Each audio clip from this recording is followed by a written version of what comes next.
This audiobook edition of Jawaharlal Nehru's The Discovery of India is brought to you by Giribala Joshi. Please subscribe to the channel and like and share the videos. This audiobook is created with the help of advanced text-to-speech AI technology. The Discovery of India was first published in 1946. Nehru dedicated the book to his colleagues and co-prisoners in the Ahmednagar Fort prison camp from August 9, 1942 to March 28, 1945. Preface. This book was written by me in Ahmednagar Fort prison during the 5 months, April to September 1944. Some of my colleagues in prison were good enough to read the manuscript and make a number of valuable suggestions. On revising the book in prison, I took advantage of these suggestions and made some additions. No one, I need hardly add, is responsible for what I have written or necessarily agrees with it. But I must express my deep gratitude to my fellow prisoners in Ahmednagar Fort for the innumerable talks and discussions we had, which helped me greatly to clear my own mind about various aspects of Indian history and culture. Prison is not a pleasant place to live in even for a short period, much less for long years.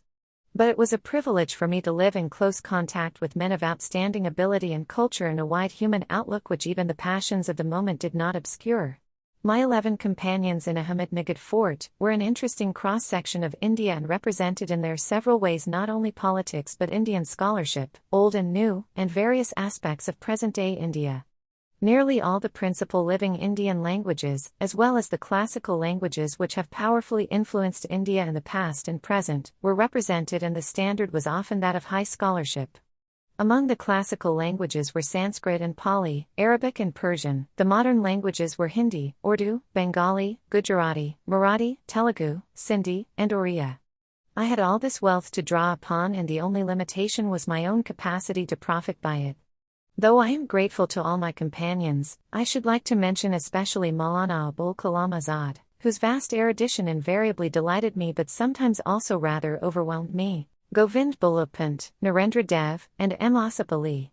It is 1.25 years since I finished writing this book, and some parts of it are already somewhat out of date, and much has happened since I wrote it. I have felt tempted to add and revise, but I have resisted the temptation. Indeed, I could not have done otherwise, for life outside prison is of a different texture and there is no leisure for thought or writing. It has been difficult enough for me to read again what I have written. I wrote originally in longhand. This was typed after my release. I was unable to find time to read the typescript, and the publication of the book was being delayed when my daughter, Indira, came to my rescue and took this burden off my shoulders. The book remains as written in prison with no additions or changes, except for the postscript at the end. I do not know how other authors feel about their writings, but always I have a strange sensation when I read something that I had written some time previously. That sensation is heightened when the writing had been done in the close and abnormal atmosphere of prison and the subsequent reading has taken place outside.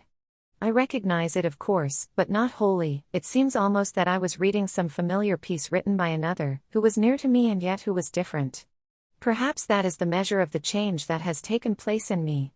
So I have felt about this book also. It is mine and not wholly mine, as I am constituted today. It represents rather some past self of mine which has already joined that long succession of other selves that existed for a while and faded away, leaving only a memory behind. Jawaharlal Nehru. Anand Bhavan, Allahabad. 29th of December, 1945. End of the preface to the first edition. Chapter 1, Ahmednagar Fort. Part 1, 20 months. Ahmednagar Fort, 13th of April 1944. It is more than 20 months since we were brought here, more than 20 months of my 9th term of imprisonment. The new moon, a shimmering crescent in the darkening sky, greeted us on our arrival here. The bright fortnight of the waxing moon had begun. Ever since then, each coming of the new moon has been a reminder to me that another month of my imprisonment is over. So it was with my last term of imprisonment, which began with the new moon, just after the Deepavali, the festival of light. The moon, ever a companion to me in prison, has grown more friendly with closer acquaintance, a reminder of the loveliness of this world, of the waxing and waning of life, of light following darkness, of death and resurrection following each other in interminable succession. Ever changing, yet ever the same, I have watched it in its different phases and its many moods in the evening, as the shadows lengthen, in the still hours of the night, and when the breath and whisper of dawn bring promise of the coming day. How helpful is the moon in counting the days and the months, for the size and shape of the moon, when it is visible, indicate the day of the month with a fair measure of exactitude. It is an easy calendar, though it must be adjusted from time to time, and for the peasant in the field the most convenient one to indicate the passage of the days and the gradual changing of the seasons. 3 weeks we spent here cut off completely from all news of the outside world. There were no contacts of any kind, no interviews, no letters, no newspapers, no radio. Even our presence here was supposed to be a state secret unknown to any except to the officials in charge of us, a poor secret, for all India knew where we were. Then newspapers were allowed and, some weeks later, letters from near relatives dealing with domestic affairs.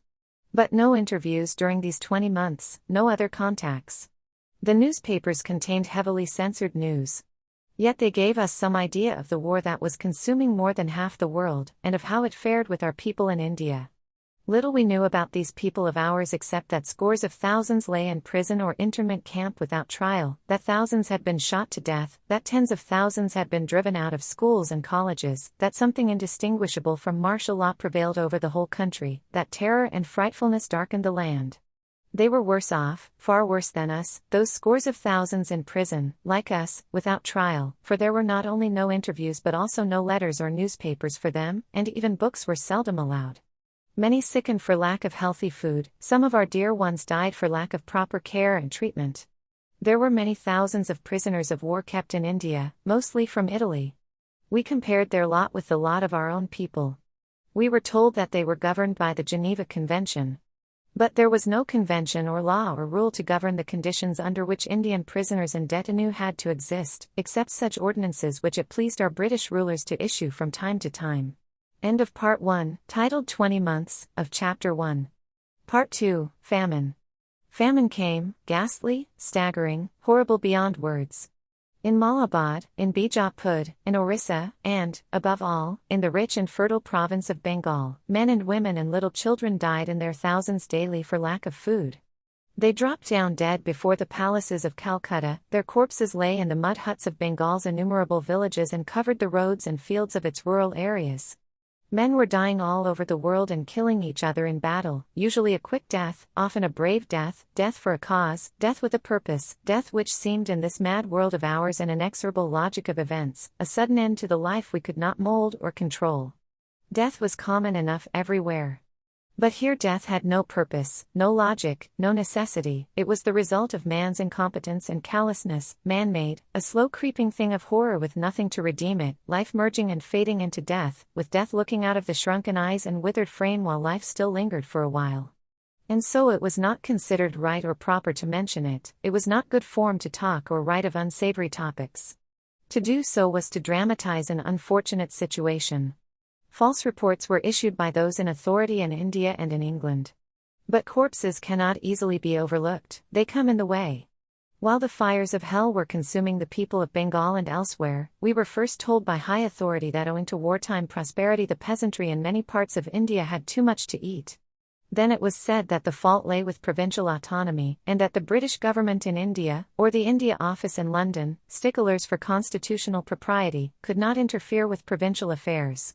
That constitution was suspended, violated, ignored, or changed daily by hundreds of decrees and ordinances issued by the viceroy under his sole and unlimited authority. That constitution meant ultimately the unchecked authoritarian rule of a single individual who was responsible to no one in India, and who had greater power than any dictator anywhere in the world. That constitution was worked by the permanent services, chiefly the Indian civil service and the police, who were mainly responsible to the governor, who was the agent of the viceroy, and who could well ignore the ministers when such existed. The ministers, good or bad, lived on sufferance and dared not disobey the orders from above or even interfere with the discretion of the services supposed to be subordinate to them. Something was done at last. Some relief was given. But 1 million had died, or 2 millions, or 3, no one knows how many starved to death or died of disease during those months of horror. No one knows of the many more millions of emaciated boys and girls and little children who just escaped death then, but are stunted and broken in body and spirit. And still the fear of widespread famine and disease hovers over the land. President Roosevelt's 4 freedoms. The freedom from want. Yet rich England, and richer America, paid little heed to the hunger of the body that was killing millions in India, as they had paid little heed to the fiery thirst of the spirit that is consuming the people of India. Money was not needed, it was said, and ships to carry food were scarce owing to wartime requirements. But in spite of governmental obstruction and desire to minimize the overwhelming tragedy of Bengal, sensitive and warm-hearted men and women in England and America and elsewhere came to our help. Above all, the governments of China and Era, poor in their own resources, full of their own difficulties, yet having had bitter experience themselves of famine and misery and sensing what ailed the body and spirit of India, gave generous help. India has a long memory, but whatever else she remembers or forgets, she will not forget these gracious and friendly acts.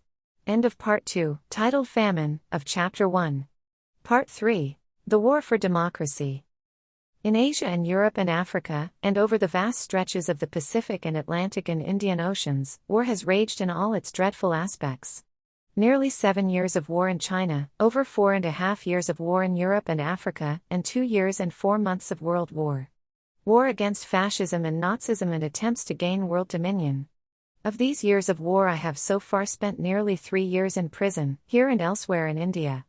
I remember how I reacted to fascism and Nazism in their early days, and not I only, but many in India. How Japanese aggression in China had moved India deeply and revived the age-old friendship for China, how Italy's rape of Abyssinia had sickened us, how the betrayal of Czechoslovakia had hurt and embittered us, how the fall of Republican Spain, after a struggle full of heroic endurance, had been a tragedy and a personal sorrow for me and others.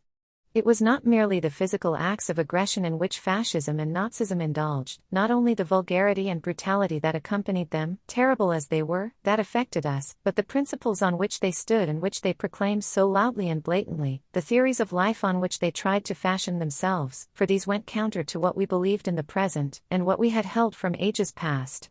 And even if our racial memory had forsaken us and we had lost our moorings, our own experiences, even though they came to us in different garb, and somewhat disguised for the sake of decency, were enough to teach us to what these Nazi principles and theories of life and the state ultimately led. For our people had been the victims for long of those very principles and methods of government.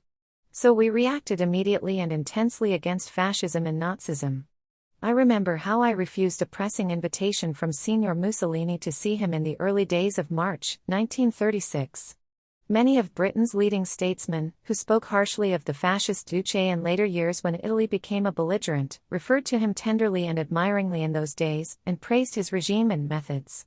2 years later, in the summer before Munich, I was invited on behalf of the Nazi government to visit Germany, an invitation to which was added the remark that they knew my opposition to Nazism and yet they wanted me to see Germany for myself. I could go as their guest or privately, in my own name or incognito, as I desired, and I would have perfect freedom to go where I liked. Again I declined with thanks. Instead I went to Czechoslovakia, that faraway country about which England's then Prime Minister knew so little. Before Munich I met some of the members of the British cabinet and other prominent politicians of England, and ventured to express my anti-fascist and anti-Nazi views before them. I found that my views were not welcomed and I was told that there were many other considerations to be borne in mind. During the Czechoslovak crisis, what I saw of Franco-British statesmanship in Prague and in the Sudetenland, in London and Paris, and in Geneva where the League Assembly was then sitting, amazed and disgusted me. Appeasement seemed to be a feeble word for it. There was behind it not only a fear of Hitler, but a sneaking admiration for him. And now, it is a curious turn of fate's will that I, and people like me, should spend our days in prison while war against fascism and Nazism is raging, and many of those who used to bow to Hitler and Mussolini, and approve of Japanese aggression in China, should hold aloft the banner of freedom and democracy and anti-fascism. In India the change is equally remarkable. There are those here, as elsewhere, governmentarians, who hover round the skirts of government and echo the views which they think will be approved by those whose favor they continually seek. There was a time, not so long ago, when they praised Hitler and Mussolini, and held them up as models, and when they cursed the Soviet Union with bell, book, and candle. Not so now, for the weather has changed. They are high government and state officials, and loudly they proclaim their anti-fascism and anti-Nazism and even talk of democracy, though with bated breath, as something desirable but distant. I often wonder what they would have done if events had taken a different turn, and yet there is little reason for conjecture, for they would welcome with garlands and addresses of welcome whoever happened to wield authority.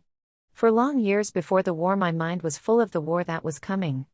I thought of it, and spoke of it, and wrote about it, and prepared myself mentally for it. I wanted India to take an eager and active part in the mighty conflict, for I felt that high principles would be at stake, and out of this conflict would come great and revolutionary changes in India and in the world. At that time I did not envisage an immediate threat to India, any probability of actual invasion. Yet I wanted India to take her full share. But I was convinced that only as a free country and an equal could she function in this way. That was the attitude of the National Congress, the one great organization in India which consistently for all these years had been anti-fascist and anti-Nazi, as it had been anti-imperialist. It had stood for Republican Spain, for Czechoslovakia, and throughout for China. And now for nearly 2 years the Congress has been declared illegal, outlawed and prevented from functioning in any way. The Congress is in prison. Its elected members of the provincial parliaments, its speakers of these parliaments, its ex-ministers, its mayors and presidents of municipal corporations, are in prison. Meanwhile the war goes on for democracy and the Atlantic Charter and the Four Freedoms. End of Part 3, titled The War for Democracy, of Chapter 1. Part 4. Time in Prison, the Urge to Action. Time seems to change its nature in prison. The present hardly exists, for there is an absence of feeling and sensation which might separate it from the dead past. Even news of the active, living and dying world outside has a certain dreamlike unreality, an immobility and an unchangeableness as of the past. The outer objective time ceases to be, the inner and subjective sense remains, but at a lower level, except when thought pulls it out of the present and experiences a kind of reality in the past or in the future. We live, as Auguste Comte said, dead men's lives, encased in our pasts, but this is especially so in prison where we try to find some sustenance for our starved and locked up emotions in memory of the past or fancies of the future. There is a stillness and everlastingness about the past, it changes not and has a touch of eternity, like a painted picture or a statue in bronze or marble. Unaffected by the storms and upheavals of the present, it maintains its dignity and repose and tempts the troubled spirit and the tortured mind to seek shelter in its vaulted catacombs. There is peace there and security, and one may even sense a spiritual quality. But it is not life, unless we can find the vital links between it and the present with all its conflicts and problems. It is a kind of art for art's sake, without the passion and the urge to action which are the very stuff of life. Without that passion and urge, there is a gradual oozing out of hope and vitality, a settling down on lower levels of existence, a slow merging into non-existence. We become prisoners of the past and some part of its immobility sticks to us. This passage of the mind is all the easier in prison where action is denied and we become slaves to the routine of jail life. Yet the past is ever with us and all that we are and that we have comes from the past. We are its products and we live immersed in it. Not to understand it and feel it as something living within us is not to understand the present. To combine it with the present and extend it to the future, to break from it where it cannot be so united, to make of all this the pulsating and vibrating material for thought and action, that is life. Any vital action springs from the depths of the being. All the long past of the individual and even of the race has prepared the background for that psychological moment of action. All the racial memories, influences of heredity and environment and training, subconscious urges, thoughts and dreams and actions from infancy and childhood onwards, in their curious and tremendous mix-up, inevitably drive to that new action, which again becomes yet another factor influencing the future. Influencing the future, partly determining it, possibly even largely determining it, and yet, surely, it is not all determinism. Aurobindo goes right somewhere of the present as the pure and virgin moment, that razor's edge of time and existence which divides the past from the future, and it is, and yet, instantaneously is not. The phrase is attractive and yet what does it mean? The virgin moment emerging from the veil of the future in all its naked purity, coming into contact with us, and immediately becoming the soiled and stale past. Is it we that soil it and violate it? Or is the moment not so virgin after all, for it is bound up with all the harlotry of the past? Whether there is any such thing as human freedom in the philosophic sense or whether there is only an automatic determinism, I do not know. A very great deal appears certainly to be determined by the past complex of events which bear down and often overwhelm the individual. Possibly even the inner urge that he experiences, that apparent exercise of free will, is itself conditioned. As Schopenhauer says, a man can do what he will, but not will as he will. A belief in an absolute determinism seems to me to lead inevitably to complete inaction, to death in life. All my sense of life rebels against it, though of course that very rebellion may itself have been conditioned by previous events. I do not usually burden my mind with such philosophical or metaphysical problems, which escape solution. Sometimes they come to me almost unawares in the long silences of prison, or even in the midst of an intensity of action, bringing with them a sense of detachment or consolation in the face of some painful experience. But usually it is action and the thought of action that fill me, and when action is denied, I imagine that I am preparing for action. The call of action has long been with me, not action divorced from thought, but rather flowing from it in one continuous sequence. And when, rarely, there has been full harmony between the two, thought leading to action and finding its fulfillment in it, action leading back to thought and a fuller understanding, then I have sensed a certain fullness of life and a vivid intensity in that moment of existence. But such moments are rare, very rare, and usually one outstrips the other and there is a lack of harmony, and vain effort to bring the two in line. There was a time, many years ago, when I lived for considerable periods in a state of emotional exaltation, wrapped up in the action which absorbed me. Those days of my youth seem far away now, not merely because of the passage of years but far more so because of the ocean of experience and painful thought that separates them from today. The old exuberance is much less now, the almost uncontrollable impulses have toned down, and passion and feeling are more in check. The burden of thought is often a hindrance, and in the mind where there was once certainty, doubt creeps in. Perhaps it is just age, or the common temper of our day. And yet, even now, the call of action stirs strange depths within me, and often a brief tussle with thought. I want to experience again that lonely impulse of delight which turns to risk and danger and faces and mocks at death. I am not enamored of death, though I do not think it frightens me. I do not believe in the negation of or abstention from life. I have loved life and it attracts me still and, in my own way, I seek to experience it, though many invisible barriers have grown up which surround me, but that very desire leads me to play with life, to peep over its edges, not to be a slave to it, so that we may value each other all the more.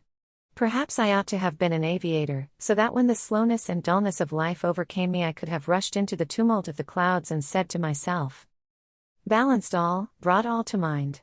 The years to come seemed waste of breath. A waste of breath the years behind. In balance with this life, this death.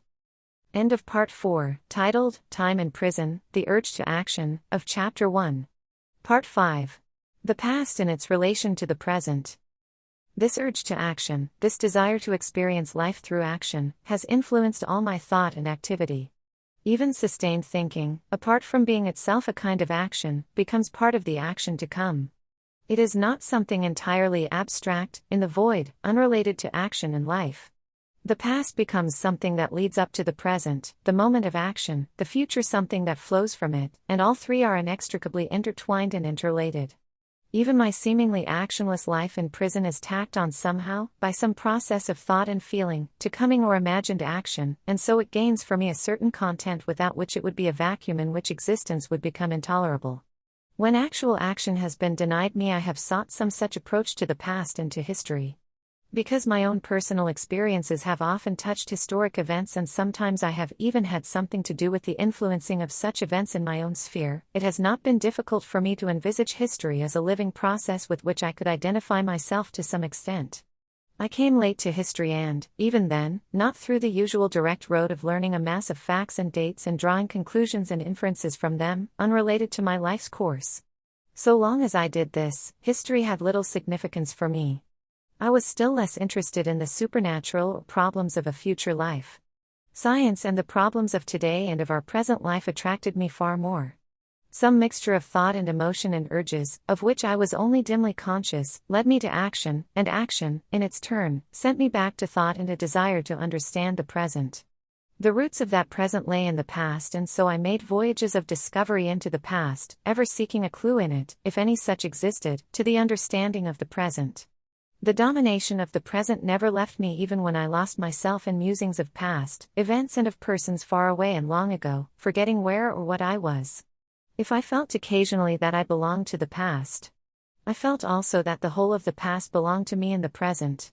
Past history merged into contemporary history, it became a living reality tied up with sensations of pain and pleasure. If the past had a tendency to become the present also sometimes receded into the distant past and assumed its immobile, statuesque appearance. In the midst of an intensity of action itself, there would suddenly come a feeling as if it was some past event and one was looking at it, as it were, in retrospect. It was this attempt to discover the past and its relation to the present that led me 12 years ago to write glimpses of world history in the form of letters to my daughter. I wrote rather superficially and as simply as I could, for I was writing for a girl in her early teens, but behind that writing lay that quest and voyage of discovery. A sense of adventure filled me, and I lived successively different ages and periods and had for companions men and women who had lived long ago. I had leisure in jail, there was no sense of hurry or of completing a task within an allotted period of time, so I let my mind wander or take root for a while, keeping in tune with my mood, allowing impression to sink in and fill the dry bones of the past with flesh and blood. It was a similar quest, though limited to recent and more intimate times and persons, that led me later to write my autobiography. I suppose I have changed a good deal during these 12 years. I have grown more contemplative. There is perhaps a little more poise and equilibrium, some sense of detachment, a greater calmness of spirit. I am not overcome now to the same extent as I used to be by tragedy or what I conceive to be tragedy. The turmoil and disturbance are less and are more temporary, even though the tragedies have been on a far greater scale. Is this, I have wondered, the growth of a spirit of resignation, or is it a toughening of the texture? Is it just age and a lessening of vitality and of the passion of life? Or is it due to long periods in prison and life slowly ebbing away, and the thoughts that fill the mind passing through, after a brief stay, leaving only ripples behind? The tortured mind seeks some mechanism of escape, the senses get dulled from repeated shocks, and a feeling comes over one that so much evil and misfortune shadow the world that a little more or less does not make much difference. There is only one thing that remains to us that cannot be taken away, to act with courage and dignity and to stick to the ideals that have given meaning to life, but that is not the politician's way. Someone said the other day, death is the birthright of every person born, a curious way of putting an obvious thing. It is a birthright which nobody has denied or can deny, and which all of us seek to forget and escape so long as we may. And yet there was something novel and attractive about the phrase. Those who complain so bitterly of life have always a way out of it, if they so choose. That is always in our power to achieve. If we cannot master life, we can at least master death. A pleasing thought lessening the feeling of helplessness. End of Part 5, titled, The Past and Its Relation to the Present, of Chapter 1. Part 6. Life's Philosophy. 6 or 7 years ago, an American publisher asked me to write an essay on my philosophy of life for a symposium he was preparing. I was attracted to the idea, but I hesitated, and the more I thought over it, the more reluctant I grew. Ultimately, I did not write that essay. What was my philosophy of life? I did not know. Some years earlier I would not have been so hesitant. There was a definiteness about my thinking and objectives then which has faded away since. The events of the past few years in India, China, Europe, and all over the world have been confusing, upsetting and distressing, and the future has become vague and shadowy and has lost that clearness of outline which it once possessed in my mind. This doubt and difficulty about fundamental matters did not come in my way in regard to immediate action, except that it blunted somewhat the sharp edge of that activity. No longer could I function, as I did in my younger days, as an arrow flying automatically to the target of my choice, ignoring all else but that target. Yet I functioned, for the urge to action was there and a real or imagined coordination of that action with the ideals I held. But a growing distaste for politics as I saw them seized me, and gradually my whole attitude to life seemed to undergo a transformation. The ideals and objectives of yesterday were still the ideals of today, but they had lost some of their luster and, even as one seemed to go towards them, they lost the shining beauty which had warmed the heart and vitalized the body. Evil triumphed often enough, but what was far worse was the coarsening and distortion of what had seemed so right. Was human nature so essentially bad that it would take ages of training, through suffering and misfortune, before it could behave reasonably and raise man above that creature of lust and violence and deceit that he now was? And, meanwhile, was every effort to change it radically in the present or the near future doomed to failure? Ends and means, were they tied up inseparably, acting and reacting on each other, the wrong means distorting and sometimes even destroying the end in view? But the right means might well be beyond the capacity of infirm and selfish human nature. What then was one to do?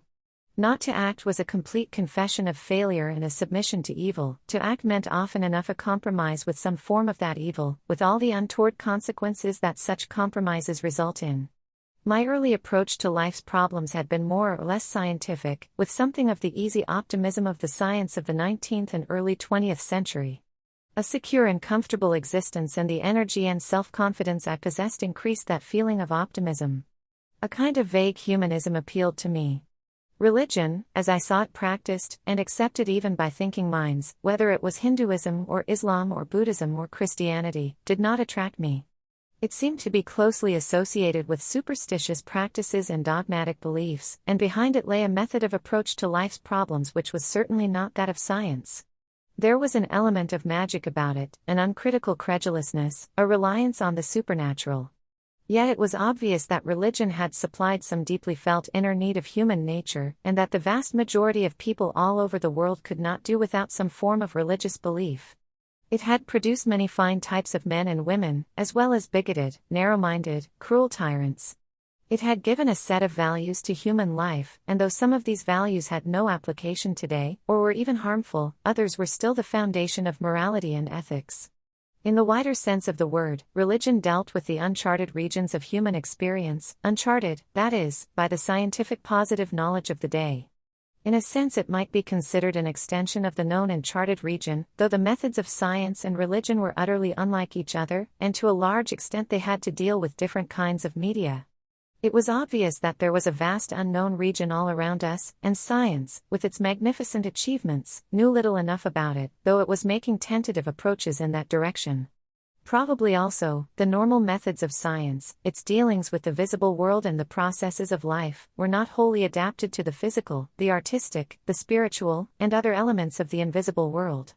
Life does not consist entirely of what we see and hear and feel, the visible world which is undergoing change in time and space. It is continually touching an invisible world of other, and possibly more stable or equally changeable elements, and no thinking person can ignore this invisible world. Science does not tell us much, or for the matter of that anything about the purpose of life. It is now widening its boundaries and it may invade the so-called invisible world before long and help us to understand this purpose of life in its widest sense, or at least give us some glimpses which illumine the problem of human existence. The old controversy between science and religion takes a new form, the application of the scientific method to emotional and religious experiences.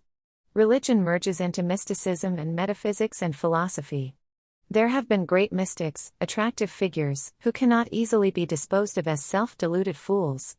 Yet mysticism, in the narrow sense of the word, irritates me. It appears to be vague and soft and flabby, not a rigorous discipline of the mind but a surrender of mental faculties and a living in a sea of emotional experience. The experience may lead occasionally to some insight into inner and less obvious processes, but it is also likely to lead to self-delusion. Metaphysics and philosophy, or a metaphysical philosophy, have a greater appeal to the mind. They require hard thinking and the application of logic and reasoning, though all this is necessarily based on some premises, which are presumed to be self-evident, and yet which may or may not be true. All thinking persons, to a greater or less degree, dabble in metaphysics and philosophy, for not to do so is to ignore many of the aspects of this universe of ours. Some may feel more attracted to them than others, and the emphasis on them may vary in different ages. In the ancient world, both in Asia and Europe, all the emphasis was laid on the supremacy of the inward life over things external, and this inevitably led to metaphysics and philosophy. The modern man is wrapped up much more in these things external, and yet even in moments of crisis and mental trouble often turn to philosophy and metaphysical speculations. Some vague or more precise philosophy of life we all have, though most of us accept unthinkingly the general attitude which is characteristic of our generation and environment. Most of us accept also certain metaphysical conceptions as part of the faith in which we have grown up. I have not been attracted towards metaphysics, in fact, I have had a certain distaste for vague speculation. And yet I have sometimes found a certain intellectual fascination in trying to follow the rigid lines of metaphysical and philosophic thought of the ancients or the moderns. But I have never felt at ease there and have escaped from their spell with a feeling of relief. Essentially, I am interested in this world, in this life, not in some other world or a future life. Whether there is such a thing as a soul, or whether there is a survival after death or not, I do not know, and, important as these questions are, they do not trouble me in the least. The environment in which I have grown up takes the soul, or rather the Atma, and a future life, the karma theory of cause and effect, and reincarnation for granted. I have been affected by this, and so, in a sense, I am favorably disposed towards these assumptions. There might be a soul which survives the physical death of the body, and a theory of cause and effect governing life's actions seems reasonable, though it leads to obvious difficulties when one thinks of the ultimate cause. Presuming a soul, there appears to be some logic also in the theory of reincarnation. But I do not believe in any of these or other theories and assumptions as a matter of religious faith. They are just intellectual speculations in an unknown region about which we know next to nothing. They do not affect my life, and whether they were proved right or wrong subsequently, they would make little difference to me. Spiritualism with its seances and its so-called manifestations of spirits and the like has always seemed to me a rather absurd and impertinent way of investigating psychic phenomena and the mysteries of the afterlife. Usually it is something worse, and is an exploitation of the emotions of some overcredulous people who seek relief or escape from mental trouble. I do not deny the possibility of some of these psychic phenomena having a basis of truth, but the approach appears to me to be all wrong and the conclusions drawn from scraps and odd bits of evidence to be unjustified. Often, as I look at this world, I have a sense of mysteries, of unknown depths. The urge to understand it, in so far as I can, comes to me, to be in tune with it and to experience it in its fullness. But the way to that understanding seems to me essentially the way of science, the way of objective approach, though I realize that there can be no such thing as true objectiveness. If the subjective element is unavoidable and inevitable, it should be conditioned as far as possible by the scientific method. What the mysterious is I do not know. I do not call it God because God has come to mean much that I do not believe in. I find myself incapable of thinking of a deity or of any unknown supreme power in anthropomorphic terms, and the fact that many people think so is continually a source of surprise to me. Any idea of a personal God seems very odd to me. Intellectually, I can appreciate to some extent the conception of monism, and I have been attracted towards the Advaita, non-dualist, philosophy of the Vedanta, though I do not presume to understand it in all its depth and intricacy, and I realize that merely an intellectual appreciation of such matters does not carry one far. At the same time, the Vedanta, as well as other similar approaches, rather frighten me with their vague, formless incursions into infinity. The diversity and fullness of nature stir me and produce a harmony of the spirit, and I can imagine myself feeling at home in the old Indian or Greek pagan and pantheistic atmosphere, but minus the conception of God or gods that was attached to it. Some kind of ethical approach to life has a strong appeal for me, though it would be difficult for me to justify it logically. I have been attracted by Gandhiji's stress on right means, and I think one of his greatest contributions to our public life has been this emphasis. The idea is by no means new, but this application of an ethical doctrine to large-scale public activity was certainly novel. It is full of difficulty, and perhaps ends and means are not really separable but form together one organic whole. In a world which thinks almost exclusively of ends and ignores means, this emphasis on means seems odd and remarkable. How far it has succeeded in India I cannot say. But there is no doubt that it has created a deep and abiding impression on the minds of large numbers of people. A study of Marx and Lenin produced a powerful effect on my mind and helped me to see history and current affairs in a new light. The long chain of history and of social development appeared to have some meaning, some sequence, and the future lost some of its obscurity. The practical achievements of the Soviet Union were also tremendously impressive. Often I disliked or did not understand some development there, and it seemed to me to be too closely concerned with the opportunism of the moment or the power politics of the day. But despite all these developments and possible distortions of the original passion for human betterment, I had no doubt that the Soviet Revolution had advanced human society by a great leap and had lit a bright flame which could not be smothered, and that it had laid the foundations for that new civilization towards which the world could advance.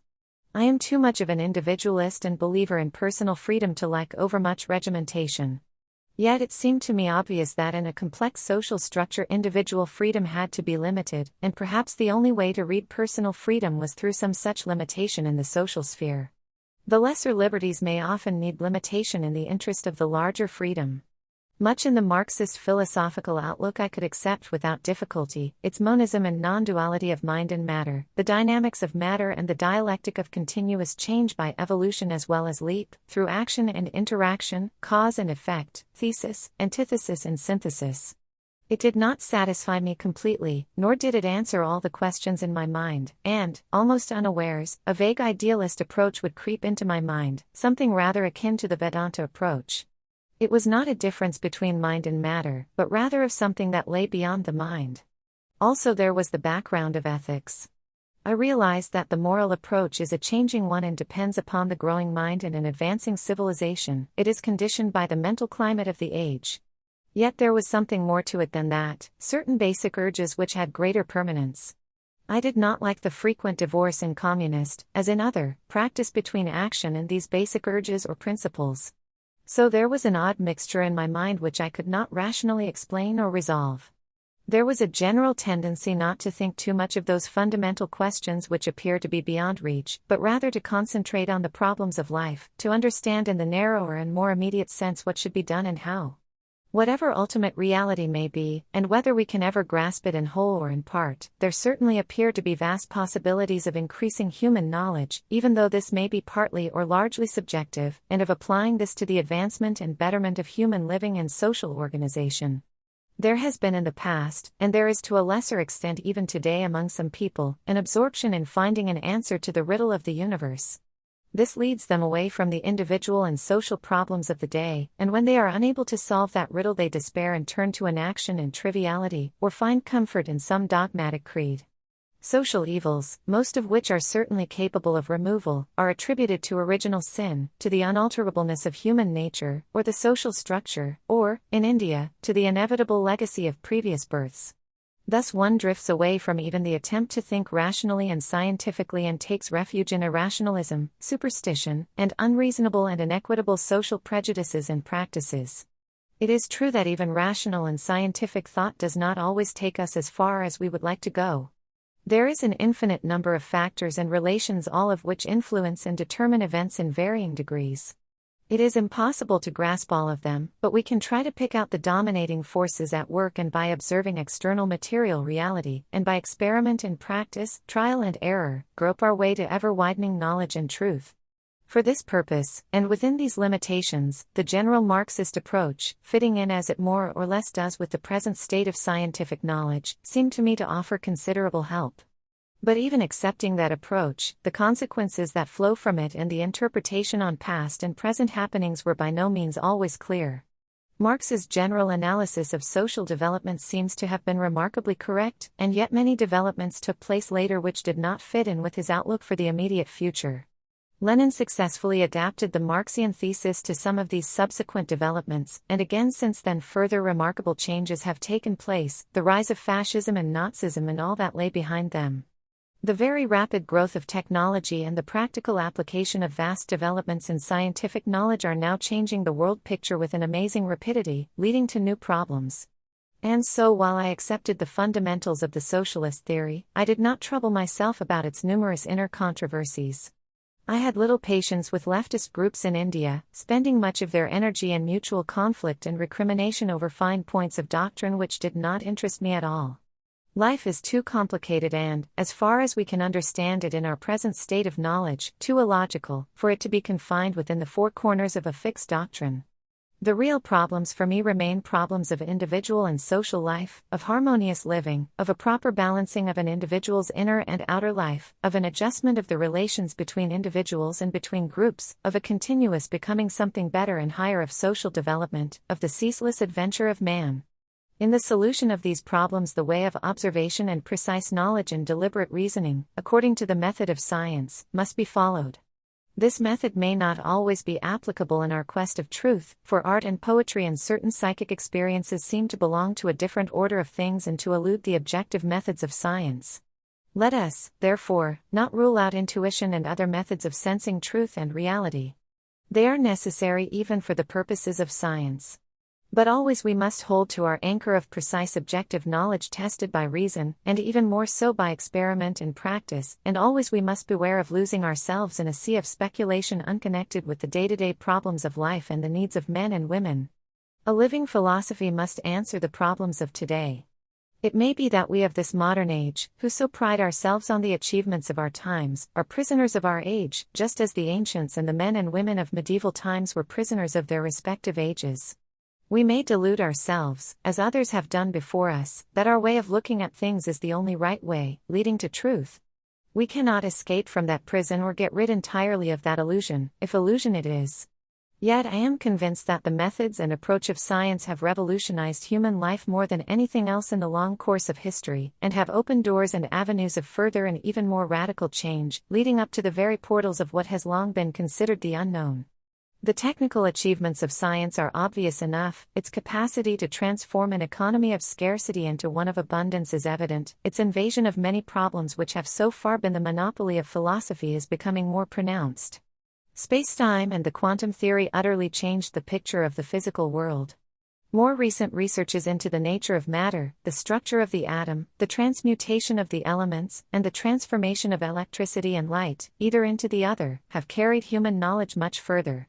Man no longer sees nature as something apart and distinct from himself. Human destiny appears to become a part of nature's rhythmic energy. All this upheaval of thought, due to the advance of science, has led scientists into a new region, verging on the metaphysical. They draw different and often contradictory conclusions. Some see in it a new unity, the antithesis of chance. Others, like Bertrand Russell, say, academic philosophers ever since the time of Parmenides have believed the world is unity. The most fundamental of my beliefs is that this is rubbish. Or again, man is the product of causes which had no prevision of the end they were achieving, his origin, his growth, his hopes and fears, his loves and beliefs are but the outcome of accidental collocations of atoms. And yet the latest developments in physics have gone a long way to demonstrate a fundamental unity in nature. The belief that all things are made of a single substance is as old as thought itself, but ours is the generation which, first of all in history, is able to receive the unity of nature, not as a baseless dogma or a hopeless aspiration, but a principle of science based on proof as sharp and clear as anything which is known. Footnote: The Renaissance of Physics by Carl K. Darrow. Published in New York, 1936, page 301. End of footnote. Old as this belief is in Asia and Europe, it is interesting to compare some of the latest conclusions of science with the fundamental ideas underlying the Advaita Vedantic theory. These ideas were that the universe is made of one substance whose form is perpetually changing, and further that the sum total of energies remains always the same. Also that the explanations of things are to be found within their own nature, and that no external beings or existences are required to explain what is going on in the universe, with its corollary of a self-evolving universe. It does not very much matter to science what these vague speculations lead to, for meanwhile it forges ahead in 100 directions, in its own precise experimental way of observation, widening the bounds of the charted region of knowledge, and changing human life in the process. Science may be on the verge of discovering vital mysteries, which yet may elude it. Still it will go on along its appointed path, for there is no end to its journeying. Ignoring for the moment the why of philosophy, science will go on asking how. And as it finds this out, it gives greater content and meaning to life, and perhaps takes us some way to answering the why. Or, perhaps, we cannot cross that barrier, and the mysterious will continue to remain the mysterious, and life with all its changes will still remain a bundle of good and evil, a succession of conflicts, a curious combination of incompatible and mutually hostile urges. Or again, perhaps, the very progress of science, unconnected with and isolated from moral discipline and ethical considerations, will lead to the concentration of power and the terrible instruments of destruction which it has made, in the hands of evil and selfish men, seeking the domination of others, and thus to the destruction of its own great achievements. Something of this kind we see happening now, and behind this war there lies this internal conflict of the spirit of man. How amazing is this spirit of man! In spite of innumerable failings, man, throughout the ages, has sacrificed his life and all he held dear for an ideal, for truth, for faith, for country and honor. That ideal may change, but that capacity for self-sacrifice continues, and, because of that, much may be forgiven to man, and it is impossible to lose hope for him. In the midst of disaster, he has not lost his dignity or his faith in the values he cherished. Plaything of nature's mighty forces, less than a speck of dust in this vast universe, he has hurled defiance at the elemental powers, and with his mind, cradle of revolution, sought to master them. Whatever gods there be, there is something godlike in man, as there is also something of the devil in him. The future is dark, uncertain. But we can see part of the way leading to it and can tread it with firm steps, remembering that nothing that can happen is likely to overcome the spirit of man which has survived so many perils, remembering also that life, for all its ills, has joy and beauty, and that we can always wander, if we know how to, in the enchanted woods of nature. What else is wisdom? What of man's endeavor? Or God's high grace, so lovely and so great? To stand from fear set free, to breathe and wait, to hold a hand uplifted over hate. And shall not loveliness be loved forever? Footnote, chorus from The Bacchae of Euripides. Gilbert Murray's translation. End of footnote. End of Part 6, titled, Life's Philosophy, of Chapter 1. Part 7, The Burden of the Past. The 21st month of my imprisonment is well on its way, the moon waxes and wanes and soon 2 years will have been completed. Another birthday will come round to remind me that I am getting older. My last 4 birthdays I have spent in prison, here, and in Dehradun jail, and many others in the course of my previous terms of imprisonment. I have lost count of their number. During all these months I have often thought of writing, felt the urge to it and at the same time a reluctance. My friends took it for granted that I would write and produce another book, as I had done during previous terms of imprisonment. It had almost become a habit. Yet I did not write. There was a certain distaste for just throwing out a book which had no particular significance. It was easy enough to write, but to write something that was worthwhile was another matter, something that would not grow stale while I sat in prison with my manuscript and the world went on changing. I would not be writing for today or tomorrow but for an unknown and possibly distant future. For whom would I write? And for when? Perhaps what I wrote would never be published, for the years I would spend in prison were likely to witness even greater convulsions and conflicts than the years of war that are already over. India herself might be a battleground or there might be civil commotion. And, even if we escaped all these possible developments, it was a risky adventure to write now for a future date, when the problems of today might be dead and buried and new problems arisen in their place. I could not think of this world war as just another war, only bigger and greater. From the day it broke out, and even earlier, I was full of premonitions of vast and cataclysmic changes, of a new world arising for better or for worse. What would my poor writing of a past and vanished age be worth then? All these thoughts troubled and restrained me, and behind them lay deeper questions in the recesses of my mind, to which I could find no easy answer. Similar thoughts and difficulties came to me during my last term of imprisonment, from October 1940 to December 1941, mostly spent in my old cell of Dehradun jail, where 6 years earlier I had begun writing my autobiography. For 10 months there I could not develop the mood for writing, and I spent my time in reading or in digging and playing about with soil and flowers. Ultimately I did write. It was meant to be a continuation of my autobiography. For a few weeks I wrote rapidly and continuously, but before my task was finished I was suddenly discharged, long before the end of my 4-year term of imprisonment. It was fortunate that I had not finished what I had undertaken, for if I had done so I might have been induced to send it to a publisher. Looking at it now, I realize its little worth, how stale and uninteresting much of it seems. The incidents it deals with have lost all importance and have become the debris of a half-forgotten past, covered over by the lava of subsequent volcanic eruptions. I have lost interest in them.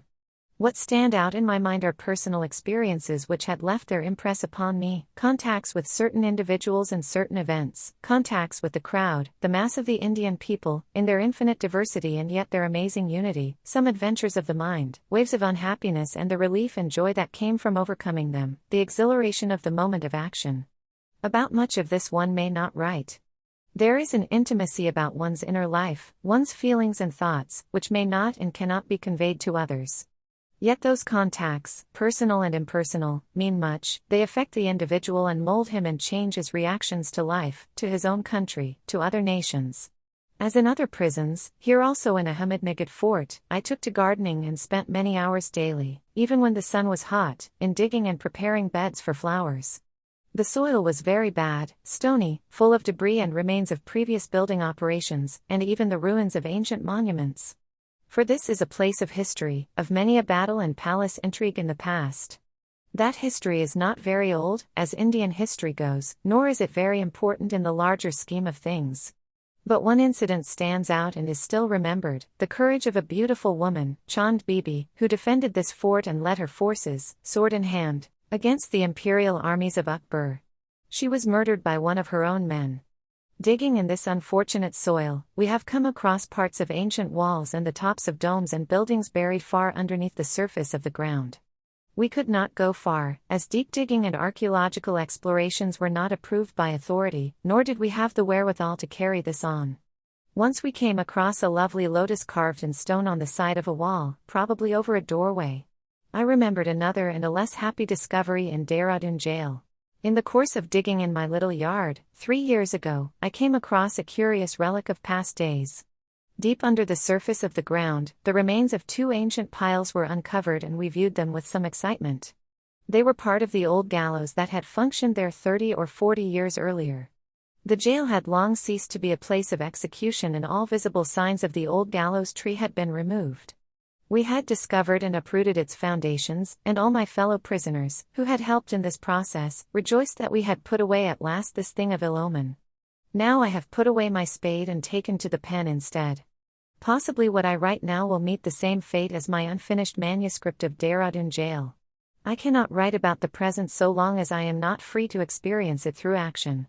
It is the need for action in the present that brings it vividly to me, and then I can write about it with ease and a certain facility.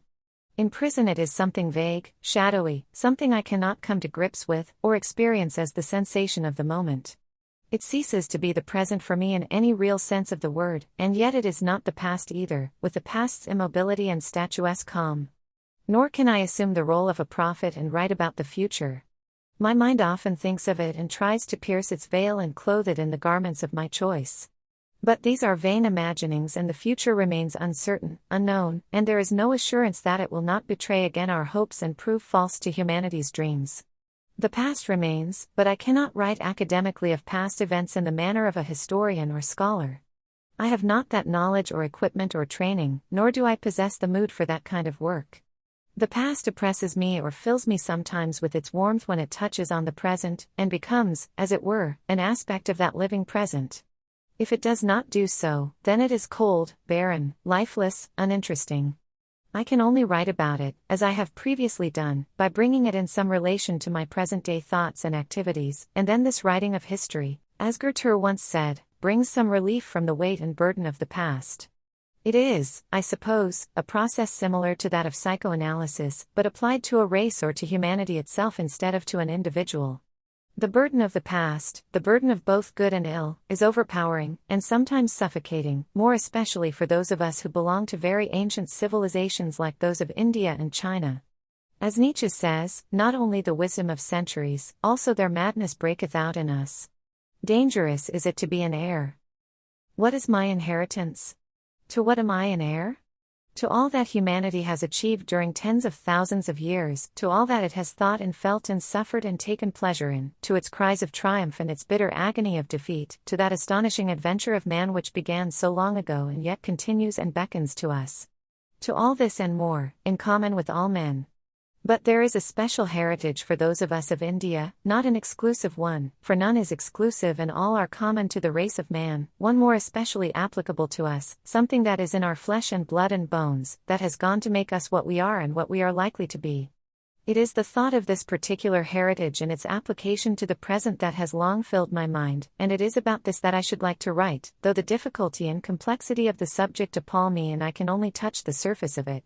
I cannot do justice to it, but in attempting it I might be able to do some justice to myself by clearing my own mind and preparing it for the next stages of thought and action. Inevitably, my approach will often be a personal one, how the idea grew in my mind, what shapes it took, how it influenced me and affected my action.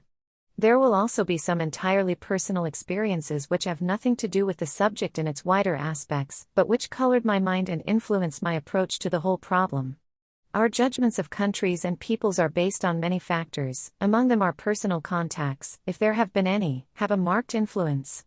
If we do not personally know the people of a country we are apt to misjudge them even more than otherwise, and to consider them entirely alien and different. In the case of our own country our personal contacts are innumerable, and through such contacts many pictures or some kind of composite picture of our countrymen form in our mind. So I have filled the picture gallery of my mind. There are some portraits, vivid, lifelike, looking down upon me and reminding me of some of life's high points, and yet it all seems so long ago and like some story I have read. There are many other pictures round which are wrapped memories of old comradeship and the friendship that sweetens life.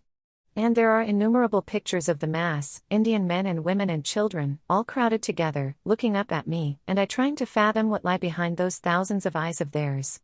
I shall begin this story with an entirely personal chapter, for this gives the clue to my mood in the month immediately following the period I have written about towards the end of my autobiography. But this is not going to be another autobiography, though I am afraid the personal element will often be present. The World War goes on.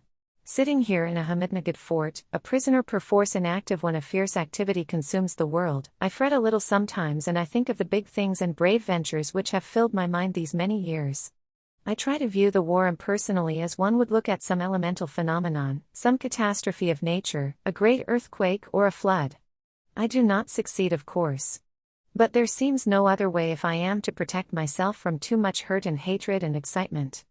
And in this mighty manifestation of savage and destructive nature my own troubles and self sink into insignificance. I remember the words that Gandhiji said on that fateful evening of August 8, 1942, we must look the world in the face with calm and clear eyes even though the eyes of the world are bloodshot today. End of Part 7, titled, The Burden of the Past, of Chapter 1.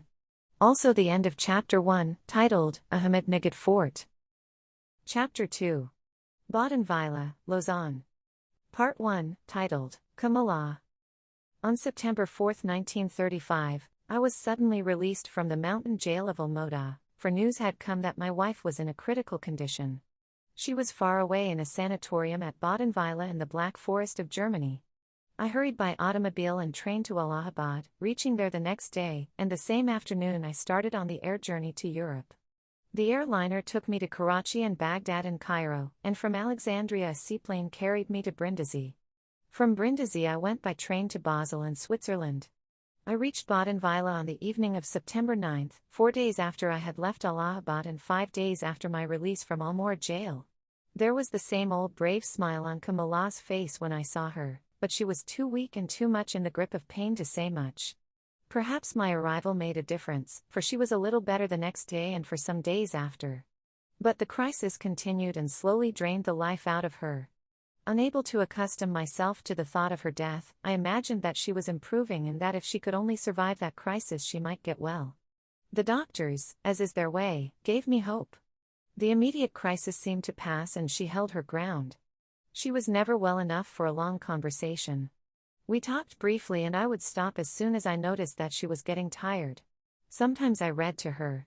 One of the books I remember reading out to her in this way was Pearl Buck's The Good Earth. She liked my doing this, but our progress was slow.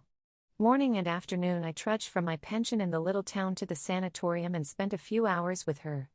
I was full of the many things I wanted to tell her and yet I had to restrain myself.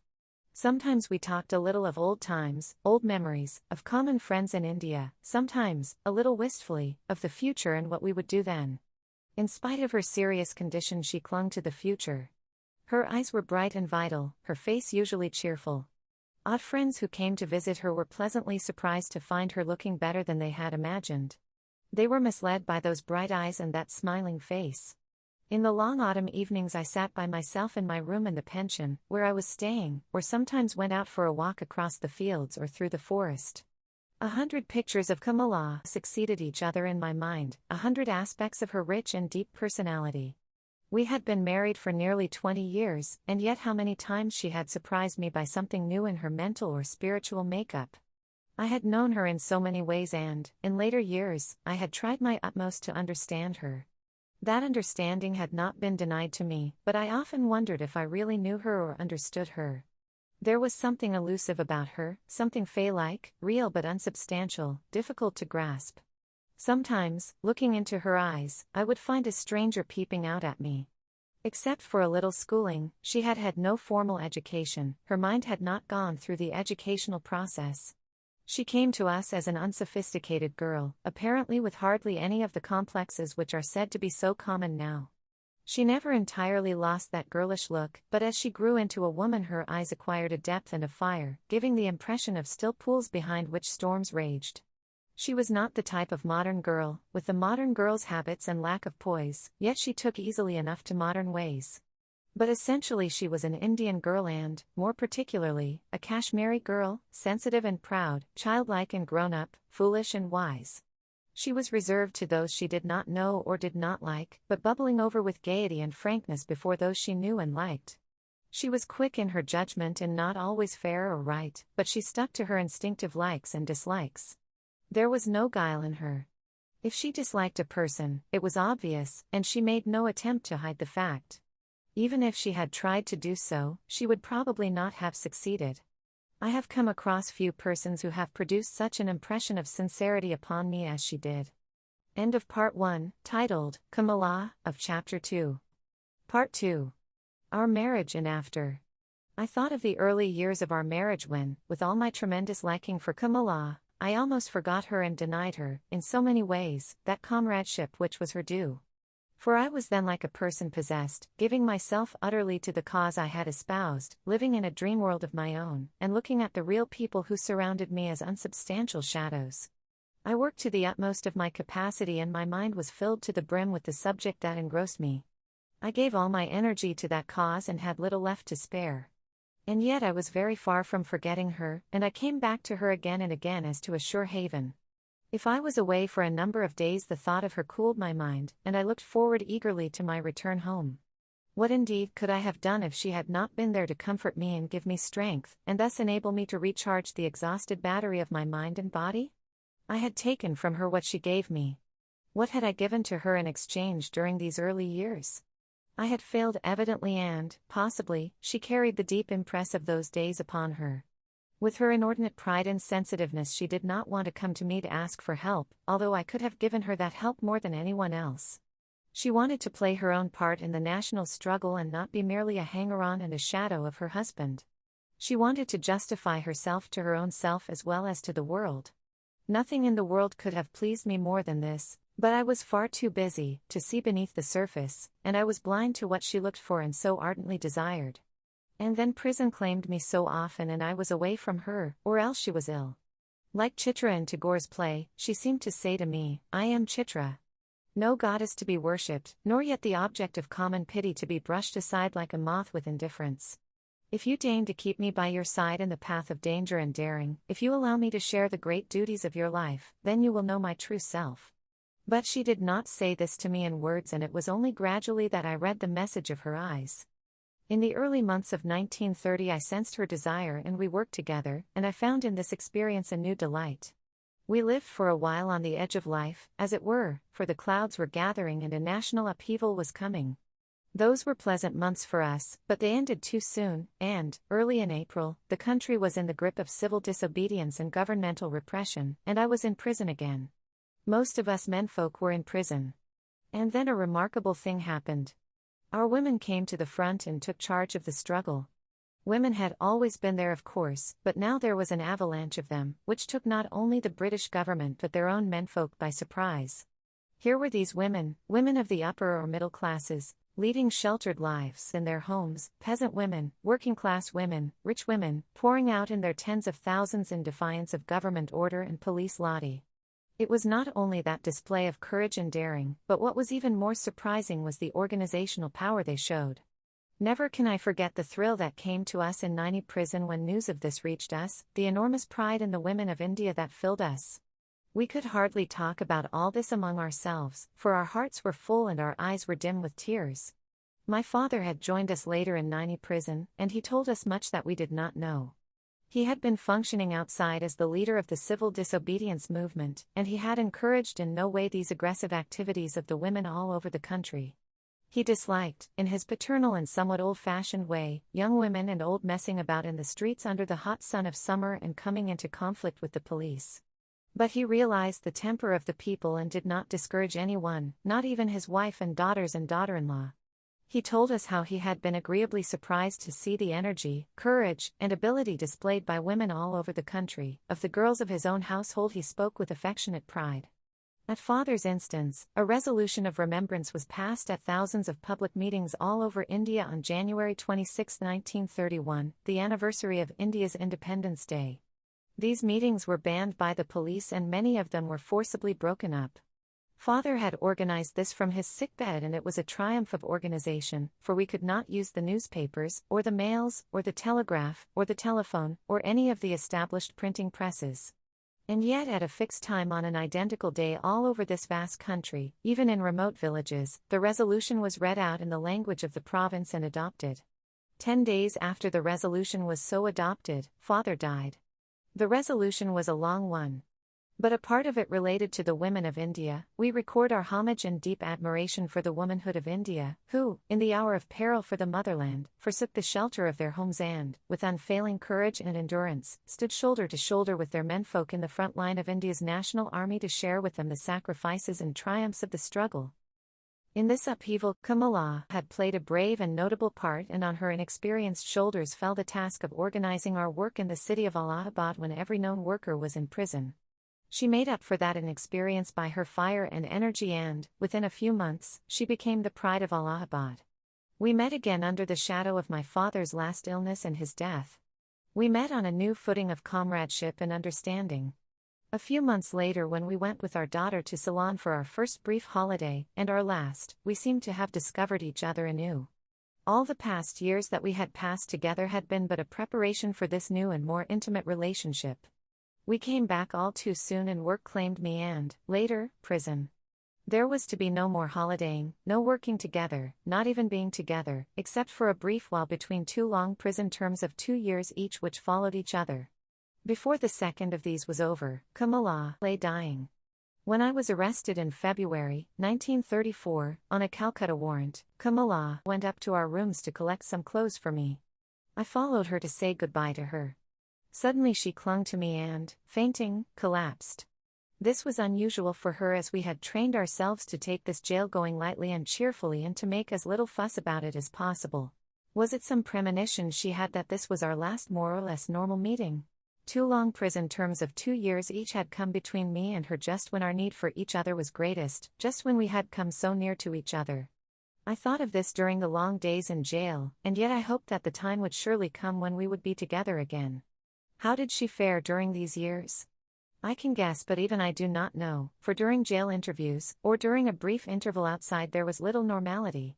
We had to be always on our best behavior lest we might cause pain to the other by showing our own distress. But it was obvious that she was greatly troubled and distressed over many things, and there was no peace in her mind. I might have been of some help, but not from jail. End of Part 2, titled, Our Marriage and After, of Chapter 2. Part 3. The Problem of Human Relationships. All these and many other thoughts came to my mind during my long solitary hours in Badenweiler. I did not shed the atmosphere of jail easily. I had long got used to it, and the new environment did not make any great change. I was living in the Nazi domain with all its strange happenings which I disliked so much, but Nazism did not interfere with me. There were few evidences of it in that quiet village in a corner of the Black Forest. Or perhaps my mind was full of other matters. My past life unrolled itself before me, and there was always Kamala standing by. She became a symbol of Indian women, or of woman herself. Sometimes she grew curiously mixed up with my ideas of India, that land of ours so dear to us, with all her faults and weaknesses, so elusive and so full of mystery. What was Kamala? Did I know her? Understand her real self? Did she know or understand me? For I too was an abnormal person with mystery and unplumbed depths within me, which I could not myself fathom. Sometimes I had thought that she was a little frightened of me because of this. I had been, and was, a most unsatisfactory person to marry.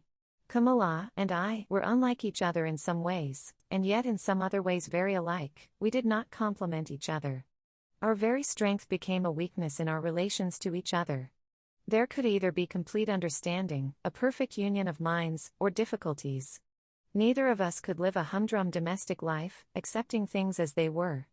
Among the many pictures that were displayed in the bazaars in India, there was one containing 2 separate pictures of Kamala and me, side by side, with the inscription at the top, Adarsh Johri, the model or ideal couple, as so many people imagined us to be. But the ideal is terribly difficult to grasp or to hold. Yet, I remember telling Kamala, during our holiday in Ceylon, how fortunate we had been in spite of difficulties and differences, in spite of all the tricks life had played upon us. That marriage was an odd affair, and it had not ceased to be so even after thousands of years of experience. We saw around us the wrecks of many a marriage, or, what was no better, the conversion of what was bright and golden into dross. How fortunate we were, I told her, and she agreed, for though we had sometimes quarreled and grown angry with each other, we kept that vital spark alight, and for each one of us life was always unfolding new adventure and giving fresh insight into each other. The problem of human relationships, how fundamental it is, and how often ignored in our fierce arguments about politics and economics. It was not so ignored in the old and wise civilizations of India and China, where they developed patterns of social behavior which, with all their faults, certainly gave poise to the individual. That poise is not in evidence in India today. But where is it in the countries of the West which have progressed so much in other directions? Or is poise essentially static and opposed to progressive change? Must we sacrifice one for the other? Surely it should be possible to have a union of poise and inner and outer progress, of the wisdom of the old with the science and the vigor of the new. Indeed, we appear to have arrived at a stage in the world's history when the only alternative to such a union is likely to be the destruction and undoing of both. End of Part 3, titled, The Problem of Human Relationships, of Chapter 2. Part 4. Christmas 1935. Kamala's condition took a turn for the better.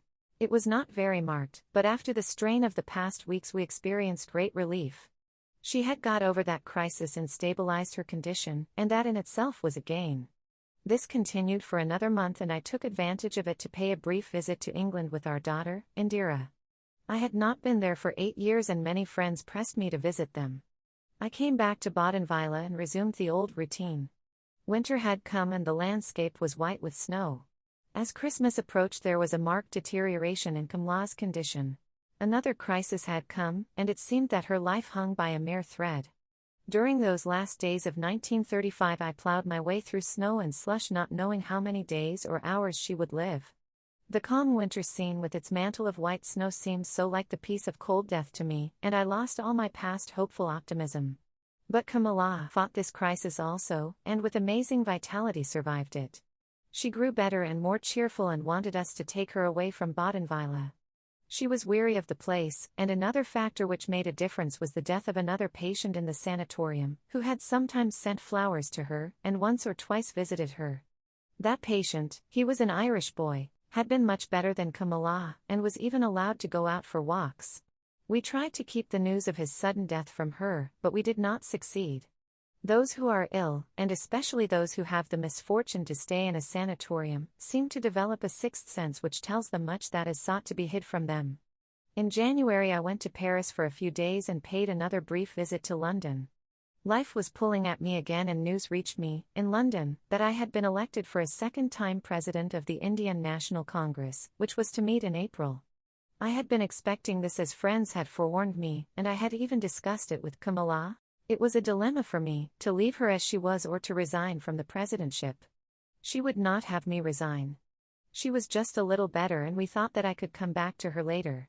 At the end of January, 1936, Kamala left Badenweiler and was taken to a sanatorium near Lausanne in Switzerland. End of Part 4, titled, Christmas 1935, of Chapter 2. Part 5. Death. Both Kamala and I liked the change to Switzerland. She was more cheerful, and I felt a little more at home in that part of Switzerland which I knew fairly well. There was no marked change in her condition, and it seemed that there was no crisis ahead. She was likely to continue as she was for a considerable period, making perhaps slow progress. Meanwhile the call of India was insistent, and friends there were pressing me to return. My mind grew restless and ever more occupied with the problems of my country. For some years I had been cut off by prison or otherwise from active participation in public affairs, and I was straining at the leash. My visits to London and Paris and news from India had drawn me out of my shell, and I could not go back into it. I discussed the matter with Kamala, and consulted the doctor. They agreed that I should return to India, and I booked my passage by the Dutch KLM airline. I was to leave Lausanne on February 28. After all this had been fixed up, I found that Kamala did not at all like the idea of my leaving her. And yet she would not ask me to change my plans. I told her that I would not make a long stay in India and hoped to return after 2 or 3 months. I could return even earlier if she wanted me to. A cable would bring me by air to her within a week. 4 or 5 days remained before the date fixed for my departure. Indira, who was at school at Beck's nearby, was coming over to spend those last days with us. The doctor came to me and suggested that I should postpone my return by a week or 10 days. More he would not say. I agreed immediately and made another reservation in a subsequent KLM plane. As these last days went by, a subtle change seemed to come over Kamala. The physical condition was much the same, so far as we could see, but her mind appeared to pay less attention to her physical environment. She would tell me that someone was calling her, or that she saw some figure or shape enter the room when I saw none. Early on the morning of February 28, she breathed her last. Indira was there, and so was our faithful friend and constant companion during these months, Dr. M. Attell. A few other friends came from neighboring towns in Switzerland, and we took her to the crematorium in Lausanne. Within a few minutes that fair body and that lovely face, which used to smile so often and so well, were reduced to ashes. A small urn contained the mortal remains of one who had been vital, so bright and so full of life. End of Part 5, titled, Death, of Chapter 2. Part 6, Mussolini, Return. The bond that kept me in Lausanne and Europe was broken, and there was no need for me to remain there any longer. Indeed, something else within me was also broken, the realization of which only came gradually to me, for those days were black days for me and my mind did not function properly. Indira and I went to Montreux to spend a few quiet days together. During our stay at Montreux I had a visit from the Italian consul at Lausanne, who came over especially to convey to me Signor Mussolini's deep sympathy at my loss. I was a little surprised, for I had not met Signor Mussolini or had any other contacts with him. I asked the consul to convey my gratitude to him. Some weeks earlier a friend in Rome had written to me to say that Signor Mussolini would like to meet me. There was no question of my going to Rome then, and I said so. Later, when I was thinking of returning to India by air, that message was repeated and there was a touch of eagerness and insistence about it. I wanted to avoid this interview and yet I had no desire to be discourteous. Normally I might have got over my distaste for meeting him, for I was curious also to know what kind of man the Duce was. But the Abyssinian campaign was being carried on then and my meeting him would inevitably have led to all manner of inferences, and would be used for fascist propaganda. No denial from me would go far. I knew of several recent instances when Indian students and others visiting Italy had been utilized, against their wishes and sometimes even without their knowledge, for fascist propaganda. And then there had been the bogus interview with Mr. Gandhi which the Giornale d'Italia had published in 1931. I conveyed my regrets, therefore, to my friend, and later wrote again and telephoned to him to avoid any possibility of misunderstanding. All this was before Kamala's death. After her death I sent another message pointing out that, even apart from other reasons, I was in no mood then for an interview with anyone. All this insistence on my part became necessary, as I was passing through Rome by the KLM and would have to spend an evening and night there. I could not avoid this passing visit and brief stay. After a few days at Montreux I proceeded to Geneva and Marseille, where I boarded the KLM airliner for the East. On arrival in Rome in the late afternoon, I was met by a high official who handed me a letter from the chef de cabinet of Signor Mussolini. The Duce, it stated, would be glad to meet me and he had fixed 6 o'clock that evening for the interview. I was surprised and reminded him of my previous messages. But he insisted that it had now all been fixed up and the arrangement could not be upset. Indeed, if the interview did not take place there was every likelihood of his being dismissed from his office. I was assured that nothing would appear in the press, and that I need only see the Duce, for a few minutes. All that he wanted to do was to shake hands with me and to convey personally his condolences at my wife's death. So we argued for a full hour with all courtesy on both sides but with increasing strain. It was a most exhausting hour for me and probably more so for the other party. The time fixed for the interview was at last upon us and I had my way. A telephone message was sent to the Duce's palace that I could not come. That evening I sent a letter to Signor Mussolini expressing my regret that I could not take advantage of his kind invitation to me to see him and thanking him for his message of sympathy. I continued my journey. At Cairo there were some old friends to meet me, and then further east, over the deserts of Western Asia. Various incidents, and the arrangements necessary for my journey, had so far kept my mind occupied. But after leaving Cairo and flying, hour after hour, over this desolate desert area, a terrible loneliness gripped me and I felt empty and purposeless. I was going back alone to my home, which was no longer home for me, and there by my side was a basket, and that basket contained an urn.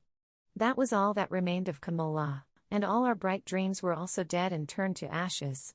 She is no more, Kamala is no more, my mind kept on repeating. I thought of my autobiography, that record of my life, which I had discussed with her as she lay in Buvali Sanatorium. And, as I was writing it, sometimes I would take a chapter or two and read it out to her. She had only seen or heard a part of it, she would never see the rest, nor would we write any more chapters together in the book of life. When I reached Baghdad, I sent a cable to my publishers in London, who were bringing out my autobiography, giving them the dedication for the book, to Kamala, who is no more. Karachi came, and crowds and many familiar faces. And then Allahabad, where we carried the precious urn to the swift-flowing Ganges and poured the ashes into the bosom of that noble river. How many of our forebears she had carried thus to the sea, how many of those who follow us will take that last journey in the embrace of her water? End of Part 6, titled, Mussolini, Return, of Chapter 2. This concludes the second chapter. Chapter 3, The Quest. Part 1. The Panorama of India's Past. During these years of thought and activity, my mind has been full of India, trying to understand her, and to analyze my own reactions towards her. I went back to my childhood days, and tried to remember what I felt like then, what vague shape this conception took in my growing mind, and how it was molded by fresh experience. Sometimes it receded into the background, but it was always there, slowly changing, a queer mixture derived from old story and legend and modern fact. It produced a sensation of pride in me as well as that of shame, for I was ashamed of much that I saw around me, of superstitious practices, of outworn ideas, and, above all, our subject and poverty-stricken state. As I grew up and became engaged in activities which promised to lead to India's freedom, I became obsessed with the thought of India. What was this India that possessed me and beckoned to me continually, urging me to action so that we might realize some vague but deeply felt desire of our hearts? The initial urge came to me, I suppose, through pride, both individual and national, and the desire, common to all men, to resist another's domination and have freedom to live the life of our choice. It seemed monstrous to me that a great country like India, with a rich and immemorial past, should be bound hand and foot to a faraway island which imposed its will upon her. It was still more monstrous that this forcible union had resulted in poverty and degradation beyond measure. That was reason enough for me and for others to act. But it was not enough to satisfy the questioning that arose within me. What is this India, apart from her physical and geographical aspects? What did she represent in the past? What gave strength to her then? How did she lose that old strength? And has she lost it completely? Does she represent anything vital now, apart from being the home of a vast number of human beings? How does she fit into the modern world? This wider international aspect of the problem grew upon me as I realized more and more how isolation was both undesirable and impossible. The future that took shape in my mind was one of intimate cooperation, politically, economically, and culturally, between India and the other countries of the world. But before the future came there was the present, and behind the present lay the long and tangled past, out of which the present had grown. So to the past, I looked for understanding. India was in my blood and there was much in her that instinctively thrilled me. And yet I approached her almost as an alien critic, full of dislike for the present as well as for many of the relics of the past that I saw. To some extent, I came to her via the West, and looked at her as a friendly Westerner might have done. I was eager and anxious to change her outlook and appearance and give her the garb of modernity. And yet doubts arose within me. Did I know India? I who presumed to scrap much of her past heritage? There was a great deal that had to be scrapped, that must be scrapped, but surely India could not have been what she undoubtedly was, and could not have continued a cultured existence for thousands of years, if she had not possessed something very vital and enduring, something that was worthwhile. What was this something? I stood on a mound of Mohenjo-Daro in the Indus Valley in the northwest of India, and all around me lay the houses and streets of this ancient city that is said to have existed over 5,000 years ago, and even then it was an old and well-developed civilization. The Indus civilization, writes Professor Child, represents a very perfect adjustment of human life to a specific environment that can only have resulted from years of patient effort. And it has endured. It is already specifically Indian and forms the basis of modern Indian culture. Astonishing thought, that any culture or civilization should have this continuity for 5,000 or 6,000 years or more, and not in a static, unchanging sense, for India was changing and progressing all the time. She was coming into intimate contact with the Persians, the Egyptians, the Greeks, the Chinese, the Arabs, the Central Asians, and the peoples of the Mediterranean. But though she influenced them and was influenced by them, her cultural basis was strong enough to endure. What was the secret of this strength? Where did it come from? I read her history and read also a part of her abundant ancient literature, and was powerfully impressed by the vigor of the thought, the clarity of the language, and the richness of the mind that lay behind it. I journeyed through India in the company of mighty travelers from China and Western and Central Asia who came here in the remote past and left records of their travels. I thought of what India had accomplished in Eastern Asia, in Angkor, Borobudur, and many other places. I wandered over the Himalayas, which are closely connected with old myth and legend, and which have influenced so much our thought and literature. My love of the mountains and my kinship with Kashmir especially drew me to them, and I saw there not only the life and vigor and beauty of the present, but also the memoried loveliness of ages past. The mighty rivers of India that flow from this great mountain barrier into the plains of India attracted me and reminded me of innumerable phases of our history. The Indus or Sindhu, from which our country came to be called India and Hindustan, and across which races and tribes and caravans and armies have come for thousands of years, the Brahmaputra, rather cut off from the main current of history, but living an old story, forcing its way into India through deep chasms cut in the heart of the northeastern mountains, and then flowing calmly in a gracious sweep between mountain and wooded plain, the Jumna, round which clusters so many legends of dance and fun and play, and the Ganges, above all the river of India, which has held India's heart captive and drawn uncounted millions to her banks since the dawn of history. The story of the Ganges, from her source to the sea, from old times to new, is the story of India's civilization and culture, of the rise and fall of empires, of great and proud cities, of the adventure of man and the quest of the mind which has so occupied India's thinkers, of the richness and fulfillment of life as well as its denial and renunciation, of ups and downs, of growth and decay, of life and death. I visited old monuments and ruins and ancient sculptures and frescoes, Ajanta, Ellora, the Elephanta Caves, and other places, and I also saw the lovely buildings of a later age in Agra and Delhi, where every stone told its story of India's past. In my own city of Allahabad or in Hardwar I would go to the great bathing festivals, the Kumbh Mela, and see hundreds of thousands of people come, as their forebears had come for thousands of years from all over India, to bathe in the Ganges. I would remember descriptions of these festivals written 1300 years ago by Chinese pilgrims and others, and even then these melas were ancient and lost in an unknown antiquity. What was the tremendous faith, I wondered, that had drawn our people for untold generations to this famous river of India? These journeys and visits of mine, with the background of my reading, gave me an insight into the past. To a somewhat bare intellectual understanding was added an emotional appreciation, and gradually a sense of reality began to creep into my mental picture of India, and the land of my forefathers became peopled with living beings, who laughed and wept, loved and suffered, and among them were men who seemed to know life and understand it, and out of their wisdom they had built a structure which gave India a cultural stability which lasted for thousands of years. Hundreds of vivid pictures of this past filled my mind, and they would stand out as soon as I visited a particular place associated with them. At Sarnath, near Benares, I would almost see the Buddha preaching his first sermon, and some of his recorded words would come like a distant echo to me through 2,500 years. Ashoka's pillars of stone with their inscriptions would speak to me in their magnificent language and tell me of a man who, though an emperor, was greater than any king or emperor. At Fatehpur Sikri, Akbar, forgetful of his empire, was seated holding converse and debate with the learned of all faiths, curious to learn something new and seeking an answer to the eternal problem of man. Thus slowly the long panorama of India's history unfolded itself before me, with its ups and downs, its triumphs and defeats.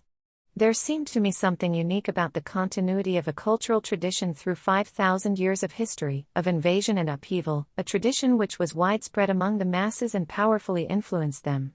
Only China has had such a continuity of tradition and cultural life. And this panorama of the past gradually merged into the unhappy present, when India, for all her past greatness and stability, was a slave country, an appendage of Britain, and all over the world terrible and devastating war was raging and brutalizing humanity. But that vision of 5,000 years gave me a new perspective, and the burden of the present seemed to grow lighter. The 180 years of British rule in India were just one of the unhappy interludes in her long story. She would find herself again. Already the last page of this chapter was being written. The world also will survive the horror of today and build itself anew on fresh foundations. End of Part 1, titled, The Panorama of India's Past, of Chapter 3. Part 2, Nationalism and Internationalism. My reaction to India thus was often an emotional one, conditioned and limited in many ways. It took the form of nationalism. In the case of many people, the conditioning and limiting factors are absent. But nationalism was and is inevitable in the India of my day. It is a natural and healthy growth. For any subject country, national freedom must be the first and dominant urge. For India, with her intense sense of individuality and a past heritage, it was doubly so. Recent events all over the world have demonstrated that the notion that nationalism is fading away before the impact of internationalism and proletarian movements has little truth. It is still one of the most powerful urges that move a people, and round it cluster sentiments and traditions and a sense of common living and common purpose. While the intellectual strata of the middle classes were gradually moving away from nationalism, or so they thought, labor and proletarian movements, deliberately based on internationalism, were drifting towards nationalism. The coming of war swept everybody everywhere into the net of nationalism. This remarkable resurgence of nationalism, or rather a rediscovery of it and a new realization of its vital significance, has raised new problems and altered the form and shape of old problems. Old established traditions cannot be easily scrapped or dispensed with. In moments of crisis they rise and dominate the minds of men, and often, as we have seen, a deliberate attempt is made to use those traditions to rouse a people to a high pitch of effort and sacrifice. Traditions have to be accepted to a large extent and adapted and transformed to meet new conditions and ways of thought, and at the same time new traditions have to be built up. The nationalist ideal is deep and strong. It is not a thing of the past with no future significance. But other ideals, more based on the ineluctable facts of today, have arisen, the international ideal and the proletarian ideal, and there must be some kind of fusion between these various ideals if we are to have a world equilibrium and a lessening of conflict. The abiding appeal of nationalism to the spirit of man has to be recognized and provided for, but its sway limited to a narrower sphere. If nationalism is still so universal in its influence, even in countries powerfully affected by new ideas and international forces, how much more must it dominate the mind of India? Sometimes we are told that our nationalism is a sign of our backwardness, and even our demand for independence indicates our narrow-mindedness. Those who tell us so seem to imagine that true internationalism would triumph if we agreed to remain as junior partners in the British Empire or Commonwealth of Nations. They do not appear to realize that this particular type of so-called internationalism is only an extension of a narrow British nationalism, which could not have appealed to us even if the logical consequences of Anglo-Indian history had not utterly rooted out its possibility from our minds. Nevertheless, India, for all her intense nationalistic fervor, has gone further than many nations in her acceptance of real internationalism and the coordination, and even to some extent the subordination, of the independent nation-state to a world organization. End of Part 2, titled, Nationalism and Internationalism, of Chapter 3. Part 3, India's Strength and Weakness. The search for the sources of India's strength and for her deterioration and decay is long and intricate. Yet the recent causes of that decay are obvious enough. She fell behind in the march of technique, and Europe, which had long been backward in many matters, took the lead in technical progress. Behind this technical progress was the spirit of science and a bubbling life and spirit which displayed itself in many activities and in adventurous voyages of discovery. New techniques gave military strength to the countries of Western Europe, and it was easy for them to spread out and dominate the East. That is the story not only of India, but of almost the whole of Asia. Why this should have happened so is more difficult to unravel, for India was not lacking in mental alertness and technical skill in earlier times. One senses a progressive deterioration during centuries. The urge to life and endeavor becomes less, the creative spirit fades away and gives place to the imitative. Where triumphant and rebellious thought had tried to pierce the mysteries of nature and the universe, the wordy commentator comes with his glosses and long explanations. Magnificent art and sculpture give way to meticulous carving of intricate detail without nobility of conception or design. The vigor and richness of language, powerful yet simple, are followed by highly ornate and complex literary forms. The urge to adventure and the overflowing life which led to vast schemes of distant colonization and the transplantation of Indian culture in far lands, all these fade away and a narrow orthodoxy taboos even the crossing of the high seas. A rational spirit of inquiry, so evident in earlier times, which might well have led to the further growth of science, is replaced by irrationalism and a blind idolatry of the past. Indian life becomes a sluggish stream, living in the past, moving slowly through the accumulations of dead centuries. The heavy burden of the past crushes it and a kind of coma seizes it. It is not surprising that in this condition of mental stupor and physical weariness India should have deteriorated and remained rigid and immobile, while other parts of the world marched ahead. Yet this is not a complete or wholly correct survey.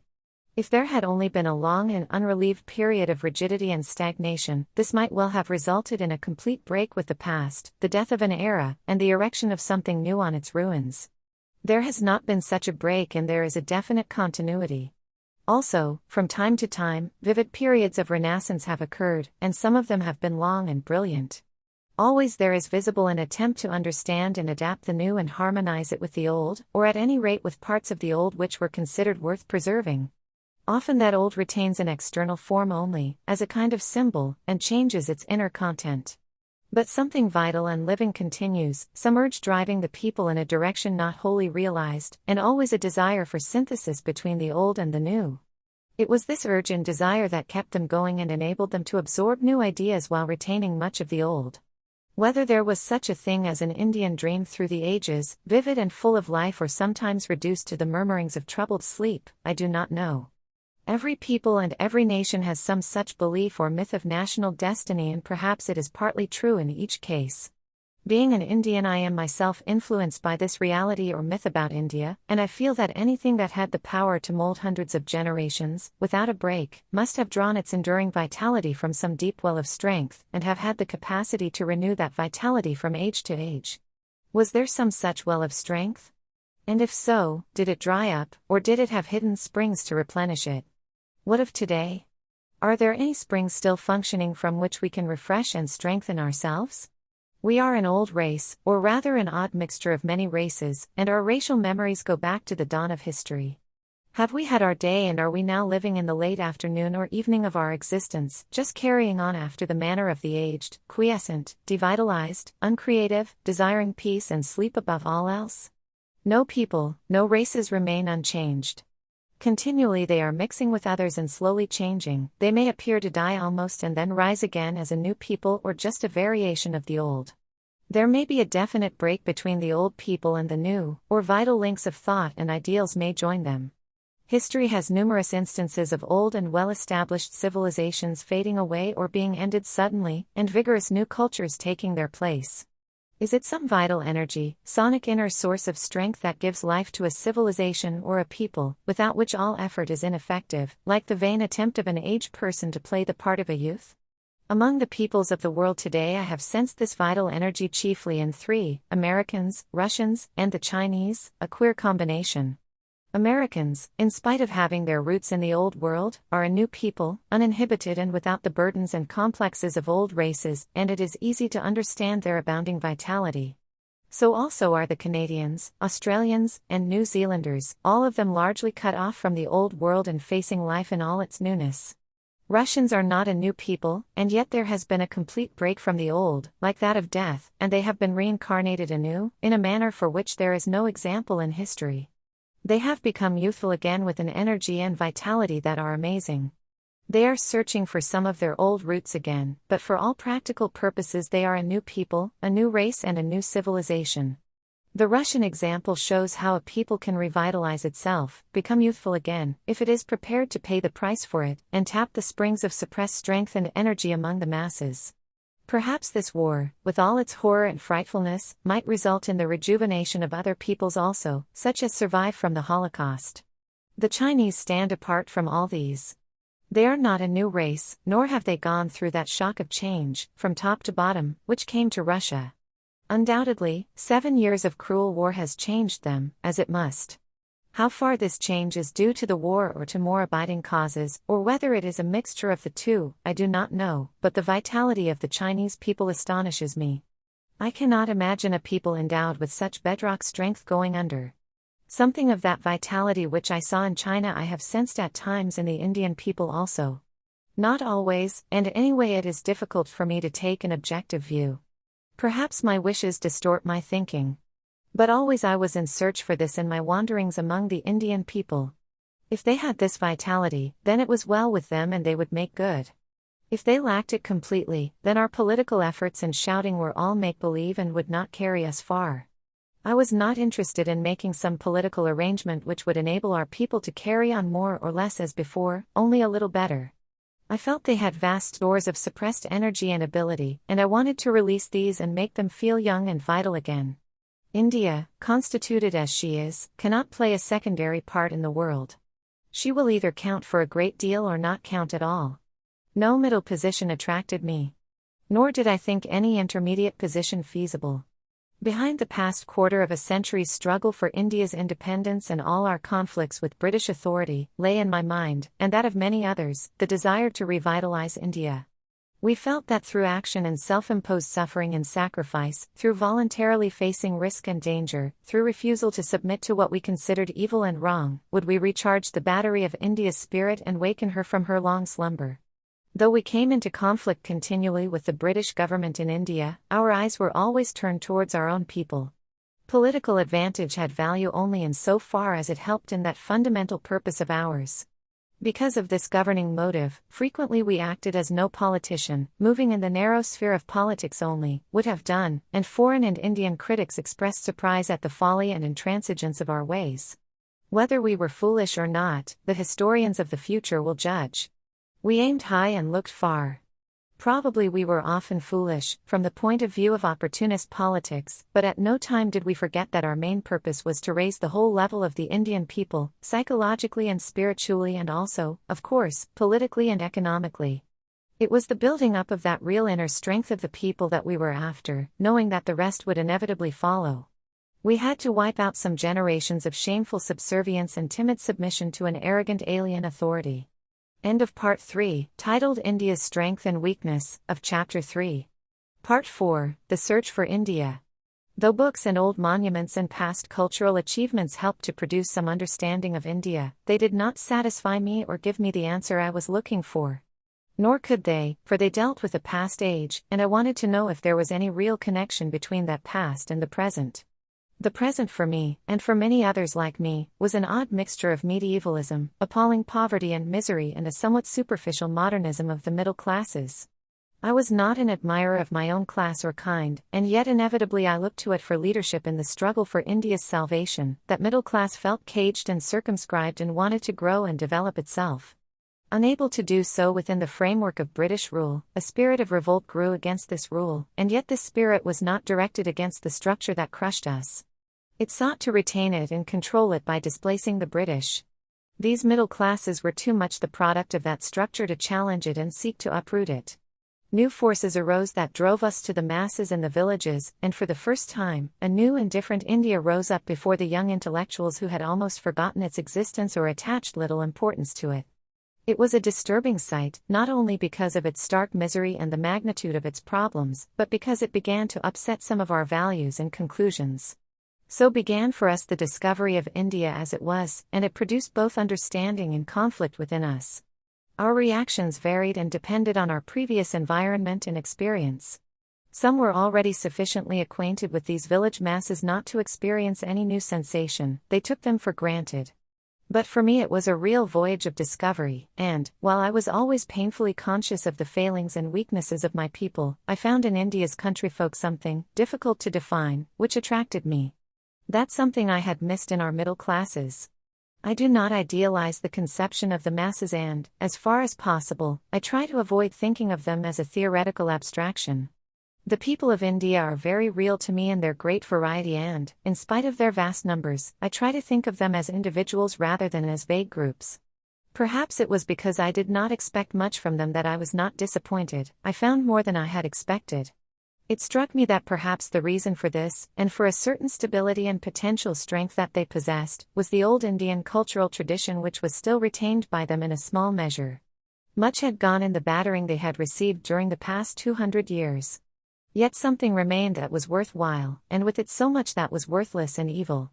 During the 20s, my work was largely confined to my own province, and I traveled extensively and intensively through the towns and villages of the 48 districts of the United Provinces of Agra and Avid, that heart of Hindustan as it has so long been considered, the seat and center of both ancient and medieval civilization, the melting pot of so many races and cultures, the area where the Great Revolt of 1857 blazed up and was later ruthlessly crushed. I grew to know the sturdy Jat of the northern and western districts, that typical son of the soil, brave and independent-looking, relatively more prosperous, the Rajput peasant and petty landholder, still proud of his race and ancestry, even though he might have changed his faith and adopted Islam, the deft and skillful artisans and cottage workers, both Hindu and Muslim, the poorer peasantry and tenants in their vast numbers, especially in Avid and the eastern districts, crushed and ground down by generations of oppression and poverty, hardly daring to hope that a change would come to better their lot, and yet hoping and full of faith. During the 30s, in the intervals of my life out of prison, and especially during the election campaign of 1936-37, I traveled more extensively throughout India, in towns and cities and villages alike. Except for rural Bengal, which unhappily I have only rarely visited, I toured in every province and went deep into villages. I spoke of political and economic issues, and judging from my speech I was full of politics and elections. But all this while, in a corner of my mind, lay something deeper and more vivid, and elections or the other excitements of the passing day meant little to it. Another and a major excitement had seized me, and I was again on a great voyage of discovery, and the land of India and the people of India lay spread out before me. India with all her infinite charm and variety began to grow upon me more and more, and yet the more I saw of her, the more I realized how very difficult it was for me or for anyone else to grasp the ideas she had embodied. It was not her wide spaces that eluded me, or even her diversity, but some depth of soul which I could not fathom, though I had occasional and tantalizing glimpses of it. She was like some ancient palimpsest on which layer upon layer of thought and reverie had been inscribed, and yet no succeeding layer had completely hidden or erased what had been written previously. All of these existed in our conscious or subconscious selves, though we may not have been aware of them, and they had gone to build up the complex and mysterious personality of India. That sphinx-like face with its elusive and sometimes mocking smile was to be seen throughout the length and breadth of the land. Though outwardly there was diversity and infinite variety among our people, everywhere there was that tremendous impress of oneness, which had held all of us together for ages past, whatever political fate or misfortune had befallen us. The unity of India was no longer merely an intellectual conception for me, it was an emotional experience which overpowered me. That essential unity had been so powerful that no political division, no disaster or catastrophe, had been able to overcome it.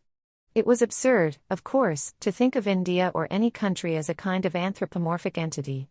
I did not do so. I was also fully aware of the diversities and divisions of Indian life, of classes, castes, religions, races, different degrees of cultural development. Yet I think that a country with a long cultural background and a common outlook on life develops a spirit that is peculiar to it and that is impressed on all its children, however much they may differ among themselves. Can anyone fail to see this in China, whether he meets an old-fashioned Mandarin or a communist who has apparently broken with the past? It was this spirit of India that I was after, not through idle curiosity, though I was curious enough, but because I felt that it might give me some key to the understanding of my country and people, some guidance to thought and action. Politics and elections were day-to-day affairs when we grew excited over trumpery matters. But if we were going to build the house of India's future, strong and secure and beautiful, we would have to dig deep for the foundations. End of Part 4, titled The Search for India, of Chapter 3. Part 5. Bharat Mata.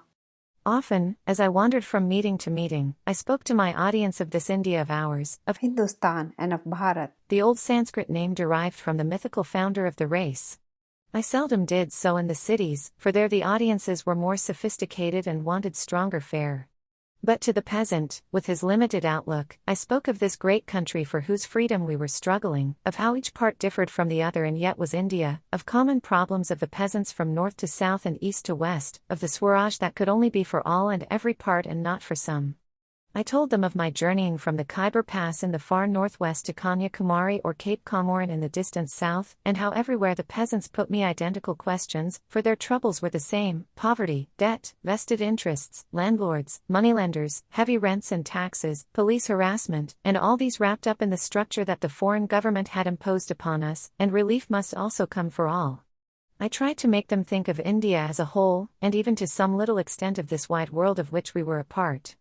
I brought in the struggle in China, in Spain, in Abyssinia, in Central Europe, in Egypt and the countries of Western Asia. I told them of the wonderful changes in the Soviet Union and of the great progress made in America. The task was not easy, yet it was not so difficult as I had imagined, for our ancient epics and myths and legends, which they knew so well, had made them familiar with the conception of their country, and some there were always who had traveled far and wide to the great places of pilgrimage situated at the four corners of India. Or there were old soldiers who had served in foreign parts in World War I or other expeditions. Even my references to foreign countries were brought home to them by the consequences of the Great Depression of the 30s. Sometimes as I reached a gathering, a great roar of welcome would greet me. Bharat Mata ki Jai. Victory to Mother India. I would ask them unexpectedly what they meant by that cry. Who was this Bharat Mata? Mother India, whose victory they wanted? My question would amuse them and surprise them, and then, not knowing exactly what to answer, they would look at each other and at me. I persisted in my questioning. At last a vigorous Jat, wedded to the soil from immemorial generations, would say that it was the Dharti, the good earth of India, that they meant. What earth? Their particular village patch, or all the patches in the district or province, or in the whole of India? And so question and answer went on, till they would ask me impatiently to tell them all about it. I would endeavor to do so and explain that India was all this that they had thought, but it was much more. The mountains and the rivers of India, and the forests and the broad fields, which gave us food, were all dear to us, but what counted ultimately were the people of India, people like them and me, who were spread out all over this vast land. Bharat Mata, Mother India, was essentially these millions of people, and victory to her meant victory to these people. You are parts of this Bharat Mata, I told them. You are in a manner yourselves Bharat Mata. And as this idea slowly soaked into their brains, their eyes would light up as if they had made a great discovery. End of Part 5, titled Bharat Mata, of Chapter 3. Part 6, The Variety and Unity of India. The diversity of India is tremendous, it is obvious, it lies on the surface and anybody can see it. It concerns itself with physical appearances as well as with certain mental habits and traits. There is little in common, to outward seeming, between the Pathan of the northwest and the Tamil in the far south. Their racial stocks are not the same, though there may be common strands running through them. They differ in face and figure, food and clothing, and, of course, language. In the northwestern frontier province there is already the breath of Central Asia, and many a custom there, as in Kashmir, reminds one of the countries on the other side of the Himalayas. Pathan popular dances are singularly like Russian Cossack dancing. Yet, with all these differences, there is no mistaking the impress of India on the Pathan, as this is obvious on the Tamil. This is not surprising, for these borderlands, and indeed Afghanistan also, were united with India for thousands of years. The old Turkish and other races who inhabited Afghanistan and parts of Central Asia before the advent of Islam were largely Buddhists, and earlier still, during the period of the epics, Hindus.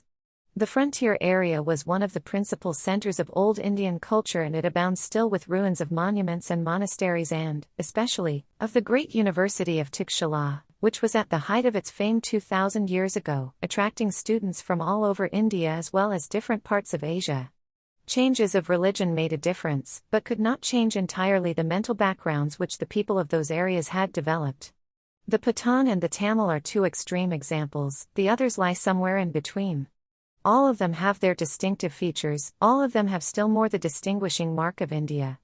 It is fascinating to find how the Bengalis, the Marathas, the Gujaratis, the Tamils, the Andhras, the Oryas, the Assamese, the Canaries, the Malayalis, the Sindhis, the Punjabis, the Pathans, the Kashmiris, the Rajputs, and the great central block comprising the Hindustani-speaking people, have retained their peculiar characteristics for hundreds of years, have still more or less the same virtues and failings of which old tradition or record tells us, and yet have been throughout these ages distinctively Indian, with the same national heritage and the same set of moral and mental qualities. There was something living and dynamic about this heritage which showed itself in ways of living and a philosophical attitude to life and its problems.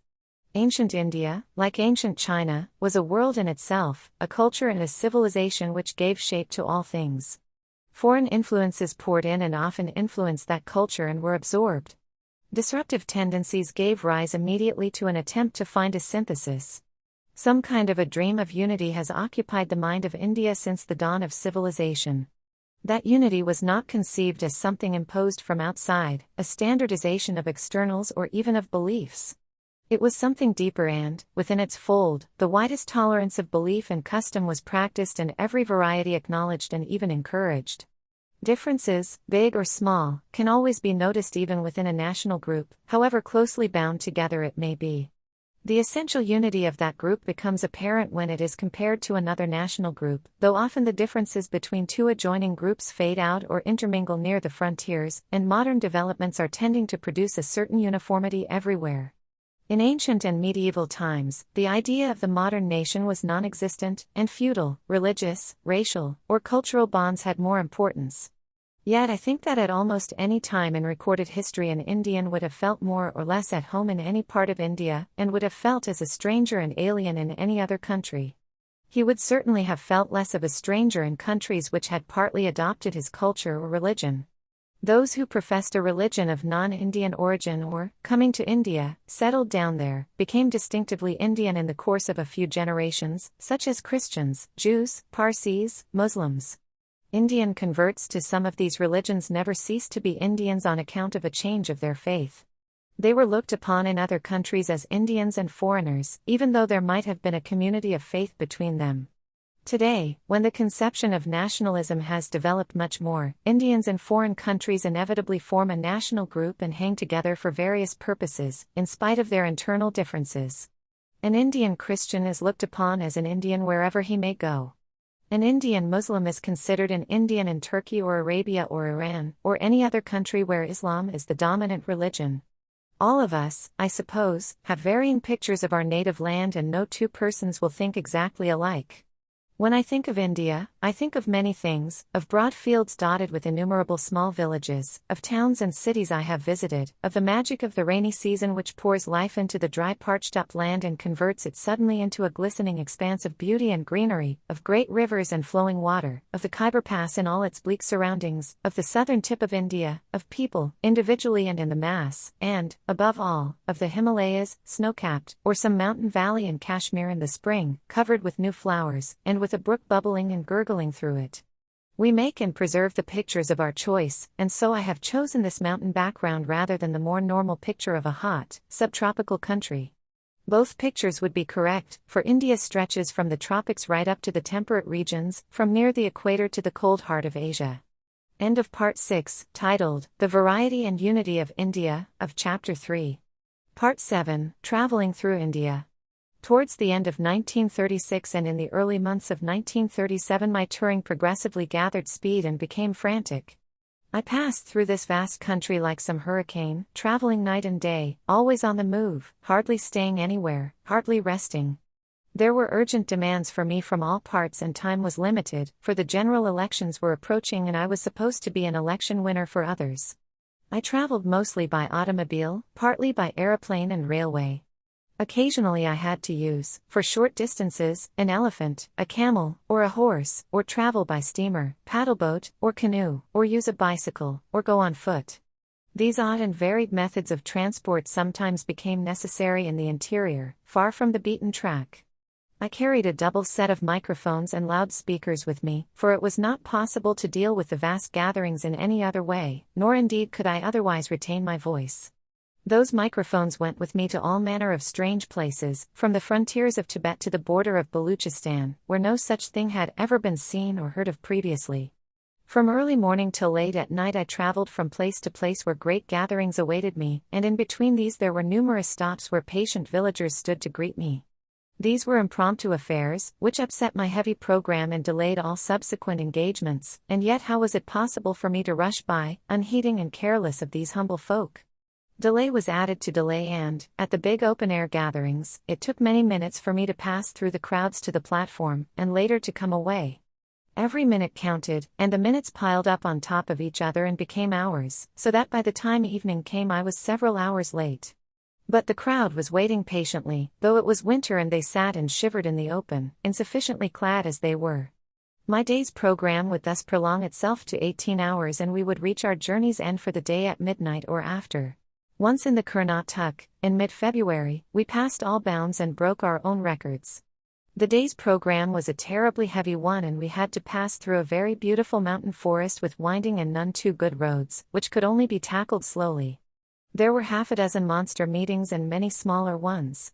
We began the day by a function at 8 in the morning. Our last engagement was at 4 a.m. It should have been 7 hours earlier, and then we had to cover another 70 miles before we reached our resting place for the night. We arrived at 7 a.m., having covered 415 miles that day and night, apart from numerous meetings. It had been a 23-hour day, and an hour later I had to begin my next day's program. Someone took the trouble to estimate that during these months some 10 million persons actually attended the meetings I addressed, while some additional millions were brought into some kind of touch with me during my journeys by road. The biggest gatherings would consist of about 100,000 persons, while audiences of 20,000 were fairly common. Occasionally, in passing through a small town, I would be surprised to notice that it was almost deserted and the shops were closed.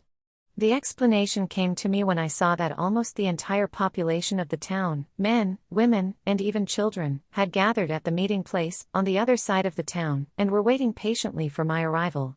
How I managed to carry on in this way without physical collapse, I cannot understand now, for it was a prodigious feat of physical endurance. Gradually, I suppose, my system adapted itself to this vagrant life.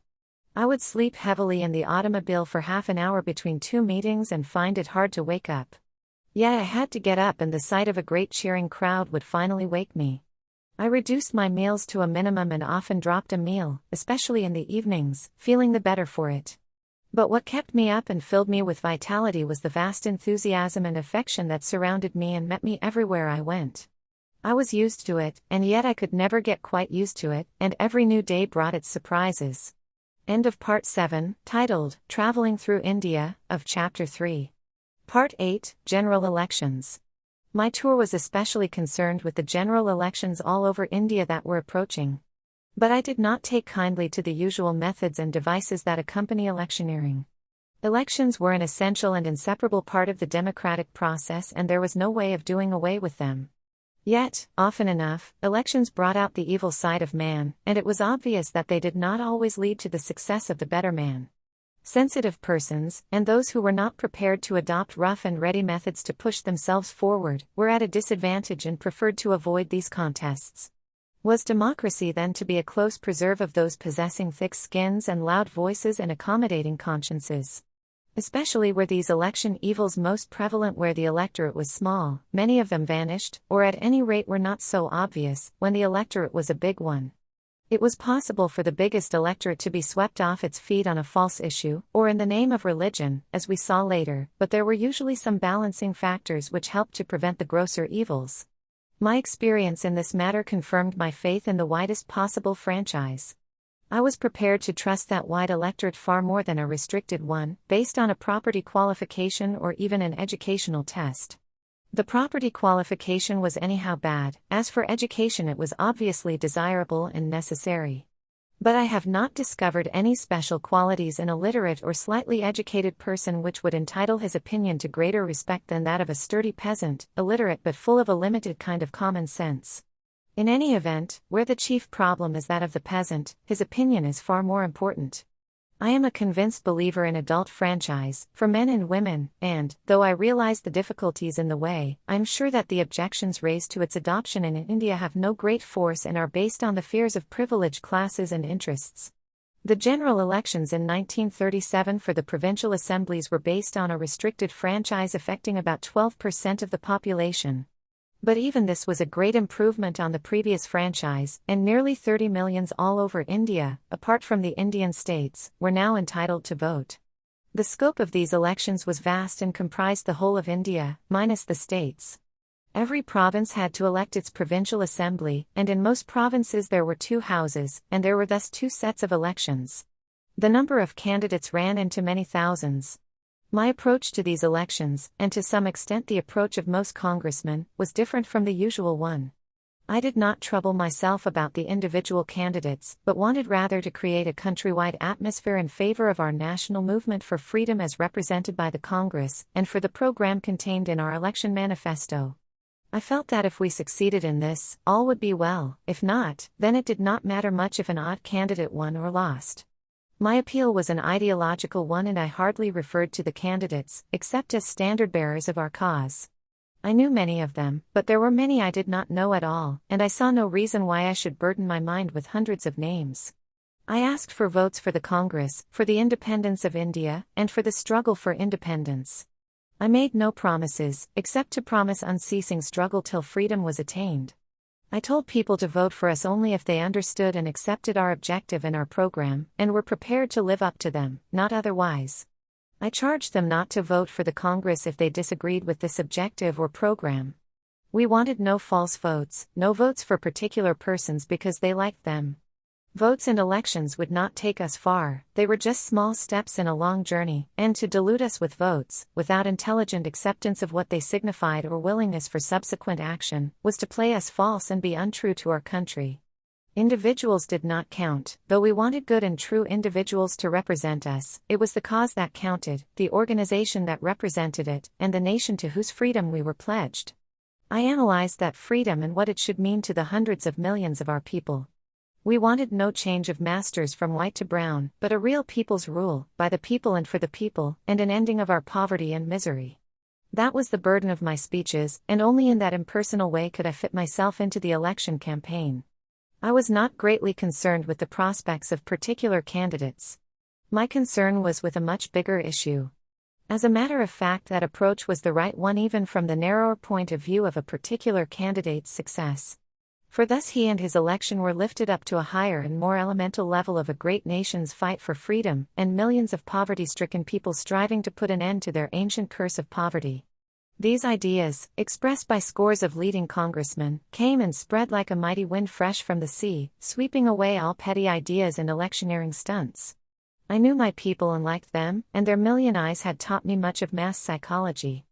I was talking about the elections from day to day, and yet the elections seldom occupied my mind, they floated about superficially on the surface. Nor was I particularly concerned with the voters only. I was getting into touch with something much bigger, the people of India and their millions, and such message as I had was meant for them all, whether they were voters or not, for every Indian, man, woman, and child. The excitement of this adventure held me, this physical and emotional communion with vast numbers of people. It was not the feeling of being in a crowd, one among many, and being swayed by the impulses of the crowd. My eyes held those thousands of eyes. We looked at each other, not as strangers meeting for the first time, but with recognition, though of what this was none could say. As I saluted them with a namaskar, the palms of my hands joined together in front of me, a forest of hands went up in salutation, and a friendly, personal smile appeared on their faces, and a murmur of greeting rose from that assembled multitude and enveloped me in its warm embrace. I spoke to them and my voice carried the message I had brought, and I wondered how far they understood my words or the ideas that lay behind them. Whether they understood all I said or not, I could not say, but there was a light of a deeper understanding in their eyes, which seemed to go beyond spoken words. End of Part 8, titled, General Elections, of Chapter 3. Part 9, The Culture of the Masses. Thus I saw the moving drama of the Indian people in the present, and would often trace the threads which bound their lives to the past, even while their eyes were turned towards the future. Everywhere I found a cultural background which had exerted a powerful influence on their lives. This background was a mixture of popular philosophy, tradition, history, myth, and legend, and it was not possible to draw a line between any of these. Even the entirely uneducated and illiterate shared this background. The old epics of India, the Ramayana and the Mahabharata and other books, in popular translations and paraphrases, were widely known among the masses, and every incident and story and moral in them was engraved on the popular mind and gave a richness and content to it. Illiterate villagers would know hundreds of verses by heart, and their conversation would be full of references to them or to some story with a moral, enshrined in some old classic. Often I was surprised by some such literary turn given by a group of villagers to a simple talk about present-day affairs.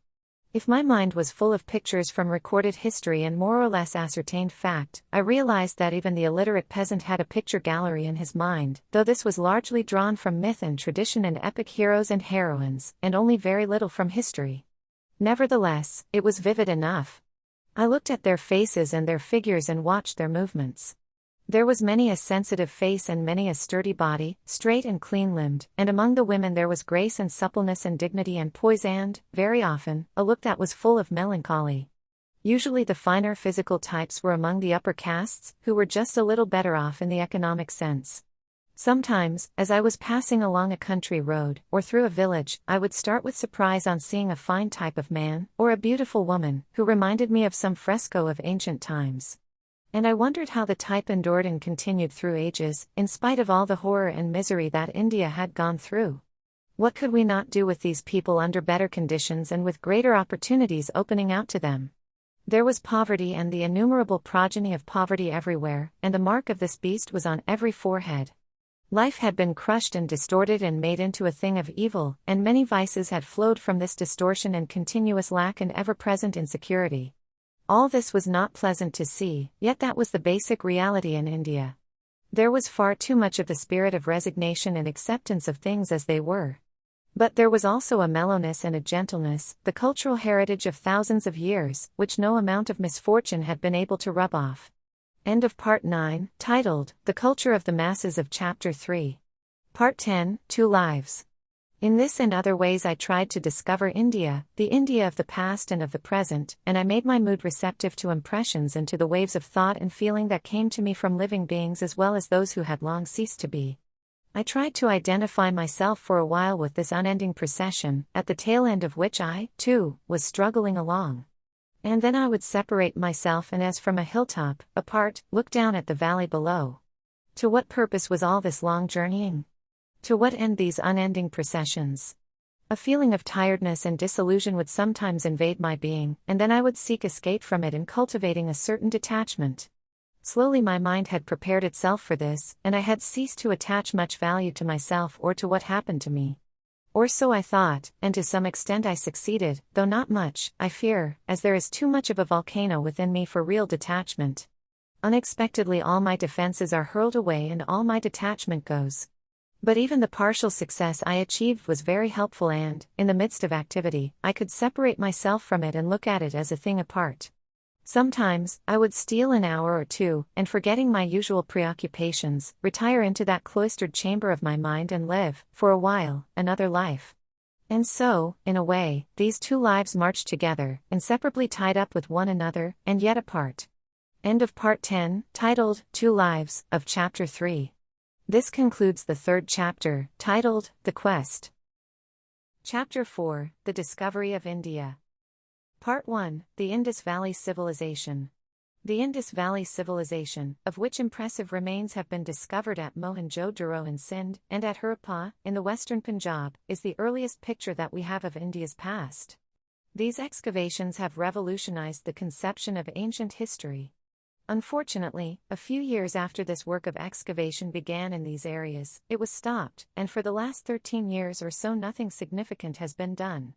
The stoppage was initially due to the Great Depression of the early 30s. Lack of funds was pleaded, although there was never any lack for the display of imperial pomp and splendor. The coming of World War II effectively stopped all activity, and even the work of preservation of all that has been dug out has been rather neglected. Twice I have visited Mohenjo-daro, in 1931 and 1936. During my second visit I found that the rain and the dry sandy air had already injured many of the buildings that had been dug out. After being preserved for over 5,000 years under a covering of sand and soil, they were rapidly disintegrating owing to exposure, and very little was being done to preserve these priceless relics of ancient times. The officer of the archaeological department in charge of the place complained that he was allowed practically no funds or other help or material to enable him to keep the excavated buildings as they were. What has happened during these last 8 years I do not know, but I imagine that the wearing away has continued, and within another few years many of the characteristic features of Mohenjo-daro will have disappeared. That is a tragedy for which there is no excuse, and something that can never be replaced will have gone, leaving only pictures and written descriptions to remind us of what it was. Mohenjo-daro and Harappa are far apart. It was sheer chance that led to the discovery of these ruins in these two places. There can be little doubt that there lie many such buried cities and other remains of the handiwork of ancient man in between these two areas, that, in fact, this civilization was widespread over large parts of India, certainly of North India. A time may come when this work of uncovering the distant past of India is again taken in hand and far-reaching discoveries are made. Already remains of this civilization have been found as far apart as Kathiawar in the west and the Ambala district of the Punjab, and there is reason for believing that it spread to the Gangetic Valley. Thus it was something much more than an Indus Valley civilization. The inscriptions found at Mohenjo-Daro have so far not been fully deciphered. But what we know, even thus far, is of the utmost significance. The Indus Valley civilization, as we find it, was highly developed and must have taken thousands of years to reach that stage. It was, surprisingly enough, a predominantly secular civilization, and the religious element, though present, did not dominate the scene. It was clearly also the precursor of later cultural periods in India.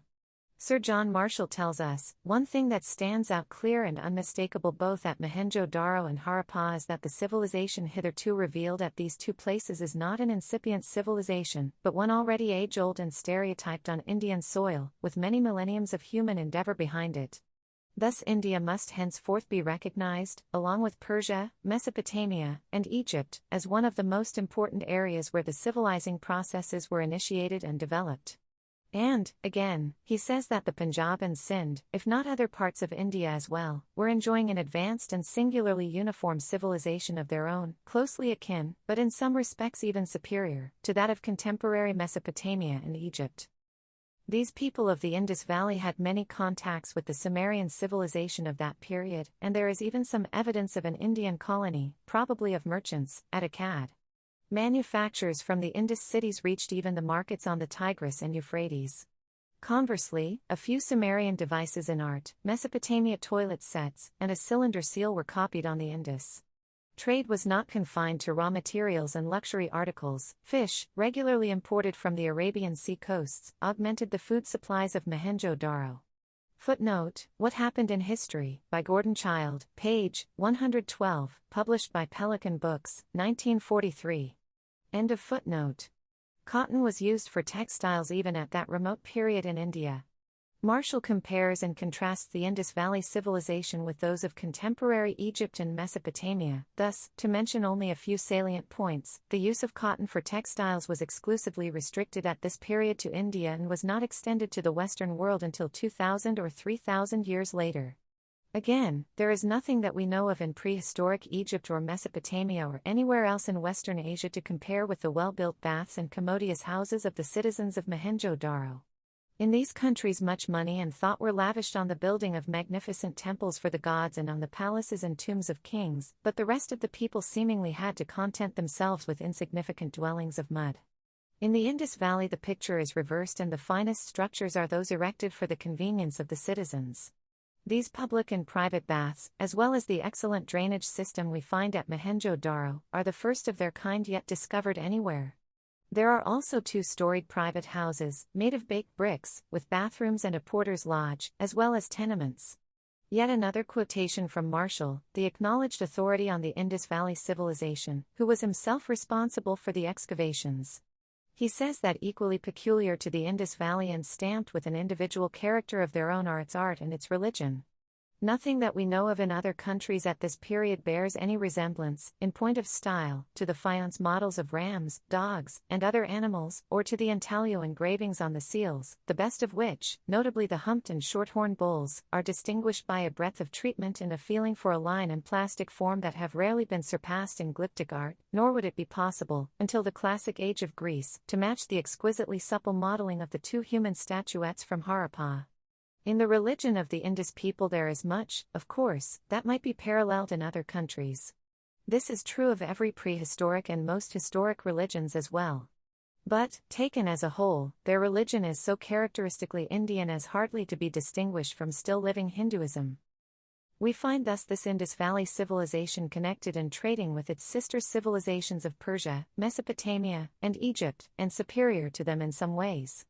It was an urban civilization, where the merchant class was wealthy and evidently played an important role. The streets, lined with stalls and what were probably small shops, give the impression of an Indian bazaar of today. Professor Child says, it would seem to follow that the craftsmen of the Indus cities were, to a large extent, producing for the market. What, if any, form of currency and standard of value had been accepted by society to facilitate the exchange of commodities is, however, uncertain. Magazines attached to many spacious and commodious private houses mark their owners as merchants. Their number and size indicate a strong and prosperous merchant community.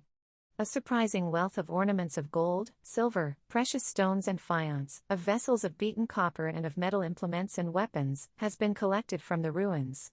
Child adds that well-planned streets and a magnificent system of drains, regularly cleared out, reflect the vigilance of some regular municipal government.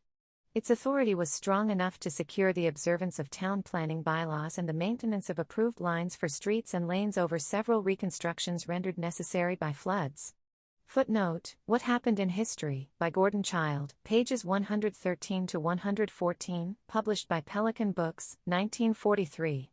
End of footnote. Between this Indus Valley civilization and today in India there are many gaps and periods about which we know little.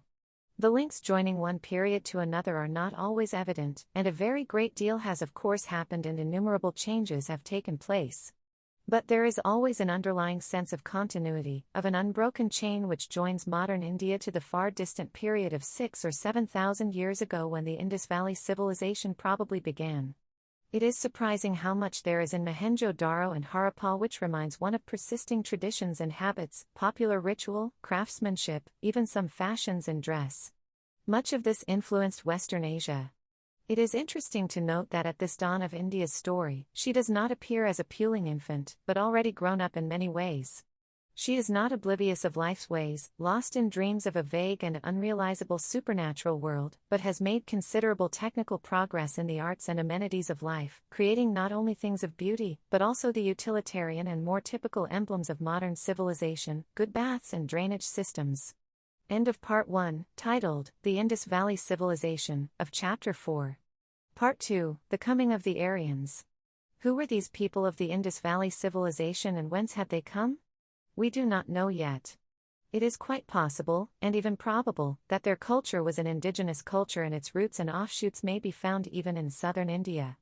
Some scholars find an essential similarity between these people and the Dravidian races and culture of South India. Even if there was some ancient migration to India, this could only have taken place some thousands of years before the date assigned to Mohenjo-Daro. For all practical purposes we can treat them as the indigenous inhabitants of India. What happened to the Indus Valley civilization and how did it end? Some people, among them, Gordon Childe, say that there was a sudden end to it due to an unexplained catastrophe.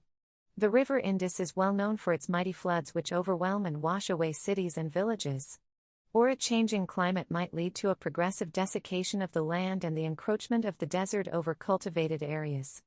The ruins of Mohenjo-Daro are themselves evidence of layer upon layer of sand being deposited, raising the ground level of the city and compelling the inhabitants to build higher on the old foundations.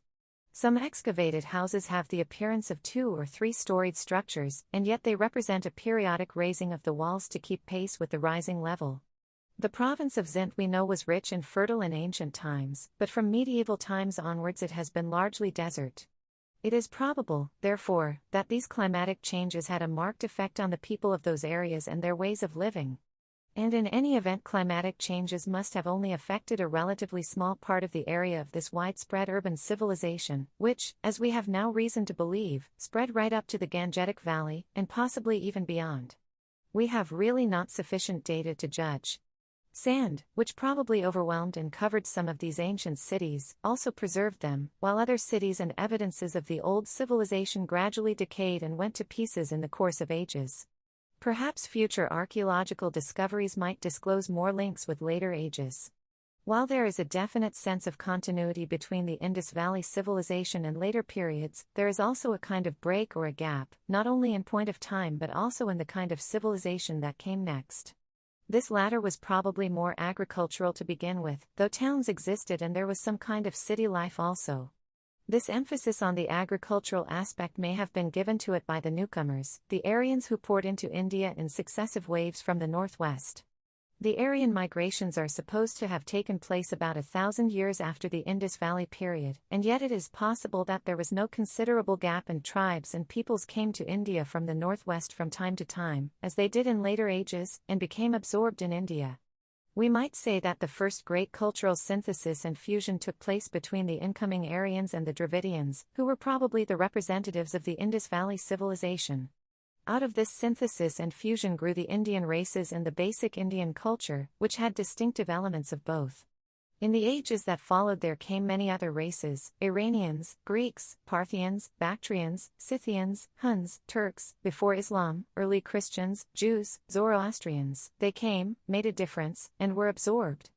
India was, according to Dodwell, infinitely absorbent like the ocean. It is odd to think of India, with her caste system and exclusiveness, having this astonishing inclusive capacity to absorb foreign races and cultures.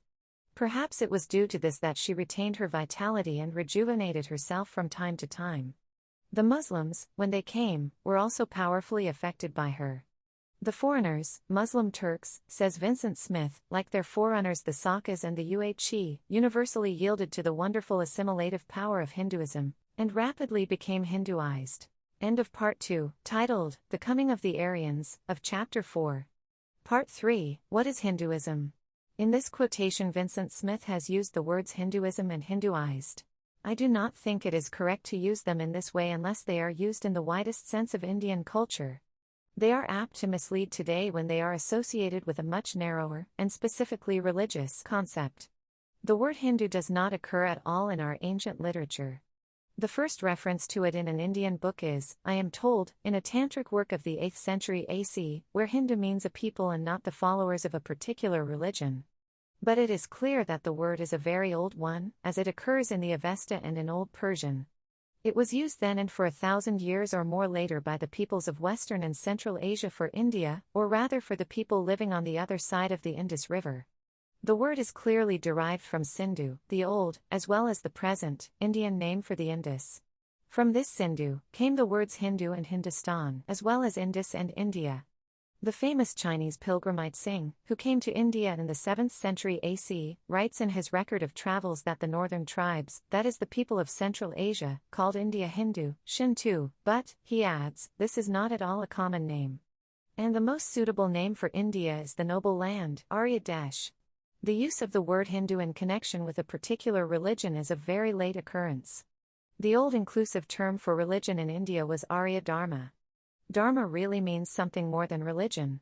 It is from a root word which means to hold together. It is the inmost constitution of a thing, the law of its inner being. It is an ethical concept which includes the moral code, righteousness, and the whole range of man's duties and responsibilities. Arya Dharma would include all the faiths, Vedic and non-Vedic, that originated in India. It was used by Buddhists and Jains as well as by those who accepted the Vedas. Buddha always called his way to salvation the Aryan path. The expression Vedic Dharma was also used in ancient times to signify more particularly and exclusively all those philosophies, moral teachings, ritual and practices, which were supposed to derive from the Vedas. Thus all those who acknowledged the general authority of the Vedas could be said to belong to the Vedic Dharma. Sanatan Dharma, meaning the ancient religion, could be applied to any of the ancient Indian faiths, including Buddhism and Jainism, but the expression has been more or less monopolized today by some orthodox sections among the Hindus who claim to follow the ancient faith. Buddhism and Jainism were certainly not Hinduism or even the Vedic Dharma. Yet they arose in India and were integral parts of Indian life, culture and philosophy. A Buddhist or Jain in India is 100% product of Indian thought and culture, yet neither is a Hindu by faith. It is, therefore, entirely misleading to refer to Indian culture as Hindu culture. In later ages this culture was greatly influenced by the impact of Islam, and yet it remained basically and distinctively Indian. Today it is experiencing in 100 ways the powerful effect of the industrial civilization, which rose in the West, and it is difficult to say with any precision what the outcome will be. Hinduism, as a faith, is vague, amorphous, many-sided, all things to all men. It is hardly possible to define it, or indeed to say definitely whether it is a religion or not, in the usual sense of the word. In its present form, and even in the past, it embraces many beliefs and practices, from the highest to the lowest, often opposed to or contradicting each other. Its essential spirit seems to be to live and let live. Mahatma Gandhi has attempted to define it. If I were asked to define the Hindu creed, I should simply say, search after truth through nonviolent means. A man may not believe in God and still call himself a Hindu. Hinduism is a relentless pursuit after truth. Hinduism is the religion of truth. Truth is God.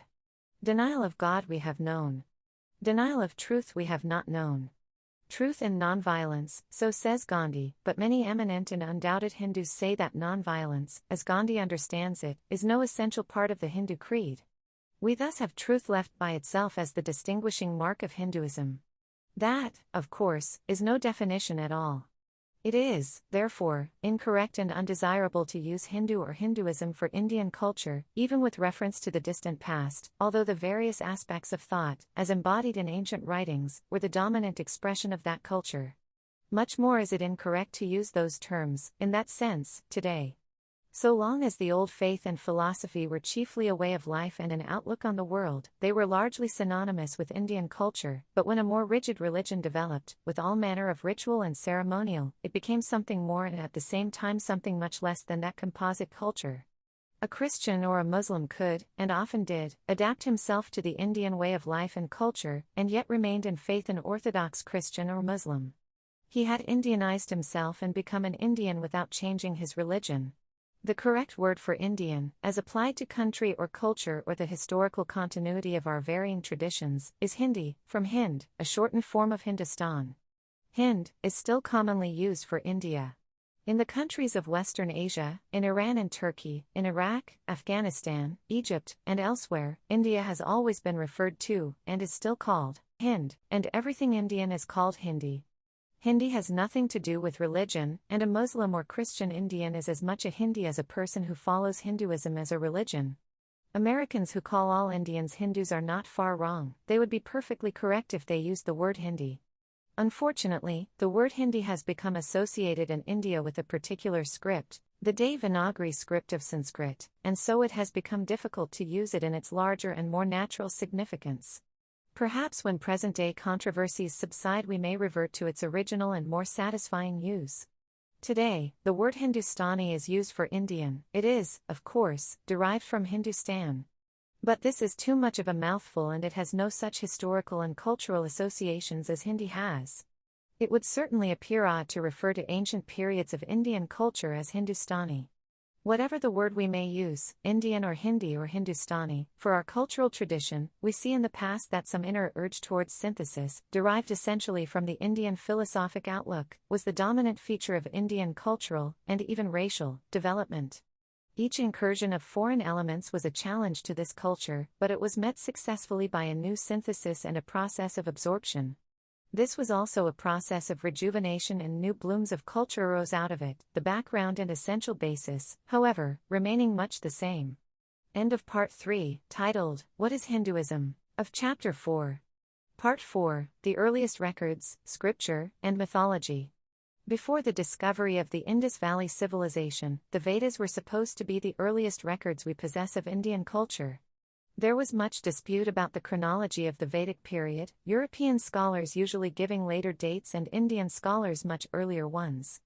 It was curious, this desire on the part of Indians to go as far back as possible and thus enhance the importance of our ancient culture.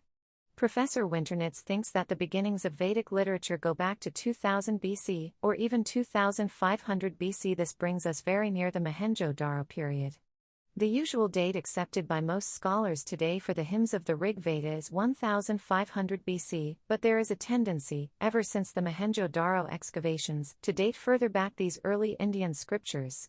Whatever the exact date may be, it is probable that this literature is earlier than that of either Greece or Israel, that, in fact, it represents some of the earliest documents of the human mind that we possess. Max Muller has called it, the first word spoken by the Aryan man. The Vedas were the outpourings of the Aryans as they streamed into the rich land of India.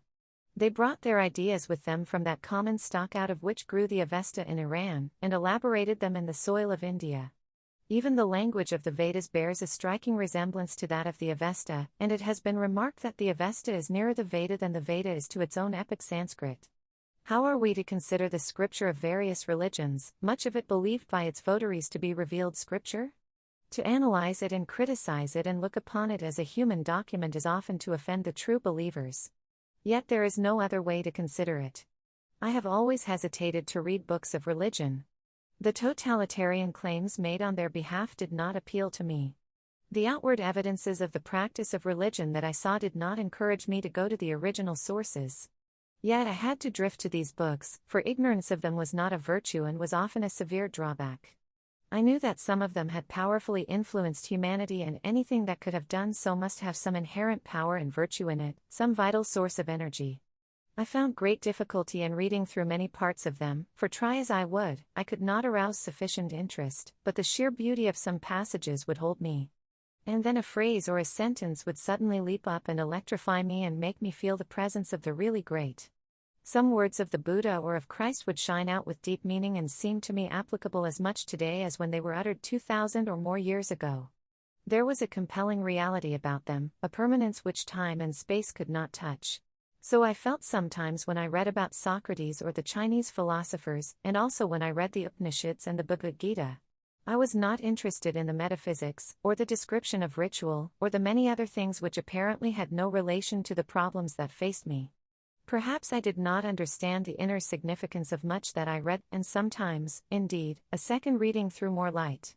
I made no real effort to understand mysterious passages, and I passed by those which had no particular significance for me.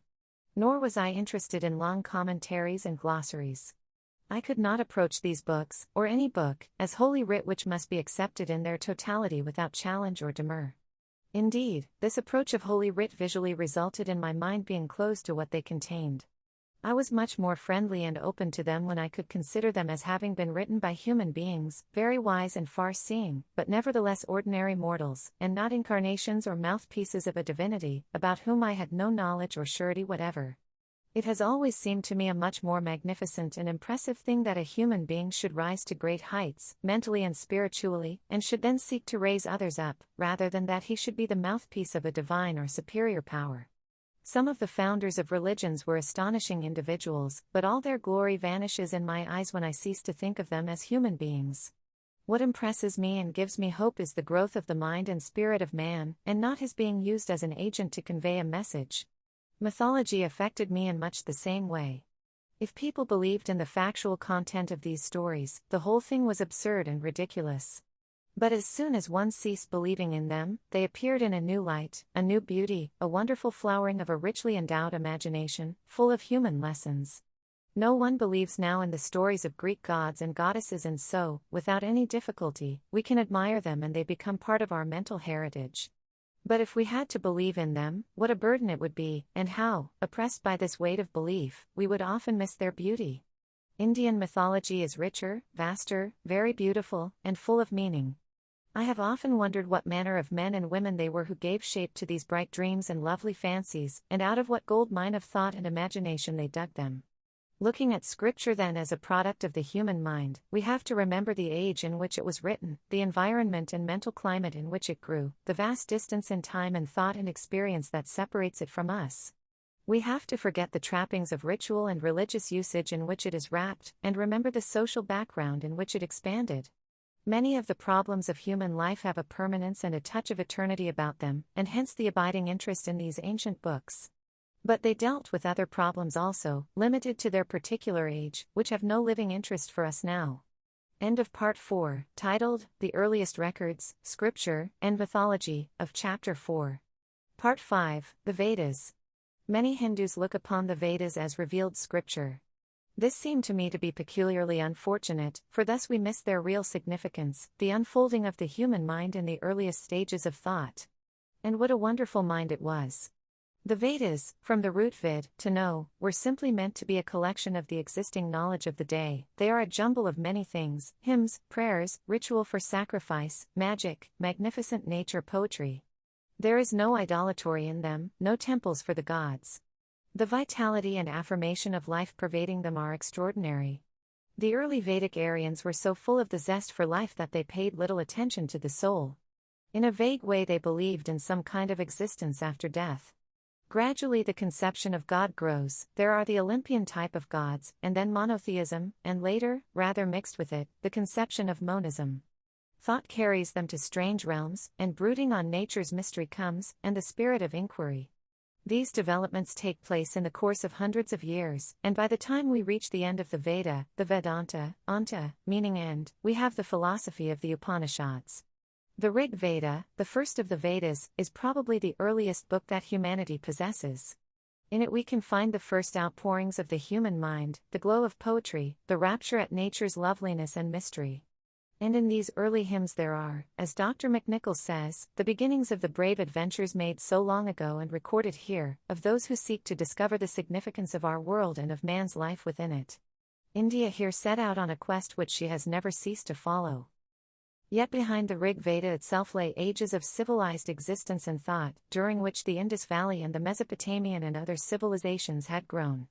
It is appropriate, therefore, that there should be this dedication in the Rig Veda, to the seers, our ancestors, the first pathfinders.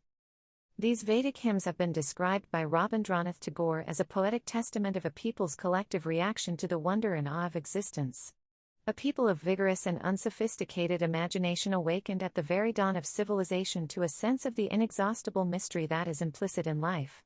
It was a simple faith of theirs that attributed divinity to every element and force of nature, but it was a brave and joyous one, in which the sense of mystery only gave enchantment to life, without weighing it down with bafflement, the faith of a race unburdened with intellectual brooding on the conflicting diversity of the objective universe, though now and again illumined by intuitive experience as, truth is one, though the wise call it by various names. But that brooding spirit crept in gradually till the author of the Veda cried out, O faith, endow us with belief, and raise to deeper questions in a hymn called the Song of Creation, to which Max Muller gave the title, To the Unknown God.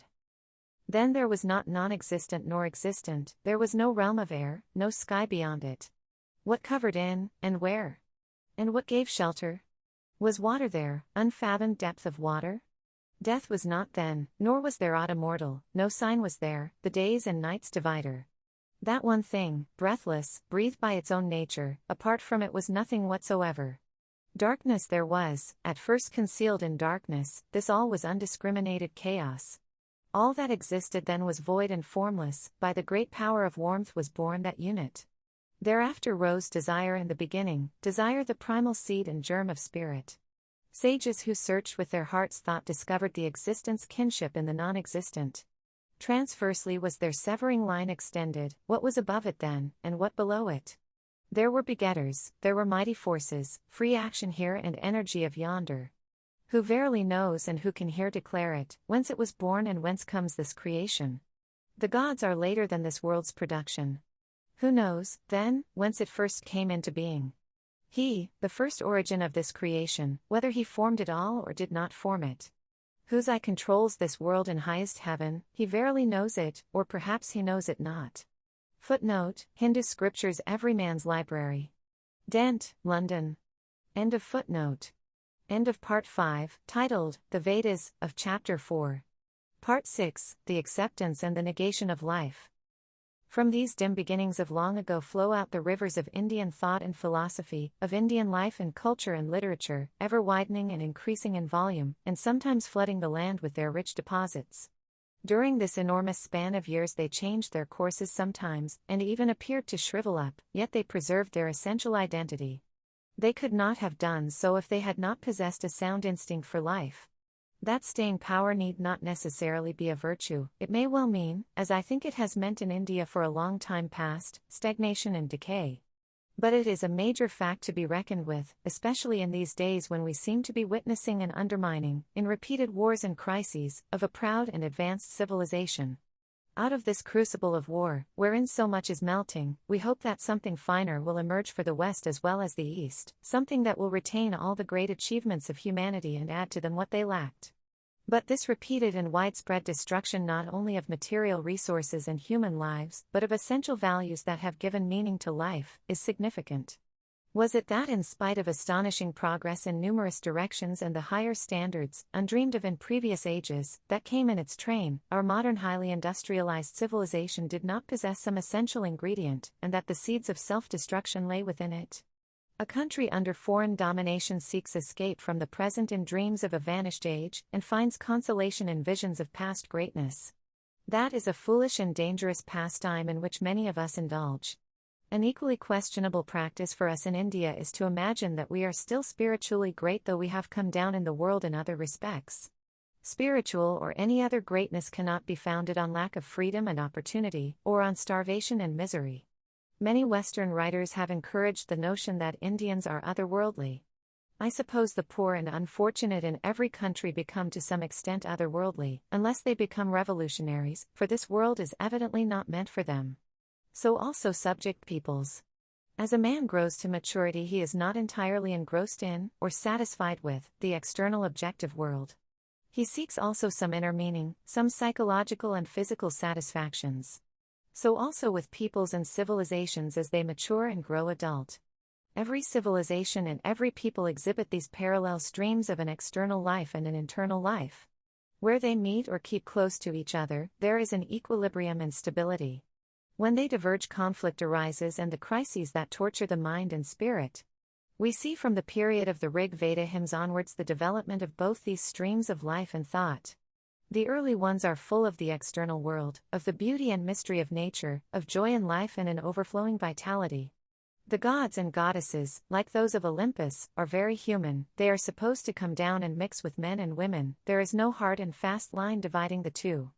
Then thought comes and the spirit of inquiry and the mystery of a transcendental world deepens. Life still continues in abundant measure, but there is also a turning away from its outward manifestations, and a spirit of detachment grows as the eyes are turned to things invisible, which cannot be seen or heard or felt in the ordinary way. What is the object of it all? Is there a purpose in the universe? And, if so, how can man's life be put in harmony with it? Can we bring about a harmonious relation between the visible and invisible worlds, and thus find out the right conduct of life? So we find in India, as elsewhere, these two streams of thought and action, the acceptance of life and the abstention from it, developing side by side, with the emphasis on the one or the other varying in different periods. Yet the basic background of that culture was not one of otherworldliness or world worthlessness. Even when, in philosophical language, it discussed the world as Maya, or what is popularly believed to be illusion, that very conception was not an absolute one but relative to what was thought of as ultimate reality, something like Plato's shadow of reality, and it took the world as it is and tried to live its life and enjoy its manifold beauty. Probably Semitic culture, as exemplified in many religions that emerged from it, and certainly early Christianity, was far more otherworldly. T. E. Lawrence says that the common base of all Semitic creeds, winners or losers, was the ever-present idea of world worthlessness. And this often led to an alternation of self-indulgence and self-denial. In India we find during every period when her civilization bloomed an intense joy in life and nature, a pleasure in the act of living, the development of art and music and literature and song and dancing and painting in the theater, and even a highly sophisticated inquiry into sex relations. It is inconceivable that a culture or view of life based on otherworldliness or world worthlessness could have produced all these manifestations of vigorous and varied life. Indeed, it should be obvious that any culture that was basically otherworldly could not have carried on for thousands of years. Yet some people have thought that Indian thought and culture represent essentially the principle of life negation and hot of life affirmation. Both principles are, I suppose, present in varying degrees in all the old religions and cultures. But I should have thought that Indian culture, taken as a whole, never emphasized the negation of life, though some of its philosophies did so. It seems to have done so much less than Christianity. Buddhism and Jainism rather emphasized the abstention from life, and in certain periods of Indian history there was a running away from life on a big scale, as, for instance, when large numbers of people joined the Buddhist viharas or monasteries. What the reason for this was I do not know. Equally, or more, significant instances can be found during the Middle Ages in Europe when a widespread belief existed that the world was coming to an end. Perhaps the ideas of renunciation and life negation are caused or emphasized by a feeling of frustration due to political and economic factors. Buddhism, in spite of its theoretical approach, or rather approaches, for there are several, as a matter of fact avoids extremes. It is the doctrine of the golden mean, the middle path. Even the idea of nirvana was very far from being a kind of nothingness, as it is sometimes supposed to be. It was a positive condition, but because it was beyond the range of human thought, negative terms were used to describe it. If Buddhism, a typical product of Indian thought and culture, had merely been a doctrine of life negation or denial, it would surely have had some such effect on the hundreds of millions who profess it. Yet, as a matter of fact, the Buddhist countries are full of evidence to the contrary, and the Chinese people are an outstanding example of what affirmation of life can be. The confusion seems to have arisen from the fact that Indian thought was always laying stress on the ultimate purpose of life. It could never forget the transcendent element in its makeup, and so, while affirming life to the full, it refused to become a victim and a slave of life. Indulge in right action with all your strength and energy, it said, but keep above it, and do not worry much about the results of such action. Thus it taught detachment in life and action, not abstention from them. This idea of detachment runs through Indian thought and philosophy, as it does through most other philosophies. It is another way of saying that a right balance and equilibrium should be kept between the visible and invisible worlds, for if there is too much attachment to action in the visible world, the other world is forgotten and fades away, and action itself becomes without ultimate purpose. There is an emphasis on truth, a dependence on it, a passion for it, in these early adventures of the Indian mind. Dogma or revelation are passed by as something for lesser minds which cannot rise above them. The approach was one of experiment based on personal experience. That experience, when it dealt with the invisible world, was, like all emotional and psychic experiences, different from the experience of the visible, external world. It seemed to go out of the three-dimensional world we know into some different and vaster realm, and was thus difficult to describe in terms of 3 dimensions. What that experience was, and whether it was a vision or realization of some aspects of truth and reality, or was merely a phantasm of the imagination, I do not know. Probably it was often self-delusion. What interests me more is the approach, which was not authoritarian or dogmatic but was an attempt to discover for oneself what lay behind the external aspect of life. It must be remembered that the business of philosophy in India was not confined to a few philosophers or highbrows. Philosophy was an essential part of the religion of the masses, it percolated to them in some attenuated form and created that philosophic outlook which became nearly as common in India as it is in China. That philosophy was for some a deep and intricate attempt to know the causes and laws of all phenomena, the search for the ultimate purpose of life, and the attempt to find an organic unity in life's many contradictions. But for the many it was a much simpler affair, which yet gave them some sense of purpose, of cause and effect, and endowed them with courage to face trial and misfortune and not lose their gaiety and composure. The ancient wisdom of China and India, the Tao or the true path, wrote Tagore to Dr. Tai Chit Tao, was the pursuit of completeness, the blending of life's diverse work with the joy of living. Something of that wisdom impressed itself even upon the illiterate and ignorant masses, and we have seen how the Chinese people, after 7 years of horrible war, have not lost the anchor of their faith or the gaiety of their minds. In India our trial has been more drawn out, and poverty and uttermost misery have long been the inseparable companions of our people. And yet they still laugh and sing and dance and do not lose hope. End of Part 6, titled, The Acceptance and the Negation of Life, of Chapter 4. Part 7, Synthesis and Adjustment. The beginnings of the caste system. The coming of the Aryans into India raised new problems, racial and political. The conquered race, the Dravidians, had a long background of civilization behind them, but there is little doubt that the Aryans considered themselves vastly superior and a wide gulf separated the two races. Then there were also the backward aboriginal tribes, nomads or forest dwellers. Out of this conflict and interaction of races gradually arose the caste system, which, in the course of succeeding centuries, was to affect Indian life so profoundly. Probably caste was neither Aryan nor Dravidian. It was an attempt at the social organization of different races, a rationalization of the facts as they existed at the time. It brought degradation in its train afterwards, and it is still a burden and a curse, but we can hardly judge it from subsequent standards or later developments. It was in keeping with the spirit of the times, and some such grading took place in most of the ancient civilizations, though apparently China was free from it. There was a fourfold division in that other branch of the Aryans, the Iranians, during the Sasanian period, but it did not petrify into caste. Many of these old civilizations, including that of Greece, were entirely dependent on mass slavery. There was no such mass or large-scale labor slavery in India, although there were relatively small numbers of domestic slaves. Plato in his Republic refers to a division similar to that of the 4 principal castes. Medieval Catholicism knew this division also.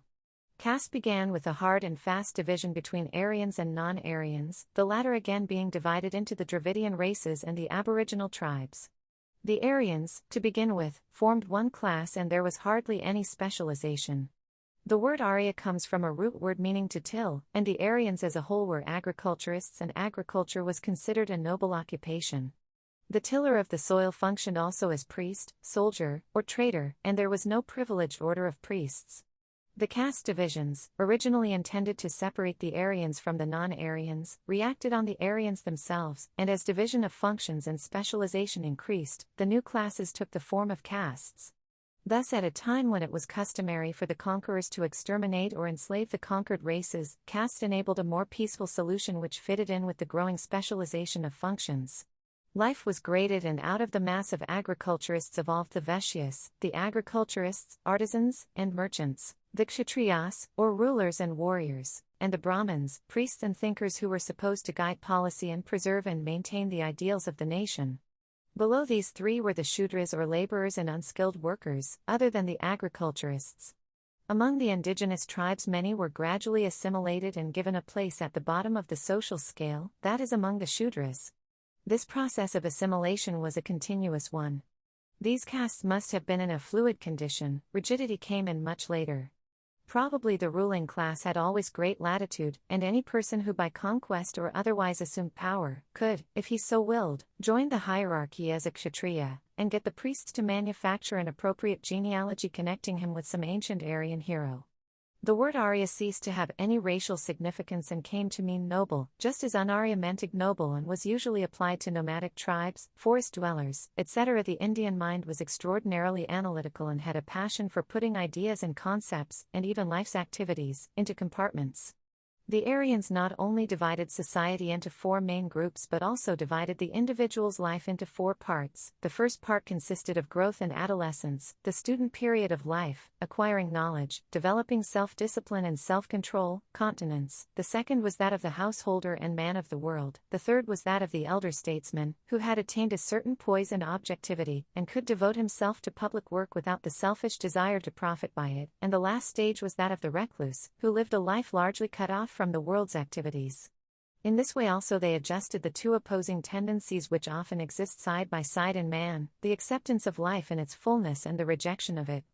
In India, as in China, learning and eruditions have always stood high in public esteem, for learning was supposed to imply both superior knowledge and virtue. Before the learned man, the ruler and the warrior have always bowed. The old Indian theory was that those who were concerned with the exercise of power could not be completely objective. Their personal interests and inclinations would come into conflict with their public duties. Hence the task of determining values and the preservation of ethical standards was allotted to a class or group of thinkers who were freed from material cares and were, as far as possible, without obligations, so that they could consider life's problems in a spirit of detachment. This class of thinkers or philosophers was thus supposed to be at the top of the social structure, honored and respected by all. The men of action, the rulers and warriors came after them and, however powerful they might be, did not command the same respect.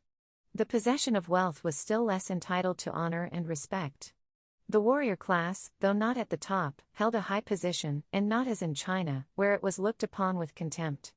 This was the theory, and to some extent it may be found elsewhere, as in Christendom and medieval Europe, when the Roman Church assumed the functions of leadership in all spiritual, ethical, and moral matters, and even in the general principles underlying the conduct of the state. In practice, Rome became intensely interested in temporal power, and the princes of the Church were rulers in their own right. In India, the Brahmin class, in addition to supplying the thinkers and the philosophers, became a powerful and entrenched priesthood, intent on preserving its vested interests. Yet this theory in varying degrees has influenced Indian life profoundly, and the ideal has continued to be of a man full of learning and charity, essentially good, self-disciplined, and capable of sacrificing himself for the sake of others. The Brahmin class has shown all the vices of a privileged and entrenched class in the past, and large numbers of them have possessed neither learning nor virtue. Yet they have largely retained the esteem of the public, not because of temporal power or possession of money, but because they have produced a remarkable succession of men of intelligence, and their record of public service and personal sacrifice for the public good has been a notable one. The whole class profited by the example of its leading personalities in every age, and yet the public esteem went to the qualities rather than to any official status. The tradition was one of respecting learning and goodness in any individual who possessed them. There are innumerable examples of non-Brahmins, and even persons belonging to the depressed classes, being so respected and sometimes considered as saints. Official status and military power never commanded the same measure of respect, though it may have been feared. Even today, in this money age, the influence of this tradition is marked, and because of it Gandhiji, who is not a Brahmin, can become the supreme leader of India and move the hearts of millions without force or compulsion or official position or possession of money. Perhaps this is as good a test as any of a nation's cultural background and its conscious or subconscious objective, to what kind of a leader does it give its allegiance. The central idea of old Indian civilization, or Indo-Aryan culture, was that of dharma, which was something much more than religion or creed. It was a conception of obligations, of the discharge of one's duties to oneself and to others. This dharma itself was part of Rita, the fundamental moral law governing the functioning of the universe and all it contained. If there was such an order, then man was supposed to fit into it, and he should function in such a way as to remain in harmony with it. If man did his duty and was ethically right in his action, the right consequences would inevitably follow. Rights as such were not emphasized. That, to some extent, was the old outlook everywhere. It stands out in marked contrast with the modern assertion of rights of individuals, of groups, of nations. End of Part 7, titled, Synthesis and Adjustment, The Beginnings of the Caste System, of Chapter 4. Part 8, The Continuity of Indian Culture.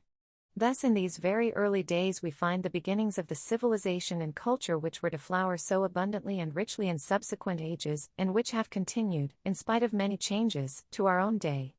The basic ideals, the governing concepts are taking shape, and literature and philosophy, art and drama, and all other activities of life were conditioned by these ideals and worldview.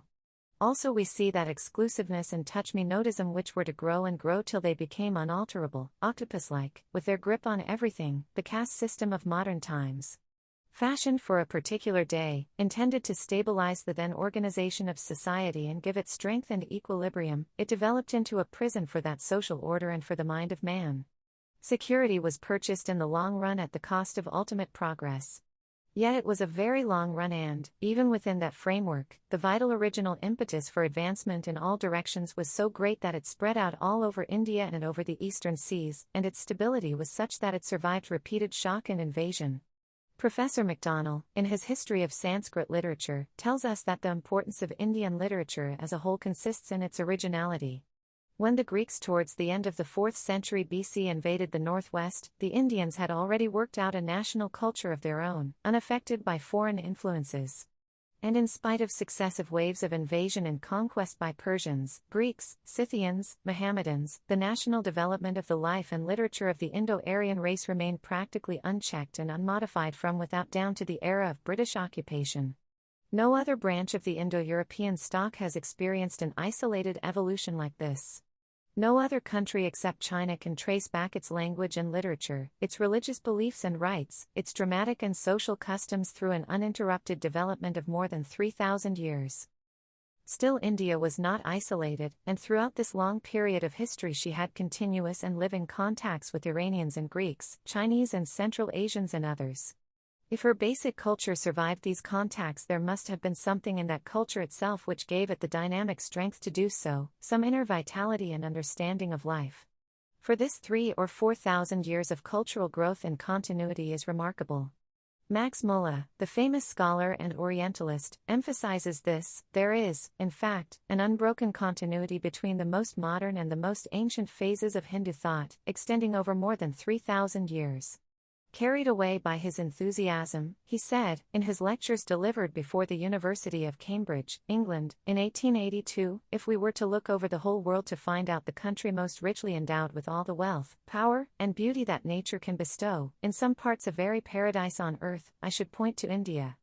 If I were asked under what sky the human mind has most fully developed some of its choicest gifts, has most deeply pondered over the greatest problems of life, and has found solutions of some of them which well deserve the attention even of those who have studied Plato and Kant, I should point to India. And if I were to ask myself from what literature we here in Europe, we who have been nurtured almost exclusively on the thoughts of Greeks and Romans, and of one Semitic race, the Jewish, may draw the corrective which is most wanted in order to make our inner life more perfect, more comprehensive, more universal, in fact more truly human a life, not for this life only, but a transfigured and eternal life, again I should point to India. Nearly half a century later Ramon Rolland wrote in the same strain, if there is one place on the face of the earth where all the dreams of living men have found a home from the very earliest days when man began the dream of existence, it is India. End of Part 8, titled, The Continuity of Indian Culture, of Chapter 4. Part 9, The Upanishads. The Upanishads, dating from about 800 BC, take us a step further in the development of Indo-Aryan thought, and it is a big step. The Aryans have long been settled down and a stable, prosperous civilization has grown up, a mixture of the old and the new, dominated by Aryan thought and ideals, but with a background of more primitive forms of worship. The Vedas are referred to with respect, but also in a spirit of gentle irony. The Vedic gods no longer satisfy and the ritual of the priests is made fun of. But there is no attempt to break with the past is taken as a starting point for further progress. The Upanishads are instinct with a spirit of inquiry, of mental adventure, of a passion for finding out the truth about things. The search for this truth is, of course, not by the objective methods of modern science, yet there is an element of the scientific method in the approach. No dogma is allowed to come in the way. There is much that is trivial and without any meaning or relevance for us today. The emphasis is essentially on self-realization, on knowledge of the individual self and the absolute self, both of which are said to be the same in essence. The objective external world is not considered unreal but real in a relative sense, an aspect of the inner reality. There are many ambiguities in the Upanishads and different interpretations have been made. But that is a matter for the philosopher or scholar. The general tendency is towards monism and the whole approach is evidently intended to lessen the differences that must have existed then, leading to fierce debate. It is the way of synthesis. Interest in magic and such like supernatural knowledge is sternly discouraged, and ritual and ceremonies without enlightenment are said to be in vain. Those engaged in them, considering themselves men of understanding and learned, stagger along aimlessly like blind men led by the blind, and fail to reach the goal. Even the Vedas are treated as the lower knowledge, the higher one being that of the inner mind. There is a warning given against philosophical learning without discipline of conduct. And there is a continuous attempt to harmonize social activity with spiritual adventure. The duties and obligations imposed by life were to be carried out, but in a spirit of detachment. Probably the ethic of individual perfection was overemphasized and hence the social outlook suffered. There is nothing higher than the person, say the Upanishads. Society must have been considered as stabilized and hence the mind of man was continually thinking of individual perfection, and in quest of this it wandered about in the heavens and in the innermost recesses of the heart. This old Indian approach was not a narrow nationalistic one, though there must have been a feeling that India was the hub of the world, just as China and Greece and Rome have felt at various times. The whole world of mortals is an interdependent organism, says the Mahabharata. The metaphysical aspects of the questions considered in the Upanishads are difficult for me to grasp, but I am impressed by this approach to a problem which has so often been shrouded by dogma and blind belief. It was the philosophical approach and not the religious one. I like the vigor of the thought, the questioning, the rationalistic background. The form is terse, often of question and answer between pupil and teacher, and it has been suggested that the Upanishads were some kind of lecture notes made by the teacher or taken down by his disciples. Professor F. W. Thomas in The Legacy of India says, "What gives to the Upanishads their unique quality and unfailing human appeal is an earnest sincerity of tone, as of friends conferring upon matters of deep concern." And C. Rajagopalachari thus eloquently speaks of them: the spacious imagination, the majestic sweep of thought, and the almost reckless spirit of exploration with which, urged by the compelling thirst for truth, the Upanishad teachers and pupils dig into the open secret of the universe, make this most ancient of the world's holy books still the most modern and most satisfying. The dominating characteristic of the Upanishads is the dependence on truth. Truth wins ever, not falsehood. With truth is paved the road to the divine. And the famous invocation is for light and understanding: lead me from the unreal to the real. Lead me from darkness to light. Lead me from death to immortality. Again and again the restless mind peeps out, ever seeking, ever questioning, at whose behest doth mind light on its perch? At whose command doth life, the first, proceed? At whose behest do men send forth this speech? What God, indeed, directed eye and ear? And again, why cannot the wind remain still? Why has the human mind no rest? Why, and in search of what, does the water run out and cannot stop its flow even for a moment? It is the adventure of man that is continually calling, and there is no resting on the way and no end of the journey. In the Aitareya Brahman there is a hymn about this long endless journey which we must undertake, and every verse ends with the refrain, Chareveti, hence, O traveler, march along, march along. There is no humility about all this quest, the humility before an all-powerful deity, so often associated with religion. It is the triumph of mind over the environment. My body will be reduced to ashes and my breath will join the restless and deathless air, but not I and my deeds. O mind, remember this always, remember this. In a morning prayer the sun is addressed thus, O sun of refulgent glory, I am the same person as makes thee what thou art. What superb confidence! What is the soul? It cannot be described or defined except negatively, it is not this, not this. Or, in a way, positively, that thou art. The individual soul is like a spark thrown out and reabsorbed by the blazing fire of the Absolute Soul. As fire, though one, entering the world, takes a separate form according to whatever it burns, so does the inner self within all things become different, according to whatever it enters, yet itself is without form. This realization that all things have that same essence removes the barriers which separate us from them and produces a sense of unity with humanity and nature, a unity which underlies the diversity and manifoldness of the external world. Who knoweth all things are self, for him what grief existeth, what delusion, when, once, he gazeth on the oneness? I, whoso seeth all things in that self, and self in everything, from that he'll no more hide. It is interesting to compare and contrast the intense individualism and exclusiveness of the Indo-Aryans with this all-embracing approach, which overrides all barriers of caste and class and every other external and internal difference. This latter is a kind of metaphysical democracy. He who sees the one spirit in all, and all in the one spirit, henceforth can look with contempt on no creature. Though this was theory only, there can be no doubt that it must have affected life and produced that atmosphere of tolerance and reasonableness, that acceptance of free thought in matters of faith, that desire and capacity to live and let live, which are dominant features of Indian culture, as they are of the Chinese.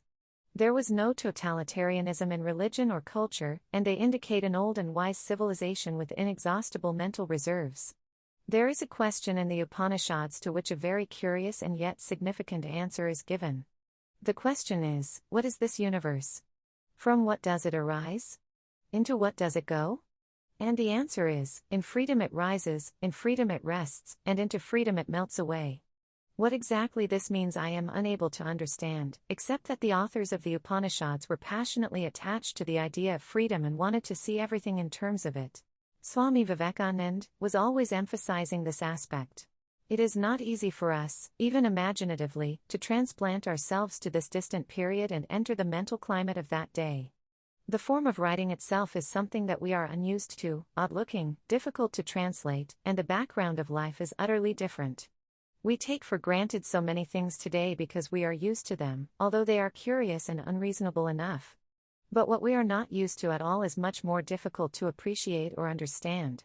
In spite of all these difficulties and almost insuperable barriers, the message of the Upanishads has found willing and eager listeners throughout Indian history and has powerfully molded the national mind and character. There is no important form of Hindu thought, heterodox Buddhism included, which is not rooted in the Upanishads, says Bloomfield. Early Indian thought penetrated to Greece, through Iran, and influenced some thinkers and philosophers there. Much later, Plotinus came to the East to study Iranian and Indian philosophy and was especially influenced by the mystic element in the Upanishads. From Plotinus many of these ideas are said to have gone to Saint Augustine, and through him influenced the Christianity of the day. Footnote: Roman Rolland has given a long note, as an appendix to his book on Vivekananda, on the Hellenic Christian mysticism of the first centuries and its relationship to Hindu mysticism. He points out that 100 facts testify to how great an extent the East was mingled with Hellenic thought during the 2nd century of our era. End of footnote. The rediscovery by Europe, during the past century and a half, of Indian philosophy created a powerful impression on European philosophers and thinkers. Schopenhauer, the pessimist, is often quoted in this connection. From every sentence of the Upanishads, deep, original and sublime thoughts arise, and the whole is pervaded by a high and holy and earnest spirit.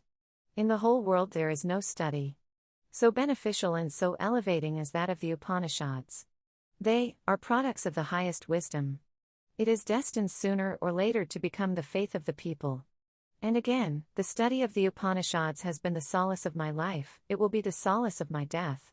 Writing on this, Max Muller says, Schopenhauer was the last man to write at random, or to allow himself to go into ecstasies over so-called mystic and inarticulate thought. And I am neither afraid nor ashamed to say that I share his enthusiasm for the Vedanta, and feel indebted to it for much that has been helpful to me in my passage through life. In another place Max Muller says, the Upanishads are the sources of the Vedanta philosophy, a system in which human speculation seems to me to have reached its very acme. I spend my happiest hours in reading Vedantic books. They are to me like the light of the morning, like the pure air of the mountains, so simple, so true, if once understood. But perhaps the most eloquent tribute to the Upanishads and to the later book, the Bhagavad Gita, was paid by A.E.G.W. Russell, the Irish poet.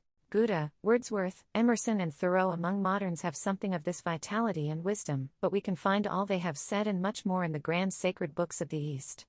The Bhagavad Gita and the Upanishads contain such godlike fullness of wisdom on all things that I feel the authors must have looked with calm remembrance back through 1,000 passionate lives, full of feverish strife for and with shadows, ere they could have written with such certainty of things which the soul feels to be sure. Footnote: there is an odd and interesting passage in one of the Upanishads, the Chandogya, the sun never sets nor rises.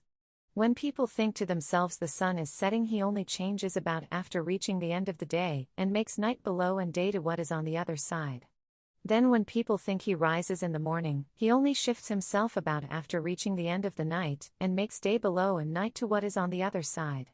In fact, he never does set at all. End of footnote.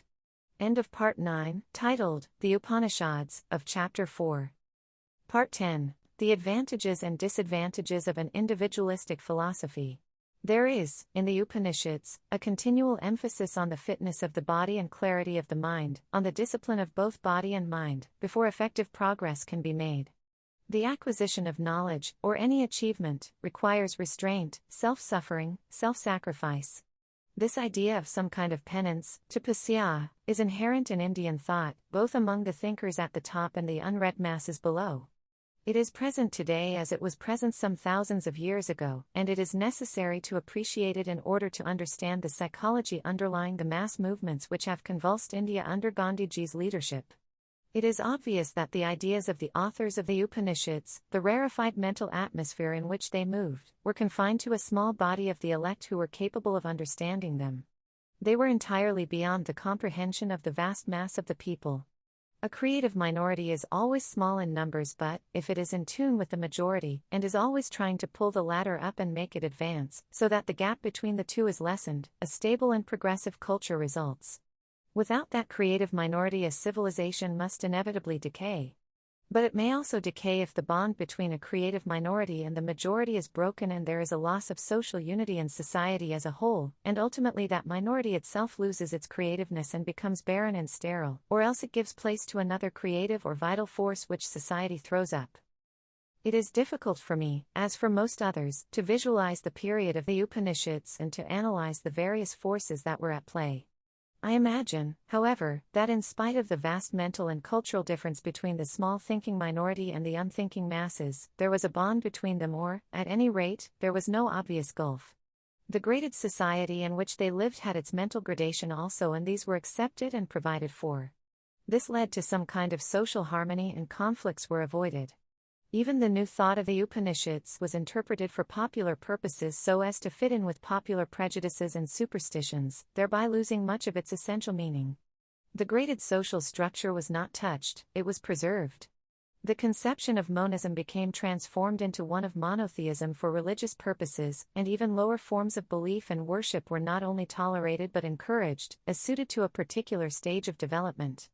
Thus the ideology of the Upanishads did not permeate to any marked extent to the masses, and the intellectual separation between the creative minority and the majority became more marked. In course of time this led to new movements, a powerful wave of materialistic philosophy, agnosticism, atheism. Out of this again grew Buddhism and Jainism, and the famous Sanskrit epics, the Ramayana and the Mahabharata, wherein yet another attempt was made to bring about a synthesis between rival creeds and ways of thought.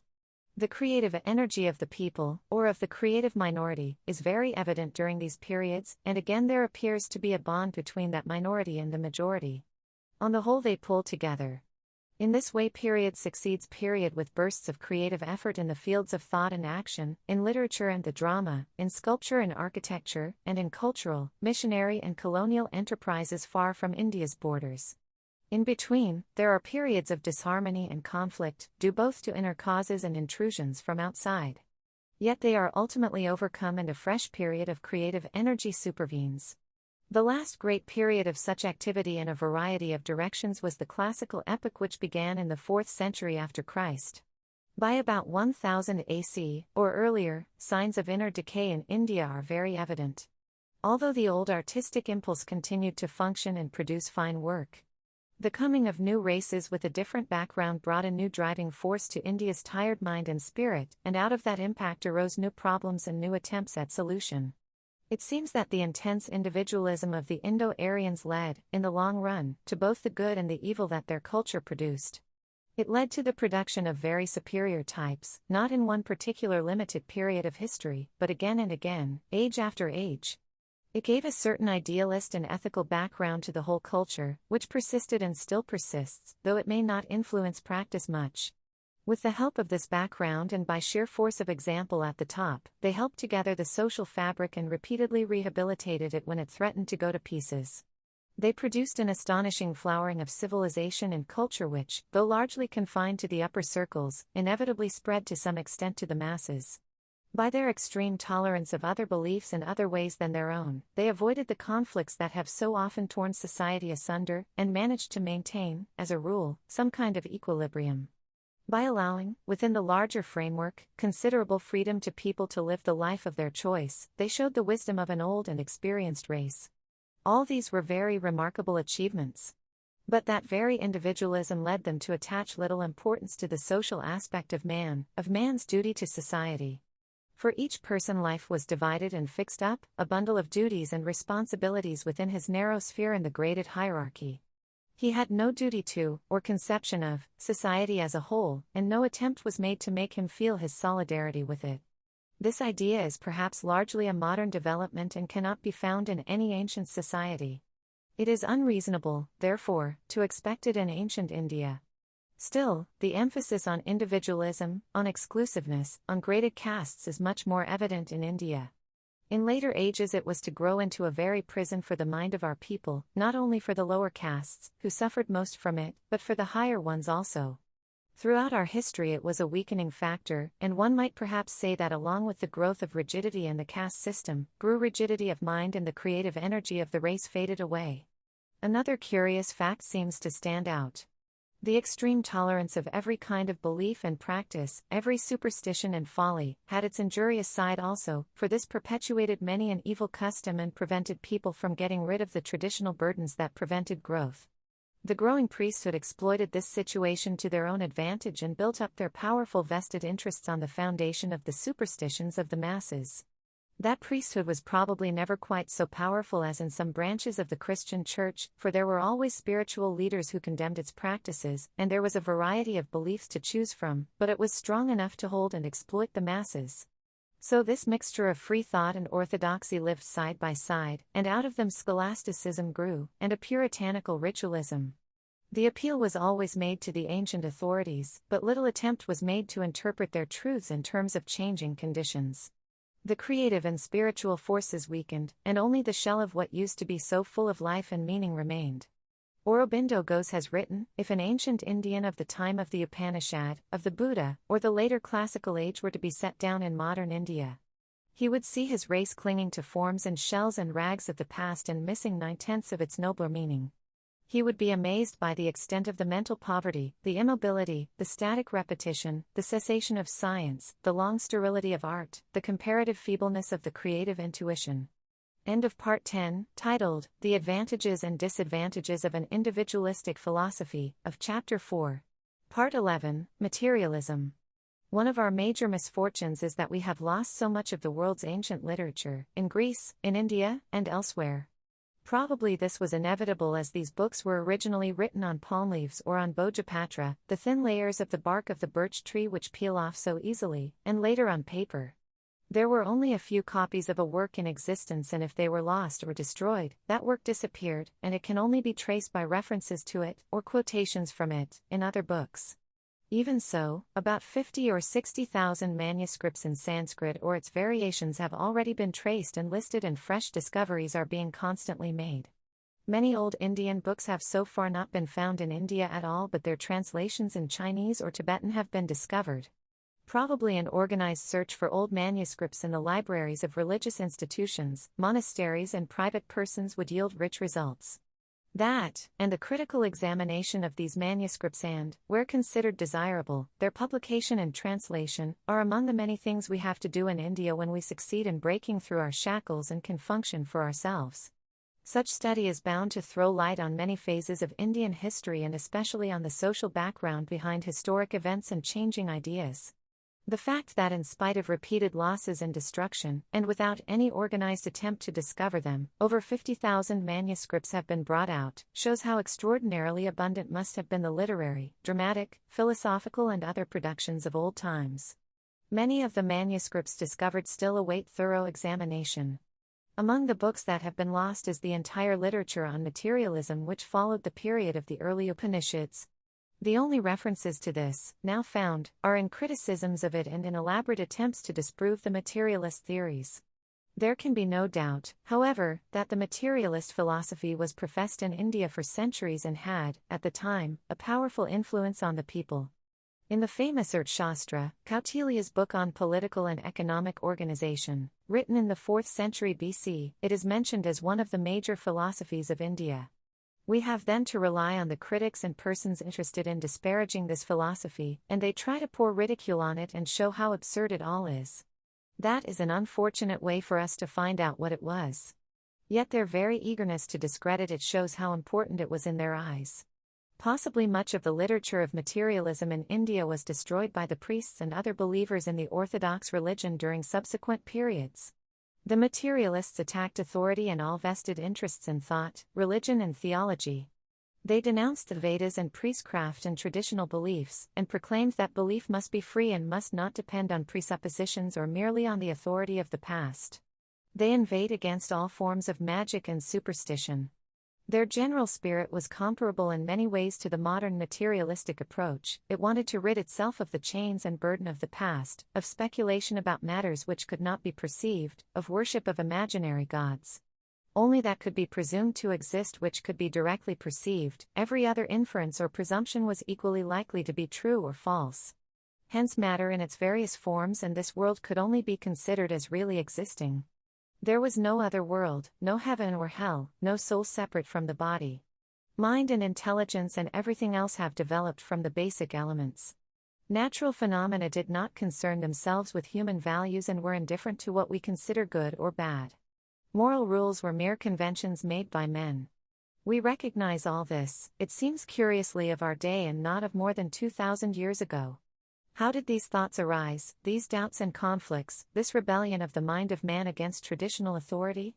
We do not know enough of social and political conditions then, but it seems clear that it was an age of political conflict and social turmoil, leading to a disintegration of faith and to keen intellectual inquiry and a search for some way out, satisfying to the mind. It was out of this mental turmoil and social maladjustment that new paths grew and new systems of philosophy took shape. Systematic philosophy, not the intuitional approach of the Upanishads, but based on close reasoning and argument, begins to appear in many garbs, Jain, Buddhist, and what might be called Hindu, for want of a better word. The epics also belong to this period and the Bhagavad Gita. It is difficult to build up an accurate chronology of this age, as thought and theory overlapped and acted and reacted on each other. Buddha came in the 6th century BC. Some of these developments preceded him, others followed, or often there was a parallel growth. About the time of the rise of Buddhism, the Persian Empire reached the Indus. This approach of a great power right to the borders of India proper must have influenced people's thoughts. In the 4th century BC, Alexander's brief raid into northwest India took place. It was unimportant in itself, but it was the precursor of far-reaching changes in India. Almost immediately after Alexander's death, Chandragupta built up the great Maurya Empire. That was, historically speaking, the first strong, widespread and centralized state in India. Tradition mentions many such rulers and overlords of India, and one of the epics deals with the struggle for the suzerainty of India, meaning thereby probably northern India. But, in all probability, ancient India, like ancient Greece, was a collection of small states. There were many tribal republics, some of them covering large areas. There were also petty kingdoms, and there were, as in Greece, city-states with powerful guilds of merchants. In Buddhist time there were a number of these tribal republics and 4 principal kingdoms in central and northern India, including Gandhara or part of Afghanistan. Whatever the form of organization, the tradition of city or village autonomy was very strong, and even when an overlordship was acknowledged there was no interference with the internal working of the state. There was a kind of primitive democracy, though, as in Greece, it was probably confined to the upper classes. Ancient India and Greece, so different in many ways, have so much in common that I am led to believe that their background of life was very similar. The Peloponnesian War, ending in the breakdown of Athenian democracy, might in some ways be compared to the Mahabharata War, the Great War of ancient India. Footnote: the epic dealing with this war is also called Mahabharata. End of footnote. The failure of Hellenism and of the free city-state led to a feeling of doubt and despair, to a pursuit of mysteries and revelations, a lowering of the earlier ideals of the race. The emphasis shifted from this world to the next. Later, new schools of philosophy, the Stoic and the Epicurean, developed. It is dangerous and misleading to make historical comparisons on slender, and sometimes contradictory, data. Yet one is tempted to do so. The period in India after the Mahabharata War, with its seemingly chaotic mental atmosphere, reminds one of the post-Hellenic period of Greece. There was a vulgarization of ideals and then a groping for new philosophies. Politically and economically similar internal changes might have been taking place, such as the weakening of the tribal republican city-state and the tendency to centralize state power. But this comparison does not take us very far. Greece never really recovered from these shocks, although Greek civilization flourished for some additional centuries in the Mediterranean and influenced Rome and Europe. In India there was a remarkable recovery, and the 1,000 years from the epic period and the Buddha onwards were full of creative energy. Innumerable great names in philosophy, literature, drama, mathematics, and the arts stand out. In the early centuries of the Christian era, a remarkable burst of energy resulted in the organization of colonial enterprises which took the Indian people and their culture to distant islands in the eastern seas. End of Part 11, titled Materialism, of Chapter 4. Part 12, The Epics, History, Tradition, and Myth. The 2 great epics of ancient India, the Ramayana and the Mahabharata, probably took shape in the course of several hundred years, and even subsequently additions were made to them. They deal with the early days of the Indo-Aryans, their conquests and civil wars, when they were expanding and consolidating themselves, but they were composed and compiled later. I do not know of any books anywhere which have exercised such a continuous and pervasive influence on the mass mind as these 2. Dating back to a remote antiquity, they are still a living force in the life of the Indian people. Not in the original Sanskrit, except for a few intellectuals, but in translations and adaptations, and in those innumerable ways in which tradition and legend spread and become a part of the texture of a people's life. They represent the typical Indian method of catering all together for various degrees of cultural development, from the highest intellectual to the simple unread and untaught villager. They make us understand somewhat the secret of the old Indians in holding together a variegated society divided up in many ways and graded in castes, in harmonizing their discords, and giving them a common background of heroic tradition and ethical living. Deliberately they tried to build up a unity of outlook among the people, which was to survive and overshadow all diversity. Among the earliest memories of my childhood are the stories from these epics told to me by my mother or the older ladies of the house, just as a child in Europe or America might listen to fairy tales or stories of adventure. There was for me both adventure and the fairy element in them.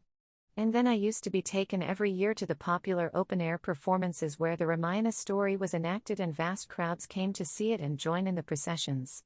It was all very crude, but that did not matter, for everyone knew the story by heart and it was carnival time.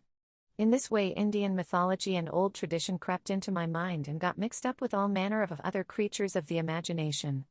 I do not think I ever attached very much importance to these stories as factually true, and I even criticized the magical and supernatural element in them. But they were just as imaginatively true for me as were the stories from the Arabian Nights or the Panchatantra, that storehouse of animal tales from which Western Asia and Europe have drawn so much.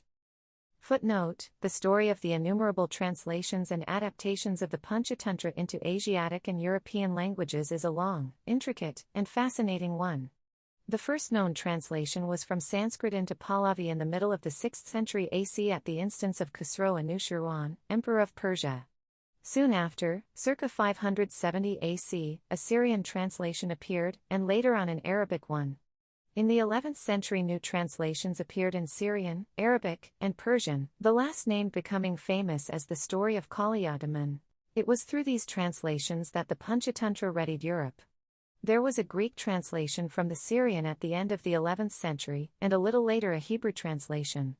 In the 15th and 16th centuries a number of translations and adaptations appeared in Latin, Italian, Spanish, German, Swedish, Danish, Dutch, Icelandic, French, English, Hungarian, Turkish, and a number of Slav languages. Thus the stories of the Panchatantra merged into Asiatic and European literatures. End of footnote.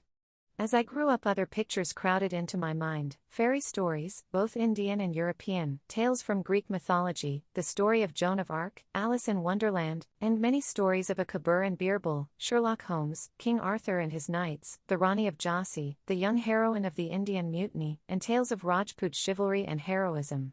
These and many others filled my mind in strange confusion, but always there was the background of Indian mythology which I had imbibed in my earliest years. If it was so with me, in spite of the diverse influences that worked on my mind, I realized how much more must old mythology and tradition work on the minds of others and, especially, the unread masses of our people. That influence is a good influence both culturally and ethically, and I would hate to destroy or throw away all the beauty and imaginative symbolism that these stories and allegories contain. Indian mythology is not confined to the epics, it goes back to the Vedic period and appears in many forms and garbs in Sanskrit literature. The poets and the dramatists take full advantage of it and build their stories and lovely fancies round it. The Ashoka tree is said to burst into flower when touched by the foot of a beautiful woman. We read of the adventures of Kama, the god of love, and his wife, Rati, or rapture, with their friend, Vasant, the god of spring. Greatly daring, Kama shoots his flowery arrow at Shiva, himself, and is reduced to ashes by the fire that flashed out of Shiva's third eye. But he survives, as a gnome, the bodiless one. Most of the myths and stories are heroic in conception and teach adherence to truth and the pledged word, whatever the consequences, faithfulness unto death and even beyond, courage, good works and sacrifice for the common good. Sometimes the story is pure myth, or else it is a mixture of fact and myth, an exaggerated account of some incident that tradition preserved. Facts and fiction are so interwoven together as to be inseparable, and this amalgam becomes an imagined history, which may not tell us exactly what happened but does tell us something that is equally important: what people believed had taken place, what they thought their heroic ancestors were capable of, and what ideals inspired them. So, whether fact or fiction, it became a living element in their lives, ever pulling them up from the drudgery and ugliness of their everyday existence to higher realms, ever pointing towards the path of endeavor and right living, even though the ideal might be far off and difficult to reach. Gupta is reported to have condemned those who said that the old Roman stories of heroism, of Lucretia and others, were spurious and false. Anything, he said, that was essentially false and spurious could only be absurd and unfruitful and never beautiful and inspiring, and that if the Romans were great enough to invent things like that, we at least should be great enough to believe them. Thus this imagined history, mixture of fact and fiction, or sometimes only fiction, becomes symbolically true and tells us of the minds and hearts and purposes of the people of that particular epoch. It is true also in the sense that it becomes the basis for thought and action, for future history. The whole conception of history in ancient India was influenced by the speculative and ethical trends of philosophy and religion. Little importance was attached to the writing of a chronicle or the compilation of a bare record of events. What those people were more concerned with was the effect and influence of human events and actions on human conduct. Like the Greeks, they were strongly imaginative and artistic, and they gave rein to this artistry and imagination in dealing with past events, intent as they were on drawing some moral and lesson from them for future behavior. Unlike the Greeks, and unlike the Chinese and the Arabs, Indians in the past were not historians. This was very unfortunate, and it has made it difficult for us now to fix dates or make up an accurate chronology. Events run into each other, overlap and produce an enormous confusion. Only very gradually are patient scholars today discovering the clues to the maze of Indian history. There is really only one old book, Kalhan's Raj Tarangani, a history of Kashmir written in the 12th century AC, which may be considered as history.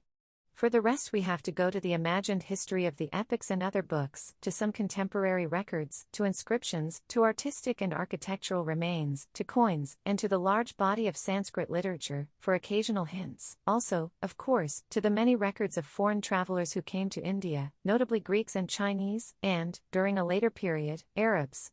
This lack of historical sense did not affect the masses, for as elsewhere and more so than elsewhere, they built up their view of the past from the traditional accounts and myth and story that were handed to them from generation to generation. This imagined history and mixture of fact and legend became widely known and gave to the people a strong and abiding cultural background. But the ignoring of history had evil consequences which we pursue still. It produced a vagueness of outlook, divorce from life as it is, a credulity, a woolliness of the mind where fact was concerned.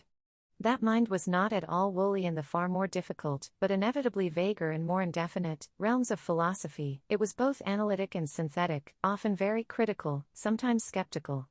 But where fact was concerned, it was uncritical, because, perhaps, it did not attach much importance to fact as such. The impact of science and the modern world have brought a greater appreciation of facts, a more critical faculty, a weighing of evidence, a refusal to accept tradition merely because it is tradition. Many competent historians are at work now, but they often are on the other side and their work is more a meticulous chronicle of facts than living history.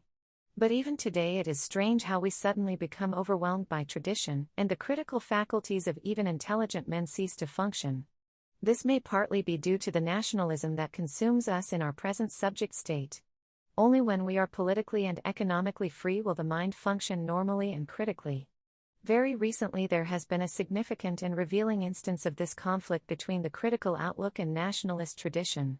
In the greater part of India the Vikram Samvit calendar is observed. This is based on a solar reckoning, but the months are lunar. Last month, in April, 1944, according to this calendar, 2,000 years were completed and a new millennium began. This has been the occasion for celebrations throughout India, and the celebrations were justified, both because it was a big turning point in the reckoning of time and because Vikram, or Vikramaditya, with whose name the calendar is associated, has long been a great hero in popular tradition. Innumerable stories cling to his name, and many of these found their way in medieval times in different garbs to various parts of Asia, and later to Europe. Vikram has long been considered a national hero, a beau ideal of a prince. He is remembered as a ruler who pushed out foreign invaders. But his fame rests on the literary and cultural brilliance of his court, where he collected some of the most famous writers, artists, and musicians, the 9 gems of his court as they are called. Most of the stories deal with his desire to do good to his people, and to sacrifice himself or his personal interest at the slightest provocation in order to benefit someone else. He is famous for his generosity, service for others, courage, and lack of conceit. Essentially he has been popular because he was considered a good man and a patron of the arts. The fact that he was a successful soldier or a conqueror hardly comes out in the stories. That emphasis on the goodness and self-sacrificing nature of the man is characteristic of the Indian mind and of Indian ideals. Vikramaditya's name, like that of Caesar, became a kind of symbol and title, and numerous subsequent rulers added it to their names. This has added to the confusion, as there are many Vikramadityas mentioned in history. But who was this Vikram? And when did he exist? Historically speaking, everything is vague. There is no trace of any such ruler round about 57 BC when the Vikram Samvit era should begin. There was, however, a Vikramaditya in North India in the 4th century AC, and he fought against Hun invaders and pushed them out. It is he who is supposed to have kept the 9 gems in his court and around whom all these stories gather. The problem then is this: how is this Vikramaditya, who existed in the 4th century AC, to be connected with an era which begins in 57 BC? The probable explanation appears to be that an era dating from 57 BC existed in the Malva state in central India, and, long after Vikram, this era and calendar were connected with him and renamed after him. But all this is vague and uncertain. What has been most surprising is the way in which quite intelligent Indians have played about with history in order somehow to connect the traditional hero, Vikram, with the beginning of the era 2,000 years ago. It has also been interesting to find how emphasis is laid on his fight against the foreigner and his desire to establish the unity of India under one national state. Vikram's realm was, in fact, confined to north and central India. It is not Indians only who are affected by nationalist urges and supposed national interest in the writing or consideration of history. Every nation and people seem to be affected by this desire to gild and better the past and distort it to their advantage. The histories of India that most of us have had to read, chiefly written by Englishmen, are usually long apologies for and panegyrics of British rule, and a barely veiled contemptuous account of what happened here in the millenniums preceding it. Indeed, real history for them begins with the advent of the Englishman into India. All that went before is in some mystic kind of way a preparation for this divine consummation. Even the British period is distorted with the object of glorifying British rule and British virtues. Very slowly a more correct perspective is developing. But we need not go to the past to find instances of the manipulation of history to suit particular ends and support one's own fancies and prejudices. The present is full of this, and if the present, which we have ourselves seen and experienced, can be so distorted, what of the past? Nevertheless, it is true that Indians are peculiarly liable to accept tradition and report as history, uncritically and without sufficient examination.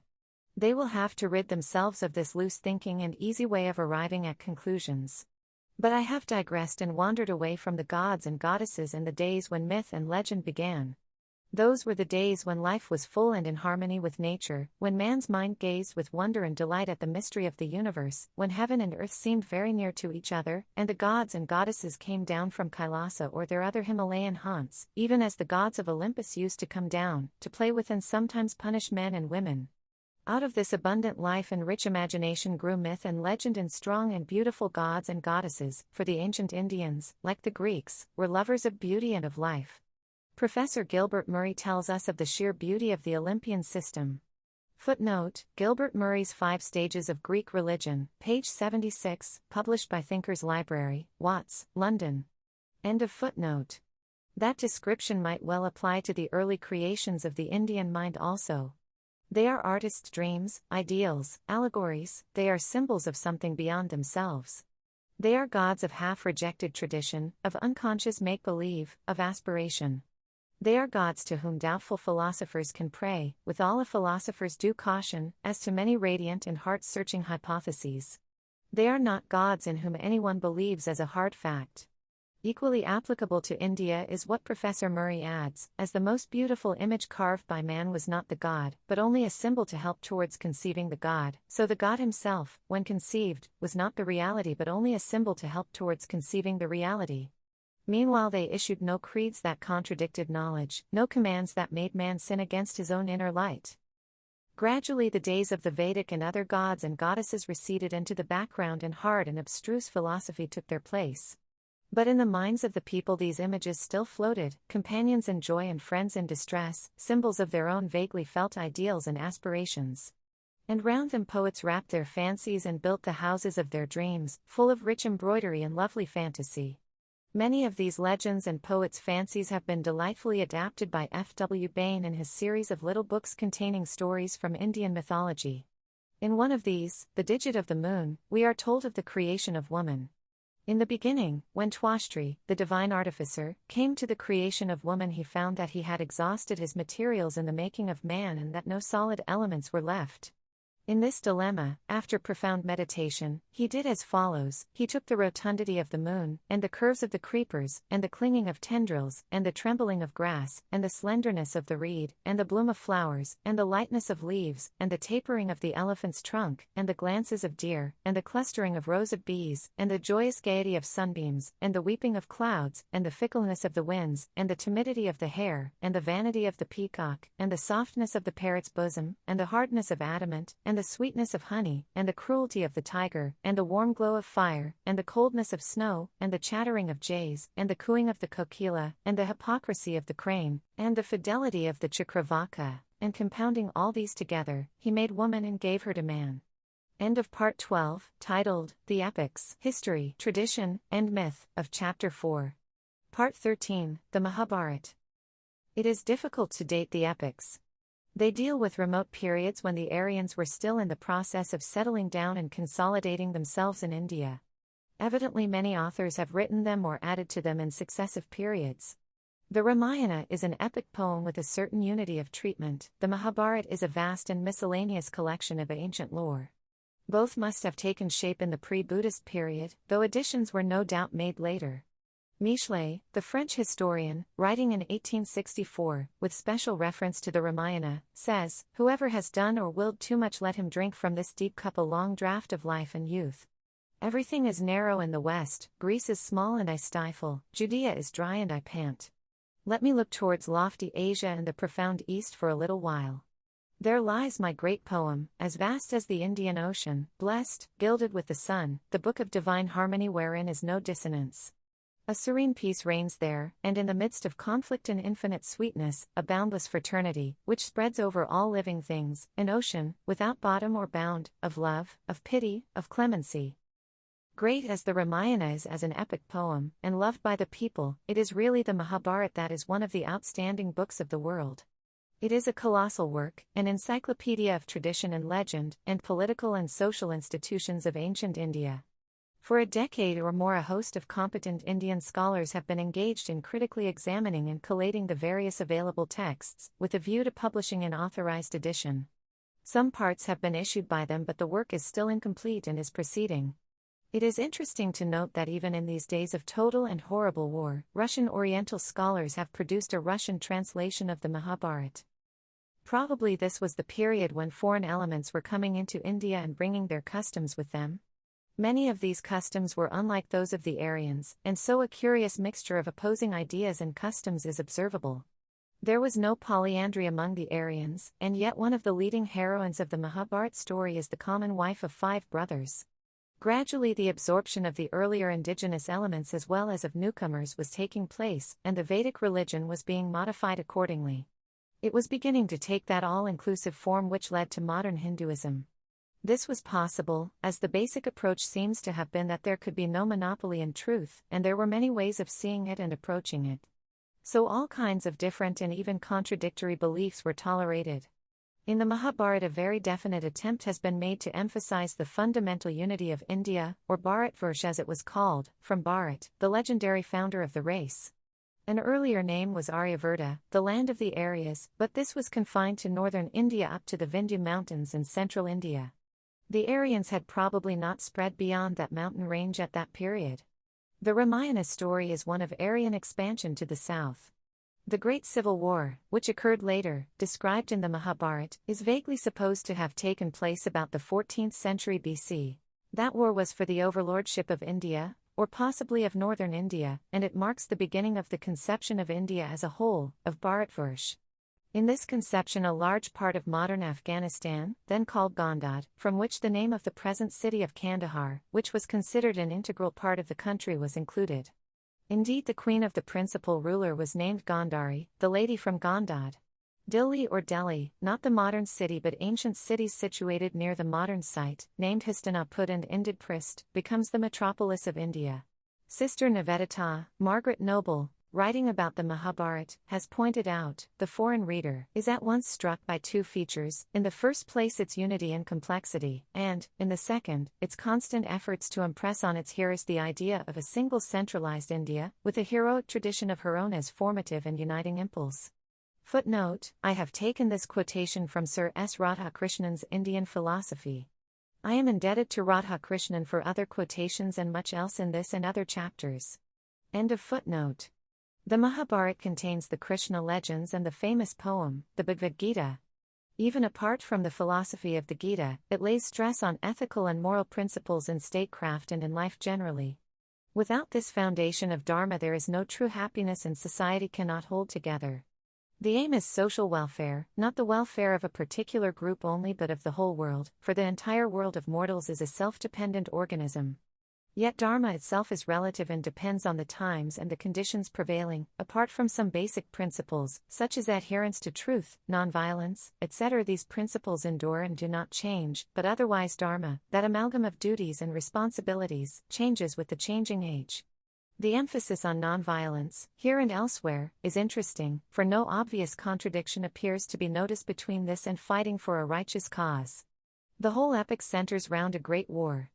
Evidently, the conception of ahimsa, non-violence, had a great deal to do with the motive, the absence of the violent mental approach, self-discipline and control of anger and hatred, rather than the physical abstention from violent action, when this became necessary and inevitable. The Mahabharata is a rich storehouse in which we can discover all manner of precious things. It is full of a varied, abundant and bubbling life, something far removed from that other aspect of Indian thought which emphasized asceticism and negation. It is not merely a book of moral precepts, though there is plenty of ethics and morality in it. The teaching of the Mahabharata has been summed up in the phrase, "Thou shalt not do to others what is disagreeable to thyself." There is an emphasis on social welfare, and this is noteworthy, for the tendency of the Indian mind is supposed to be in favor of individual perfection rather than social welfare. It says, "Whatever is not conducive to social welfare, or what ye are likely to be ashamed of, never do." Again, truth, self-control, asceticism, generosity, nonviolence, constancy and virtue, these are the means of success, not caste or family. Virtue is better than immortality and life. True joy entails suffering. There is a dig at the seeker after wealth, the silkworm dies of its wealth. And, finally, the injunction so typical of a living and advancing people, discontent is the spur of progress.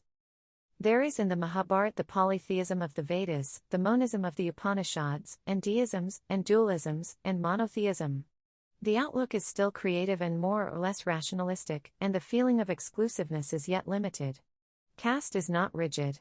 There was still a feeling of confidence, but as external forces invaded and challenged the security of the old order, that confidence lessened somewhat and a demand for greater uniformity arose in order to produce internal unity and strength.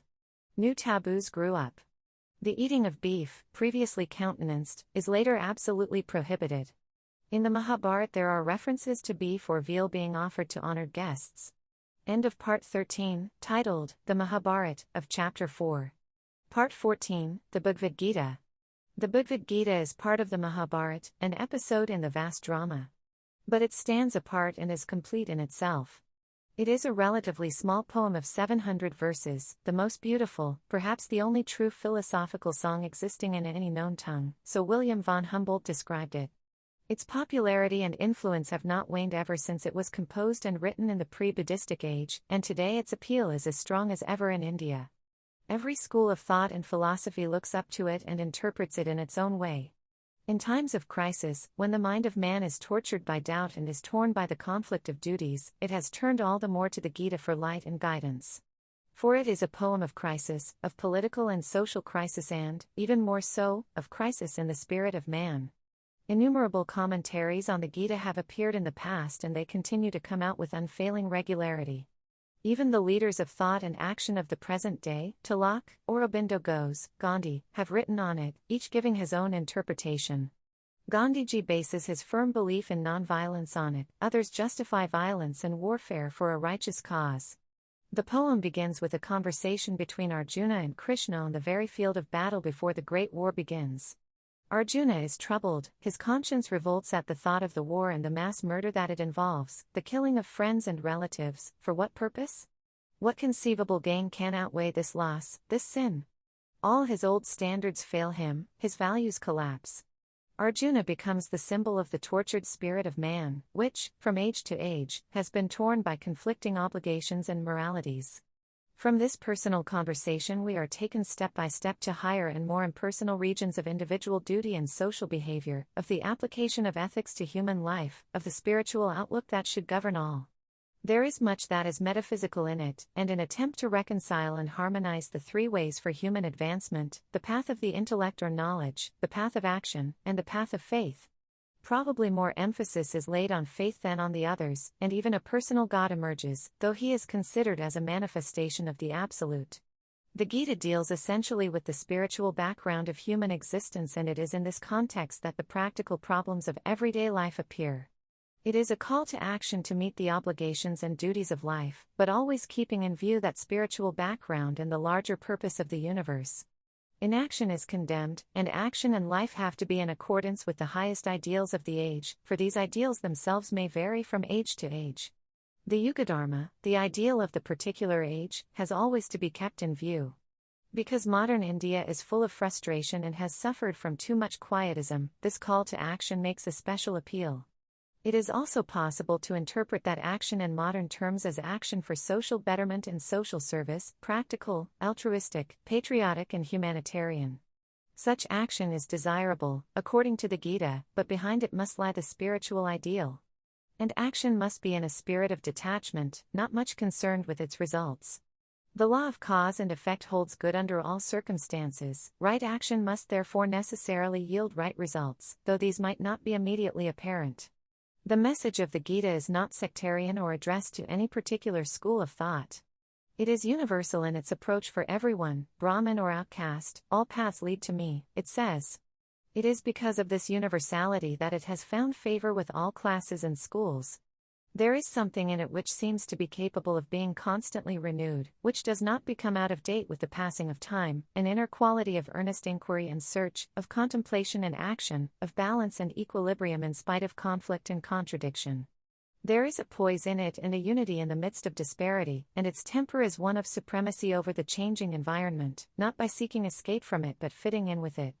During the 2,500 years since it was written, Indian humanity has gone repeatedly through the processes of change and development and decay. Experience has succeeded experience, thought has followed thought, but it has always found something living in the Gita, something that fitted into the developing thought and had a freshness and applicability to the spiritual problems that afflict the mind.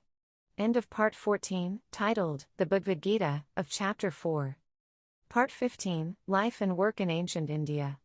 A great deal has been done by scholars and philosophers to trace the development of philosophic and metaphysical thought in the India of the past. Much has also been done to fix the chronology of historic events and draw in broad outline political maps of those periods.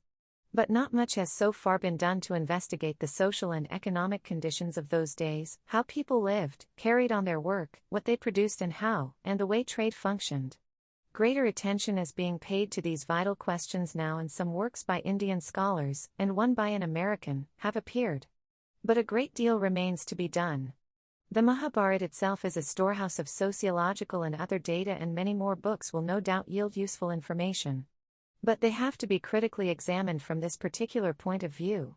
One book of inestimable value is Kautilya's, Arthashastra, of the 4th century BC. Which gives details of the political, social, economic, and military organization of the Maurya Empire. An earlier account, which definitely takes us back to the pre-Buddhist period in India, is contained in the collection of the Jataka tales. These Jatakas were given their present shape sometime after the Buddha. They are supposed to deal with the previous incarnations of the Buddha and have become an important part of Buddhist literature. But the stories are evidently much older, and they deal with the pre-Buddhistic period and give us much valuable information about life in India in those days. Professor Rhys Davids has described them as the oldest, most complete and most important collection of folklore extant. Many of the subsequent collection of animal and other stories which were written in India and found their way to Western Asia and Europe can be traced to the Jatakas. The Jatakas deal with the period when the final amalgamation of the two principal races of India, the Dravidians and the Aryans, was taking place. They reveal a multiform and chaotic society which resists more or less every attempt at classification, and about which there can be no talk of an organization according to caste in that age. Footnote: Richard fixed the social organization in northeast India in Buddha's time, published in Calcutta, 1920, page 286. A more recent book, chiefly based on the Jataka stories, is Rati Lal Mehta's Pre-Buddhist India, published in Bombay, 1939. I am indebted to this latter book for most of my facts. End of footnote. The Jatakas may be said to represent the popular tradition as contrasted with the priestly or Brahmanic tradition and the Kshatriya or ruling class tradition. There are chronologies and genealogies of various kingdoms and their rulers. Kingship, originally elective, becomes hereditary according to the rule of primogeniture. Women are excluded from this succession, but there are exceptions. As in China, the ruler is held responsible for all misfortunes. If anything goes wrong, the fault must lie with the king. There was a council of ministers, and there are also references to some kind of state assembly. Nevertheless, the king was an autocratic monarch, though he had to function within established conventions. The high priest had an important position in court as an advisor and person in charge of religious ceremonies. There are references to popular revolts against unjust and tyrannical kings, who are sometimes put to death for their crimes. Village assemblies enjoyed a measure of autonomy. The chief source of revenue was the land. The land tax was supposed to represent the king's share of the produce, and it was usually, but not always, paid in kind. Probably this tax was about 1/6 of the produce. It was predominantly an agricultural civilization, and the basic unit was the self-governing village. The political and economic structure was built up from these village communities, which were grouped in tens and hundreds.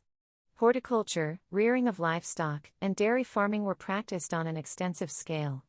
Gardens and parks were common, and fruits and flowers were valued.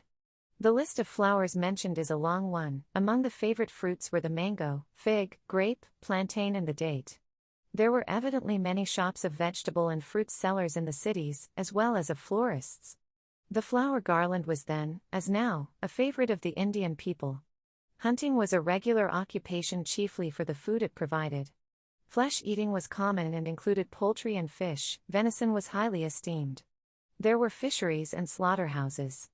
The principal articles of diet were, however, rice, wheat, millet, and corn. Sugar was extracted from sugar cane.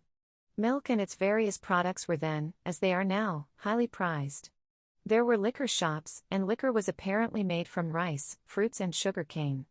There was mining for metals and precious stones.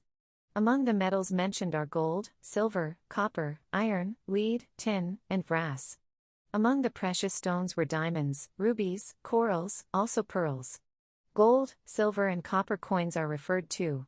There were partnerships for trade, and loans were advanced on interest.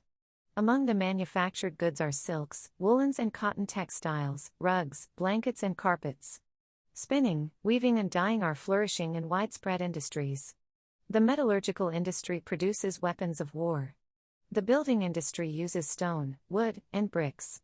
Carpenters make a variety of furniture, etc., including carts, chariots, ships, bedsteads, chairs, benches, chests, toys, etc. Cane workers make mattresses, baskets, fans, and sunshades. Potters function in every village. From flowers and sandalwood a number of perfumes, oils, and beauty products are made, including sandalwood powder. Various medicines and drugs are manufactured, and dead bodies are sometimes embalmed. Apart from the many kinds of artisans and craftsmen who are mentioned, various other professions are referred to: teachers, physicians and surgeons, merchants and traders, musicians, astrologers, greengrocers, actors, dancers, itinerant jugglers, acrobats, puppet players, peddlers. Domestic slavery appears to have been fairly common, but agricultural and other work was done with the help of hired labor. There were even then some untouchables, the chandals, as they were called, whose chief business was the disposal of dead bodies. Trade associations and craft guilds had already assumed importance. The existence of trade associations, says Fick, which grew partly for economical reasons, better employment of capital, facilities of intercourse, partly for protecting the legal interest of their class, is surely to be traced to an early period of Indian culture. The Jatakas say that there were 18 craft unions, but they actually mention only 4, the woodworkers and the masons, the smiths, the leather workers, and the painters. Even in the epics there are references to trade and craft organizations. The Mahabharata says, the safeguard of corporations, guilds, is union. It is said that the merchant guilds were of such authority that the king was not allowed to establish any laws repugnant to these trade unions. The heads of guilds are mentioned next after priests as objects of a king's anxious concern. Footnote: Professor E. Washburn Hopkins in Cambridge History of India, Volume 1, page 269. End of footnote. The chief of the merchants, the Shreshti, modern Seth, was a man of very considerable importance. One rather extraordinary development emerges from the Jataka accounts. This is the establishment of special settlements or villages of people belonging to particular crafts. Thus there was a carpenter's village, consisting, it is said, of 1,000 families, a smith's village, and so on.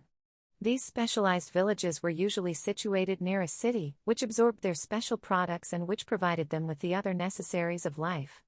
The whole village apparently worked on cooperative lines and undertook large orders. Probably out of this separate living and organization the caste system developed and spread out. The example set by the Brahmins and the nobility was gradually followed by the manufacturers' corporations and trade guilds. Great roads, with travelers' rest houses and occasional hospitals, covered North India and connected distant parts of the country. trade flourished not only in the country itself but between India and foreign countries. There was a colony of Indian merchants living at Memphis in Egypt about the 5th century BC, as the discovery of modeled heads of Indians there has shown. Probably there was trade also between India and the islands of Southeast Asia. Overseas trade involved shipping, and it is clear that ships were built in India both for the inland waterways and for ocean traffic. There are references in the epics to shipping duties being paid by merchants coming from afar. The Jatakas are full of references to merchants' voyages.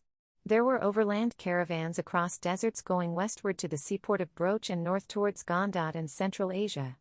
From Broach ships went to the Persian Gulf for Babylon, Bavaru. There was a great deal of river traffic, and according to the Jatakas, ships travelled from Benares, Patna, Champa, Bhagalpur, and other places to the sea and thence to southern ports in Ceylon and Malaya. Old Tamil poems tell us of the flourishing port of Kavaripattinam on the Kaveri River in the south, which was a centre of international trade. These ships must have been fairly large, as it is said in the Jatakas that hundreds of merchants and emigrants embarked on a ship. In the Milinda, this is of the 1st century AC. Milinda is the Greek Bactrian king of North India who became an ardent Buddhist. It is said, as a shipowner who has become wealthy by constantly levying freight in some seaport town will be able to traverse the high seas and go to Vanga, Bengal, or Takola, or China or Savira, or Surat or Alexandria, or the Coromandel coast, or further India, or any other place where ships do congregate. Footnote: Mrs. C.A.F. Rhys-Davids in Cambridge History of India, Volume 1, page 212. End of footnote. Among the exports from India were silks, muslins, the finer sorts of cloth, cutlery and armor, brocades, embroideries and rugs, perfumes and drugs, ivory and ivory work, jewelry and gold, seldom silver. These were the main articles in which the merchant dealt.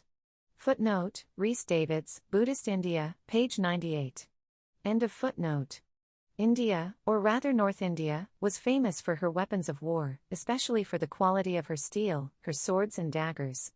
In the 5th century BC, a large body of Indian troops, cavalry and infantry, accompanied the Persian army to Greece. When Alexander invaded Persia, it is stated in the famous Persian epic poem, Firdausi's Shahnameh, that swords and other weapons were hurriedly sent for by the Persians from India. The old, pre-Islamic, Arabic word for sword is Mahinad, which means, from Hind or Indian. This word is in common use still. Ancient India appears to have made considerable progress in the treatment of iron. There is an enormous iron pillar near Delhi which has baffled modern scientists who have been unable to discover by what process it was made, which has enabled it to withstand oxidation and other atmospheric changes. The inscription on it is in the Gupta script, which was in use from the 4th to the 7th century AC. Some scholars are, however, of opinion that the pillar itself is much older than this inscription, which was added later. Alexander's invasion of India in the 4th century BC was, from a military point of view, a minor affair. It was more of a raid across the border, and not a very successful raid for him. He met with such stout resistance from a border chieftain that the contemplated advance into the heart of India had to be reconsidered. If a small ruler on the frontier could fight thus, what of the larger and more powerful kingdoms further south? Probably this was the main reason why his army refused to march further and insisted on returning. The quality of India's military strength was seen very soon after Alexander's return and death, when Seleucus attempted another invasion. He was defeated by Chandragupta and driven back. Indian armies then had an advantage which others lacked. This was the possession of trained war elephants, which might be compared to the tanks of today. Seleucus Nicator obtained 500 of these war elephants from India for his campaign against Antigonus in Asia Minor in 302 BC, and military historians say that these elephants were the decisive factor in the battle which ended in the death of Antigonus and the flight of his son Demetrius. There are books on the training of elephants, the breeding of horses, etc., each one of these called a Shastra. This word has come to mean scripture or holy writ, but it was applied indiscriminately to every kind of knowledge and science, varying from mathematics to dancing. In fact, the line between religious and secular knowledge was not strictly drawn. They overlapped, and everything that seemed useful to life was the object of inquiry. Writing in India goes back to the most ancient times. Old pottery belonging to the Neolithic period is inscribed with writing in the Brahmi characters. Mohenjo-Daro has inscriptions which have not so far been wholly deciphered. The Brahmi inscriptions found all over India are undoubtedly the basic script from which Devanagari and others have arisen in India. Some of Ashoka's inscriptions are in the Brahmi script, others, in the northwest, are in the Kharoshthi script. As early as the 6th or 7th century BC, Panini wrote his great grammar of the Sanskrit language. Footnote: Keith and some others place Panini at circa 300 BC, but the balance of authority seems to be clear that Panini lived and wrote before the commencement of the Buddhist period. End of footnote. He mentions previous grammars, and already in his time Sanskrit had crystallized and become the language of an ever-growing literature. Panini's book is something more than a mere grammar. It has been described by the Soviet professor Theodor Strabotsky of Leningrad as one of the greatest productions of the human mind. Panini is still the standard authority on Sanskrit grammar, though subsequent grammarians have added to it and interpreted it. It is interesting to note that Panini mentions the Greek script. This indicates that there were some kind of contacts between India and the Greeks long before Alexander came to the East. The study of astronomy was especially pursued, and it often merged into astrology. Medicine had its textbooks, and there were hospitals. Dhanvantari is the legendary founder of the Indian science of medicine. The best-known old textbooks, however, date from the early centuries of the Christian era. These are by Charuk, on medicine, and Sushruta, on surgery. Charuk is supposed to have been the royal court physician of Kanishka, who had his capital in the northwest. These textbooks enumerate a large number of diseases and give methods of diagnosis and treatment. They deal with surgery, obstetrics, baths, diet, hygiene, infant feeding, and medical education. The approach was experimental, and dissection of dead bodies was being practiced in the course of surgical training. Various surgical instruments are mentioned by Sushruta, as well as operations, including amputation of limbs, abdominal, caesarean section, cataract, etc. Wounds were sterilized by fumigation. In the 3rd or 4th century BC there were also hospitals for animals. This was probably due to the influence of Jainism and Buddhism, with their emphasis on nonviolence. In mathematics, the ancient Indians made some epoch-making discoveries, notably that of the zero sign, of the decimal place value system, of the use of the minus sign, and the use in algebra of letters of the alphabet to denote unknown quantities. It is difficult to date these, as there was always a big time lag between the discovery and its practical application. But it is clear that the beginnings of arithmetic, algebra, and geometry were laid in the earliest period. 10 formed the basis of enumeration in India even at the time of the Rig Veda. The time and number sense of the ancient Indians was extraordinary. They had a long series of number names for very high numerals. The Greeks, Romans, Persians, and Arabs had apparently no terminology for denominations above the 1,000 or at most the myriad. 10 raised to the power 4 equals 10,000. In India there were 18 specific denominations, 10 raised to the power 18, and there are even longer lists. In the story of Buddha's early education, he is reported to have named denominations up to 10 raised to the power 50. At the other end of the scale there was a minute division of time, of which the smallest unit was approximately 1/17 of a second, and the smallest lineal measure is given as something which approximates to 1.37 into 7 raised to the power -10 inches.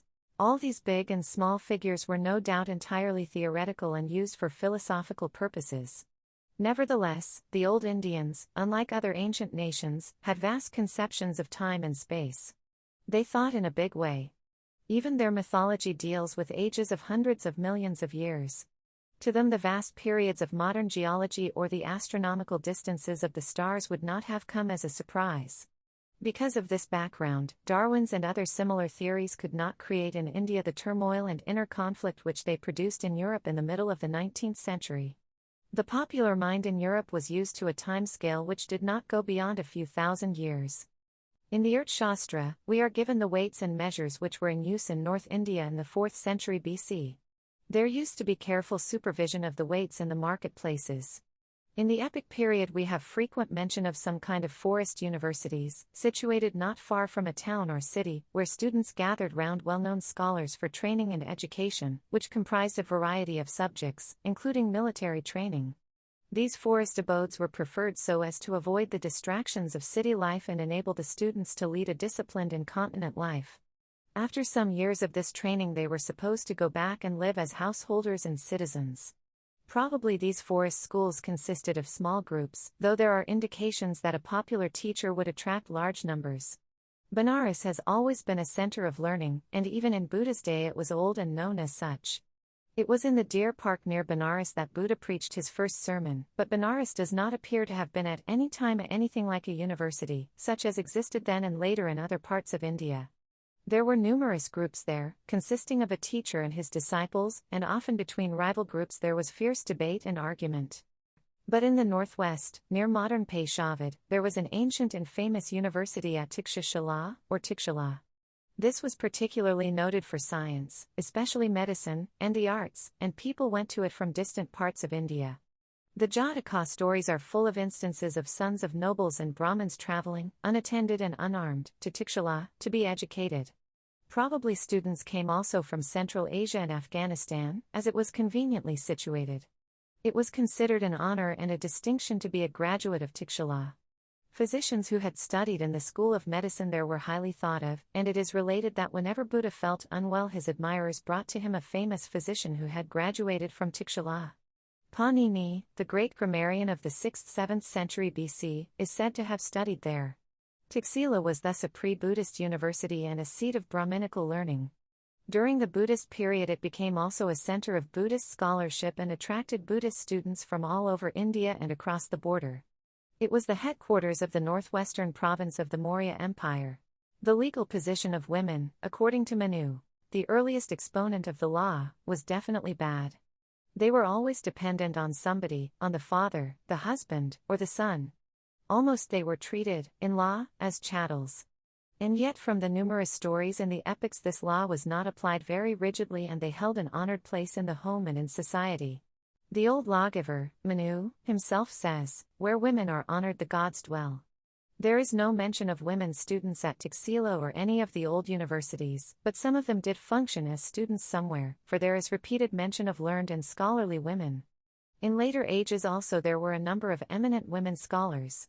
Bad as the legal position of women was in ancient India, judged by modern standards, it was far better than in ancient Greece and Rome, in early Christianity, in the canon law of medieval Europe, and indeed right up to comparatively modern times at the beginning of the 19th century.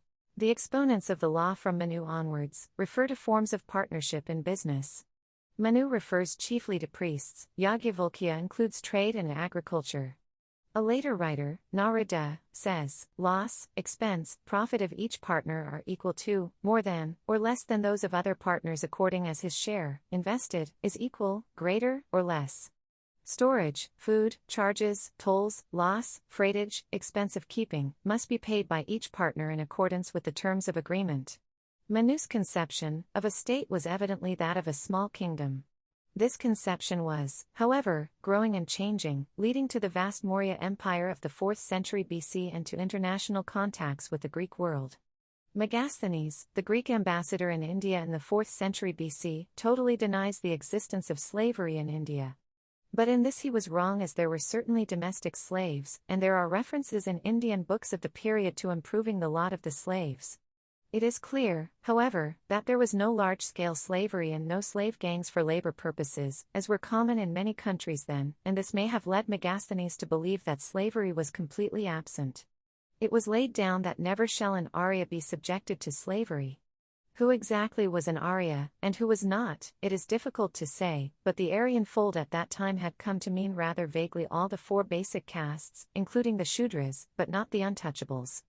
In China also, in the days of the early Han dynasty, slaves were used primarily in domestic service. They were unimportant in agriculture or in large-scale labor works. Both in India and China these domestic slaves formed a very small proportion of the population, and in this important respect there was thus a vast difference between Indian and Chinese society and contemporary Greek and Roman society. What were the Indians like in those distant days? It is difficult for us to conceive of a period so far and so different from ours, and yet some vague picture emerges from the miscellaneous data that we have. They were a light-hearted race, confident and proud of their traditions, dabbling in the search for the mysterious, full of questions addressed to nature and human life, attaching importance to the standards and values they had created, but taking life easily and joyously, and facing death without much concern. Aryan, the Greek historian of Alexander's campaign in North India, was struck by this lightheartedness of the race. No nation, he writes, is fonder of singing and dancing than the Indian. End of Part 15, Life and Work in Ancient India, of Chapter 4. Part 16, Mahavira and Buddha, Caste. Some such background existed in North India from the time of the epics onwards to the early Buddhist period. It was ever-changing politically and economically, and the processes of synthesis and amalgamation, as well as the specialization of labor, were taking place. In the realm of ideas there was continuous growth and often conflict. The early Upanishads had been followed by the development of thought and activity in many directions. They were themselves a reaction against priestcraft and ritualism. Men's minds had rebelled against much that they saw, and out of that rebellion had grown these early Upanishads, as well as, a little later, the strong current of materialism, and Jainism and Buddhism, and the attempt to synthesize various forms of belief in the Bhagavad Gita. Out of all this again grew the 6 systems of Indian philosophy. Yet behind all this mental conflict and rebellion lay a vivid and growing national life. Both Jainism and Buddhism were breakaways from the Vedic religion and its offshoots, though in a sense they had grown out of it. They deny the authority of the Vedas and, most fundamental of all matters, they deny or say nothing about the existence of a first cause. Both lay emphasis on nonviolence and build up organizations of celibate monks and priests. There is a certain realism and rationalism in their approach, though inevitably this does not carry us very far in our dealings with the invisible world. One of the fundamental doctrines of Jainism is that truth is relative to our standpoints. It is a rigorous ethical and non-transcendental system, laying a special emphasis on the ascetic aspect of life and thought. Mahavira, the founder of Jainism, and Buddha were contemporaries, and both came from the Kshatriya warrior class. Buddha died at the age of 80, in 544 BC, and the Buddhist era begins then. This is the traditional date. Historians give a later date 487 BC, but are now inclined to accept the traditional date as more correct. It is an odd coincidence that I am writing this on the Buddhist New Year's Day, 2488, the day of the full moon of the month of Vaishak, the Vaishakhi Purnima, as it is called. It is stated in Buddhist literature that Buddha was born on this full moon day of Vaishak, May to June, that he attained enlightenment and finally died also on the same day of the year. Buddha had the courage to attack popular religion, superstition, ceremonial, and priestcraft, and all the vested interests that clung to them. He condemned also the metaphysical and theological outlook, miracles, revelations, and dealings with the supernatural. His appeal was to logic, reason, and experience, his emphasis was on ethics, and his method was one of psychological analysis, a psychology without a soul. His whole approach comes like the breath of the fresh wind from the mountains after the stale air of metaphysical speculation. Buddha did not attack caste directly, yet in his own order he did not recognize it, and there is no doubt that his whole attitude and activity weakened the caste system. Probably caste was very fluid in his day and for some centuries later. It is obvious that a caste-ridden community could not indulge in foreign trade or other foreign adventures, and yet for 1500 years or more after Buddha, trade was developing between India and neighboring countries, and Indian colonies flourished. Foreign elements continued to stream into India from the northwest and were absorbed. It is interesting to observe this process of absorption which worked at both ends. New castes were formed at the bottom of the scale, and any successful invading element became transformed soon into Kshatriya, or the ruling class. Coins of the period just before and after the beginning of the Christian era show this rapid change in the course of 2 or 3 generations. The first ruler has a foreign name. His son or grandson appears with a Sanskrit name and is crowned according to the traditional rites meant for Kshatriyas. Many of the Rajput, Kshatriya clans date back to the Shaka, of Scythian, invasions which began about the 2nd century BC or from the later invasion of the White Huns. All these accepted the faith and institutions of the country and then tried to affiliate themselves to the famous heroes of the epics. Thus the Kshatriya group depended on status and occupation rather than on descent, and so it was much easier for foreigners to be incorporated into it. It is curious and significant that throughout the long span of Indian history there have been repeated warnings given by great men against priestcraft and the rigidity of the caste system, and powerful movements have risen against them, yet slowly, imperceptibly, almost, it seems, as if it were the inevitable course of destiny, caste has grown and spread and seized every aspect of Indian life in its strangling grip. Rebels against caste have drawn many followers, and yet in course of time their group has itself become a caste.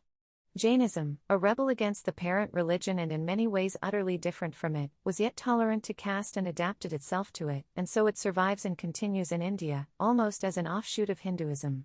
Buddhism, not adapting itself to caste, and more independent in its thought and outlook, ultimately passes away from India, though it influences India and Hinduism profoundly.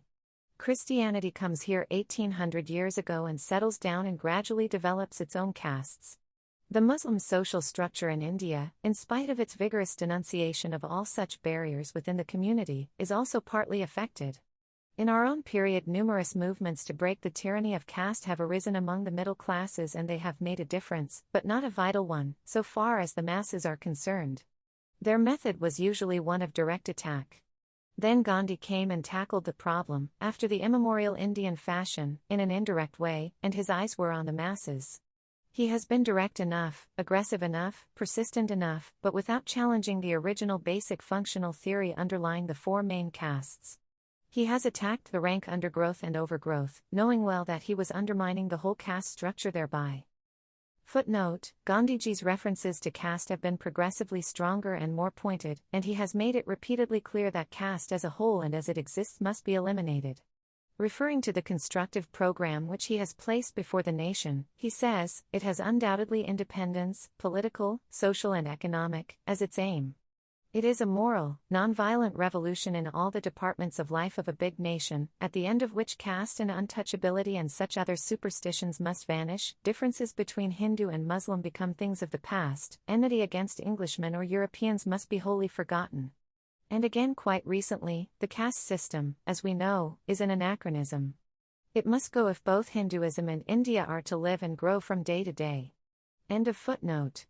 He has already shaken the foundations and the masses have been powerfully affected. For them the whole structure holds or breaks altogether. But an even greater power than he is at work, the conditions of modern life, and it seems that at last this hoary and tenacious relic of past times must die. But while we struggle with caste in India, which, in its origin, was based on color, new and overbearing castes have arisen in the West with doctrines of racial exclusiveness, sometimes clothed in political and economic terms, and even speaking in the language of democracy. Before the Buddha, 700 years before Christ, a great Indian, the sage and lawgiver, Yajnavalkya, is reported to have said, "It is not our religion, still less the color of our skin, that produces virtue. Virtue must be practiced. Therefore, let no one do to others what he would not have done to himself." End of part 16, titled, Mahavira and Buddha, Caste, of chapter 4. Part 17, Chandragupta and Chanakya, the Maurya Empire established. Buddhism spread gradually in India. Although in origin, a Kshatriya movement, and representing a conflict between the ruling class and the priests, its ethical and democratic aspect, and more especially its fight against priestcraft and ritualism, appealed to the people. It developed as a popular reform movement, attracting even some Brahmin thinkers. But generally Brahmins opposed it and called Buddhists heretics and rebels against the established faith. More important than the outward progress was the interaction of Buddhism and the older faith on each other, and the continuous undermining of Brahmins. 2.5 centuries later, the Emperor Ashoka became a convert to the faith and devoted all his energies to spreading it by peaceful missionary efforts in India and foreign countries. These 2 centuries saw many changes in India. Various processes had long been going on to bring about racial fusion and to amalgamate the petty states and small kingdoms and republics. The old urge to build up a united centralized state had been working, and out of all this emerged a powerful and highly developed empire. Alexander's invasion of the northwest gave the final push to this development, and 2 remarkable men arose who could take advantage of the changing conditions and mold them according to their will. These men were Chandragupta Maurya and his friend and minister and counselor, the Brahmin, Chanakya. This combination functioned well. Both had been exiled from the powerful Nanda kingdom of Magad, which had its headquarters at Patliputra, the modern Patna. Both went to Taxila in the northwest and came in contact with the Greeks stationed there by Alexander. Chandragupta met Alexander himself. He heard of his conquests and glory and was fired by ambition to emulate him. Chandragupta and Chanakya watched and prepared themselves. They hatched great and ambitious schemes and waited for the opportunity to realize them. Soon news came of Alexander's death at Babylon in 323 BC, and immediately Chandragupta and Chanakya raised the old and ever-new cry of nationalism and roused the people against the foreign invader. The Greek garrison was driven away and Taxila captured. The appeal to nationalism had brought allies to Chandragupta and he marched with them across North India to Pataliputra. Within 2 years of Alexander's death, he was in possession of that city and kingdom and the Maurya Empire had been established. Alexander's general, Seleucus, who had inherited after his chief's death the countries from Asia Minor to India, tried to re-establish his authority in northwest India and crossed the Indus with an army. He was defeated and had to cede a part of Afghanistan, up to Kabul and Herat, to Chandragupta, who also married the daughter of Seleucus. Except for South India, Chandragupta's empire covered the whole of India, from the Arabian Sea to the Bay of Bengal, and extended in the north to Kabul. For the first time in recorded history a vast centralized state had risen in India. The city of Pataliputra was the capital of this great empire. What was this new state like? Fortunately we have full accounts, both Indian and Greek. Megasthenes, the ambassador sent by Seleucus, has left a record and, much more important is that contemporary account, Kautilya's Arthashastra, the science of polity, to which reference has already been made. Kautilya is another name for Chanakya, and thus we have a book written, not only by a great scholar, but a man who played a dominating part in the establishment, growth and preservation of the empire. Chanakya has been called the Indian Machiavelli, and to some extent the comparison is justified. But he was a much bigger person in every way, greater in intellect and action. He was no mere follower of a king, a humble advisor of an all-powerful emperor. A picture of him emerges from an old Indian play, the Mudra Rakshish, which deals with this period. Bold and scheming, proud and revengeful, never forgetting a slight, never forgetting his purpose, availing himself of every device to delude and defeat the enemy, he sat with the reins of empire in his hands and looked upon the emperor more as a loved pupil than as a master. Simple and austere in his life, uninterested in the pomp and pageantry of high position, when he had redeemed his pledge and accomplished his purpose, he wanted to retire, Brahman-like, to a life of contemplation. There was hardly anything Chanakya would have refrained from doing to achieve his purpose. He was unscrupulous enough, yet he was also wise enough to know that this very purpose might be defeated by means unsuited to the end. Long before Clausewitz, he is reported to have said that war is only a continuance of state policy by other means. But, he adds, war must always serve the larger ends of policy and not become an end in itself. The statesman's objective must always be the betterment of the state as a result of war, not the mere defeat and destruction of the enemy. If war involves both parties in a common ruin, that is the bankruptcy of statesmanship. War must be conducted by armed forces, but much more important than the force of arms is the high strategy which saps the enemy's morale and disrupts his forces and brings about his collapse, or takes him to the verge of collapse, before armed attack. Unscrupulous and rigid as Chanakya was in the pursuit of his aim, he never forgot that it was better to win over an intelligent and high-minded enemy than to crush him. His final victory was obtained by sowing discord in the enemy's ranks, and, in the very moment of this victory, so the story goes, he induced Chandragupta to be generous to his rival chief. Chanakya himself is said to have handed over the insignia of his own high office to the minister of that rival, whose intelligence and loyalty to his old chief had impressed him greatly. So the story ends not in the bitterness of defeat and humiliation, but in reconciliation and in laying the firm and enduring foundations of a state, which had not only defeated but won over its chief enemy. The Maurya Empire maintained diplomatic relations with the Greek world, both with Seleucus and his successors and with Ptolemy Philadelphus. These relations rested on the solid foundation of mutual commercial interest. Strabo tells us that the Oxus River in Central Asia formed a link in an important chain along which Indian goods were carried to Europe by way of the Caspian and the Black Sea. This route was popular in the 3rd century BC. Central Asia then was rich and fertile. More than 1,000 years later it began to dry up. The Arthashastra mentions that the king's stud had Arabian steeds. End of part 17, titled, Chandragupta and Chanakya, the Maurya Empire established, of chapter 14. Part 18, The Organization of the State. What was this new state like that arose in 321 BC and covered far the greater part of India, right up to Kabul in the north? It was an autocracy, a dictatorship at the top, as most empires were and still are.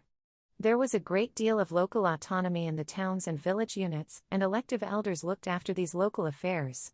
This local autonomy was greatly prized and hardly any king or supreme ruler interfered with it. Nevertheless, the influence and many-sided activities of the central government were all pervasive, and in some ways this Mauryan state reminds one of modern dictatorships. There could have been then, in a purely agricultural age, nothing like the control of the individual by the state which we see today. But, in spite of limitations, an effort was made to control and regulate life. The state was very far from being just a police state, interested in keeping external and internal peace and collecting revenue. There was a widespread and rigid bureaucracy, and there are frequent references to espionage. Agriculture was regulated in many ways, so were rates of interest. Regulation and periodical inspection took place of food, markets, manufacturers, slaughterhouses, cattle raising, water rights, sports, courtesans, and drinking saloons. Weights and measures were standardized. The cornering and adulteration of foodstuffs were rigorously punished. Trade was taxed, and, so also in some respects, the practice of religion. When there was a breach of regulation or some other misdemeanor, the temple monies were confiscated. If rich people were found guilty of embezzlement or of profiting from national calamity, their property was also confiscated. Sanitation and hospitals were provided, and there were medical men at the chief centers. The state gave relief to widows, orphans, the sick, and the infirm. Famine relief was a special care of the state, and half the stores in all the state warehouses were always kept in reserve for times of scarcity and famine. All these rules and regulations were probably applied far more to the cities than to the villages, and it is also likely that practice lagged far behind theory. Nevertheless, even the theory is interesting. The village communities were practically autonomous. Chanakya's Arthashastra deals with a vast variety of subjects and covers almost every aspect of the theory and practice of government. It discusses the duties of the king, of his ministers and counselors, of council meetings, of departments of government, of diplomacy, of war and peace. It gives details of the vast army which Chandragupta had, consisting of infantry, cavalry, chariots, and elephants. Footnote: the game of chess, which had its origin in India, probably developed from this fourfold conception of the army. It was called Chaturinga, four-limbed, from which came the word Shatranj. Alberuni gives an account of this game as played in India by 4 players. End of footnote. And yet Chanakya suggests that mere numbers do not count for much. Without discipline and proper leadership they may become a burden. Defense and fortifications are also dealt with.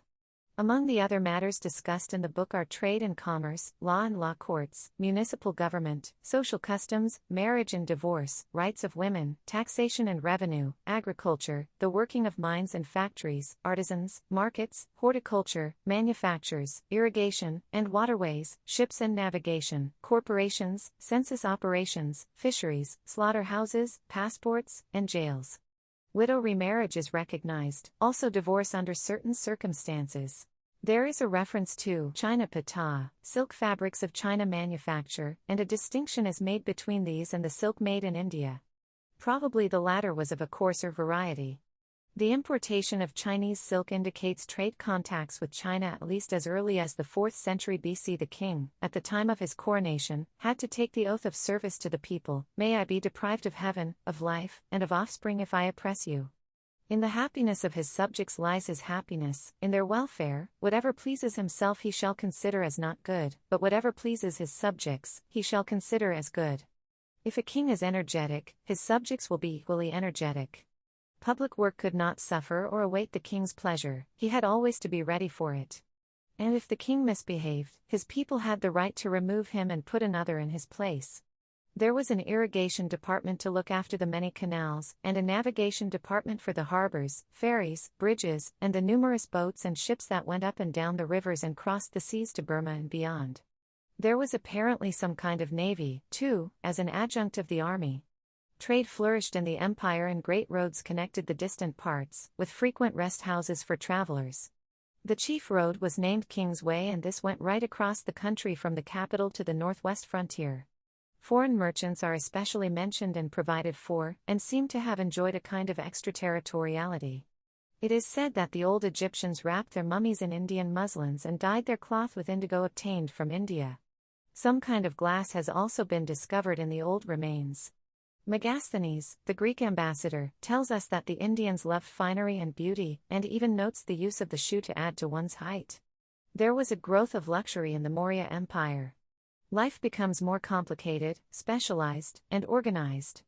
Inns, hostelries, eating houses, sarais, and gaming houses are evidently numerous. Sects and crafts have their meeting places and the latter their public dinners.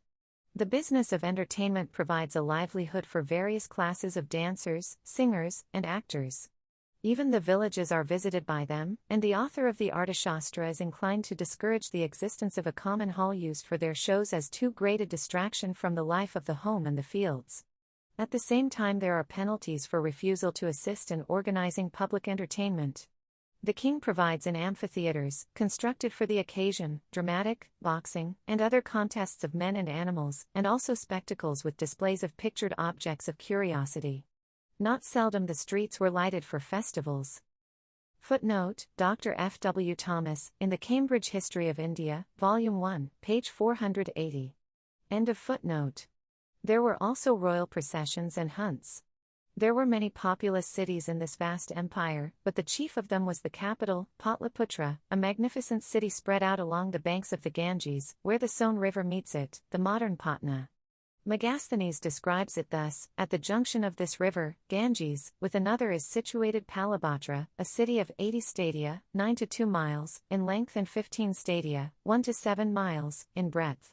It is of a shape of a parallelogram and is girded with a wooden wall, pierced with loopholes for the discharge of arrows. It has a ditch in front for defense and for receiving the sewage of the city. This ditch, which encompassed it all round, is 600 feet in breadth and 30 cubits in depth, and the wall is crowned with 570 towers and has 64 gates. Not only was this great wall made of wood, but most of the houses also. Apparently this was a precaution against earthquakes, as that area was peculiarly liable to them. In 1934 the Great Bihar earthquake forcibly reminded us of this fact. Because the houses were of wood, very elaborate precautions against fire were taken. Every householder had to keep ladders, hooks, and vessels full of water. Pataliputra had a municipality elected by the people. It had 30 members, divided up into 6 committees of 5 members each, dealing with industries and handicrafts, deaths and births, manufactures, arrangements for travelers and pilgrims, etc. The whole municipal council looked after finance, sanitation, water supply, public buildings, and gardens. End of Part 18, titled, The Organization of the State, of Chapter 4. Part 19, Buddha's Teaching. Behind these political and economic revolutions that were changing the face of India, there was the ferment of Buddhism and its impact on old established faiths and its quarrels with vested interests in religion. Far more than the debates and arguments, of which India has always been so enamored, the personality of a tremendous and radiant being had impressed the people and his memory was fresh in their minds. His message, old and yet very new and original for those immersed in metaphysical subtleties, captured the imagination of the intellectuals. It went deep down into the hearts of the people. Go unto all lands, had said the Buddha to his disciples, and preach this gospel. Tell them that the poor and the lowly, the rich and the high, are all one, and that all castes unite in this religion as do the rivers in the sea. His message was one of universal benevolence, of love for all. For never in this world does hatred cease by hatred, hatred ceases by love. And let a man overcome anger by kindness, evil by good. It was an ideal of righteousness and self-discipline. One may overcome 1,000 men in battle, but he who conquers himself is the greatest victor. Not by birth, but by his conduct alone, does a man become a low caste or a Brahmin. Even a sinner is not to be condemned, for who would willingly use hard speech to those who have done a sinful deed, strewing salt, as it were, upon the wound of their fault? Victory itself over another leads to unhappy consequences. Victory breeds hatred, for the conquered is unhappy. All this he preached without any religious sanction or any reference to God or another world. He relies on reason and logic and experience and asks people to seek the truth in their own minds. He is reported to have said, "One must not accept my law from reverence, but first try it as gold is tried by fire." Ignorance of truth was the cause of all misery. Whether there is a God or an absolute or not, he does not say. He neither affirms nor denies. Where knowledge is not possible, we must suspend judgment. In answer to a question, Buddha is reported to have said, if by the absolute is meant something out of relation to all known things, its existence cannot be established by any known reasoning. How can we know that anything unrelated to other things exists at all? The whole universe, as we know it, is a system of relations. We know nothing that is, or can be, unrelated. So we must limit ourselves to what we can perceive and about which we can have definite knowledge. So also Buddha gives no clear answer about the existence of the soul. He does not deny it and he does not affirm it. He refuses to discuss this question, which is very remarkable, for the Indian mind of his day was full of the individual soul and the absolute soul, of monism and monotheism and other metaphysical hypotheses. But Buddha set his mind against all forms of metaphysics. He does, however, believe in the permanence of a natural law, of universal causation, of each successive state being determined by pre-existing conditions, of virtue and happiness and vice and suffering being organically related. We use terms and descriptions in this world of experience and say it is or it is not. Yet neither may be correct when we go behind the superficial aspect of things, and our language may be inadequate to describe what is actually happening. Truth may lie somewhere in the middle of is and is not or beyond them.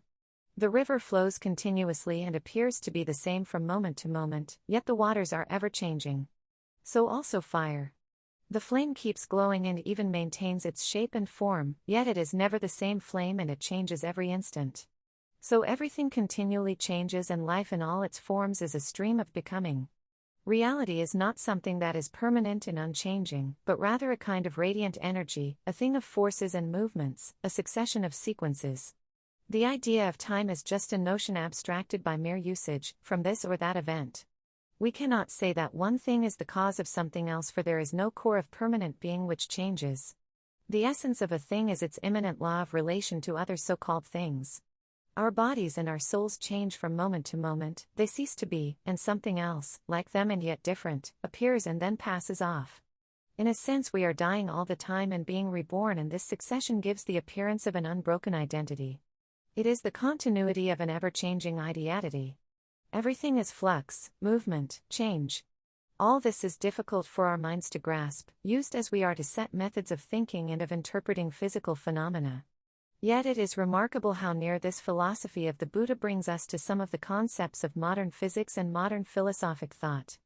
Buddha's method was one of psychological analysis and, again, it is surprising to find how deep was his insight into this latest of modern sciences.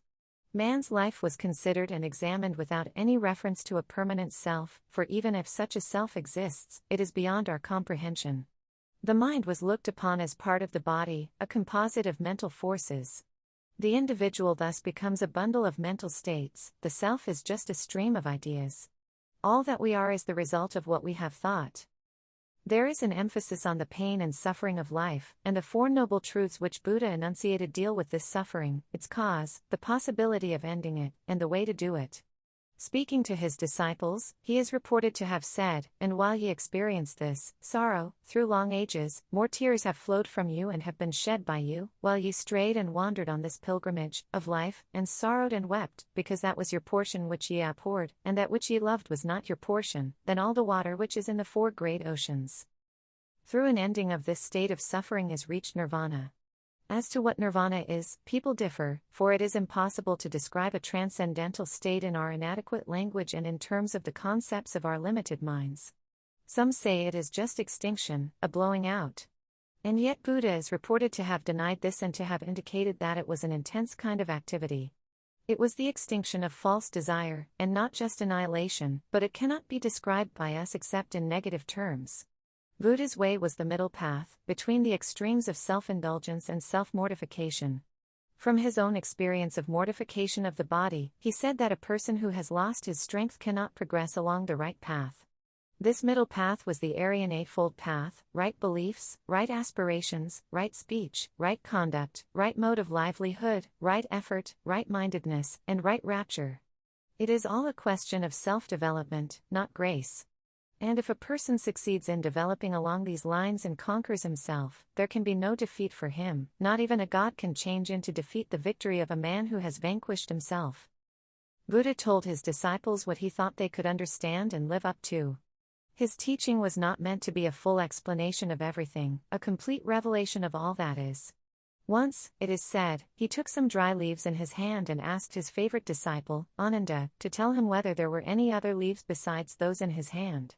Ananda replied, "The leaves of autumn are falling on all sides, and there are more of them than can be numbered." Then said the Buddha, "In like manner I have given you a handful of truths, but besides these there are many thousands of other truths, more than can be numbered." End of Part 19, titled, Buddha's Teaching, of Chapter 4. Part 20, The Buddha Story. The Buddha story attracted me even in early boyhood, and I was drawn to the young Siddhartha who, after many inner struggles and pain and torment, was to develop into the Buddha. Edwin Arnold's Light of Asia became one of my favorite books. In later years, when I traveled about a great deal in my province, I liked to visit the many places connected with the Buddha legend, sometimes making a detour for the purpose. Most of these places lie in my province or not far from it. Here, on the Nepal frontier, Buddha was born. Here he wandered. Here, at Gaya, in Bihar, he sat under the Bodhi tree and gained enlightenment. Here he preached his first sermon. Here he died. When I visited countries where Buddhism is still a living and dominant faith, I went to see the temples and the monasteries and met monks and laymen, and tried to make out what Buddhism had done to the people. How had it influenced them? What impress had it left on their minds and faces? How did they react to modern life? There was much I did not like. The rational ethical doctrine had become overlaid with so much verbiage, so much ceremonial, canon law, so much, in spite of the Buddha, metaphysical doctrine and even magic. Despite Buddha's warning, they had deified him, and his huge images, in the temples and elsewhere, looked down upon me, and I wondered what he would have thought. Many of the monks were ignorant persons, rather conceited and demanding obeisance, if not to themselves then to their vestments. In each country the national characteristics had imposed themselves on the religion and shaped it according to their distinctive customs and modes of life. All this was natural enough and perhaps an inevitable development. But I saw much also that I liked. There was an atmosphere of peaceful study and contemplation in some of the monasteries and the schools attached to them. There was a look of peace and calm on the faces of many of the monks, a dignity, a gentleness, an air of detachment and freedom from the cares of the world. Did all this accord with life today, or was it a mere escape from it? Could it not be fitted into life's ceaseless struggle and tone down the vulgarity and acquisitiveness and violence that afflict us? The pessimism of Buddhism did not fit in with my approach to life, nor did the tendency to walk away from life and its problems. I was, somewhere at the back of my mind, a pagan with a pagan's liking for the exuberance of life and nature, and not very much averse to the conflicts that life provides. All that I had experienced, all that I saw around me, painful and distressing as it was, had not dulled that instinct. Was Buddhism passive and pessimistic? Its interpreters may say so, many of its own devotees may have drawn that meaning. I am not competent to judge of its subtleties and its subsequent complex and metaphysical development. But when I think of the Buddha, no such feeling arises in me, nor can I imagine that a religion based mainly on passivity and pessimism could have had such a powerful hold on vast numbers of human beings, among them the most gifted of their kind. The conception of the Buddha, to which innumerable loving hands have given shape in carven stone and marble and bronze, seems to symbolize the whole spirit of Indian thought, or at least one vital aspect of it. Seated on the lotus flower, calm and impassive, above passion and desire, beyond the storm and strife of this world, so far away he seems, out of reach, unattainable. Yet again we look, and behind those still, unmoving features there is a passion and an emotion, strange and more powerful than the passions and emotions we have known. His eyes are closed, but some power of the spirit looks out of them and a vital energy fills the frame. The ages roll by and Buddha seems not so far away after all. His voice whispers in our ears and tells us not to run away from the struggle but, calm-eyed, to face it, and to see in life ever greater opportunities for growth and advancement. Personality counts today as ever, and a person who has impressed himself on the thought of mankind as Buddha has, so that even today there is something living and vibrant about the thought of him, must have been a wonderful man, a man who was, as Barth says, the finished model of calm and sweet majesty, of infinite tenderness for all that breathes and compassion for all that suffers, of perfect moral freedom and exemption from every prejudice. And the nation and the race which can produce such a magnificent type must have deep reserves of wisdom and inner strength. End of Part 20, titled, The Buddha Story, of Chapter 4. Part 21, Ashoka. The contacts between India and the Western world which Chandragupta Maurya had established continued during the reign of his son, Bindusad. Ambassadors came to the court at Pataliputra from Ptolemy of Egypt and Antiochus, the son and successor of Seleucus Nicator of Western Asia. Ashoka, grandson of Chandragupta, added to these contacts, and India became in his time an important international center, chiefly because of the rapid spread of Buddhism. Ashoka succeeded to this great empire about 273 BC. He had previously served as viceroy in the northwestern province, of which Taxila, the university center, was the capital. Already the empire included far the greater part of India and extended right into Central Asia. Only the southeast and a part of the south were beyond its sway. The old dream of uniting the whole of India under one supreme government fired Ashoka, and forthwith he undertook the conquest of Kalinga on the east coast, which corresponds roughly with modern Orissa and part of Andhra. His armies triumphed in spite of the brave and obstinate resistance of the people of Kalinga. There was a terrible slaughter in this war, and when news of this reached Ashoka he was stricken with remorse and disgusted with war. Unique among the victorious monarchs and captains in history, he decided to abandon warfare in the full tide of victory. The whole of India acknowledged his sway, except for the southern tip, and that tip was his for the taking. But he refrained from any further aggression, and his mind turned, under the influence of Buddha's gospel, to conquests and adventures in other fields. What Ashoka felt and how he acted are known to us in his own words in the numerous edicts he issued, carved in rock and metal. Those edicts, spread out all over India, are still with us, and they conveyed his messages not only to his people but to posterity. In one of the edicts it is said that Kalinga was conquered by his sacred and gracious majesty when he had been consecrated 8 years. 150,000 persons were thence carried away as captive, 100,000 were there slain, and many times that number died.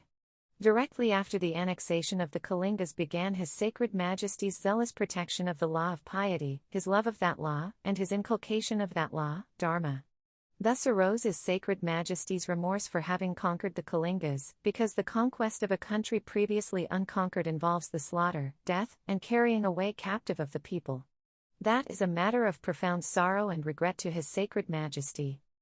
No longer, goes on the edict, would Ashoka tolerate any more killing or taking into captivity, not even of 100th or 1,000th part of the number killed and made captive in Kalinga. True conquest consists of the conquest of men's hearts by the law of duty or piety, and, adds Ashoka, such real victories had already been won by him, not only in his own dominions, but in distant kingdoms. The edict further says, moreover, should anyone do him wrong, that too must be borne with by his sacred majesty, so far as it can possibly be borne with. Even upon the forest folk in his dominions his sacred majesty looks kindly, and he seeks to make them think aright, for, if he did not, repentance would come upon his sacred majesty. For his sacred majesty desires that all animate beings should have security, self-control, peace of mind, and joyousness. This astonishing ruler, beloved still in India and in many other parts of Asia, devoted himself to the spread of Buddha's teaching, to righteousness and goodwill, and to public works for the good of the people. He was no passive spectator of events, lost in contemplation and self-improvement. He labored hard at public business and declared that he was always ready for it, at all times and at all places, whether I am dining or in the ladies' apartments, in my bedroom or in my closet, in my carriage or in my palace gardens. The official reporters should keep me informed of the people's business. At any hour and at any place work I must for the commonweal. His messengers and ambassadors went to Syria, Egypt, Macedonia, Cyrene, and Epirus, conveying his greeting and Buddha's message. They went to Central Asia also and to Burma and Siam, and he sent his own son and daughter, Mahendra and Sanghamitra, to Ceylon in the south. Everywhere an appeal was made to the mind and the heart, there was no force or compulsion. Ardent Buddhist as he was, he showed respect and consideration for all other faiths. He proclaimed in an edict, all sects deserve reverence for one reason or another. By thus acting a man exalts his own sect and at the same time does service to the sects of other people. Buddhism spread rapidly in India from Kashmir to Ceylon. It penetrated into Nepal and later reached Tibet and China and Mongolia. In India, one of the consequences of this was the growth of vegetarianism and abstention from alcoholic drinks. Till then both Brahmins and Kshatriyas often ate meat and took wine. Animal sacrifice was forbidden. Because of the growth of foreign contacts and missionary enterprises, trade between India and other countries must have also grown. We have records of an Indian colony in Khotan, now Xinjiang, Central Asia. The Indian universities, especially Taxila, also attracted more students from abroad. Ashoka was a great builder, and it has been suggested that he employed foreign craftsmen to assist in building some of his huge structures. This inference is drawn from the designs of some clustered columns which remind one of Persepolis. But even in those early sculptures and other remains, the characteristically Indian art tradition is visible. Ashoka's famous many-pillared hall in his palace at Pataliputra was partly dug out by archaeologists about 30 years ago. Dr. Spooner, of the Archaeological Department of India, in his official report, said that this was in an almost incredible state of preservation, the logs which formed it being as smooth and perfect as the day they were laid, more than 2,000 years ago. He says further that the marvelous preservation of the ancient wood, whose edges were so perfect that the very lines of jointure were indistinguishable, evoked admiration of all who witnessed the experiment.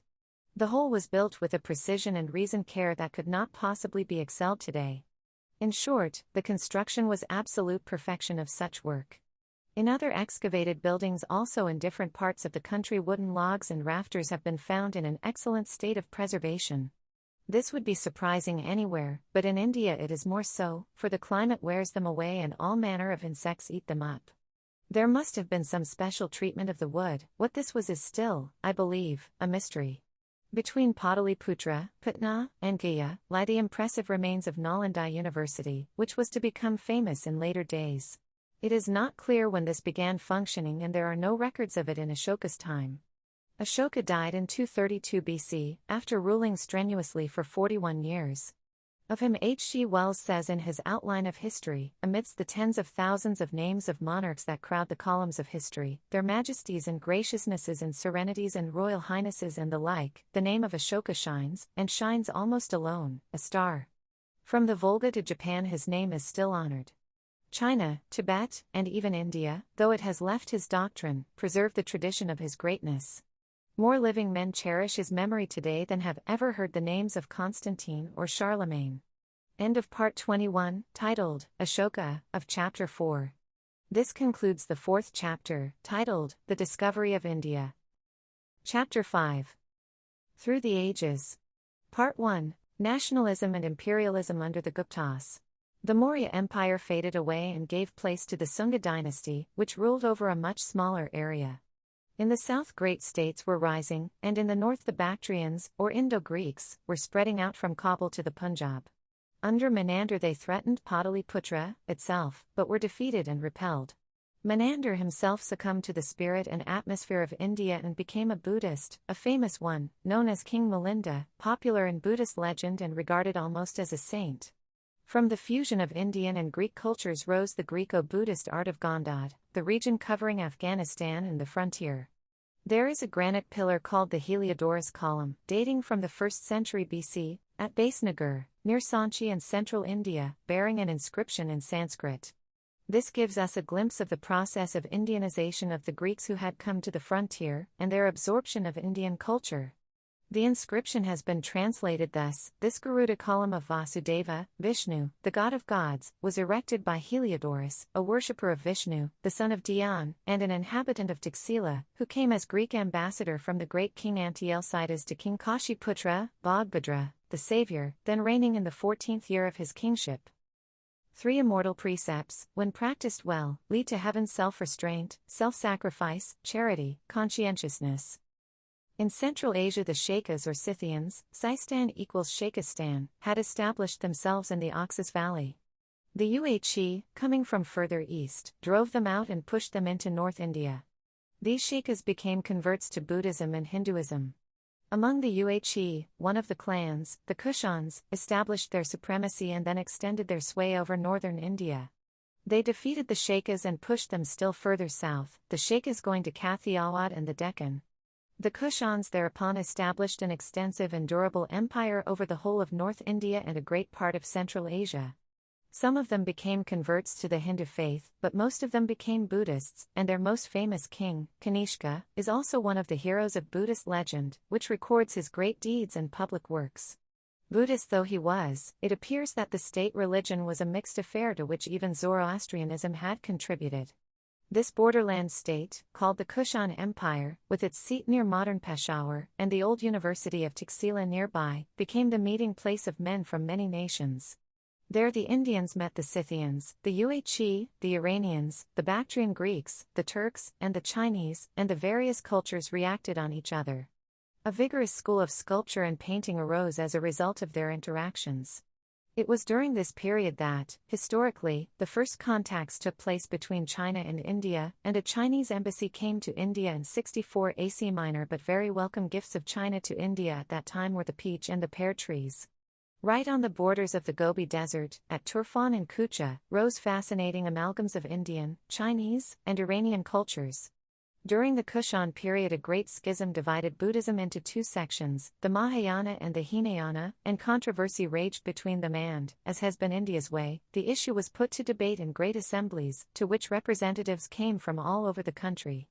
Kashmir was situated near the center of the empire and was full of this debate and of cultural activities. One name stands out in this controversy, that of Nagarjuna, who lived in the 1st century AC. He was a towering personality, great in Buddhist scholarship and Indian philosophy, and it was largely because of him that Mahayana triumphed in India. It was the Mahayana doctrine that spread to China, while Ceylon and Burma adhered to Hinayana.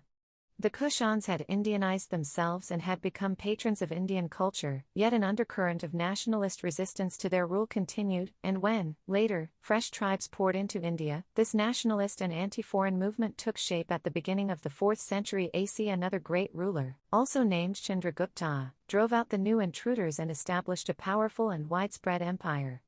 Thus began the age of the imperial Guptas in 320 AC, which produced a remarkable succession of great rulers, successful in war and in the arts of peace. Repeated invasions had produced a strong anti-foreign feeling, and the old Brahmin Kshatriya element in the country was forced to think in terms of defense, both of their homeland and their culture. The foreign elements which had been absorbed were accepted, but all newcomers met with a vigorous resistance, and an attempt was made to build up a homogeneous state based on old Brahminic ideals.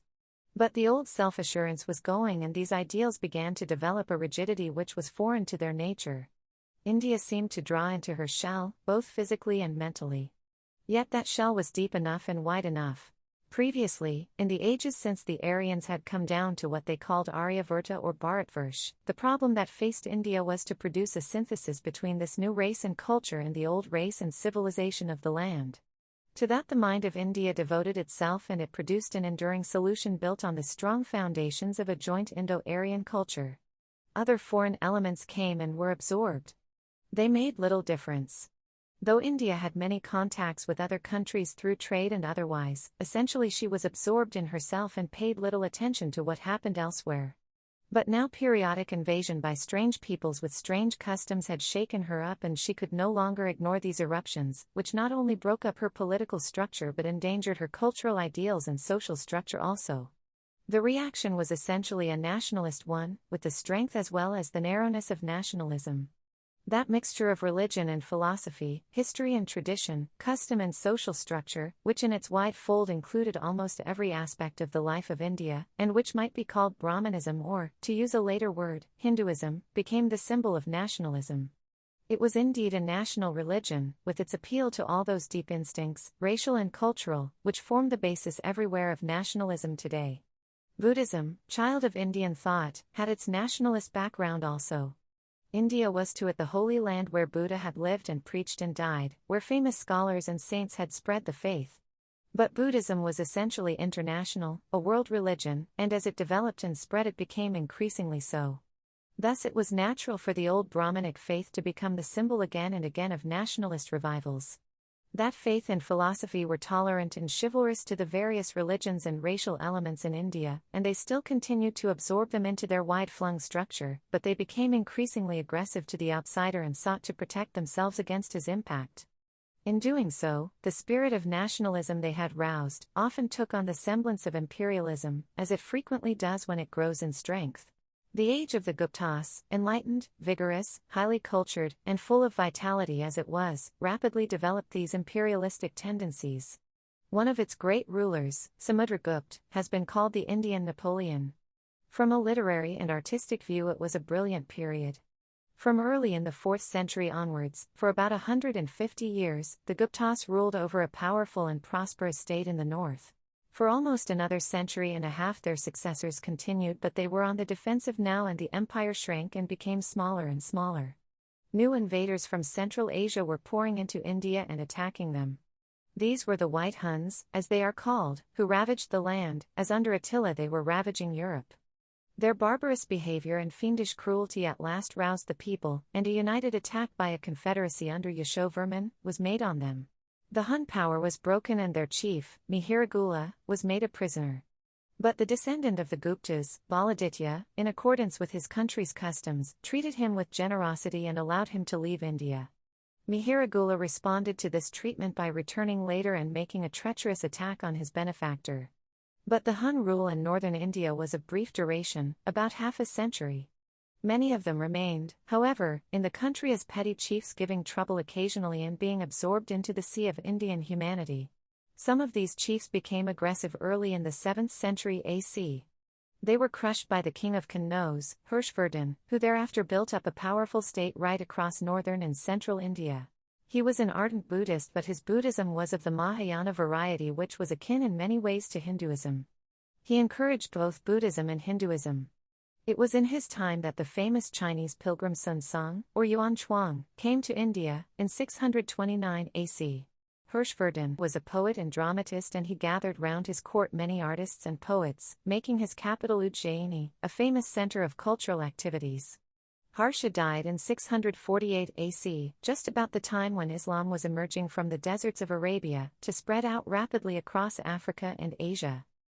End of Part 1, titled, Nationalism and Imperialism under the Guptas of Chapter 5. Part 2, South India. In South India, for more than 1,000 years after the Maurya Empire had shrunk, and finally ceased to be, great states flourished. The Andhras had defeated the Shakas and were later the contemporaries of the Kushans. Then came the Chalukyan Empire in the west, to be followed by the Rashtrakutas. Further south were the Pallavas, who were mainly responsible for the colonizing expeditions from India. Later came the Chola Empire, which spread right across the peninsula, and conquered Ceylon and southern Burma. The last great Chola ruler, Rajendra, died in 1044 AC. Southern India was especially noted for its fine products, and its trade by sea. They were sea powers, and their ships carried merchandise to distant countries. Colonies of Greeks lived there, and Roman coins have also been found. The Chalukyan kingdom exchanged ambassadors with the Sassanid rulers of Persia. The repeated invasions of North India did not affect the south directly. Indirectly, they led to many people from the north migrating to the south, and these included builders and craftsmen and artisans.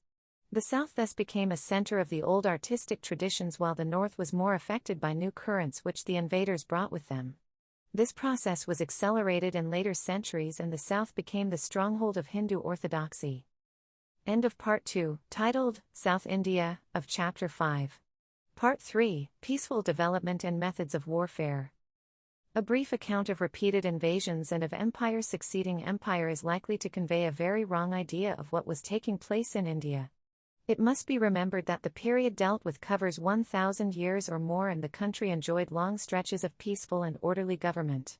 The Mauryas, the Kushans, the Guptas, and, in the south, the Andhras, Chalukyas, Rashtrakutas, and others, each lasted for 200 or 300 years, longer, as a rule, than the British Empire has so far lasted in India. Nearly all these were indigenous dynasties, and even those, like the Kushans, who came from across the northern border, soon adapted themselves to this country and its cultural traditions and functioned as Indian rulers with their roots in India. There were frontier forays and occasional conflicts between adjoining states, but the general conditions of the country was one of peaceful government, and the rulers took especial pride in encouraging artistic and cultural activities. These activities crossed state boundaries, for the cultural and literary background was the same throughout India. Every religious or philosophic controversy immediately spread and was debated all over the north and south. Even when there was war between two states, or there was an internal political revolution, there was relatively little interference with the activities of the mass of the people. Records have been found of agreements between the warring rulers and the heads of village self-governing communities, promising not to injure the harvests in any way and to give compensation for any injury unintentionally caused to the land. This could not apply, of course, to invading armies from abroad, nor probably could it apply to any real struggle for power. The old Indo-Aryan theory of warfare strictly laid down that no illegitimate methods were to be employed and a war for a righteous cause must be righteously conducted. How far the practice fitted in with the theory is another matter. The use of poisoned arrows was forbidden, so also concealed weapons, or the killing of those who were asleep or who came as fugitives or suppliants. It was declared that there should be no destruction of fine buildings. But this view was already undergoing a change in Chanakya's time, and he approves of more destructive and deceptive methods, if these are considered essential for the defeat of the enemy. It is interesting to note that Chanakya in his Arthashastra, in discussing weapons of warfare, mentions machines which can destroy 100 persons at one time and also some kind of explosives. He also refers to trench warfare. What all this meant it is not possible to say now.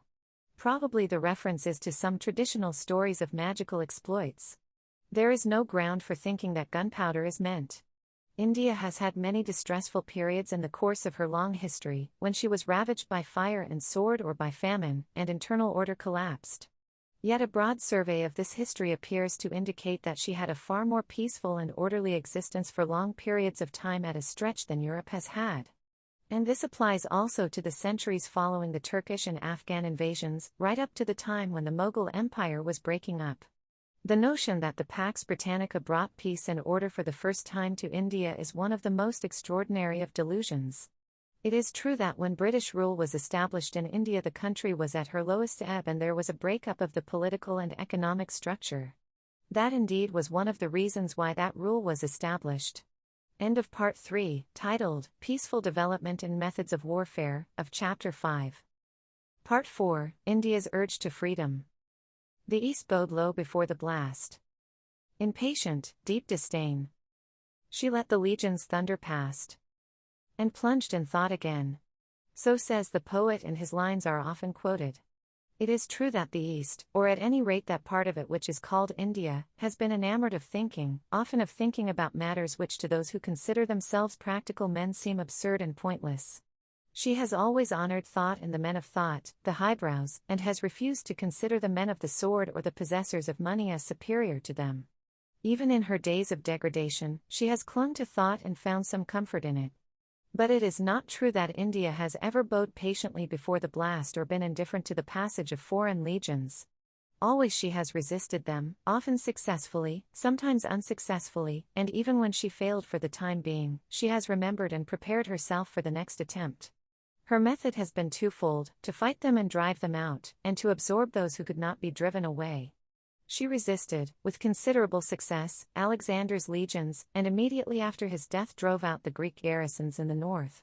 Later she absorbed the Indo-Greeks and the Indo-Scythians and ultimately again established a national hegemony. She fought the Huns for generations and drove them out, such as remained being absorbed. When the Arabs came they stopped near the Indus. The Turks and Afghans spread further only gradually. It took them several centuries to establish themselves firmly on the throne of Delhi. It was a continuous, long drawn-out conflict and, while this struggle was going on, the other process of absorption and Indianization was also at work, ending in the invaders becoming as much Indian as anyone else. Akbar became the great representative of the old Indian ideal of a synthesis of differing elements and their fusion into a common nationality. He identified himself with India, and India took to him although he was a newcomer. Because of this he built well and laid the foundations of a splendid empire. So long as his successors kept in line with this policy and with the genius of the nation, their empire endured. When they broke away and opposed the whole drift of national development, they weakened and their empire went to pieces. New movements arose, narrow in outlook but representing a resurgent nationalism, and though they were not strong enough to build permanently, they were capable of destroying the empire of the Mughals. They were successful for a time, but they looked too much to the past and thought in terms of reviving it. They did not realize that much had happened which they could not ignore or pass by, that the past can never take the place of the present, that even that present in the India of their day was one of stagnation and decay. It had lost touch with the changing world and left India far behind. They did not appreciate that a new and vital world was arising in the West, based on a new outlook and on new techniques, and a new power, the British, represented that new world of which they were so ignorant. The British triumphed, but hardly had they established themselves in the north when the Great Mutiny broke out and developed with a war of independence, and nearly put an end to British rule. The urge to freedom, to independence, has always been there, and the refusal to submit to alien domination. End of Part 4, titled, India's Urge to Freedom, of Chapter 5. Part 5, Progress versus Security. We have been an exclusive people, proud of our past and of our heritage and trying to build walls and barriers to preserve it. Yet in spite of our race consciousness and the growing rigidity of caste, we have, like others who take such pride in the purity of their racial stock, developed into a strange mixture of races: Aryan, Dravidian, Turanian, Semitic, and Mongolian. The Aryans came here in repeated waves and mixed with the Dravidians. They were followed in the course of thousands of years by successive waves of other migratory peoples and tribes: the Medians, Iranians, Greeks, Bactrians, Parthians, Shakas or Scythians, Kushans or the Yuezhi, Turks, Turco-Mongols, and others who came in large or small groups and found a home in India. Fierce and warlike tribes, says Dodwell in his India, again and again, invaded India's, northern plains, overthrew its princes, captured and laid waste its cities, set up new states and built new capitals of their own, and then vanished into the great tide of humanity, leaving to their descendants nothing but a swiftly diluted strain of alien blood and a few shreds of alien custom that were soon transformed into something cognate with their overmastering surroundings. To what were these overmastering surroundings due? Partly to the influence of geography and climate, to the very air of India. But much more so, surely, to some powerful impulse, some tremendous urge, or idea of the significance of life, that was impressed upon the subconscious mind of India when she was fresh and young at the very dawn of her history. That impress was strong enough to persist and to affect all those who came into contact with her, and thus to absorb them into her fold, howsoever they differed. Was this impulse, this idea, the vital spark that lighted up the civilization that grew up in this country and, in varying degrees, continued to influence its people through historical ages? It seems absurd and presumptuous to talk of an impulse, or an idea of life, underlying the growth of Indian civilization. Even the life of an individual draws sustenance from 100 sources. Much more complicated is the life of a nation or of a civilization. There are myriad ideas that float about like flotsam and jetsam on the surface of India, and many of them are mutually antagonistic. It is easy to pick out any group of them to justify a particular thesis, equally easy to choose another group to demolish it. This is, to some extent, possible everywhere. In an old and big country like India, with so much of the dead clinging on to the living, it is peculiarly easy. There is also obvious danger in simple classifications of very complex phenomena. There are very seldom sharp contrasts in the evolution of practice and thought. Each thought runs into another, and even ideas keeping their outer form change their inner contents, or they frequently lag behind a changing world and become a drag upon it. We have been changing continually throughout the ages, and at no period were we the same as in the one preceding it. Today, racially and culturally, we are very different from what we were, and all around me, in India as elsewhere, I see change marching ahead with a giant's stride. Yet I cannot get over the fact that Indian and Chinese civilizations have shown an extraordinary staying power and adaptability and, in spite of many changes and crises, have succeeded, for an enormous span of years, in preserving their basic identity. They could not have done so unless they were in harmony with life and nature. Whatever it was that kept them to a large extent to their ancient moorings, whether it was good or bad or a mixture of the two, it was a thing of power or it could not have survived for so long. Possibly it exhausted its utility long ago and has been a drag and a hindrance ever since, or it may be that the accretions of later ages have smothered the good in it and only the empty shell of the fossil remains. There is perhaps a certain conflict always between the idea of progress and that of security and stability. The two do not fit in, the former wants change, the latter a safe unchanging haven and a continuation of things as they are. The idea of progress is modern and relatively new even in the West. The ancient and medieval civilizations thought far more in terms of a golden past and of subsequent decay. In India also the past has always been glorified. The civilization that was built up here was essentially based on stability and security, and from this point of view it was far more successful than any that arose in the West.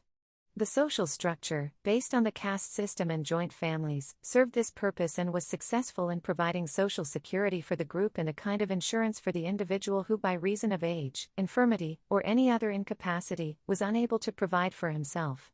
Such an arrangement, while favoring the weak, hinders, to some extent, the strong. It encourages the average type at the cost of the abnormal, the bad or the gifted. It levels up or down, and individualism has less play in it. It is interesting to note that while Indian philosophy is highly individualistic and deals almost entirely with the individual's growth to some kind of inner perfection, the Indian social structure was communal and paid attention to groups only. The individual was allowed perfect freedom to think and believe what he liked, but he had to conform strictly to social and communal usage. With all this conformity, there was a great deal of flexibility also in the group as a whole, and there was no law or social rule that could not change by custom.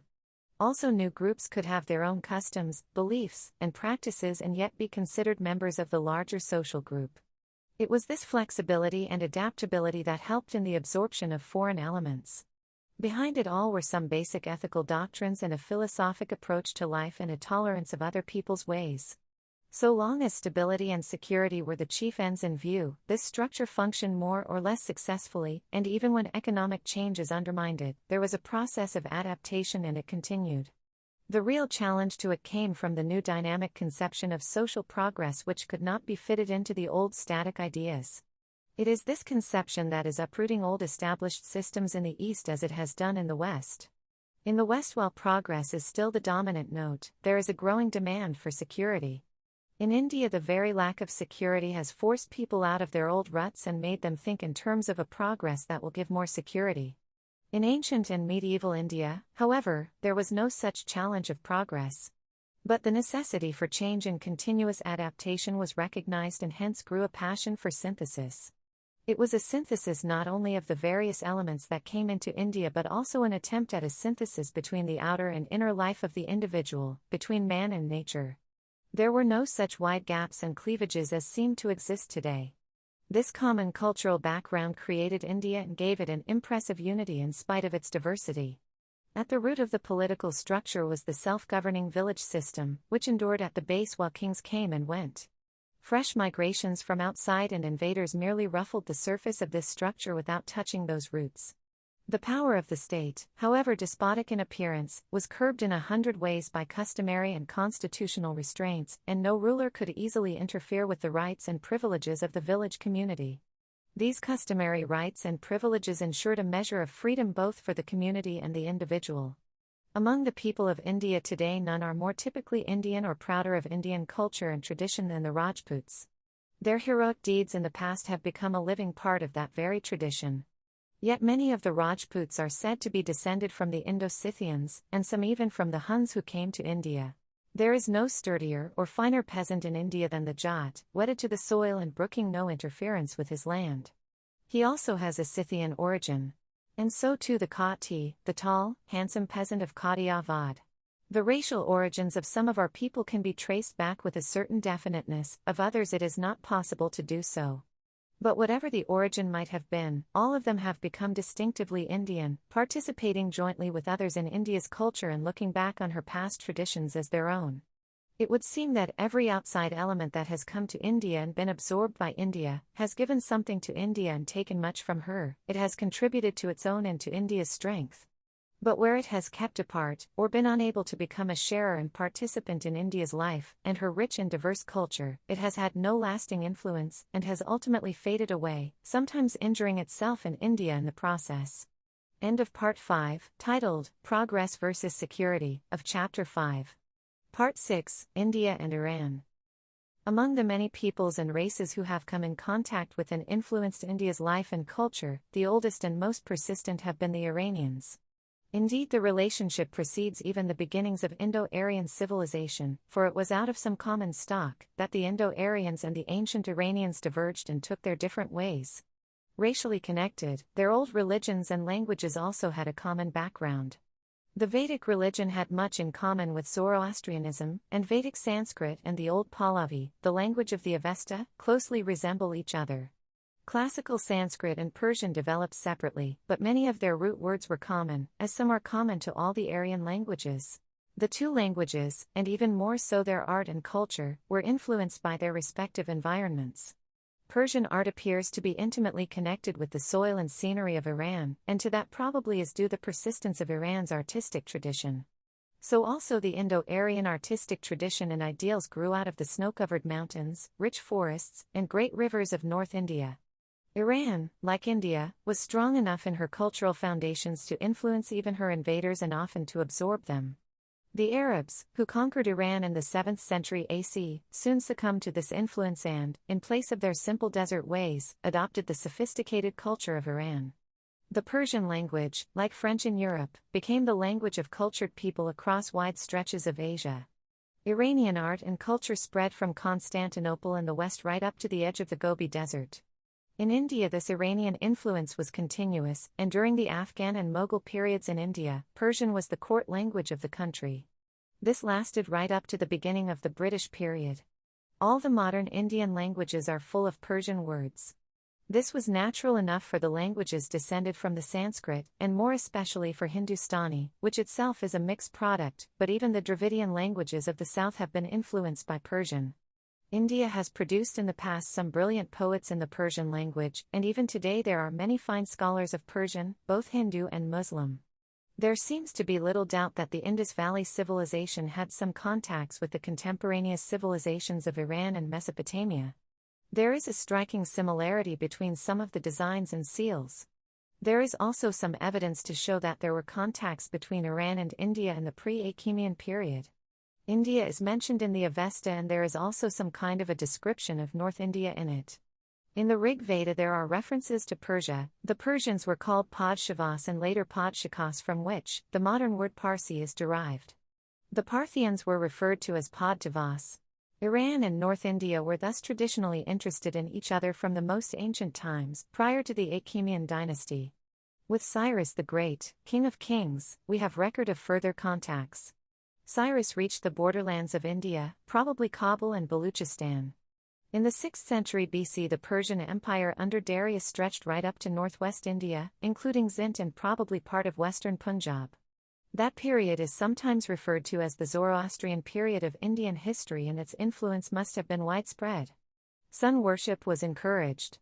The Indian province of Darius was the richest in his empire and the most populous. Zint then must have been very different from the desiccated desert land of recent times. Herodotus tells us of the wealth and density of the Indian population and of the tribute paid to Darius. The population of the Indians is by far the greatest of all the people that we know, and they paid tribute proportionately larger than all the rest, the sum of 360 talents of gold dust, equivalent to over £1,000,000. Herodotus also mentions the Indian contingent in the Persian armies consisting of infantry, cavalry, and chariots. Later, elephants are mentioned. From a period prior to the 7th century BC, and for ages afterwards, there is some evidence of relations between Persia and India through trade, especially early commerce between India and Babylon, which it is believed was largely via the Persian Gulf. Footnote: Professor A. V. Willems-Jackson, in the Cambridge History of India, Volume 1, page 329. End of footnote. From the 6th century onwards, direct contacts grew through the campaigns of Cyrus and Darius. After Alexander's conquest, Iran was for many centuries under Greek rule. Contacts with India continued, and Ashoka's buildings, it is said, were influenced by the architecture of Persepolis. The Greco-Buddhist art that developed in northwest India and Afghanistan has also the touch of Iran. During the Gupta period in India, in the 4th and 5th centuries AC, which is noted for its artistic and cultural activities, contacts with Iran continued. The borderland areas of Kabul, Kandahar, and Sistan, which were often politically parts of India, were the meeting place of Indians and Iranians. In later Parthian times they were called White India. Referring to these areas, the French savant, James d'Armestiller, says, Hindu civilization prevailed in those parts, which in fact in the 2 centuries before and after Christ were known as White India, and remained more Indian than Iranian till the Mussulman conquest. In the north, trade and travelers came overland to India. South India depended more on the sea, and seaborne trade connected it with other countries. There is record of an exchange of ambassadors between a southern kingdom and the Persia of the Sassanids. The Turkish, Afghan, and Mughal conquests of India resulted in a rapid development of India's contacts with Central and Western Asia. In the 15th century, just about the time of the European Renaissance, the Timurid Renaissance was flowering in Samarkand and Bukhara, powerfully influenced by Iran. Babur, himself a prince of the Timurid line, came out of this milieu and established himself on the throne of Delhi. That was early in the 16th century, when Iran was having, under the Safavids, a brilliant artistic revival, a period known as the Golden Age of Persian art. It was to the Safavi king that Babur's son, Humayun, went for refuge, and it was with his help that he came back to India. The Mughal rulers of India kept up the closest of contacts with Iran, and there was a stream of scholars and artists coming over the frontier to seek fame and fortune at the brilliant court of the great Mughal. A new architecture developed in India, a combination of Indian ideals and Persian inspiration, and Delhi and Agra were covered with noble and beautiful buildings. Of the most famous of these, the Taj Mahal, M. Grousset, the French savant, said that it is the soul of Iran incarnate in the body of India. Few people have been more closely related in origin and throughout history than the people of India and the people of Iran. Unfortunately, the last memory we have of this long, intimate and honorable association is that of Nader Shah's invasion, a brief but terrible visitation 200 years ago. Then came the British and they barred all the doors and stopped all the routes that connected us with our neighbors in Asia. New routes were opened across the seas which brought us nearer to Europe, and more particularly England, but there were to be no further contacts overland between India and Iran in Central Asia and China till, in the present age, the development of the airways made us renew the old companionship. This sudden isolation from the rest of Asia has been one of the most remarkable and unfortunate consequences of British rule in India. Footnote: Professor E. J. Rapson writes, the power which has succeeded in welding all the subordinate ruling powers into one great system of government is essentially naval, and since it controls the seaways, it has been forced in the interests of security, to close the landways. This has been the object of British policy in regard to the countries which lie on the frontiers of the Indian Empire, Afghanistan, Baluchistan, and Burma. Political isolation has thus followed as a necessary consequence of political unity. But it must be remembered that this political isolation is a recent and an entirely novel feature in the history of India. It is the great landmark which separates the present from the past. Footnote: From the Cambridge History of India, Volume 1, page 52, end of footnote. There has, however, been one continuing bond, not with Iran of modern times but with old Iran. 1300 years ago, when Islam came to Iran, some hundreds or thousands of the followers of the old Zoroastrian faith migrated to India. They found a welcome here and settled down on the western coast, following their faith and customs without being interfered with and without interfering with others. It is remarkable how the Parsis, as they have been called, have quietly and unostentatiously fitted into India, made it their home, and yet kept quite apart as a small community, tenaciously holding on to their old customs. Intermarriage outside the fold of the community was not allowed, and there have been very few instances of it. This in itself did not occasion any surprise in India, as it was usual here for people to marry within their own caste. Their growth in numbers has been very slow, and even now their total number is about 100,000. They have prospered in business, and many of them are the leaders of industry in India. They have had practically no contacts with Iran and are completely Indian, and yet they hold on to their old traditions and the memories of their ancient homeland. In Iran there has recently been a strong tendency to look back to the old civilization of pre-Islamic days. This has nothing to do with religion, it is cultural and nationalistic, seeking and taking pride in the long and persistent cultural tradition of Iran. World developments and common interests are forcing Asiatic countries to look at each other again. The period of European domination is passed over as a bad dream, and memories of long ago remind them of old friendships and common adventures. There can be no doubt that in the near future India will draw closer to Iran, as she is doing to China. 2 months ago the leader of an Iranian cultural mission to India said in the city of Allahabad, "The Iranians and Indians are like two brothers, who, according to a Persian legend, had got separated from each other, one going east and the other to the west. Their families had forgotten all about each other, and the only thing that remained in common between them were the snatches of a few old tunes which they still played on their flutes. It was through these tunes that, after a lapse of centuries, the two families recognized each other and were reunited. So also we come to India to play on our flutes our age-old songs, so that, hearing them, our Indian cousins may recognize us as their own and become reunited with their Iranian cousins." End of Part 6, titled, India and Iran, of Chapter 5. Part 7, India and Greece. Ancient Greece is supposed to be the fountainhead of European civilization, and much has been written about the fundamental difference between the Orient and the Occident. I do not understand this. A great deal of it seems to me to be vague and unscientific, without much basis in fact. Till recently, many European thinkers imagined that everything that was worthwhile had its origin in Greece or Rome. Sir Henry Maine has said somewhere that except the blind forces of nature, nothing moves in this world which is not originally Greek. European classical scholars, deeply learned in Greek and Latin lore, knew very little about India and China. Yet Professor E.R. Dodds emphasizes the Oriental background against which Greek culture rose, and from which it was never completely isolated save in the minds of classical scholars. Scholarship in Europe was necessarily limited for a long time to Greek, Hebrew, and Latin, and the picture of the world that grew out of it was of the Mediterranean world. The basic idea was not essentially different from that of the old Romans, though inevitably many changes and adaptations had to be made to it. That idea not only governed the conceptions of history and geopolitics and the development of culture and civilization, but also came in the way of scientific progress. Plato and Aristotle dominated the mind.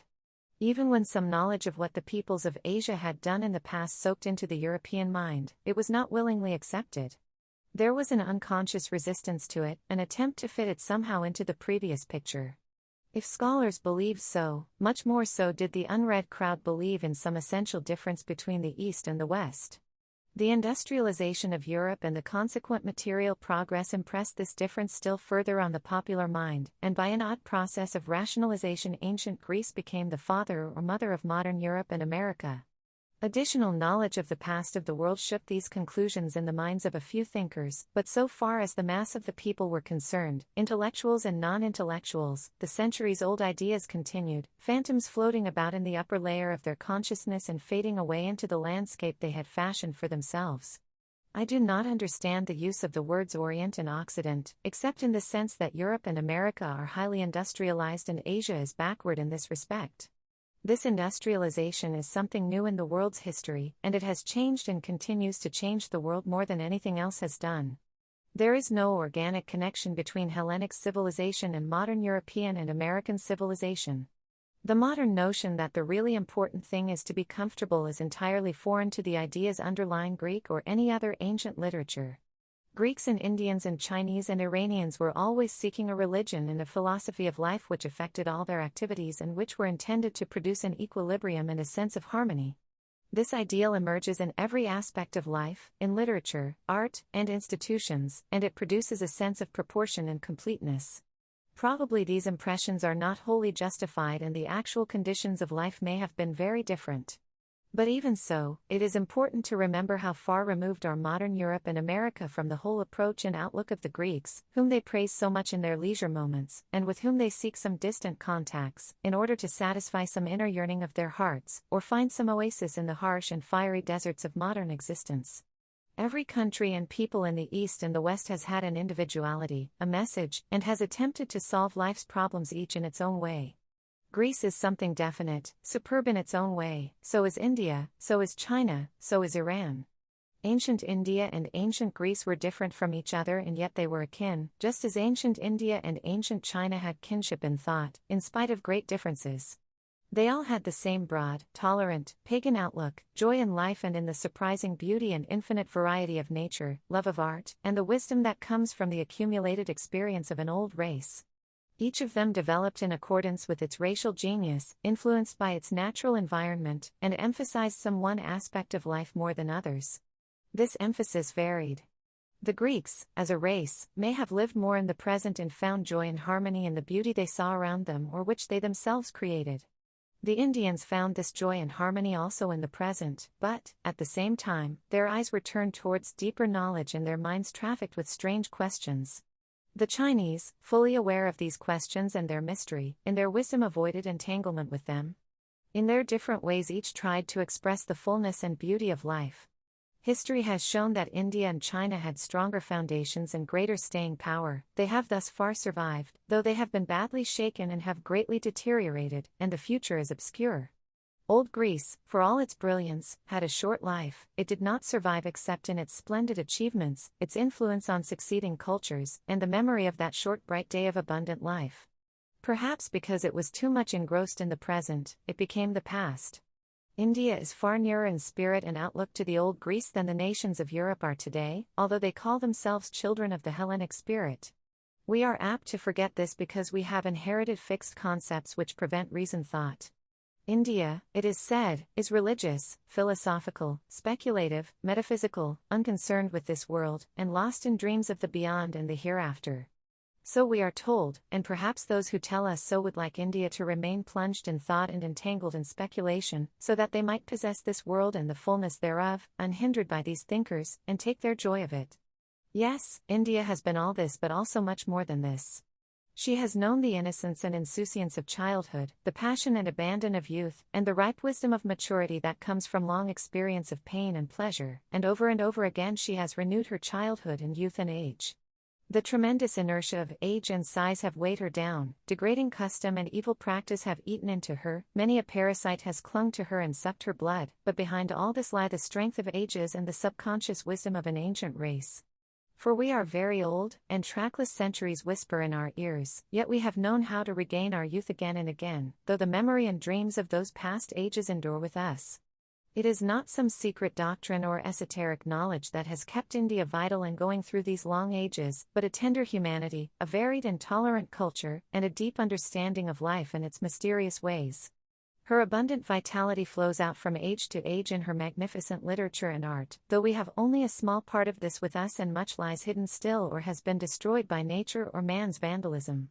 The Trimurti, in the Elephanta caves, might well be the many-faced statue of India herself, powerful, with compelling eyes, full of deep knowledge and understanding, looking down upon us. The Ajanta frescoes are full of a tenderness and love of beauty and life, and yet always with a suspicion of something deeper, something beyond.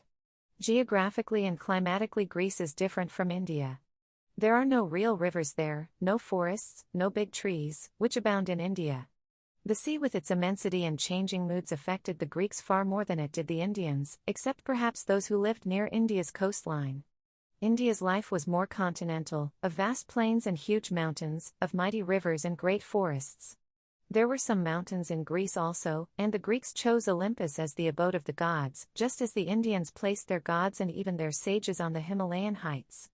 Both developed a mythology which was indivisibly mixed up with history, and it was not possible to separate fact from fiction. The old Greeks are said to have been neither pleasure-seekers nor ascetics. They did not avoid pleasure as something evil and immoral, nor did they go out deliberately to amuse themselves as modern people are apt to do. Without the inhibitions which afflict so many of us, they took life in their stride, applying themselves wholly to whatever they did, and thus somehow they appear to have been more alive than we are. Some such impression one gathers of life in India also from our old literature. There was an ascetic aspect of life in India, as there was later in Greece, but it was confined to a limited number of people and did not affect life generally. That aspect was to grow more important under the influence of Jainism and Buddhism, but even so it did not change materially the background of life. Life was accepted as it was and lived fully both in India and Greece. Nevertheless, there was a belief in the supremacy of some kind of inner life. This led to curiosity and speculation, but the spirit of inquiry was not so much directed towards objective experience as to logical reasoning fixed on certain concepts which were accepted as obviously true. That indeed was the general attitude everywhere before the advent of the scientific method. Probably this speculation was confined to a small number of intellectuals, yet even the ordinary citizens were influenced by it and discussed philosophical problems, as they did everything else, in their public meeting places. Life was communal, as it is even now in India, especially in the rural areas, where people meet in the marketplace, in the enclosure of the temple or mosque, at the wellhead, or at the panchayat ghar or common assembly house, where such exists, to discuss the news of the day and their common needs. Thus public opinion was formed and found expression. There was plenty of leisure for these discussions. And yet Hellenism has among its many splendid achievements one that is even more unique than others, the early beginnings of experimental science. This was developed far more in the Hellenic world of Alexandria than in Greece itself, and the 2 centuries from 330 to 130 BC stand out in the record of scientific development and mechanical invention. There is nothing to compare with this in India, or, for the matter of that, anywhere else till science again took a big stride from the 17th century onwards.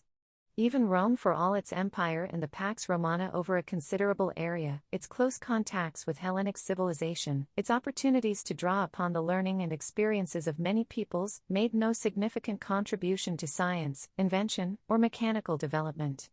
After the collapse of classical civilization in Europe, it was the Arabs who kept the flame of scientific knowledge alight through the Middle Ages.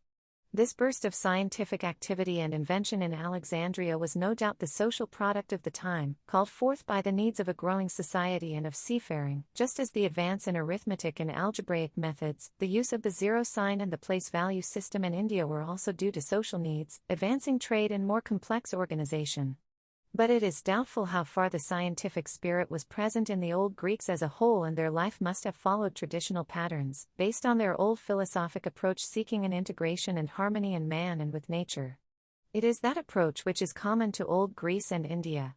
In Greece, as in India, the year was divided up by popular festivals which heralded the changing seasons and kept man in tune with nature's moods. We have still these festivals in India for spring and harvest time, and Deepavali, the festival of light at the end of autumn, and the holy carnival in early summer, and celebrations of the heroes of epic tradition. There is still singing and dancing at some of these festivals, folk songs and folk dances, like the Ras Leela, the dance of Krishna with the gopis, cowherdesses. There is no seclusion of women in ancient India except to some extent among royalty and the nobility. Probably there was more segregation of the sexes in Greece than in India then. Women of note and learning are frequently mentioned in the old Indian books, and often they took part in public debates. Marriage, in Greece, was apparently wholly a contractual affair, but in India it has always been considered a sacramental union, though other forms are mentioned. Greek women were apparently especially welcome in India. Often the maids in waiting at royal courts mentioned in the old plays are Greek. Among the noted imports from Greece into India at the port of Baragaza, Broach in western India, were, it is said, singing boys and pretty maidens. Megasthenes, describing the life of the Maurya king Chandragupta, tells us, the king's food was prepared by women who also served him with wine, which is much used by all Indians. Some of the wine certainly came from Grecian lands or colonies, for an old Tamil poet refers to the cool and fragrant wine brought by the Avanas, Ionians or Greeks, in their good ships. A Greek account relates that the king of Pataliputra, probably Ashoka's father, Bindusad, wrote to Antiochus asking him to buy and send him sweet wine, dried figs, and a sophist philosopher. Antiochus replied, "We shall send you the figs and wine, but in Greece the laws forbid a sophist to be sold." It is clear from Greek literature that homosexual relations were not looked upon with disfavor. Indeed, there was a romantic approval of them. Possibly this was due to the segregation of the sexes in youth. A similar attitude is found in Iran, and Persian literature is full of such references. It appears to have become an established literary form and convention to represent the beloved as a male companion. There is no such thing in Sanskrit literature, and homosexuality was evidently neither approved nor at all common in India. Greece and India were in contact with each other from the earliest recorded times, and in a later period there were close contacts between India and Hellenized Western Asia. The great astronomical observatory at Ujjaini, now Ujjain, in central India, was linked with Alexandria in Egypt. During this long period of contact there must have been many exchanges in the world of thought and culture between these two ancient civilizations. There is a tradition recorded in some Greek book that learned Indians visited Socrates and put questions to him. Pythagoras was particularly influenced by Indian philosophy, and Professor H. G. Rawlinson remarks that almost all the theories, religious, philosophical, and mathematical, taught by the Pythagoreans were known in India in the 6th century BC. A European classical scholar, Urich, has based his interpretation of the Republic of Plato upon Indian thought. Footnote: Zimmern in his The Green Commonwealth refers to Urich's book, The Message of Plato, 1920. I have not seen this book. End of footnote. Gnosticism is supposed to be a definite attempt to fuse together Greek Platonic and Indian elements. The philosopher, Apollonius of Tyana, probably visited the University of Taxila in northwest India about the beginning of the Christian era. The famous traveler and scholar, Al-Biruni, a Persian, born in Khorasan in Central Asia, came to India in the 11th century AC. He had already studied Greek philosophy, which was popular in the early days of Islam in Baghdad. In India he took the trouble to learn Sanskrit in order to study Indian philosophy. He was struck by many common features, and he has compared the two in his book on India. He refers to Sanskrit books dealing with Greek astronomy and Roman astronomy. Though inevitably influencing each other, Greek and Indian civilizations were each strong enough to hold their own and develop on their distinctive lines. In recent years there has been a reaction from the old tendency to ascribe everything to Greece and Rome, and Asia's, and especially India's role has been emphasized. Considered broadly, says Professor Tarn, what the Asiatic took from Greek was usually externals only, matters of form. He rarely took the substance. Civic institutions may have been an exception, and never spirit. For in matters of spirit Asia was quite confident that she could outstay the Greeks, and she did. Again, Indian civilization was strong enough to hold its own against Greek civilization, but except in the religious sphere, was seemingly not strong enough to influence it as Babylonia did. Nevertheless, we may find reason for thinking that in certain respects India was the dominant partner. Except for the Buddha statue, the history of India would in all essentials have been precisely what it has been had the Greeks never existed. It is an interesting thought that image worship came to India from Greece. The Vedic religion was opposed to all forms of idol and image worship. There were not even any temples for the gods. There probably were some traces of image worship in the older faiths in India, though this was certainly not widely prevalent. Early Buddhism was strongly opposed to it, and there was a special prohibition against the making of images and statues of the Buddha. But Greek artistic influence in Afghanistan and round about the frontier was strong, and gradually it had its way. Even so, no statues of the Buddha were made to begin with, but Apollo, like statues of the Bodhisattvas, supposed to be the previous incarnations of the Buddha, appeared. These were followed by statues and images of the Buddha himself. This encouraged image worship in some forms of Hinduism, though not in the Vedic religion, which continued to be free of it. The word for an image or statue in Persian and in Hindustani still is but, like but, derived from bud. The human mind appears to have a passion for finding out some kind of unity in life, in nature and the universe. That desire, whether it is justified or not, must fulfill some essential need of the mind. The old philosophers were ever seeking this, and even modern scientists are impelled by this urge. All our schemes and planning, our ideas of education and social and political organization, have at their back the search for unity and harmony. We are told now by some able thinkers and philosophers that this basic conception is false and there is no such thing as order or unity in this accidental universe. That may be so, but there can be little doubt that even this mistaken belief, if such it was, and the search for unity in India, Greece, and elsewhere, yielded positive results and produced a harmony, a balance, and a richness in life. End of Part 7, titled, India and Greece, of Chapter 5. Part 8, The Old Indian Theatre. The discovery by Europe of the old Indian drama led immediately to suggestions that it had its origin in, or had been greatly influenced by, Greek drama. There was some plausibility in the theory, for till then no other ancient drama had been known to exist, and after Alexander's raid Hellenized states were established on the frontiers of India. These states continued to function for several centuries, and Greek theatrical representations must have been known there. This question was closely scrutinized and debated by European scholars throughout the 19th century. It is now generally admitted that the Indian theatre was entirely independent in its origins, in the ideas which governed it, and in its development. Its earliest beginnings can be traced back to the hymns and dialogues of the Rig Veda, which have a certain dramatic character. There are references to Natak or the drama in the Ramayana and the Mahabharata. It began to take shape in the song and music and dances of the Krishna legends. Panini, the great grammarian of the 6th or 7th century BC, mentions some dramatic forms. A treatise on the art of the theatre, the Natya Shastra, is said to date from the 3rd century AC, but this was evidently based on previous books on the subject. Such a book could only be written when the dramatic art was fully developed and public representations were common. A considerable literature must have preceded it, and behind it must lie many centuries of gradual progress. Recently an ancient playhouse, dating from the 2nd century BC, has been unearthed, in the Ramgarh Hills in Chota Nagpur. It is significant that this playhouse fits in with the general description of theatres given in the Natya Shastra. It is now believed that the regular Sanskrit drama was fully established by the 3rd century BC, though some scholars take the date back to the 5th century. In the plays that we have, mention is often made of earlier authors and plays which have not so far been found. One such lost author was Basa, highly praised by many subsequent dramatists. Early in this century a bunch of 13 of his plays was discovered. Probably the earliest Sanskrit plays so far discovered are those of Ashvaghosha, who lived just before or after the beginning of the Christian era. These are really fragments only of manuscripts on palm leaves, and they were discovered, strangely enough, at Turfan on the borders of the Gobi Desert. Ashvaghosha was a pious Buddhist and wrote also the Buddha Charita, a life of the Buddha, which was well known and had long been popular in India and China and Tibet. The Chinese translation, made in a past age, was by an Indian scholar.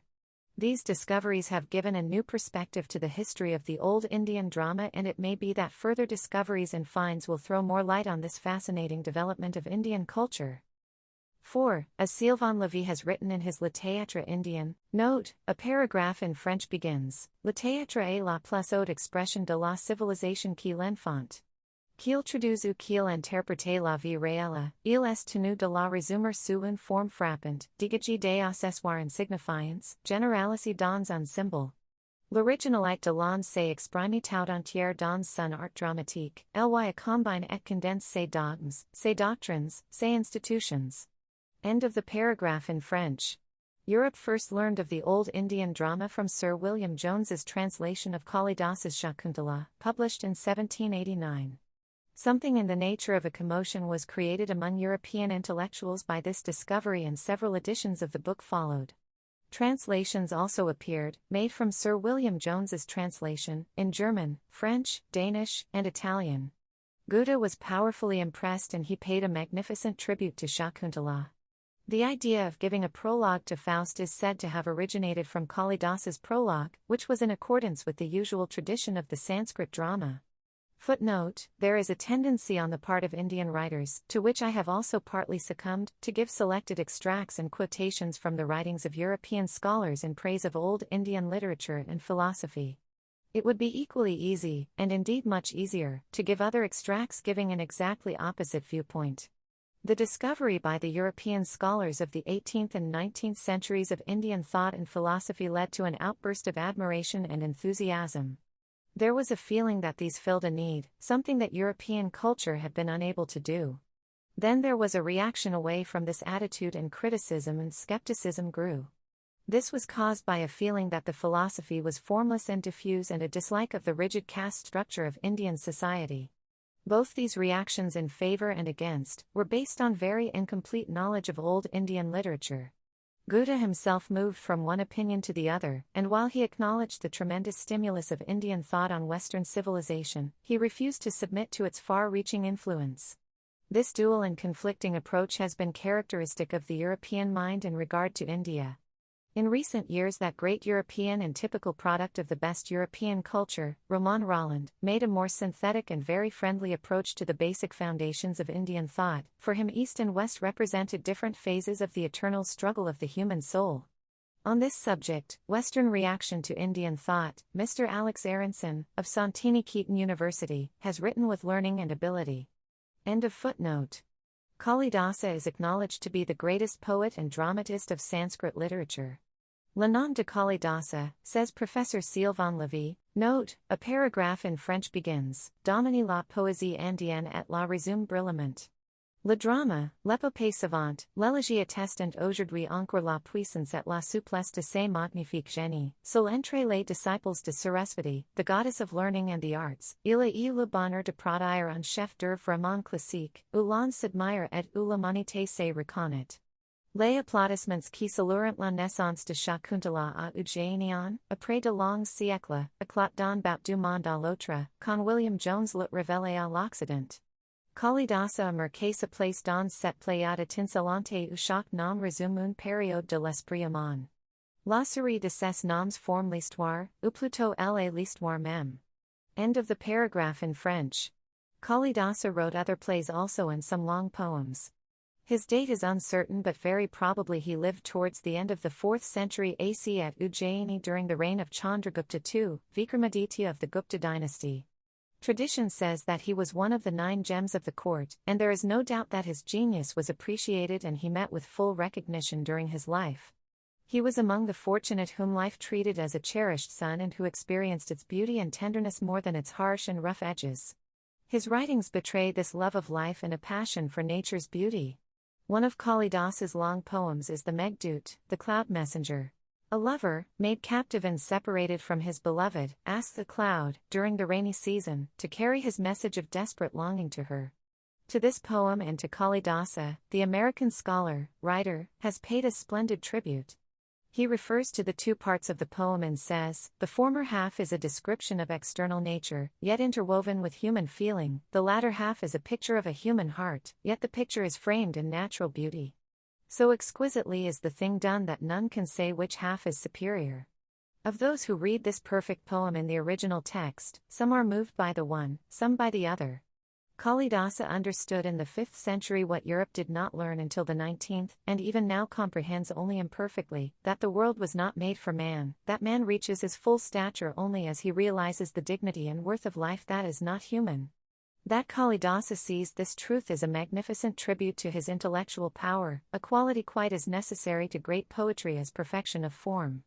Poetical fluency is not rare, intellectual grasp is not very uncommon, but the combination of the two has not been found perhaps more than a dozen times since the world began. Because he possessed this harmonious combination, Kalidasa ranks not with Anacreon and Horace and Shelley, but with Sophocles, Virgil, and Milton. Probably long before Kalidasa, another famous play was produced, Shudrakas, Rich Katika or The Clay Cart, a tender rather artificial play, and yet with a reality which moves us and gives us a glimpse into the mind and civilization of the day. About 400 AC, also during the reign of Chandragupta II, yet another notable play was produced, Vishakadatas, Madra Rakshash, or The Signet Ring. This is a purely political play with no love motive or story from mythology. It deals with the times of Chandragupta Maurya, and his chief minister, Chanakya, the author of the Earth Shastra, is the hero. In some ways it is a remarkably topical play today. Harsha, the king, who established a new empire early in the 7th century AC, was also a playwright and we have 3 plays written by him. About 700 AC there lived Bhavabhuti, another shining star in Sanskrit literature. He does not yield himself easily to translation for his beauty is chiefly of language, but he is very popular in India, and only Kalidasa has precedence over him. Wilson, who used to be professor of Sanskrit at Oxford University, has said of these two, it is impossible to conceive language so beautifully musical, or so magnificently grand, as that of the verses of Bhavabhuti and Kalidasa. The stream of Sanskrit drama continued to flow for centuries, but after Murari, early in the 9th century, there is a marked decline in the quality. That decline, and a progressive decay were becoming visible also in other forms of life's activities. It has been suggested that this decline of the drama may be partly due to the lack of royal patronage during the Indo-Afghan and Mughal periods and the Islamic disapproval of the drama as an art form, chiefly because of its intimate association with the national religion. For this literary drama, apart from the popular aspects which continued, was highbrow and sophisticated and dependent on aristocratic patronage. But there is little substance in this argument, though it is possible that political changes at the top had some indirect effect. As a matter of fact, the decline of the Sanskrit drama was obvious long before those political changes took place. And even those changes were confined for some centuries to North India, and if this drama had any vitality left it could have continued its creative career in the south. The record of the Indo-Afghan, Turkish, and Mughal rulers, apart from some brief puritanical periods, is one of definite encouragement of Indian culture, occasionally with variations and additions to it. Indian music was adopted as a whole and with enthusiasm by the Muslim courts and the nobility, and some of its greatest masters have been Muslims. Literature and poetry were also encouraged, and among the noted poets in Hindi are Muslims. Ibrahim Adil Shah, the ruler of Bijapur, wrote a treatise in Hindi on Indian music. Both Indian poetry and music were full of references to the Hindu gods and goddesses, and yet they were accepted and the old allegories and metaphors continued. It might be said that except in regard to actual image-making no attempt was made by Muslim rulers, apart from a few exceptions, to suppress any art form. The Sanskrit drama declined because much in India was declining in those days and the creative spirit was lessening. It declined long before the Afghans and Turks established themselves on the throne of Delhi. Subsequently, Sanskrit had to compete to some extent as the learned language of the nobility with Persian. But one obvious reason appears to have been the ever-widening gap between the language of the Sanskrit drama and the languages of day-to-day life. By 1000 AC the popular spoken languages, out of which our modern languages have grown, were beginning to take literary forms.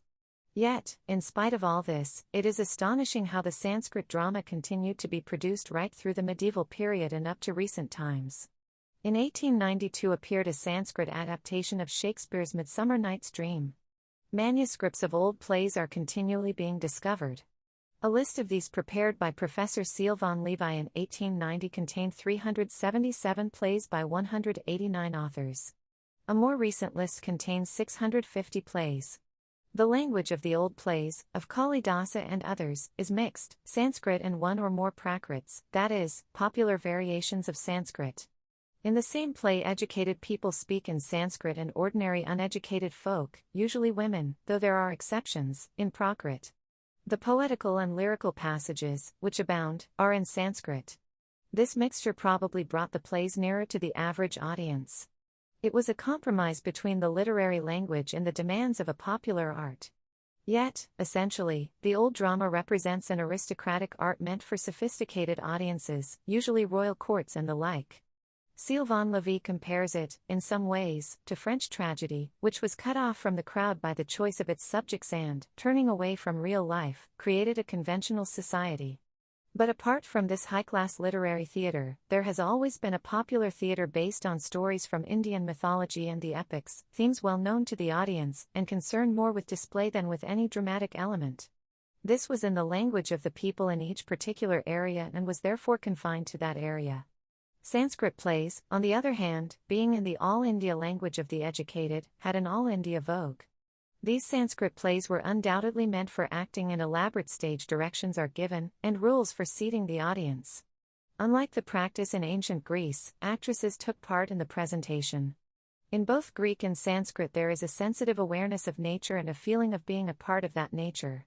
There is a strong lyric element, and poetry seems to be an integral part of life, full of meaning and significance. It was frequently recited. Reading the Greek drama, one comes across many customs and ways of thought and life which suddenly remind one of old Indian customs. Nevertheless, Greek drama is essentially different from the Sanskrit. The essential basis of the Greek drama is tragedy, the problem of evil. Why does man suffer? Why is there evil in the world? The enigma of religion, of God. What a pitiful thing is man, child of a day, with his blind and aimless strivings against all-powerful fate, the law that abides and changes not, ages long. Man must learn by suffering and, if he is fortunate, he will rise above his striving. Happy be, on the weary sea, who hath fled the tempest and won the haven. Happy whoso has risen, free, above his striving. For strangely graven is the art of life that one and another in gold and power may outpass his brother. And men in their millions float and flow, and seethe with a million hopes as leaven. And they win their will, or they miss their will. And the hopes are dead or are pined for still. But whoever can know, as the long days go, that to live is happy, hath found his heaven. Man learns by suffering, he learns how to face life, but he learns also that the ultimate mystery remains and he cannot find an answer to his questions or solve the riddle of good and evil. There be many shapes of mystery, and many things God brings to be. Past hope or fear. And the end men looked for cometh not. And a path is there where no man thought. Footnote: these two quotations are from Professor Gilbert Murray's translations from Euripides. The first one is from the Bacchae, and the second from Alcestis. End of footnote. There is nothing comparable to the power and majesty of Greek tragedy and Sanskrit. Indeed, there is no tragedy at all, for a tragic ending was not permitted. No such fundamental questions are discussed, for the commonly held patterns of religious faith were accepted by the dramatists. Among these were the doctrines of rebirth and cause and effect. Accident or evil without cause was ruled out, for what happens now is the necessary result of some previous happening in a former life. There is no intervention of blind forces against which man has to fight, though his struggles are of no avail.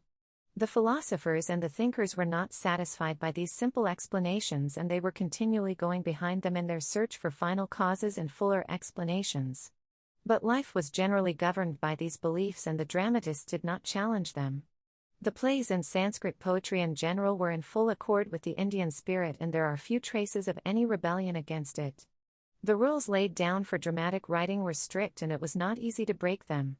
Yet there is no meek submission to fate. The hero is always a man of courage who faces all hazards.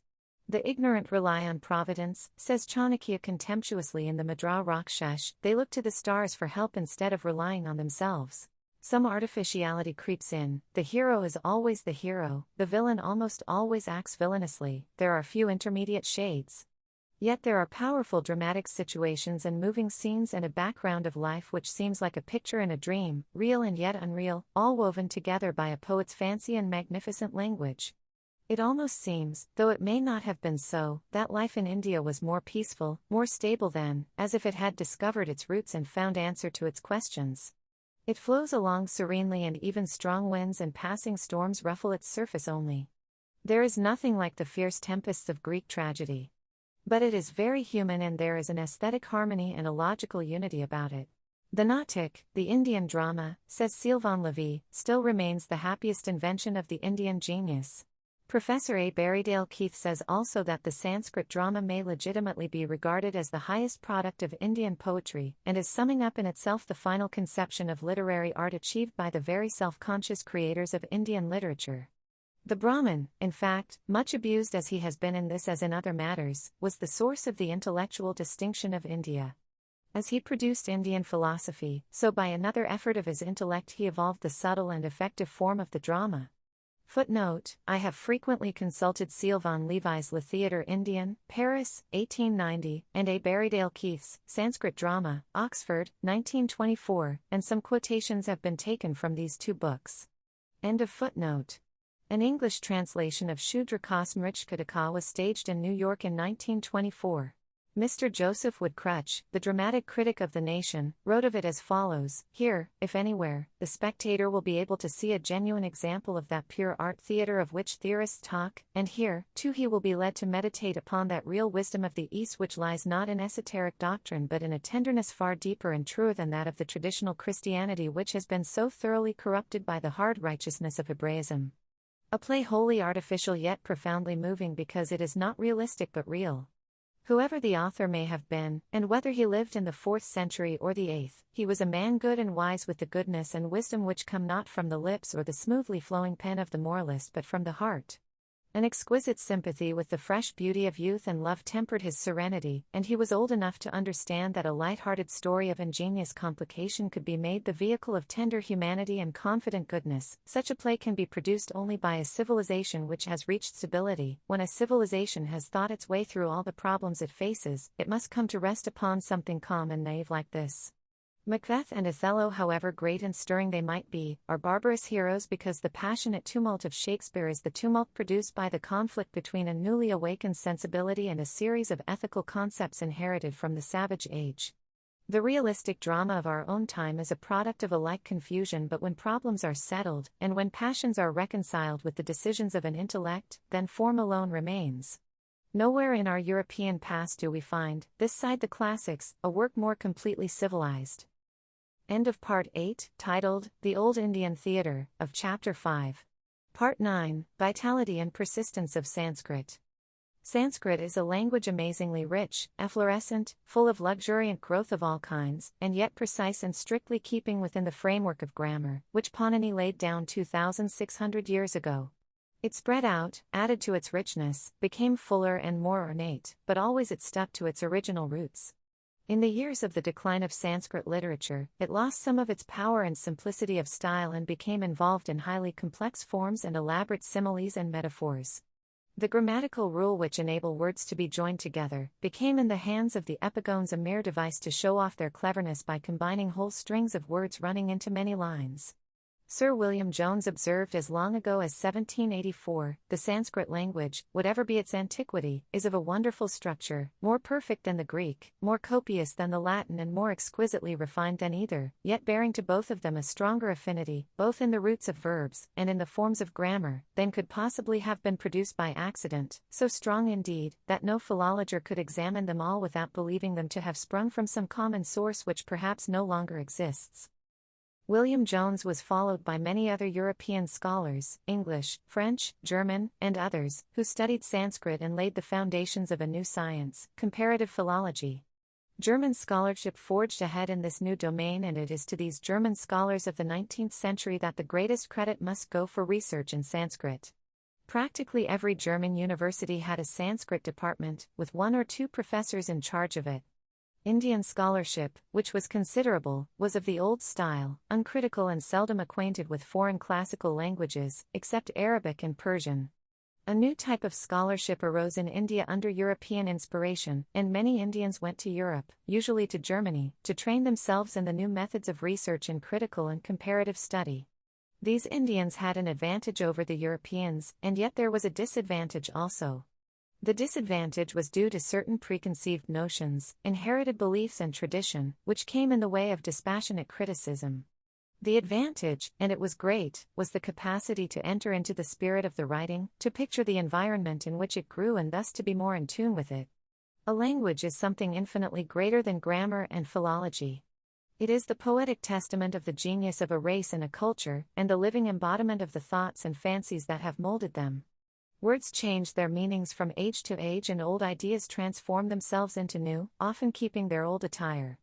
It is difficult to capture the meaning, much less the spirit, of an old word or phrase. Some kind of a romantic and poetical approach is necessary if we are to have a glimpse into that old meaning and into the minds of those who used the language in former days. The richer and more abundant the language, the greater the difficulty. Sanskrit, like other classical languages, is full of words which have not only poetic beauty but a deep significance, a host of associated ideas, which cannot be translated into a language foreign in spirit and outlook. Even its grammar, its philosophy, have a strong poetic content. One of its old dictionaries is in poetic form. It is no easy matter, even for those of us who have studied Sanskrit, to enter into the spirit of this ancient tongue and to live again in its world of long ago. Yet we may do so to a small extent, for we are the inheritors of old traditions, and that old world still clings to our fancies. Our modern languages in India are children of Sanskrit, and to it owe most of their vocabulary and their forms of expression. Many rich and significant words in Sanskrit poetry and philosophy, untranslatable in foreign languages, are still living parts of our popular languages. And Sanskrit itself, though long dead as a language of the people, has still an astonishing vitality. But for foreigners, however learned, the difficulties become greater. Unfortunately, scholars and learned men are seldom poets, and it is the scholar-poet who is required to interpret a language. From these scholars we usually get, as M. Barth has pointed out, traductions infidèles à force d'être littérales. So while the study of comparative philology has progressed and much research work has been done in Sanskrit, it is rather barren and sterile from the point of view of a poetic and romantic approach to this language. There is hardly any translation in English or any other foreign language from the Sanskrit which can be called worthy of or just to the original. Both Indians and foreigners have failed in this work for different reasons. That is a great pity, and the world misses something that is full of beauty and imagination and deep thinking, something that is not merely the heritage of India but should be the heritage of the human race. The hard discipline, reverent approach, and insight of the English translation of the authorized version of the Bible not only produced a noble book, but gave to the English language strength and dignity. Generations of European scholars and poets have labored lovingly over Greek and Latin classics and produced fine translations in various European languages. And so even common folk can share to some extent in those cultures and, in their drab lives, have glimpses of truth and loveliness. Unfortunately, this work has yet to be done with the Sanskrit classics. When it will be done, or whether it will be done at all, I do not know. Our scholars grow in numbers and grow in scholarship, and we have our poets too, but between the two there is a wide and ever-growing gap. Our creative tendencies are turned in a different direction, and the many demands that the world of today makes upon us hardly give us time for the leisured study of the classics. Especially in India we have to look another way and make up for long-lost time. We have been too much immersed in the classics in the past, and because we lost our own creative instincts we cease to be inspired even by those classics which we claim to cherish so much. Translations, I suppose, from the Indian classics will continue to appear, and scholars will see to it that the Sanskrit words and names are properly spelt and have all the necessary diacritical marks, and that there are plenty of notes and explanations and comparisons. There will be everything, in fact, literally and conscientiously rendered, only the living spirit will be missing. What was a thing of life and joy, so lovely and musical and full of imaginative daring, will become old and flat and stale, with neither youth nor beauty, but with only the dust of the scholar's study and the smell of midnight oil. For how long Sanskrit has been a dead language, in the sense of not being popularly spoken, I do not know. Even in the days of Kalidasa it was not the people's language, though it was the language of educated people throughout India. So it continued for centuries, and even spread to the Indian colonies in Southeast Asia and Central Asia. There are records of regular Sanskrit recitations, and possibly plays also. In Cambodia in the 7th century AC, Sanskrit is still used for some ceremonial purposes in Thailand, Siam. In India the vitality of Sanskrit has been amazing. When the Afghan rulers had established themselves on the throne of Delhi, about the beginning of the 13th century, Persian became the court language over the greater part of India and, gradually, many educated people took to it in preference to Sanskrit. The popular languages also grew and developed literary forms. Yet in spite of all this Sanskrit continued, though it declined in quality. Speaking at the Oriental Conference held in 1937 at Trivandrum, over which he presided, Dr. F. F. Thomas pointed out what a great unifying force Sanskrit had been in India and how widespread its use still was. He actually suggested that a simple form of Sanskrit, a kind of basic Sanskrit, should be encouraged as a common all-India language today. He quoted, agreeing with him, what Max Muller had said previously: such is the marvelous continuity between the past and the present in India, that in spite of repeated social convulsions, religious reforms, and foreign invasions, Sanskrit may be said to be still the only language spoken over the whole extent of that vast country. Even at the present moment, after a century of English rule and English teaching, I believe that Sanskrit is more widely understood in India than Latin was in Europe at the time of Dante. I have no idea of the number of people who understood Latin in the Europe of Dante's time, nor do I know how many understand Sanskrit in India today, but the number of these latter is still large, especially in the south. Simple spoken Sanskrit is not very difficult to follow for those who know well any of the present-day Indo-Aryan languages: Hindi, Bengali, Marathi, Gujarati, etc. Even present-day Urdu, itself wholly an Indo-Aryan language, probably contains 80% words derived from Sanskrit.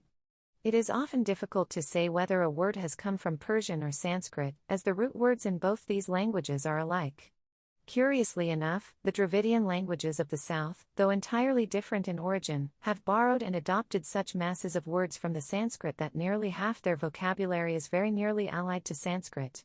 Books in Sanskrit on a variety of subjects, including dramatic works, continued to be written throughout the medieval period and right up to modern times.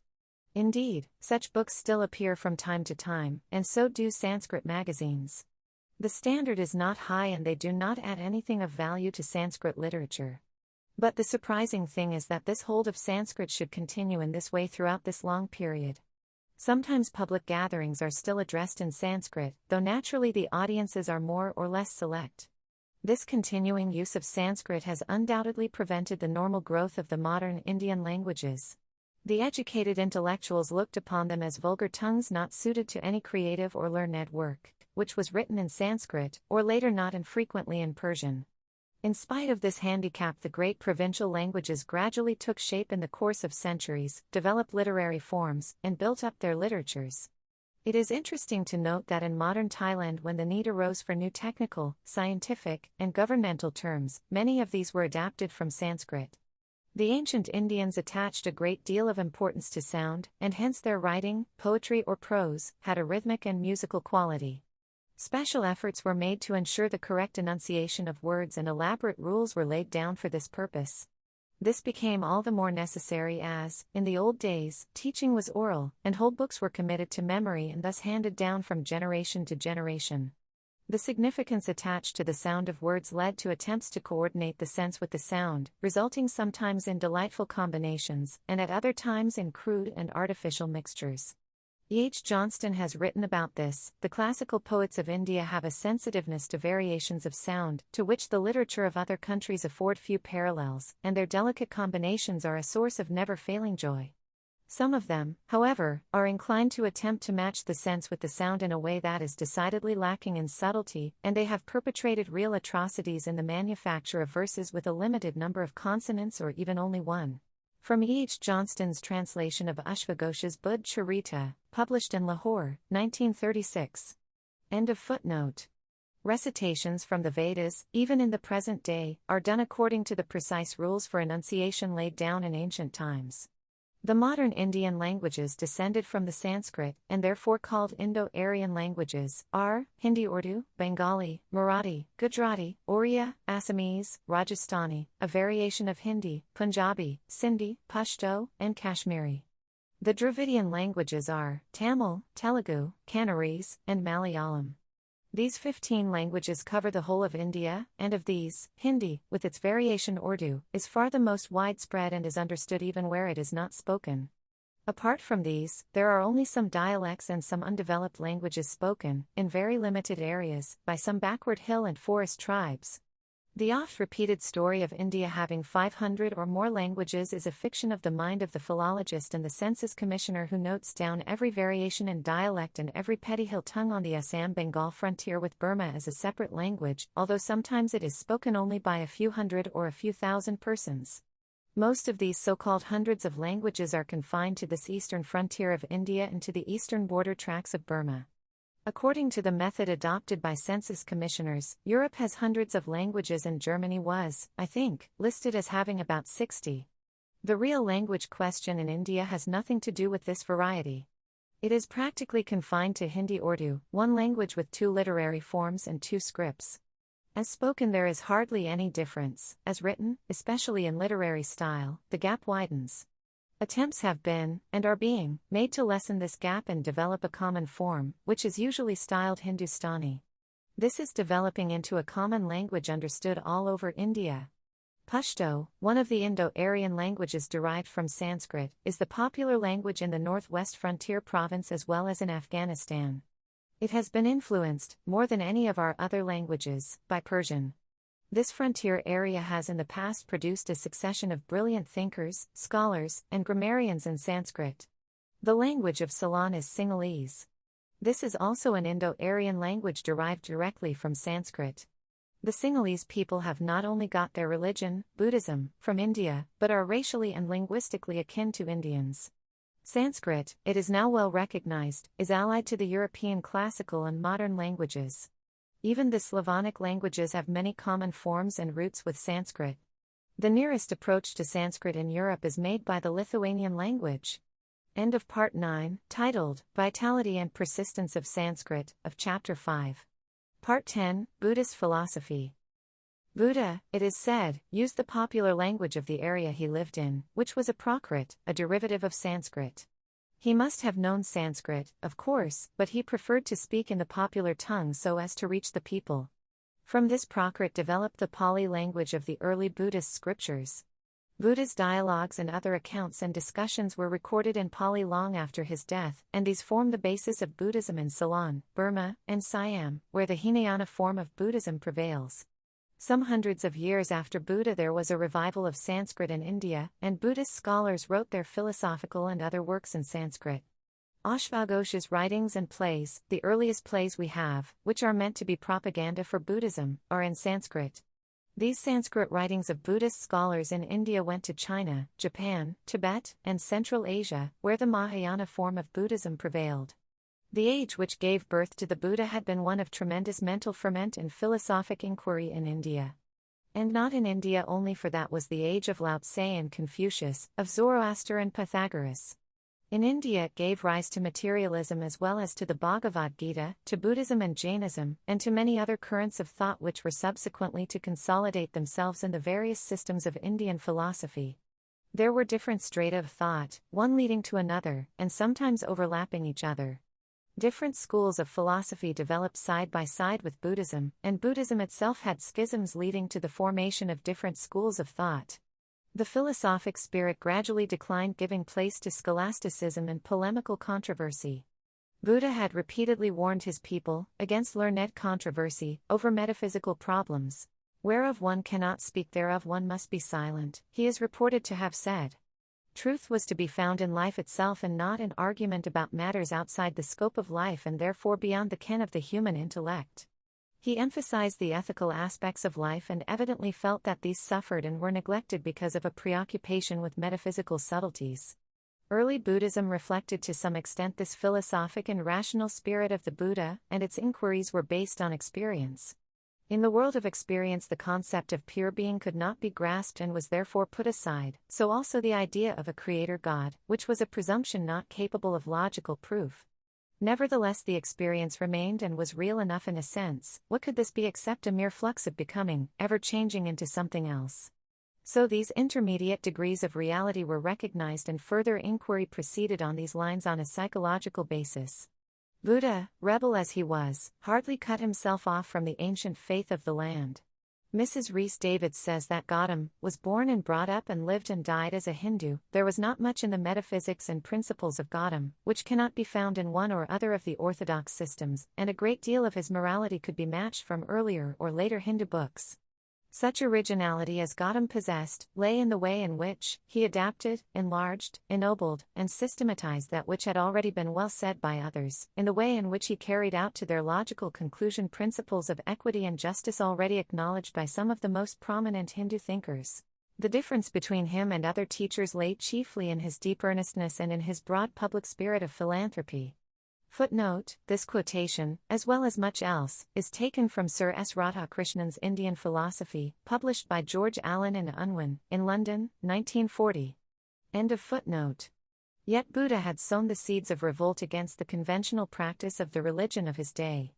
It was not his theory or philosophy that was objected to, for every conceivable philosophy could be advocated within the fold of orthodox belief so long as it remained a theory, but the interference with the social life and organization of the people. The old system was free and flexible in thought, allowing for every variety of opinion, but in practice it was rigid, and nonconformity with practice was not approved. So, inevitably, Buddhism tended to break away from the old faith, and, after Buddha's death, the breach widened. With the decline of early Buddhism, the Mahayana form developed, the older form being known as the Hinayana. It was in this Mahayana that Buddha was made into a god, and devotion to him as a personal god developed. The Buddha image also appeared from the Grecian northwest.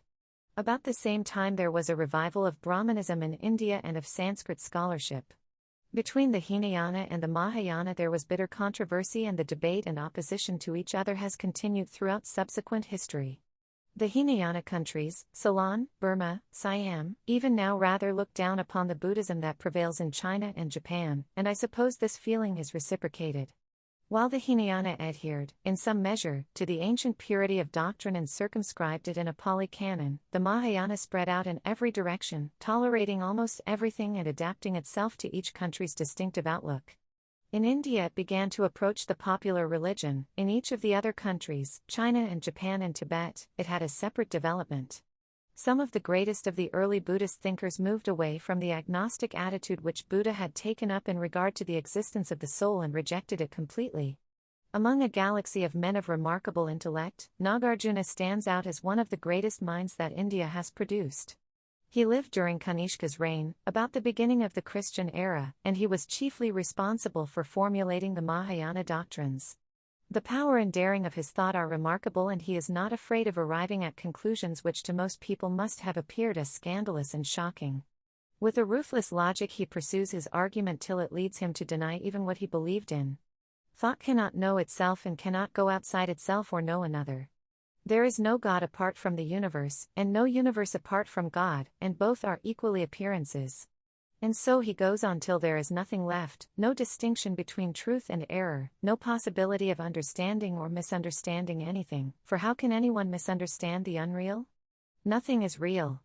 The world has only a phenomenal existence, it is just an ideal system of qualities and relations, in which we believe but which we cannot intelligibly explain.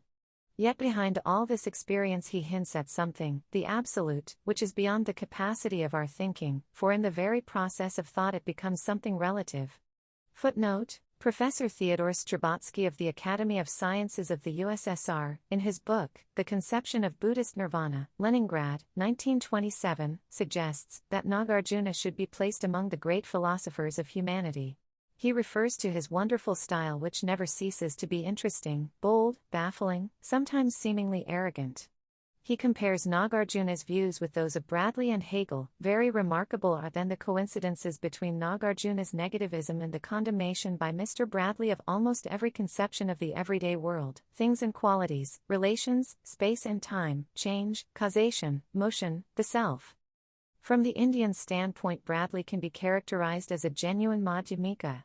But above all these parallelisms, we may perhaps find a still greater family likeness between the dialectical method of Hegel and Nagarjuna's dialectics. Strzelecki points out certain resemblances between some of the Buddhist schools of philosophy and the outlook of modern science, especially the conception of the final condition of the universe according to the law of entropy. He gives an interesting story. When the educational authorities of newly founded Republic of Burials in Transbaikalia in the USSR started an anti-religious propaganda, they emphasized that modern science takes a materialistic view of the universe. The Buddhist monks of that republic, who were Mahayanists, retorted in a pamphlet, pointing out that materialism was not unknown to them and that, in fact, one of their schools had developed a materialistic theory. End of footnote.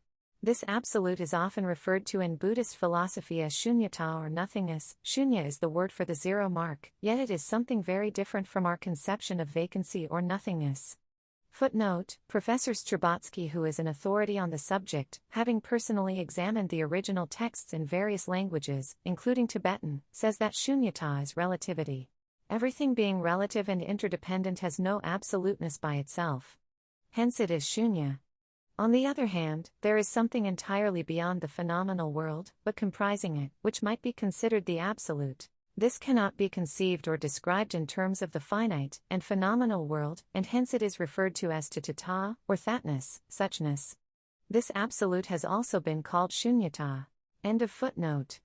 In our world of experience we have to call it nothingness, for there is no other word for it, but in terms of metaphysical reality it means something transcendent and immanent in all things. Says a famous Buddhist scholar, it is on account of shunyata that everything becomes possible, without it nothing in the world is possible. All this shows where metaphysics leads to and how wise was Buddha's warning against such speculations.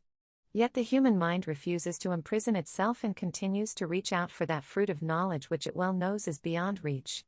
Metaphysics developed in Buddhist philosophy, but the method was based on a psychological approach. Again, it is surprising to find the insight into the psychological states of the mind.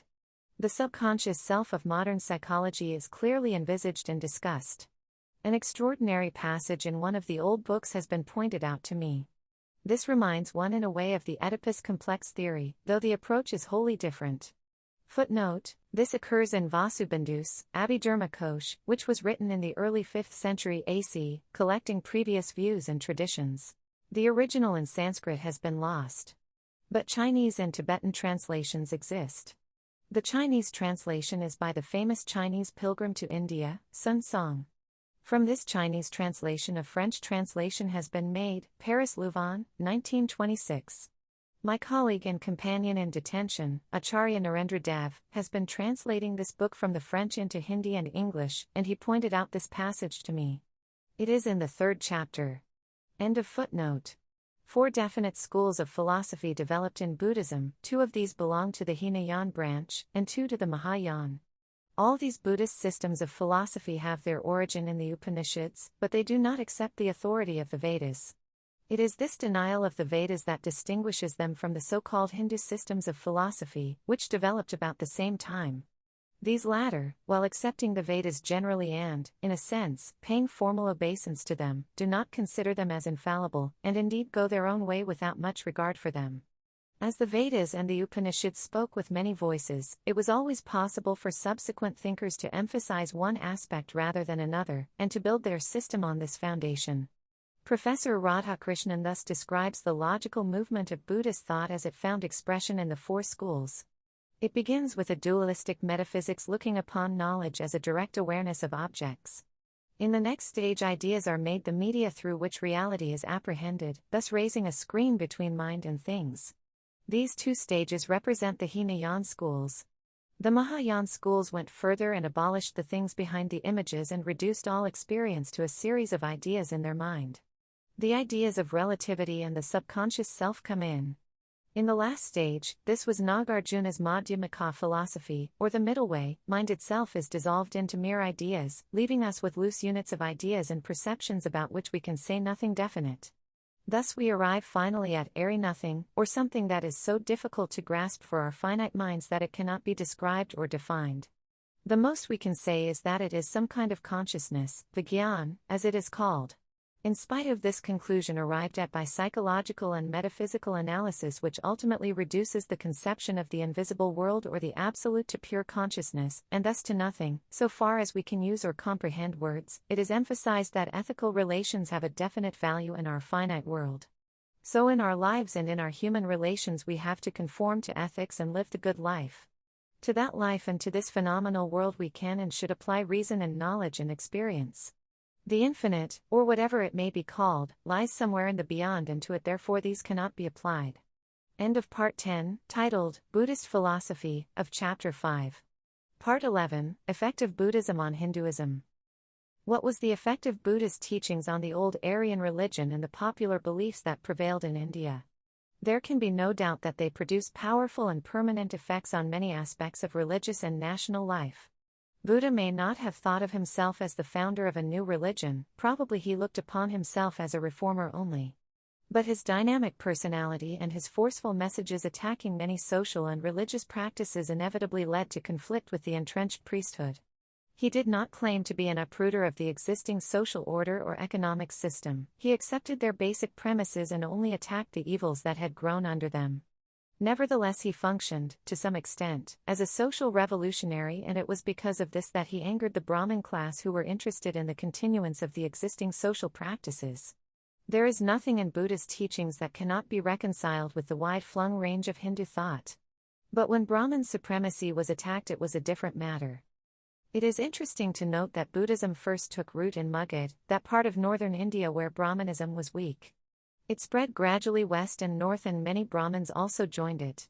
To begin with, it was essentially a Kshatriya movement but with a popular appeal.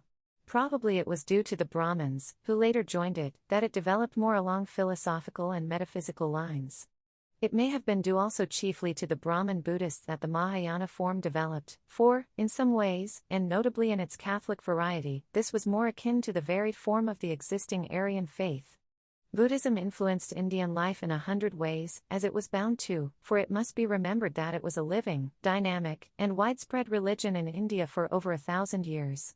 Even in the long years of its decline in India, and when later it practically ceased to count as a separate religion here, much of it remained as a part of the Hindu faith and in national ways of life and thought. Even though the religion as such was ultimately rejected by the people, the ineffaceable imprint of it remained and powerfully influenced the development of the race. This permanent effect had little to do with dogma or philosophic theory or religious belief. It was the ethical and social and practical idealism of Buddha and his religion that influenced our people and left their imperishable marks upon them, even as the ethical ideals of Christianity affected Europe, though it may not pay much attention to its dogmas, and as Islam's human, social, and practical approach influenced many people who were not attracted by its religious forms and beliefs. The Aryan faith in India was essentially a national religion restricted to the land, and the social caste structure it was developing emphasized this aspect of it. There were no missionary enterprises, no proselytization, no looking outside the frontiers of India. Within India it proceeded on its own unobtrusive and subconscious way and absorbed newcomers and old, often forming new castes out of them. This attitude to the outside world was natural for those days, for communications were difficult and the need for foreign contacts hardly arose. There were no doubt such contacts for trade and other purposes, but they made no difference to India's life and ways. The ocean of Indian life was a self-contained one, big and diverse enough to allow full play for its many currents, self-conscious and absorbed in itself, caring little for what happened beyond its boundaries. In the very heart of this ocean burst forth a new spring, pouring out a fountain of fresh and limpid water, which ruffled the old surface and overflowed, not caring at all for those old boundaries and barriers that man and nature had erected. In this fountain of Buddha's teaching the appeal was to the nation, but it was also to more than the nation. It was a universal call for the good life, and it recognized no barriers of class or caste or nation. This was a novel approach for the India of his day. Ashoka was the first person to act upon it in a big way with his embassies to, and missionary activities in, foreign countries. India thus began to develop an awareness of the world, and probably it was largely this that led, in the early centuries of the Christian era, to vast colonial enterprises. These expeditions across the seas were organized by Hindu rulers, and they carried the Brahminical system and Aryan culture with them. This was an extraordinary development for a self-contained faith and culture which were gradually building up a mutually exclusive caste system.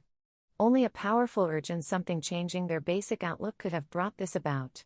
That urge may have been due to many reasons, and most of all to trade and the needs of an expanding society, but the change of outlook was partly due to Buddhism and the foreign contacts it had brought about. Hinduism was dynamic enough and full of an overflowing energy at the time, but it had previously not paid much attention to foreign countries.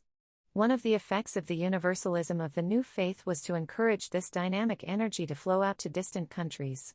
Much of the ritualism and ceremonial associated with the Vedic, as well as more popular forms of religion, disappeared, particularly animal sacrifices. The idea of nonviolence, already present in the Vedas and Upanishads, were emphasized by Buddhism and even more so by Jainism. There was a new respect for life and a kindness to animals. And always behind all this was the endeavor to lead the good life, the higher life. Buddha had denied the moral value of austere asceticism.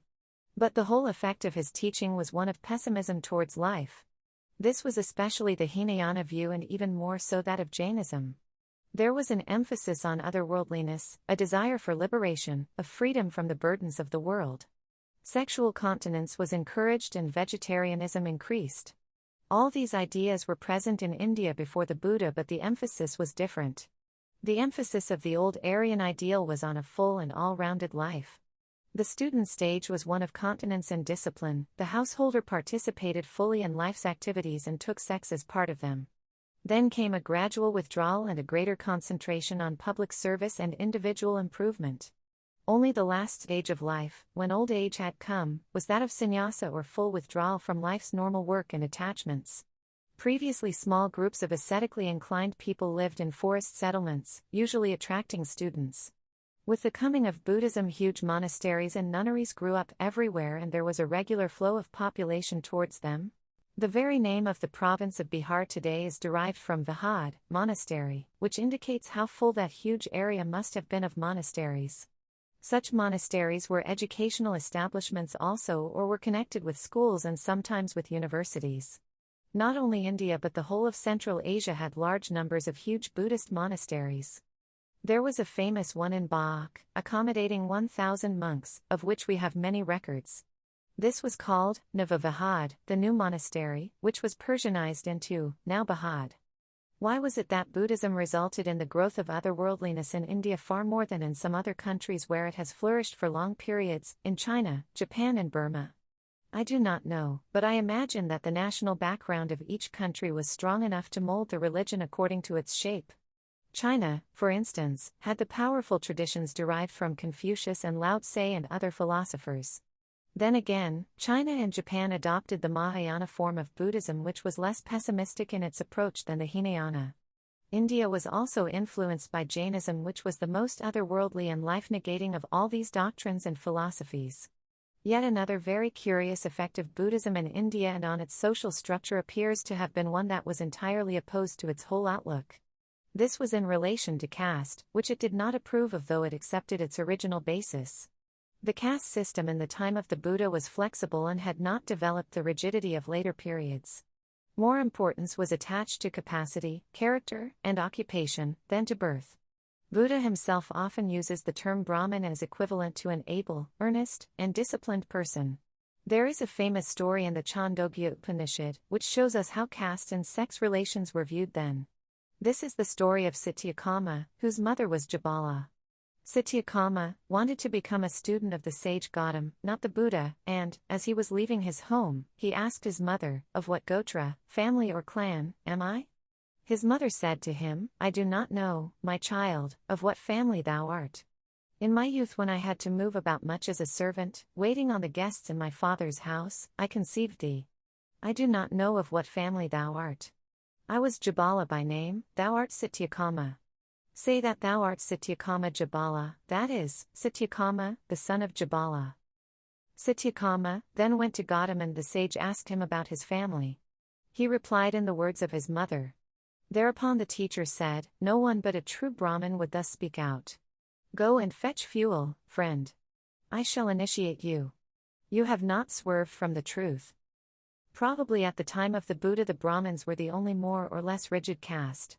The Kshatriya or the ruling class were proud of their group and family traditions, but, as a class, their doors were open for the incorporation of individuals or families who became rulers. For the rest, most people were Vaishyas, the agriculturists, an honored calling. There were other occupational castes also. The so-called casteless people, the untouchables, appear to have been very few, probably some forest folk and some whose occupation was the disposal of dead bodies, etc. The emphasis of Jainism and Buddhism on non-violence led to the tilling of the soil being considered a lowly occupation, for it often resulted in the destruction of animal life.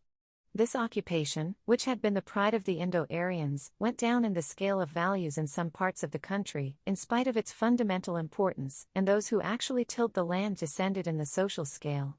Thus Buddhism, which was a revolt against priestcraft and ritualism and against the degradation of any human being and his deprivation of the opportunities of growth and leading a higher life, unconsciously led to the degradation of vast numbers of tillers of the soil. It would be wrong to make Buddhism responsible for this, for it had no such effect elsewhere. There was something inherent in the caste system which took it in this direction. Jainism pushed it along that way because of its passionate attachment to nonviolence. Buddhism also inadvertently helped in the process. End of Part 11, titled, Effect of Buddhism on Hinduism, of Chapter 5. Part 12, How did Hinduism absorb Buddhism in India? 8 or 9 years ago, when I was in Paris, André Malraux put me a strange question at the very beginning of our conversation. What was it, he asked me, that enabled Hinduism to push away organized Buddhism from India, without any major conflict, over 1,000 years ago? How did Hinduism succeed in absorbing, as it were, a great and widespread popular religion, without the usual wars of religion which disfigure the history of so many countries? What inner vitality or strength did Hinduism possess then which enabled it to perform this remarkable feat? And did India possess this inner vitality and strength today? If so, then her freedom and greatness were assured. The question was perhaps typical of a French intellectual who was also a man of action. And yet few persons in Europe or America would trouble themselves over such matters. They would be much too full of the problems of today. Those present-day world problems filled and troubled Malraux also, and with his powerful and analytical mind he sought light wherever he could find it in the past or in the present, in thought, speech, writing, or, best of all, in action, in the game of life and death. For Malraux the question was obviously not just an academic one. He was full of it and he burst out with it as soon as we met. It was a question after my own heart, or rather the kind of question that my own mind was frequently framing. But I had no satisfactory answer to it for him or for myself. There are answers and explanations enough, but they seem to miss the core of the problem. It is clear that there was no widespread or violent extermination of Buddhism in India. Occasionally there were local troubles or conflicts between a Hindu ruler and the Buddhist Sangha, or organization of monks, which had grown powerful. These had usually a political origin and they did not make any essential difference. It must also be remembered that Hinduism was at no time wholly displaced by Buddhism. Even when Buddhism was at its height in India, Hinduism was widely prevalent. Buddhism died a natural death in India, or rather it was a fading out and a transformation into something else. India, says Keith, has a strange genius for converting what it borrows and assimilating it. If that is true of borrowings from abroad or from alien sources, still more is it applicable to something that came out of its own mind and thought. Buddhism was not only entirely a product of India, its philosophy was in line with previous Indian thought and the philosophy of the Vedanta, the Upanishads. The Upanishads had even ridiculed priestcraft and ritualism and minimized the importance of caste. Brahmanism and Buddhism acted and reacted on each other, and in spite of their dialectical conflicts or because of them, approached nearer to each other, both in the realm of philosophy and that of popular belief. The Mahayana especially approached the Brahminical system and forms. It was prepared to compromise with almost anything, so long as its ethical background remained. Brahmanism made of Buddha an avatar, a god. So did Buddhism. The Mahayana doctrine spread rapidly, but it lost in quality and distinctiveness what it gained in extent. The monasteries became rich, centers of vested interests, and their discipline became lax. Magic and superstition crept into the popular forms of worship. There was a progressive degeneration of Buddhism in India after the first millennium of its existence.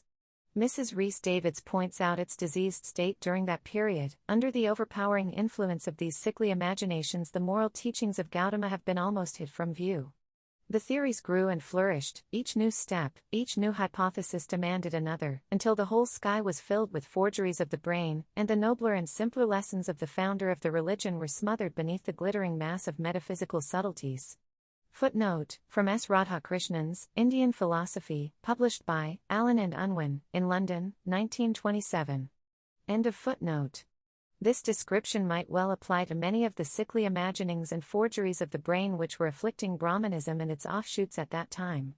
Buddhism had started at a time of social and spiritual revival and reform in India. It infused the breath of new life in the people, it tapped new sources of popular strength and released new talent and capacity for leadership. Under the imperial patronage of Ashoka, it spread rapidly and became the dominant religion of India. It spread also to other countries, and there was a constant stream of learned Buddhist scholars going abroad from India and coming to India. This stream continued for many centuries. When the Chinese pilgrim Fa Hien came to India in the 5th century AC, 1,000 years after Buddha, he saw that Buddhism was flourishing in its parent country. In the 7th century AC, the still more famous pilgrim Sun Song, or Yuan Chuang, came to India and witnessed signs of decay, although even then it was strong in some areas. Quite a large number of Buddhist scholars and monks gradually drifted from India to China. Meanwhile, there had been a revival of Brahmanism and a great cultural renaissance under the imperial Guptas in the 4th and 5th centuries AC. This was not anti-Buddhist in any way, but it certainly increased the importance and power of Brahmanism, and it was also a reaction against the otherworldliness of Buddhism. The later Guptas contended for long against Hun invasions and, though they drove them off ultimately, the country was weakened and a process of decay set in. There were several bright periods subsequently and many remarkable men arose. But both Brahmanism and Buddhism deteriorated and degrading practices grew up in them. It became difficult to distinguish the two. If Brahmanism absorbed Buddhism, this process changed Brahmanism also in many ways. In the 8th century, Shankaracharya, one of the greatest of India's philosophers, started religious orders or mutt, for Hindu sannyasis or monks. This was an adoption of the old Buddhist practice of the Sangha. Previously there had been no such organizations of sannyasis in Brahmanism, although small groups of them existed. Some degraded forms of Buddhism continued in East Bengal and in Sindh in the northwest. Otherwise, Buddhism gradually vanished from India as a widespread religion. End of Part 12, titled, How Did Hinduism Absorb Buddhism in India, of Chapter 5. Part 13, The Indian Philosophical Approach. Though one thought leads to another, each usually related to life's changing texture, and a logical movement of the human mind is sometimes discernible, yet thoughts overlap and the new and the old run side by side, irreconcilable and often contradicting each other. Even an individual's mind is a bundle of contradictions, and it is difficult to reconcile his action one with another. A people, comprising all stages of cultural development, represent in themselves and in their thoughts, beliefs, and activities, different ages of the past leading up to the present. Probably their activities may conform more to the social and cultural pattern of the present day, or else they would be stranded and isolated from life's moving stream, but behind these activities lie primitive beliefs and unreasoned convictions. It is astonishing to find in countries industrially advanced, where every person automatically uses or takes advantage of the latest modern discovery or device, beliefs and set ideas which reason denies and intelligence cannot accept. A politician may of course succeed in his business without being a shining example of reason or intelligence. A lawyer may be a brilliant advocate and jurist and yet be singularly ignorant of other matters. Even a scientist, that typical representative of the modern age, often forgets the method and outlook of science when he goes out of his study or laboratory. This is so even in regard to the problems that affect our daily lives in their material aspects. In philosophy and metaphysics, the problems are more remote, less transient, and less connected with our day's routine. For most of us, they are entirely beyond our grasp unless we undergo a rigid discipline and training of the mind. And yet all of us have some kind of philosophy of life, conscious or unconscious, if not thought out then inherited or accepted from others and considered as self-evident. Or we may seek refuge from the perils of thought and faith in some religious creed or dogma, or in national destiny, or in a vague and comforting humanitarianism. Often all these and others are present together, though with little to connect them, and we develop split personalities, each functioning in its separate compartment. Probably there was more unity and harmony in the human personality in the old days, though this was at a lower level than today except for certain individuals who were obviously of a very high type. During this long age of transition, through which humanity has been passing, we have managed to break up that unity, but have not so far succeeded in finding another. We cling still to the ways of dogmatic religion, adhere to outworn practices and beliefs, and yet talk and presume to live in terms of the scientific method. Perhaps science has been too narrow in its approach to life and has ignored many vital aspects of it, and hence it could not provide a suitable basis for a new unity and harmony.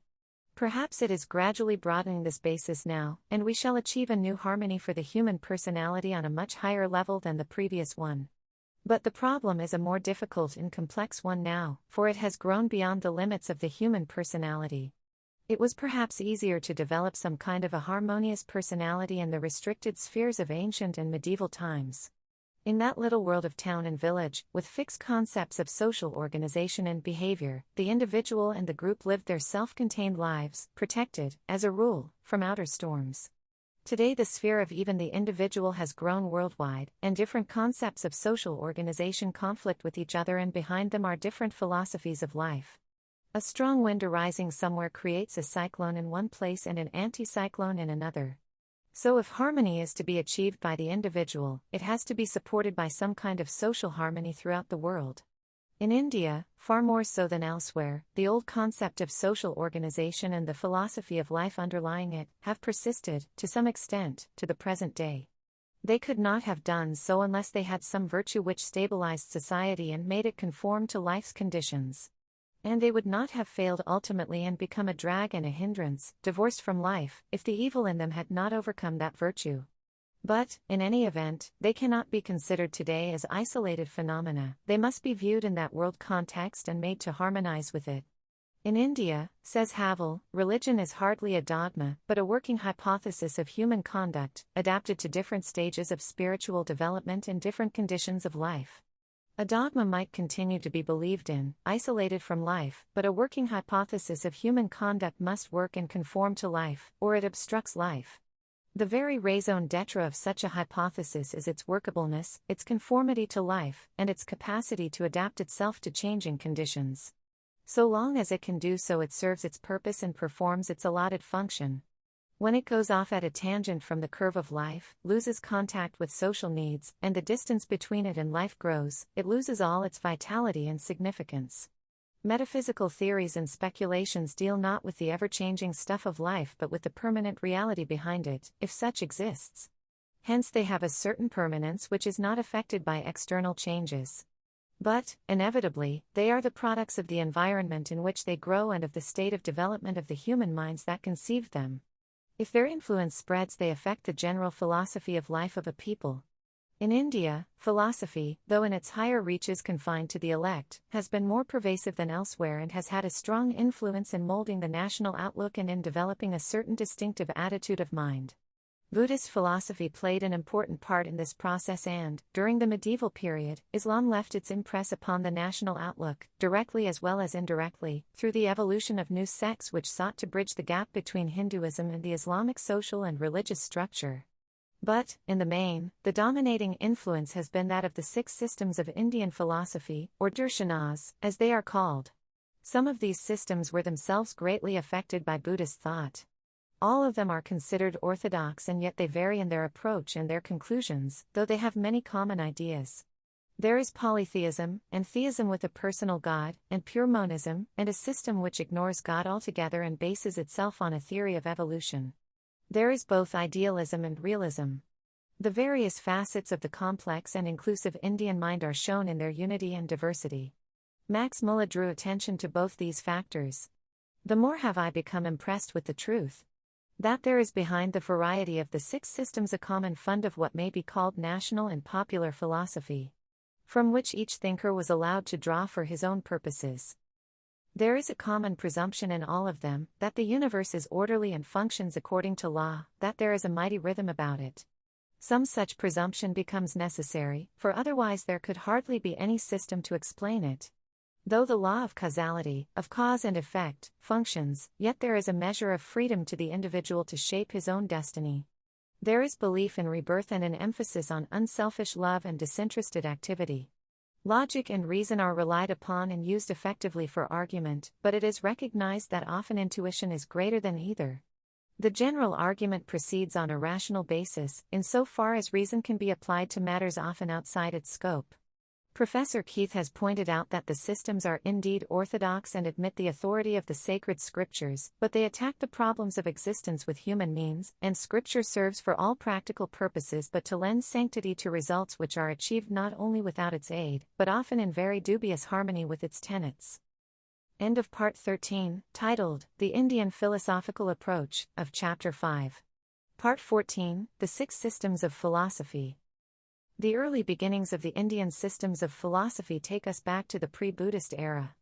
They develop gradually, the Brahminical systems side by side with the Buddhist, often criticizing each other, often borrowing from one another. Before the beginning of the Christian era, 6 Brahminical systems had taken shape and crystallized themselves, out of the welter of many such systems. Each one of them represents an independent approach, a separate argument, and yet they were not isolated from each other but rather parts of a larger plan. The 6 systems are known as 1. Nyaya, 2. Vaisheshika, 3. Sankhya, 4. Yoga, 5. Mimamsa, and 6. Vedanta. The Nyaya method is analytic and logical. In fact, Nyaya means logic or the science of right reasoning. It is similar in many ways to Aristotle's syllogisms, though there are also fundamental differences between the two. The principles underlying Nyaya logic were accepted by all the other systems, and, as a kind of mental discipline, Nyaya has been taught throughout the ancient and medieval periods and up to today in India's schools and universities. Modern education in India has discarded it, but wherever Sanskrit is taught in the old way, Nyaya is still an essential part of the curriculum. It was not only considered an indispensable preparation for the study of philosophy, but a necessary mental training for every educated person. It has had at least as important a place in the old scheme of Indian education as Aristotle's logic has had in European education. The method was, of course, very different from the modern scientific method of objective investigation. Nevertheless, it was critical and scientific in its own way, and, instead of relying on faith, tried to examine the objects of knowledge critically and to proceed step by methods of logical proof. There was some faith behind it, certain presumptions which were not capable of logical treatment. Having accepted some hypotheses, the system was built up on those foundations. It was presumed that there is a rhythm and unity in life and nature. There was belief in a personal God, in individual souls, and an atomic universe. The individual was neither the soul alone nor the body, but the product of their union. Reality was supposed to be a complex of souls and nature. The Vaisheshika system resembles the Nyaya in many ways. It emphasizes the separateness of individual selves and objects, and develops the atomic theory of the universe. The principle of Dharma, the moral law, is said to govern the universe, and round this the whole system revolves. The hypothesis of a God is not clearly admitted. Between the Nyaya and Vaisheshika systems and early Buddhist philosophy there are many points of contact. On the whole they adopt a realistic approach. The Sankhya system, which Kapila, c. 7th century BC, is said to have shaped out of many early and pre-Buddhist currents of thought, is remarkable. According to Richard Garbe, in Kapila's doctrine, for the first time in the history of the world, the complete independence and freedom of the human mind, its full confidence in its own powers, were exhibited. The Sankhya became a well-coordinated system after the rise of Buddhism. The theory is a purely philosophical and metaphysical conception arising out of the mind of man and having little to do with objective observation. Indeed, such observation was not possible in matters beyond its reach. Like Buddhism, Sankhya proceeded along rationalistic lines of inquiry and met the challenge of Buddhism on the latter's own ground of reasoned argument without support of authority. Because of this rationalistic approach, God had to be ruled out. In Sankhya thus there is neither a personal God nor an impersonal one, neither monotheism nor monism. Its approach was atheistic and it undermined the foundations of a supernatural religion. There is no creation of the universe by a God, but rather a constant evolution, the product of interaction between spirit, or rather spirits, and matter, though that matter itself is of the nature of energy. This evolution is a continuous process. The Samkhya is called Dvait, or a dualistic philosophy, because it builds its structure on two primary causes, Prakriti, or an ever-active and changing nature or energy, and Purusha, the spirit which does not change. There is an infinite number of Purushas or souls, or something in the nature of consciousness.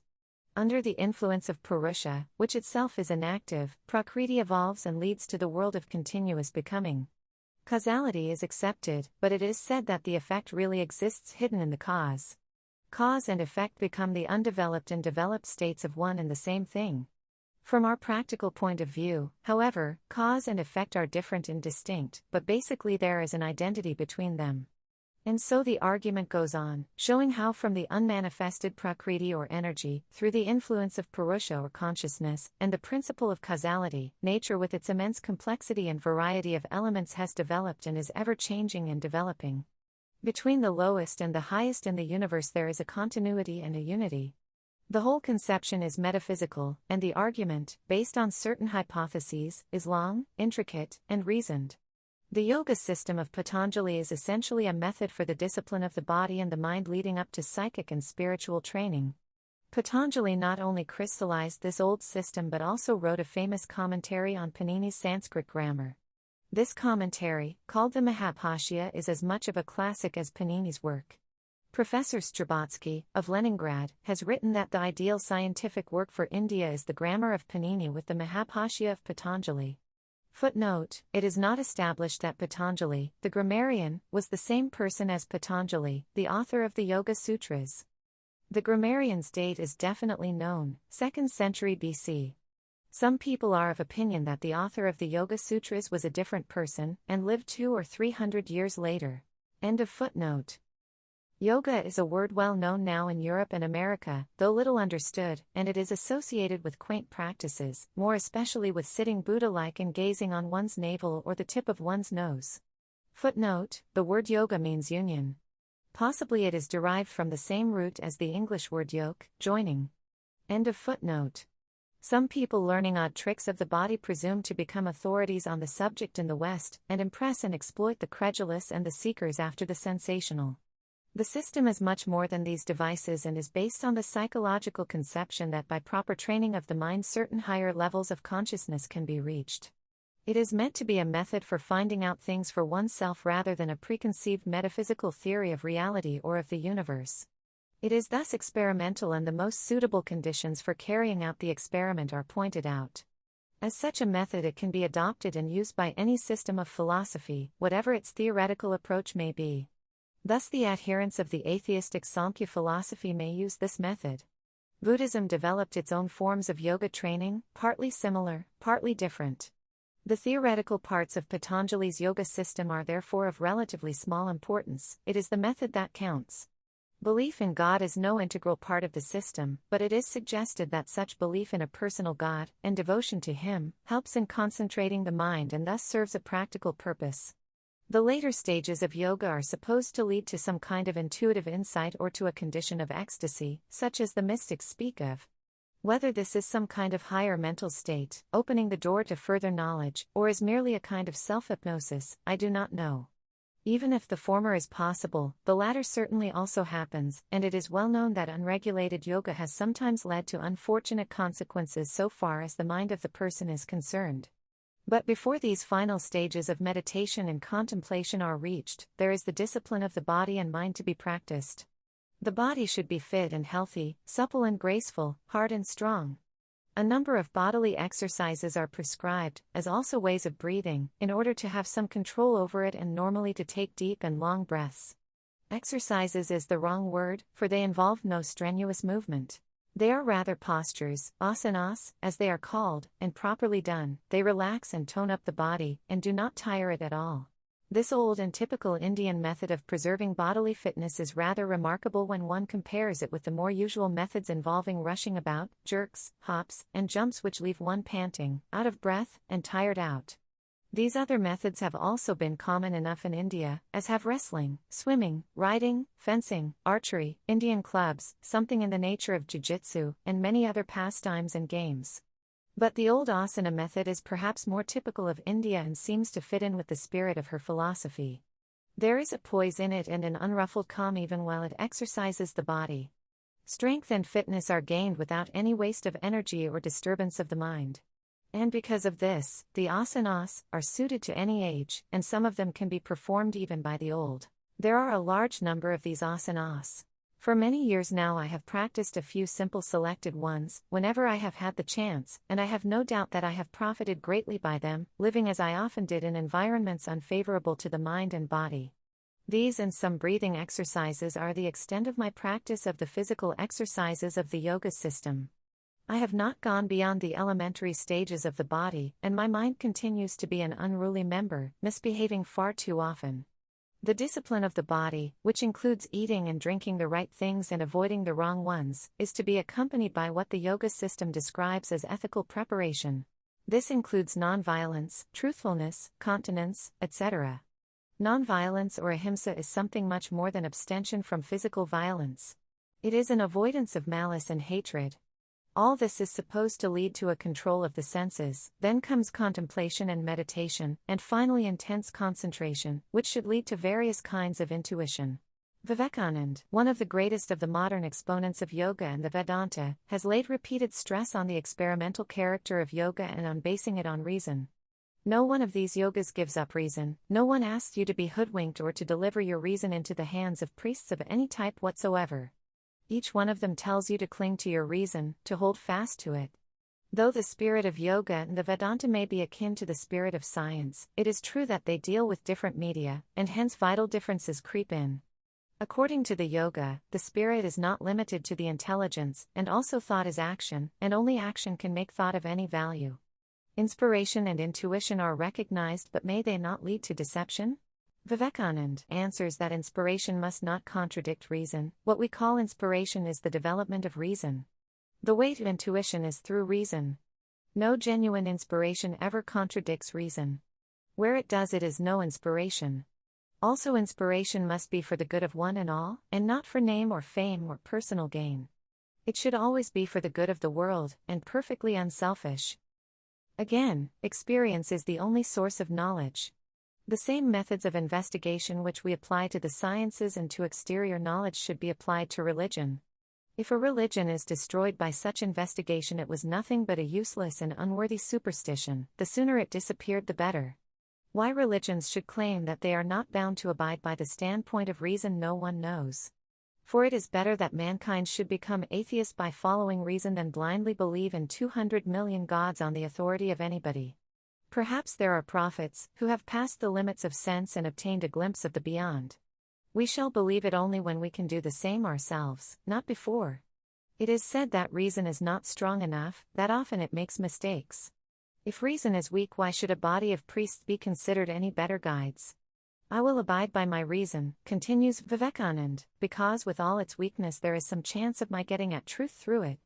We should therefore follow reason, and also sympathize with those who do not come to any sort of belief, following reason. In the study of this Raja Yoga, no faith or belief is necessary. Believe nothing until you find it out for yourself. Footnote: most of the extracts from Vivekananda's writings have been taken from Raman Rolland's Life of Vivekananda. End of footnote. Vivekananda's unceasing stress on reason, and his refusal to take anything on trust, derived from his passionate belief in the freedom of the mind, and also because he had seen the evils of authority in his own country. For I was born in a country where they have gone to the extreme of authority. He interpreted, and he had the right to interpret, the old yoga systems and the Vedanta accordingly. But, however much experiment and reason may be at the back of them, they deal with regions which are beyond the reach or even the understanding of the average man, a realm of psychical and psychological experiences entirely different from the world we know and are used to. Those experiments and experiences have certainly not been confined to India, and there is abundant evidence of them in the records of Christian mystics, Persian Sufis, and others. It is extraordinary how these experiences resemble each other, demonstrating, as Raman Rolland says, the universality and perennial occurrence of the great facts of religious experience, their close resemblance under the diverse costumes of race and time, attesting to the persistent unity of the human spirit, or rather, for it goes deeper than the spirit, which is itself obliged to delve for it, to the identity of the materials constituting humanity. Yoga, then, is an experimental system of probing into the psychical background of the individual and thus developing certain perceptions and control of the mind. How far this can be utilized to advantage by modern psychology, I do not know, but some attempt to do so seems worthwhile. Aurobindo Ghose has defined yoga as follows: all Raja Yoga depends on this perception and experience, that our inner elements, combinations, functions, forces, can be separated or dissolved, can be newly combined and set to novel and formerly impossible uses, or can be transformed and resolved into a new general synthesis by fixed internal processes. The next system of philosophy is known as the Mimamsa. This is ritualistic and tends towards polytheism. Modern popular Hinduism as well as Hindu law have been largely influenced by this system and its rules, which lay down the Dharma or the scheme of right living as conceived by it. It might be noted that the polytheism of the Hindus is of a curious variety, for the Devas, the shining ones or gods, for all their special powers are supposed to be of a lower order of creation than man. Both the Hindus and Buddhists believe that human birth is the highest stage, that the being has reached on the road to self-realization. Even the Devas can only achieve this freedom and realization through human birth. This conception is evidently far removed from normal polytheism. Buddhists say that only man can attain the supreme consummation of Buddhahood.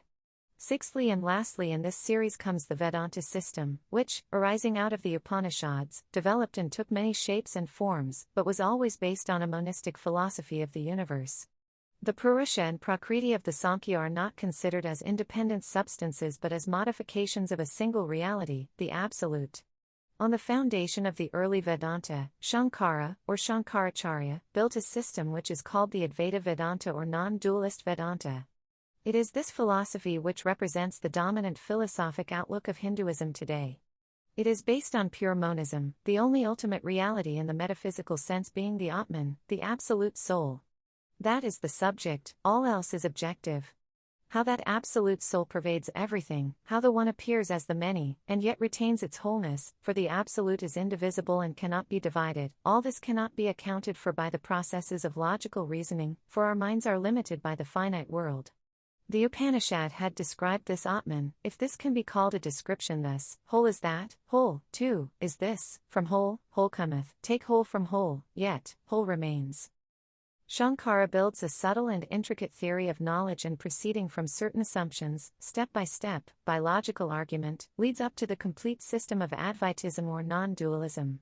The individual soul is not a separate entity but that absolute soul itself, though limited in some ways. It is compared to the space enclosed in a jar, the Atman being universal space. For practical purposes they may be treated as distinct from one another, but this distinction is apparent only, not real. Freedom consists in realizing this unity, this oneness of the individual with the absolute soul. The phenomenal world we see about us thus becomes a mere reflection of that reality, or a shadow cast by it on the empirical plane.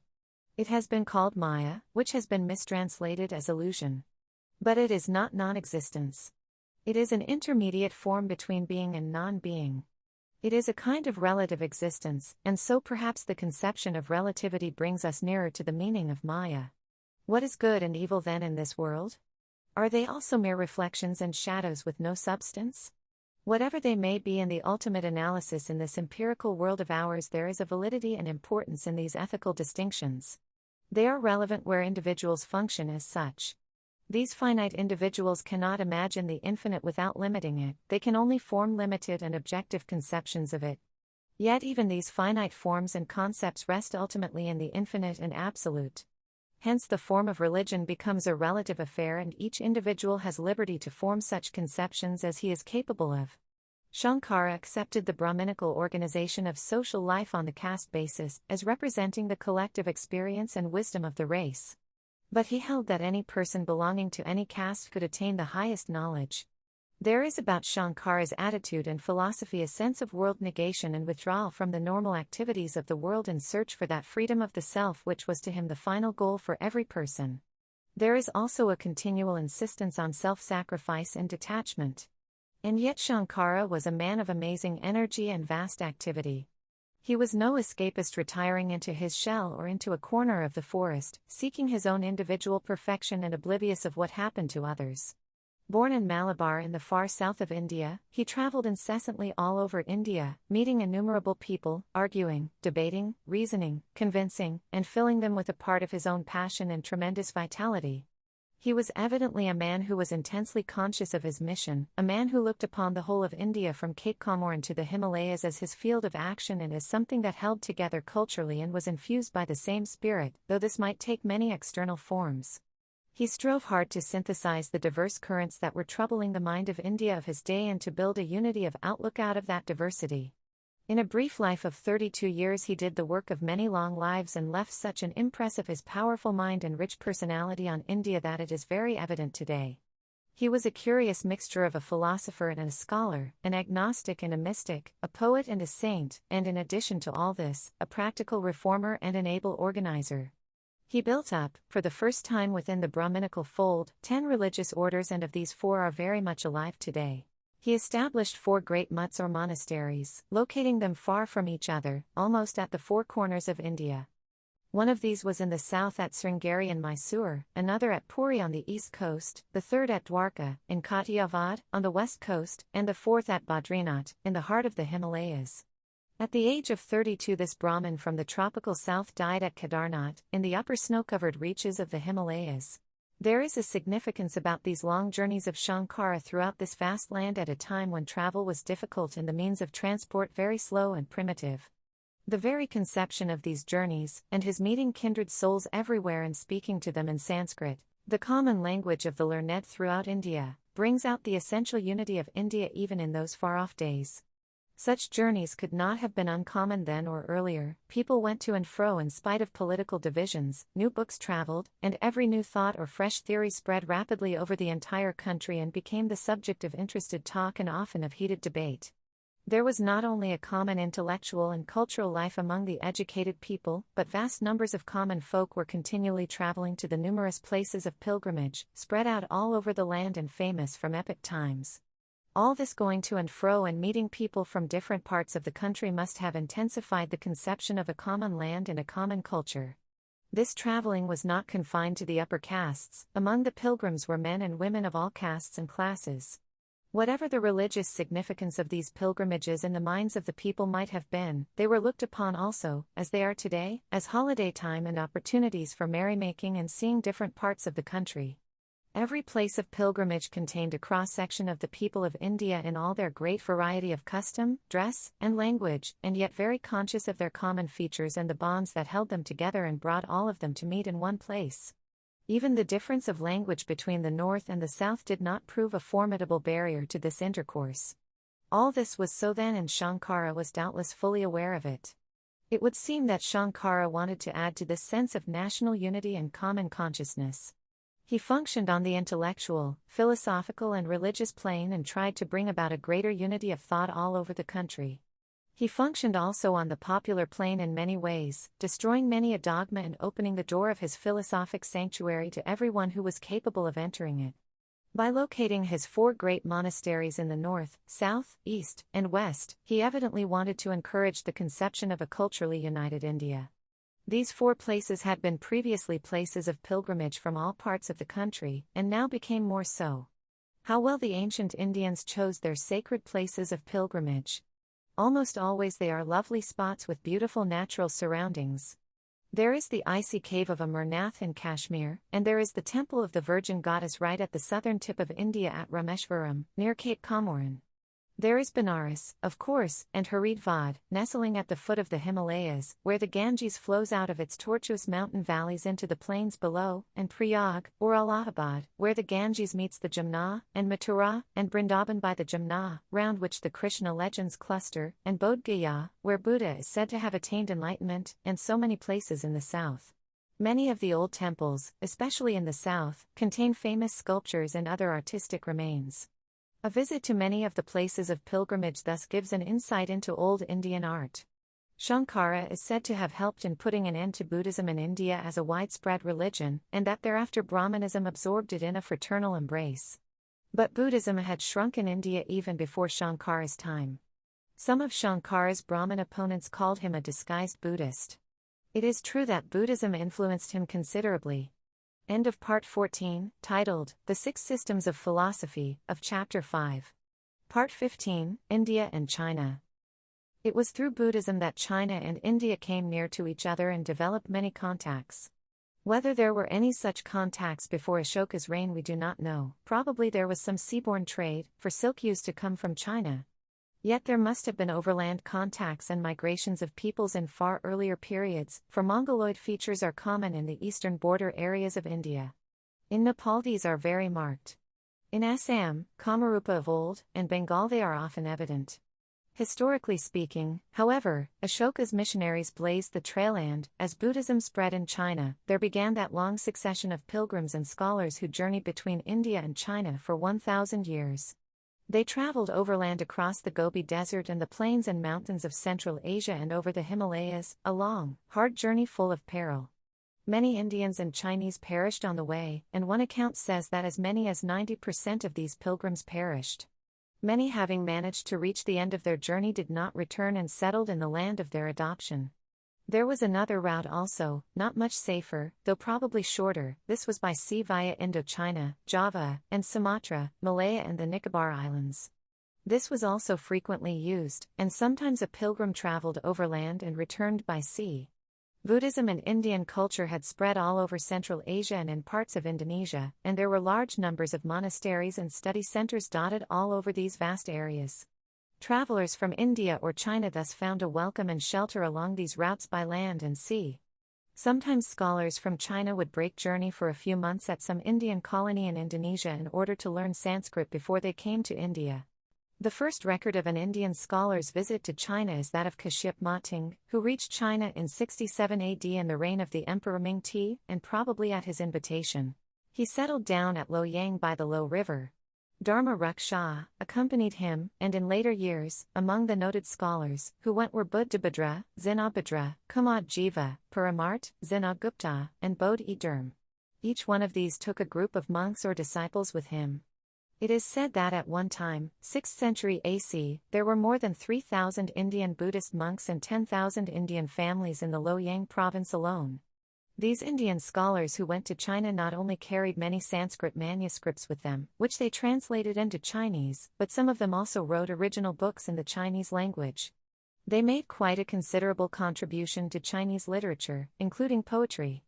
Kumad Jiva, who went to China in 401 AC, was a prolific writer, and as many as 47 different books written by him have come down to us.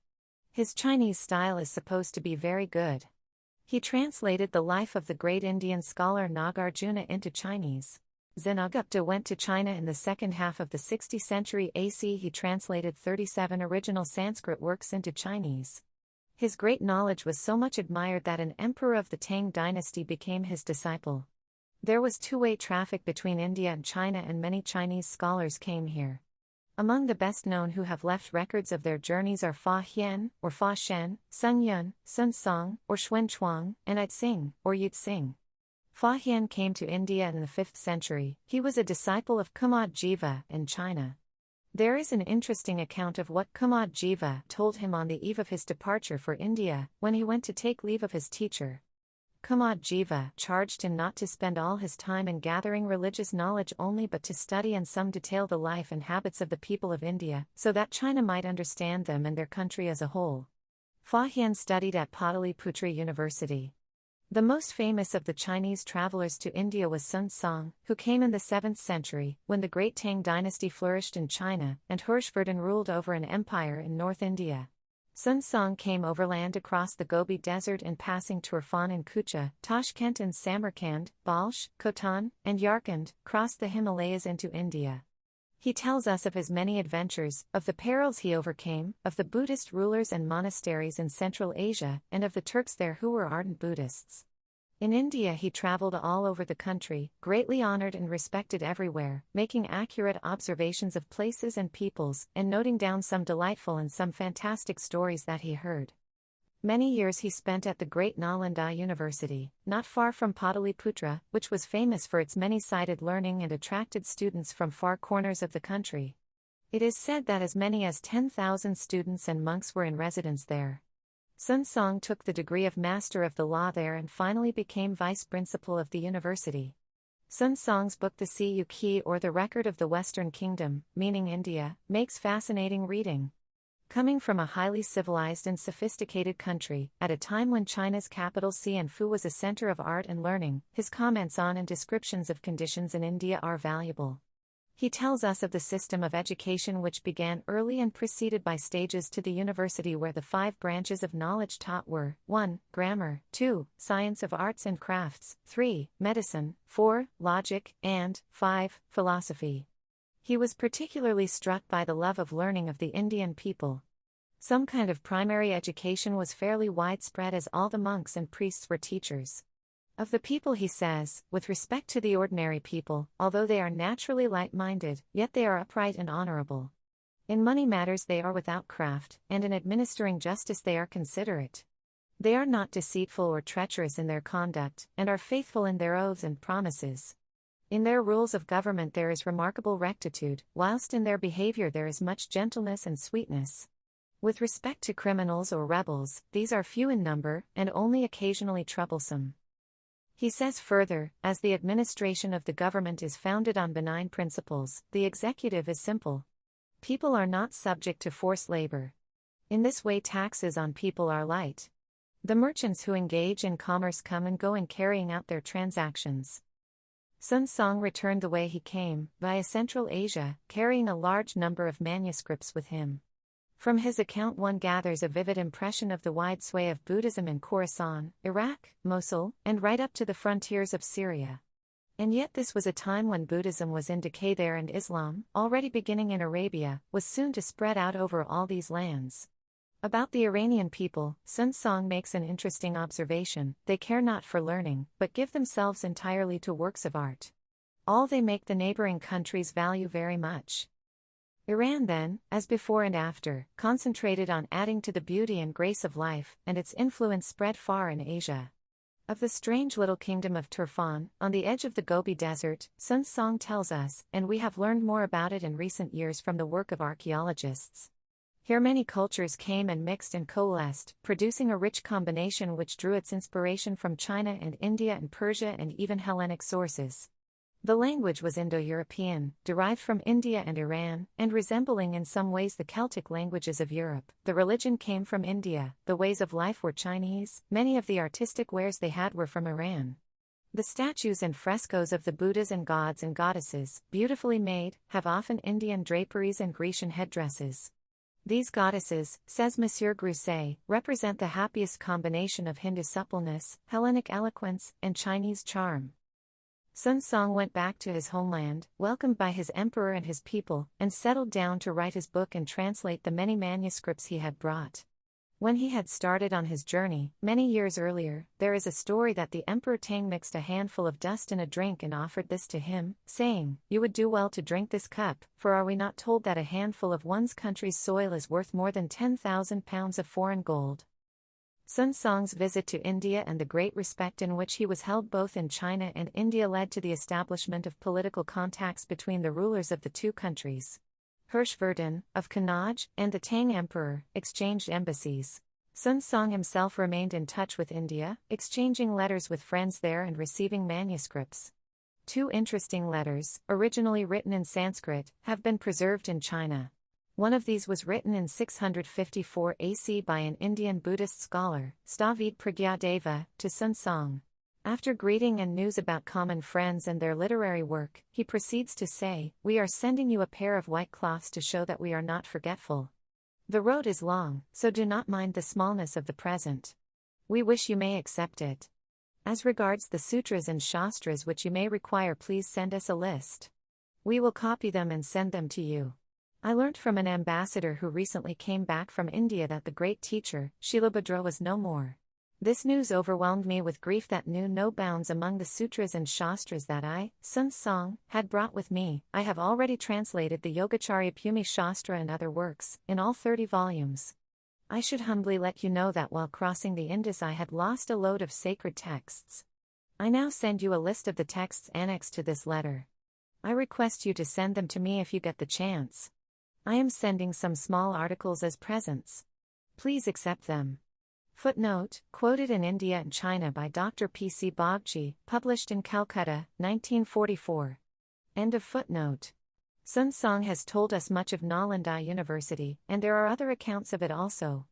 Yet when I went, some years ago, and saw the excavated ruins of Nalanda, I was amazed at their extent, and the huge scale on which it was planned. Only a part of it has so far been uncovered, and over the rest there are inhabited localities, but even this part consisted of huge courts surrounded by stately buildings in stone. Soon after Sun Song's death in China, yet another famous Chinese pilgrim made the journey to India, Yitsing, or Yitsing. He started in 671 AC, and it took him nearly 2 years to reach the Indian port of Tamarlipti, at the mouth of the Hooghly. For he came by sea and stopped for many months at Sribhoga, modern Palembang in Sumatra, to study Sanskrit. This journey of his by sea has a certain significance, for it is probable that there were disturbed conditions in Central Asia then and political changes were taking place. Many of the friendly Buddhist monasteries that dotted the land route may have ceased to exist. It is also likely that the sea route was more convenient with the growth of Indian colonies in Indonesia, and constant trade and other contacts between India and these countries. It appears from his and other accounts that there was at that time regular navigation between Persia, Iran, India, Malaya, Sumatra, and China. Yitsing sailed in a Persian ship from Kwangtung, and went first to Sumatra.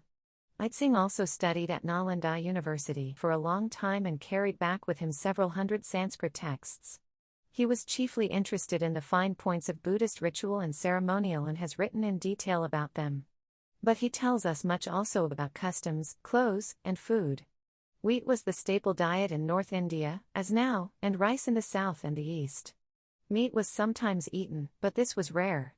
Yitsing probably tells us more about the Buddhist monks than about others. Ghee, clarified butter, oil, milk, and cream were found everywhere, and cakes and fruits were abundant. Yitsing noted the importance that Indians have always attached to a certain ceremonial purity. Now the first and chief difference between India of the 5 regions and other nations is the peculiar distinction between purity and impurity. Also, to preserve what has been left from the meal, as is done in China, is not at all in accordance with Indian rules. Yitsing refers to India generally as the West, Safang, but he tells us that it was known as Arya days, the Arya days. Arya means noble, days region, the noble region, a name for the West. It is so called because men of noble character appear there successively, and people all praise the land by that name. It is also called Madhya days, that is, the middle land, for it is the center of 100 myriads of countries. The people are all familiar with this name. The northern tribes, who are Mongols or Turks, alone call the noble land Hindu, Shintu, but this is not at all a common name, it is only a vernacular name, and has no special significance. The people of India do not know this designation, and the most suitable name for India is the noble land. Yitsing's reference to Hindu is interesting. He goes on to say, some say that Indu means the moon, and the Chinese name for India, that is, Indu, Yin-tu, is derived from it. Although it might mean this, it is nevertheless not the common name. As for the Indian name for the Great Chou, China, that is, Chin, it is a name and has no special meaning. He also mentions the Sanskrit names for Korea and other countries. For all his admiration for India and many things Indian, Yitsing made it clear that he gave first place to his native land, China. India might be the noble region, but China was the divine land. The people of the 5 parts of India are proud of their own purity and excellence. But high refinement, literary elegance, propriety, moderation, ceremonies of welcoming and parting, the delicious taste of food, and the richness of benevolence and righteousness are found in China only, and no other country can excel her. In the healing arts of acupuncture and cautery and the skill of feeling the pulse, China has never been superseded by any part of India. The medicament for prolonging life is only found in China. From the character of men and the quality of things, China is called the divine land. Is there anyone in the 5 parts of India who does not admire China? The word used in the Old Sanskrit for the Chinese emperor is Devaputra, which is an exact translation of Son of Heaven. Yitsing, himself a fine scholar in Sanskrit, praises the language and says it is respected in far countries in the north and south. How much more then should people of the divine land, China, as well as the celestial storehouse, India, teach the real rules of the language? Footnote: these extracts have been taken from J. Takakusu's translation of I Chings, a record of the Buddhist religions as practiced in India and Malay Archipelago, published by Oxford, 1896. End of footnote. Sanskrit scholarship must have been fairly widespread in China. It is interesting to find that some Chinese scholars tried to introduce Sanskrit phonetics into the Chinese language. A well-known example of this is that of the monk Shan Wen, who lived at the time of the Tang dynasty. He tried to develop an alphabetical system along these lines in Chinese. With the decay of Buddhism in India, this Indo-Chinese commerce of scholars practically ceased, though pilgrims from China occasionally came to visit the holy places of Buddhism in India. During the political revolutions from the 11th century AC onwards, crowds of Buddhist monks, carrying bundles of manuscripts, went to Nepal or crossed the Himalayas, into Tibet. A considerable part of old Indian literature thus and previously found its way to China and Tibet, and in recent years it has been discovered afresh there in the original or more frequently, in translations. Many Indian classics have been preserved in Chinese and Tibetan translations relating not only to Buddhism but also to Brahmanism, astronomy, mathematics, medicine, etc. There are supposed to be 8,000 such works in the Sung Pao collection in China. Tibet is full of them. There used to be frequent cooperation between Indian, Chinese, and Tibetan scholars. A notable instance of this cooperation, still extant, is a Sanskrit-Tibetan-Chinese dictionary of Buddhist technical terms. This dates from the 9th or 10th century AC and is named the Mahavyutpatti. Among the most ancient printed books discovered in China, dating from the 8th century AC, are books in Sanskrit. These were printed from wooden blocks. In the 10th century, the Imperial Printing Commission was organized in China, and as a result of this, and right up to the Sung era, the art of printing developed rapidly. It is surprising and difficult to account for that, in spite of the close contacts between Indian and Chinese scholars and their exchanges of books and manuscripts for hundreds of years, there is no evidence whatever of the printing of books in India during that period. Block printing went to Tibet from China at some early period and, I believe, it is still practiced there. Chinese printing was introduced into Europe during the Mongol or Yuan dynasty, 1260 to 1368. First known in Germany, it spread to other countries during the 15th century. Even during the Indo-Afghan and Mughal periods in India, there was occasional diplomatic intercourse between India and China. Mohammed bin Tughlaq, Sultan of Delhi, 1326–51, sent the famous Arab traveler, Ibn Battuta, as ambassador to the Chinese court. Bengal had at that time shaken off the suzerainty of Delhi and became an independent sultanate. In the middle of the 14th century, the Chinese court sent two ambassadors, Hushin and Fin Shin, to the Bengal Sultan. This led to a succession of ambassadors being sent, from Bengal to China, during Sultan Ghiyas-ud-Din's reign. This was the period of the Ming emperors in China. One of the later embassies, sent in 1414 by Saifuddin, carried valuable presents, among them a live giraffe. How a giraffe managed to reach India is a mystery. Probably it came as a gift from Africa and was sent on to the Ming Emperor as a rarity which would be appreciated. It was indeed greatly appreciated in China, where a giraffe is considered an auspicious symbol by the followers of Confucius. There is no doubt that the animal was a giraffe, for, apart from a long account of it, there is also a Chinese picture of it on silk. The court artist, who made this picture, has written a long account in praise of it and of the good fortune that flows from it. The ministers and the people all gathered to gaze at it, and their joy knows no end. Trade between India and China, which had flourished during the Buddhist period, was continued throughout the Indo-Afghan and Mughal periods, and there was a continuous exchange of commodities. The trade went overland across the northern Himalayan passes and along the old caravan routes of Central Asia. There was also a considerable seaborne trade, via the islands of Southeast Asia, chiefly to South Indian ports. During these 1,000 years and more of intercourse between India and China, each country learned something from the other, not only in the regions of thought and philosophy, but also in the arts and sciences of life. Probably China was more influenced by India than India by China, which is a pity, for India could well have received, with profit to herself, some of the sound common sense of the Chinese, and with its aid checked her own extravagant fancies. China took much from India, but she was always strong and self-confident enough to take it in her own way and fit it in somewhere in her own texture of life.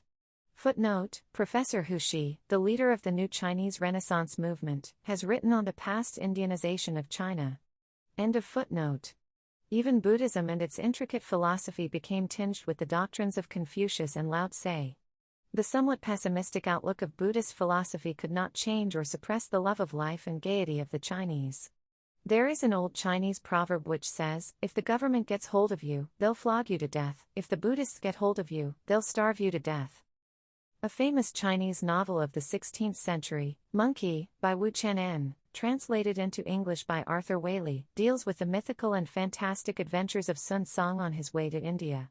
The book ends with a dedication to India. I dedicate this work to Buddha's pure land. May it repay the kindness of patron and preceptor, may it mitigate the sufferings of the lost and damned. After being cut off from each other for many centuries, India and China were brought by some strange fate under the influence of the British East India Company. India had to endure this for long. In China the contact was brief, but even so it brought opium and war. And now the wheel of fate has turned full circle, and again India and China look towards each other, and past memories crowd in their minds. Again pilgrims of a new kind cross or fly over the mountains that separate them, bringing their messages of cheer and goodwill and creating fresh bonds of a friendship that will endure. End of Part 15, titled, India and China, of Chapter 5. Part 16, Indian Colonies and Culture in Southeast Asia. To know and understand India, one has to travel far in time and space, to forget for a while her present condition with all its misery and narrowness and horror, and to have glimpses of what she was and what she did.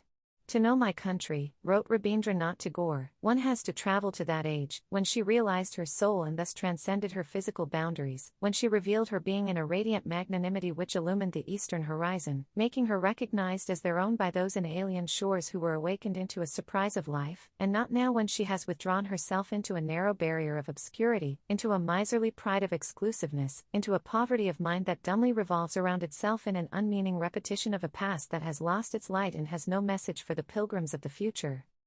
One has not only to go back in time but to travel, in mind if not in body, to various countries of Asia, where India spread out in many ways, leaving immortal testimony of her spirit, her power, and her love of beauty. How few of us know of these great achievements of our past, how few realize that if India was great in thought and philosophy, she was equally great in action. The history that men and women from India made far from their homeland has still to be written. Most Westerners still imagine that ancient history is largely concerned with the Mediterranean countries, and medieval and modern history is dominated by the quarrelsome little continent of Europe. And still they make plans for the future as if Europe only counted and the rest could be fitted in anywhere. Sir Charles Eliot has written that scant justice is done to India's position in the world by those European histories which recount the exploits of her invaders and leave the impression that her own people were a feeble dreamy folk, sundered from the rest of mankind by their seas and mountain frontiers. Such a picture takes no account of the intellectual conquests of the Hindus. Even their political conquests were not contemptible, and are remarkable for the distance, if not the extent, of the territories occupied.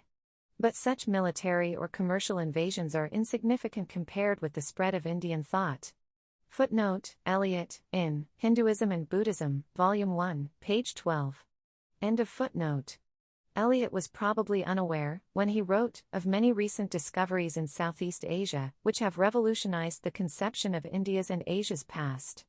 The knowledge of those discoveries would have strengthened his argument and shown that Indian activities abroad, even apart from the spread of her thought, were very far from being insignificant. I remember when I first read, about 15 years ago, some kind of a detailed account of the history of Southeast Asia, how amazed I was and how excited I became.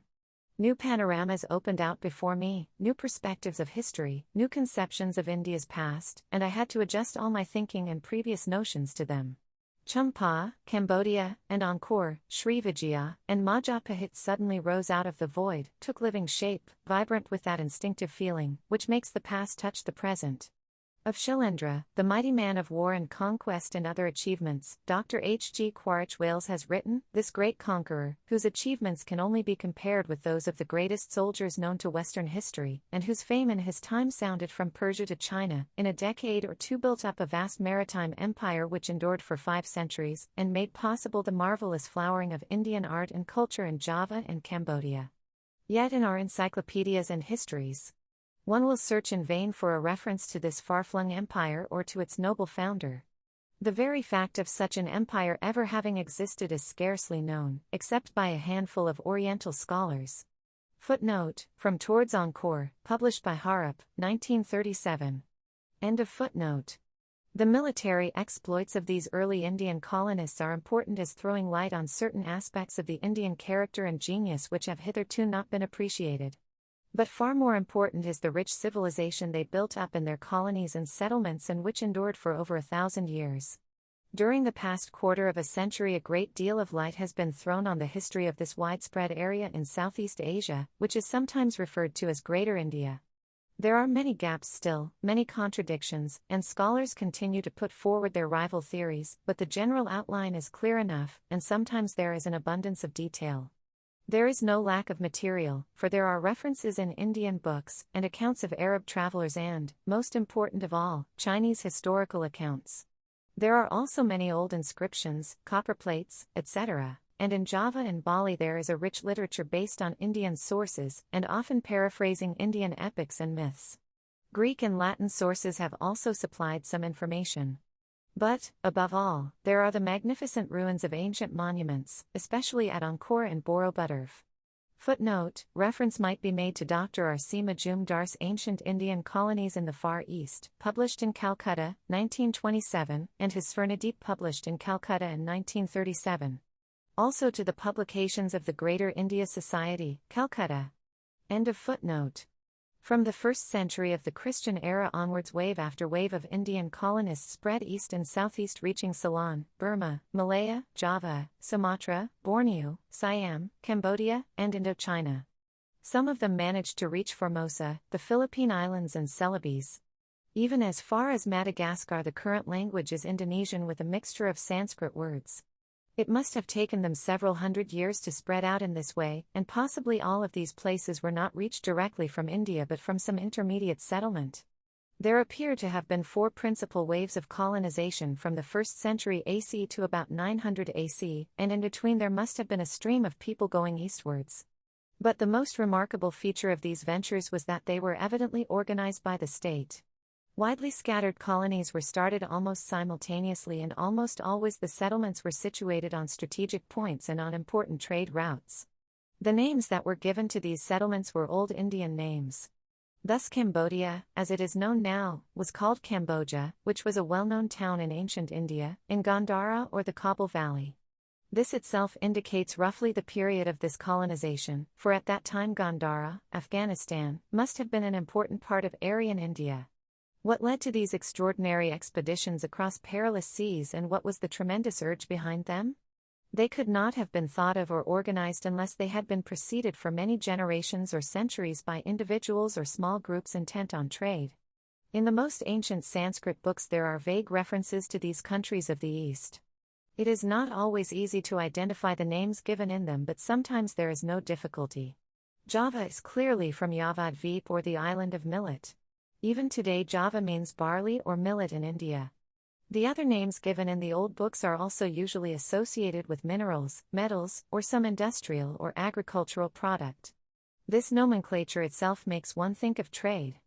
Dr. R.C. Majumdar has pointed out that if literature can be regarded as a fair reflex of the popular mind, trade and commerce must have been a supreme passion in India in the centuries immediately preceding and following the Christian era. All this indicates an expanding economy and a constant search for distant markets. This trade gradually increased in the 3rd and 2nd centuries BC, and then these adventurous traders and merchants may have been followed by missionaries, for this was just the period after Ashoka. The old stories in Sanskrit contain many accounts of perilous sea voyages and of shipwrecks. Both Greek and Arab accounts show that there was regular maritime intercourse between India and the Far East at least as early as the 1st century AC. The Malay Peninsula and the Indonesian islands lay on the direct trade route between China and India, Persia, Arabia, and the Mediterranean. Apart from their geographical importance, these countries contained valuable minerals, metals, spices, and timber. Malaya was then, as now, famous for its tin mines. Probably the earliest voyages were along the east coast of India, Kalinga, Orissa, Bengal, Burma, and then down the Malay Peninsula. Later the direct sea routes from East and South India were developed. It was along this sea route that many Chinese pilgrims came to India. Fa Shen in the 5th century passed Java and complains that there were many heretics then, meaning people following the Brahminical faith and not Buddhism. It is clear that shipbuilding was a well-developed and flourishing industry in ancient India. We have some details and particulars of the ships built in those days. Many Indian ports are mentioned. South Indian, Andhra, coins of the 2nd and 3rd centuries AC bear the device of a two-masted ship. The Ajanta frescoes depict the conquest of Ceylon and ships carrying elephants are shown. The huge states and empires that developed from the original Indian settlements were essentially naval powers interested in trade and, therefore, in the control of the sea routes. They came into conflict with each other on the seas, and at least once one of them challenged the Chola state of South India. But the Cholas were also strong on the seas and they sent a naval expedition which subdued for a while the Sailendra Empire. There is an interesting Tamil inscription of 1088 AC which refers to a corporation of the 1500. This was apparently a union of traders who were described in it as brave men, born to wander over many countries ever since the beginning of the Krita age, penetrating the regions of the 6 continents by land and water routes, and dealing in various articles such as horses, elephants, precious stones, perfumes, and drugs, either wholesale or in retail. This was the background of the early colonizing ventures of the Indian people. Trade and adventure and the urge for expansion drew them to these eastern lands which were comprehensively described in old Sanskrit books as the Svarnabhumi, the land of gold, or as Svarnadvip, the island of gold. The early colonists settled down, more followed and thus a peaceful penetration went on. There was a fusion of the Indians with the races they found there, and also the evolution of a mixed culture. It was only then, probably, that the political element came from India, some Kshatriya princes, cadets of the noble families, in search of adventure and dominion. It is suggested, from a similarity of names, that many of these people who came were from the widespread Malva tribe in India, hence the Malay race which has played such an important part in the whole of Indonesia. A part of central India is still known as Malwa. The early colonists are supposed to have gone from Kalinga on the east coast, Orissa, but it was the Hindu Pallava kingdom of the south that made an organized effort at colonization. The Sailendra dynasty, which became so famous in Southeast Asia, is believed to have come from Orissa. At that time Orissa was a stronghold of Buddhism but the ruling dynasty was Brahminical. All these Indian colonies were situated between 2 great countries and 2 great civilizations, India and China. Some of them, on the Asiatic mainland, actually touched the frontiers of the Chinese Empire, the others were on the direct trade route between China and India. Thus they were influenced by both these countries and a mixed Indo-Chinese civilization grew up, but such was the nature of these 2 cultures that there was no conflict between the 2 and mixed patterns of different shapes and varying contents emerged. The countries of the mainland, Burma, Siam, Indochina, were more influenced by China, the islands and the Malay Peninsula had more of the impress of India. As a rule the methods of government and the general philosophy of life came from China, religion and art from India. The mainland countries depended for their trade largely on China and there were frequent exchanges of ambassadors. But even in Cambodia and in the mighty remains of Angkor the only artistic influence that has been so far detected came from India. But Indian art was flexible and adaptable and in each country it flowered afresh and in many new ways, always retaining that basic impress which it derived from India. Sir John Marshall has referred to the amazingly vital and flexible character of Indian art and he points out how both Indian and Greek art had the common capacity to adapt themselves to suit the needs of every country, race, and religion with which they came into contact. Indian art derives its basic character from certain ideals associated with the religious and philosophic outlook of India. As religion went from India to all these eastern lands, so also went this basic conception of art. Probably the early colonies were definitely Brahminical and Buddhism spread later. The 2 existed side by side as friends and mixed forms of popular worship grew up. This Buddhism was chiefly of the Mahayana type, easily adaptable, and both Brahmanism and Buddhism, under the influence of local habits and traditions, had probably moved away from the purity of their original doctrines. In later years there were mighty conflicts between a Buddhist state and a Brahminical state, but these were essentially political and economic wars for control of trade and sea routes. The history of these Indian colonies covers a period of about 1300 years or more, from the early beginnings in the 1st or 2nd century AC to the end of the 15th century. The early centuries are vague and not much is known except that many small states existed. Gradually they consolidate themselves and by the 5th century great cities take shape. By the 8th century seafaring empires have arisen, partly centralized but also exercising a vague suzerainty over many lands. Sometimes these dependencies became independent and even presumed to attack the central power, and this has led to some confusion in our understanding of those periods. The greatest of these states was the Sailendra Empire, or the Empire of Srivijaya, which became the dominant power both on sea and land in the whole of Malaysia by the 8th century. This was till recently supposed to have its origin and capital in Sumatra, but later researches indicate that it began in the Malay Peninsula. At the height of its power it included Malaya, Ceylon, Sumatra, part of Java, Borneo, Celebes, the Philippines, and part of Formosa, and probably exercised suzerainty over Cambodia and Champa, Annam. It was a Buddhist empire. But long before the Sailendra dynasty had established and consolidated this empire, powerful states had grown up in Malaya, Cambodia, and Java.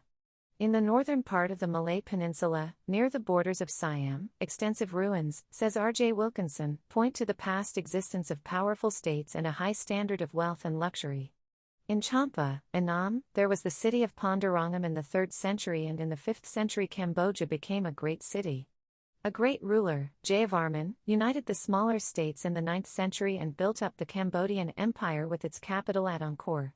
Cambodia was probably under the suzerainty of the Sailendras from time to time, but this must have been nominal, and it reasserted its independence in the 9th century. This Cambodian state lasted for nearly 400 years under a succession of great rulers and great builders: Jayavarman, Yashovarman, Indravarman, Suryavarman. The capital became famous in Asia and was known as Angkor the Magnificent, a city of 1 million inhabitants, larger and more splendid than the Rome of the Caesars. Near the city stood the vast temple of Angkor Wat. The Empire of Cambodia flourished till the end of the 13th century, and the account of a Chinese envoy who visited it in 1297 describes the wealth and splendor of its capital. But suddenly it collapsed, so suddenly that some buildings were left unfinished. There were external attacks and internal troubles, but the major disaster seems to have been the silting up of the Mekong River, which converted the approaches to the city into marshlands and led to its abandonment. Java also broke away from the Sailendra Empire in the 9th century, but even so the Sailendras continued as the leading power in Indonesia till the 11th century, when they came into conflict with the Chola power of South India. The Cholas were victorious and held sway over large parts of Indonesia for over 50 years. On the withdrawal of the Cholas, the Sailendras recovered and continued as an independent state for nearly 300 years more. But it was no longer the dominant power in the eastern seas, and in the 13th century began the disruption of its empire. Java grew at its expense, as also did the Thais, Siam. In the second half of the 14th century Java completely conquered the Sailendra Empire of Srivijaya. This Javan state, which now rose into prominence, had a long history behind it. It was a Brahminical state which had continued its attachment to the older faith in spite of the spread of Buddhism. It had resisted the political and economic sway of the Sailendra Empire of Srivijaya even when more than half of Java itself was occupied by the latter. It consisted of a community of seafaring folk intent on trade and passionately fond of building great structures in stone.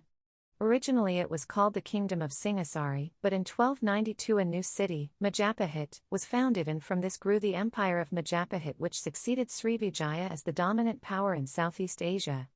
Majapahit insulted some Chinese envoys sent by Kublai Khan and was punished for this by a Chinese expedition. Probably the Javanese learnt from the Chinese the use of gunpowder, and this helped them finally to defeat the Sailendras. Majapahit was a highly centralized, expanding empire. Its system of taxation is said to have been very well organized, and special attention was paid to trade in its colonies. There was a commerce department of government, a colonial department, and departments for public health, war, the interior, etc. There was also a Supreme Court of Justice consisting of a number of judges. It is astonishing how well this imperialist state was organized. Its chief business was trade from India to China. One of its well-known rulers was the Queen Suhita. The war between Majapahit and Srivijaya was a very cruel one, and though it ended in the complete victory of the former, it sowed the seeds of fresh conflict. From the ruins of the Sailendra power, allied to other elements, notably Arabs and Muslim converts, rose the Malaya power in Sumatra and Malacca. The command of the eastern seas, which had so long been held by South India or the Indian colonies, now passed to the Arabs. Malacca rose into prominence as a great center of trade and seat of political power, and Islam spread over the Malay Peninsula and the islands. It was this new power that finally put an end to Majapahit towards the end of the 15th century.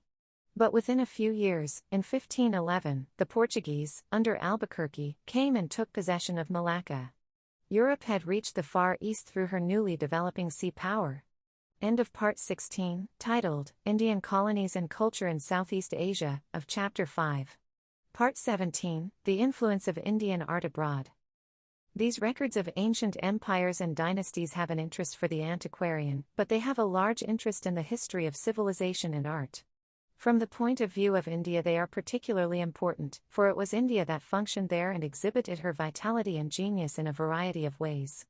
We see her bubbling over with energy and spreading out far and wide, carrying not only her thought but her other ideals, her art, her trade, her language and literature, and her methods of government. She was not stagnant, or standing aloof, or isolated and cut off by mountain and sea. Her people crossed those high mountain barriers and perilous seas and built up, as M. Rini Grousset says, a greater India politically as little organized as Greater Greece, but morally equally harmonious. As a matter of fact, even the political organization of these Malaysian states was of a high order, though it was not part of the Indian political structure. But M. Grousset refers to the wider areas where Indian culture spread, in the high plateau of eastern Iran, in the oases of Serindia, in the arid wastes of Tibet, Mongolia, and Manchuria, in the ancient civilized lands of China and Japan, in the lands of the primitive Mons and Khmers and other tribes in Indochina, in the countries of the Malayo-Polynesians, in Indonesia and Malay. India left the indelible impress of her high culture, not only upon religion, but also upon art and literature, in a word, all the higher things of spirit. Footnote, Civilizations of the East by Rini Grousset, Volume 2, page 276. End of footnote. Indian civilization took root especially in the countries of Southeast Asia, and the evidence for this can be found all over the place today. There were great centers of Sanskrit learning in Champa, Angkor, Srivijaya, Majapahit, and other places. The names of the rulers of the various states and empires that arose are purely Indian and Sanskrit.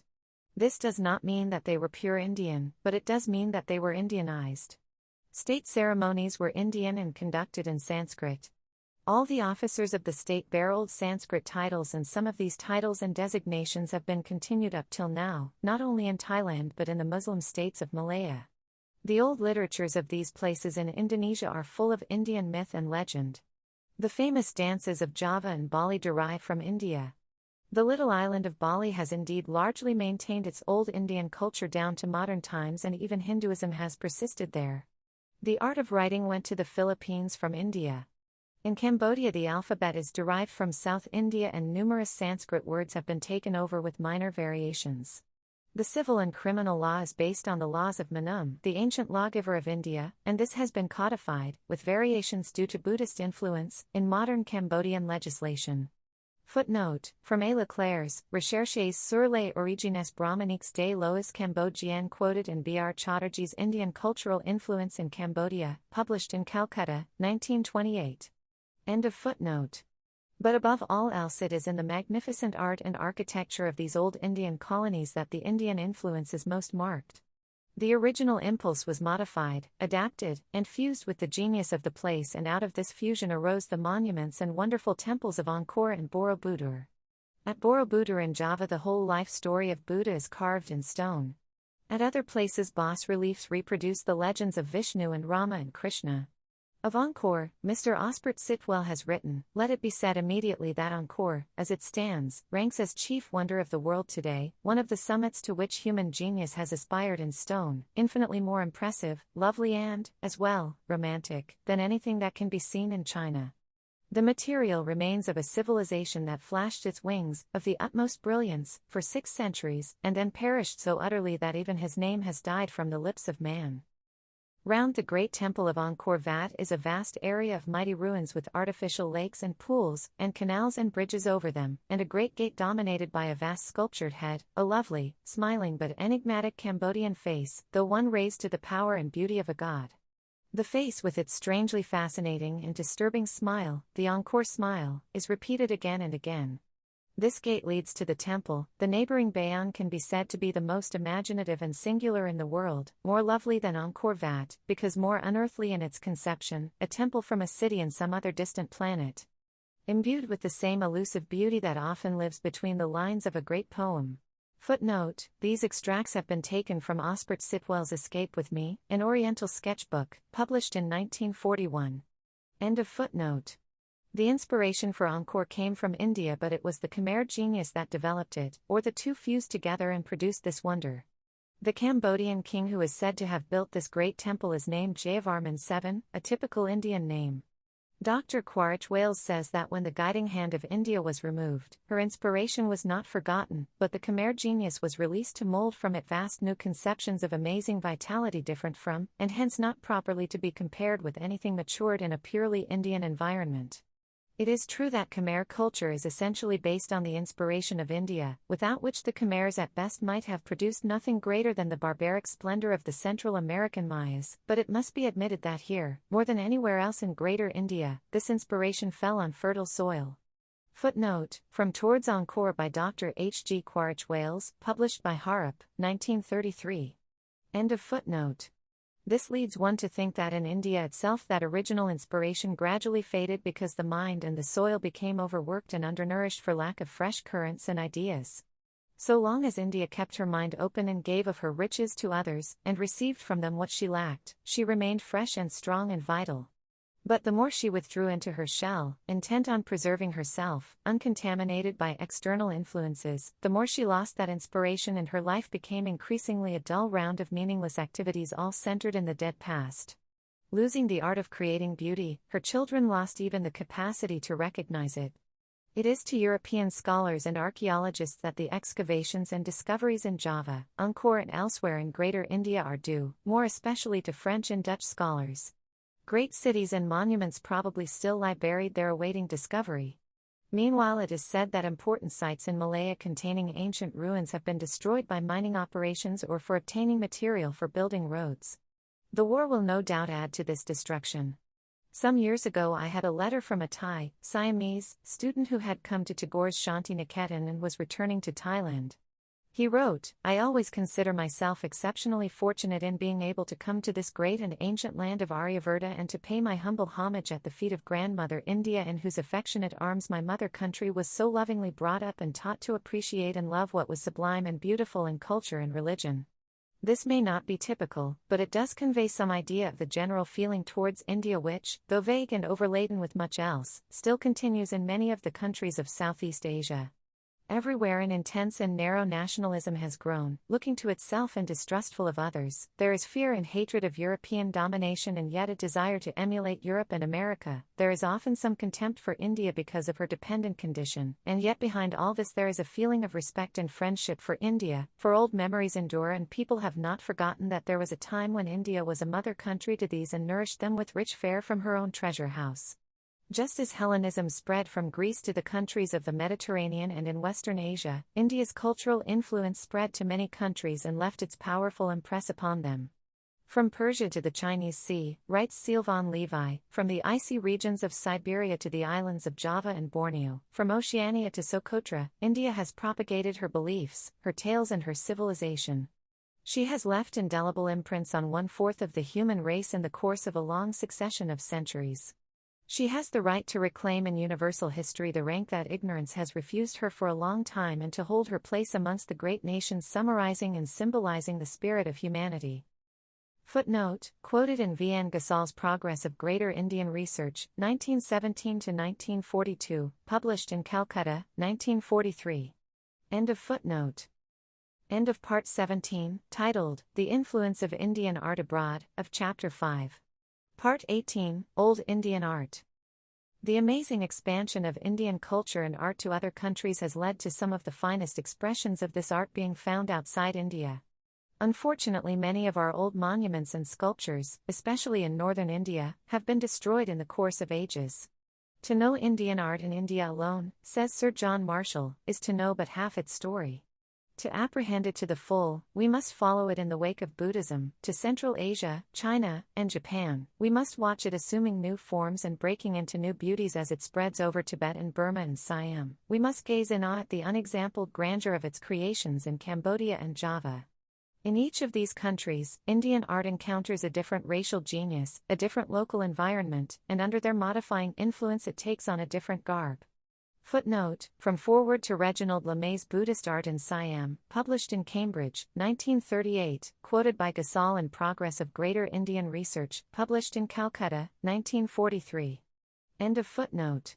Indian art is so intimately associated with Indian religion and philosophy that it is difficult to appreciate it fully unless one has some knowledge of the ideals that govern the Indian mind. In art, as in music, there is a gulf which separates Eastern from Western conceptions. Probably the great artists and builders of the Middle Ages in Europe would have felt more in tune with Indian art and sculpture than modern European artists who derive part of their inspiration at least from the Renaissance period and after. For in Indian art there is always a religious urge, a looking beyond, such as probably inspired the builders of the great cathedrals of Europe.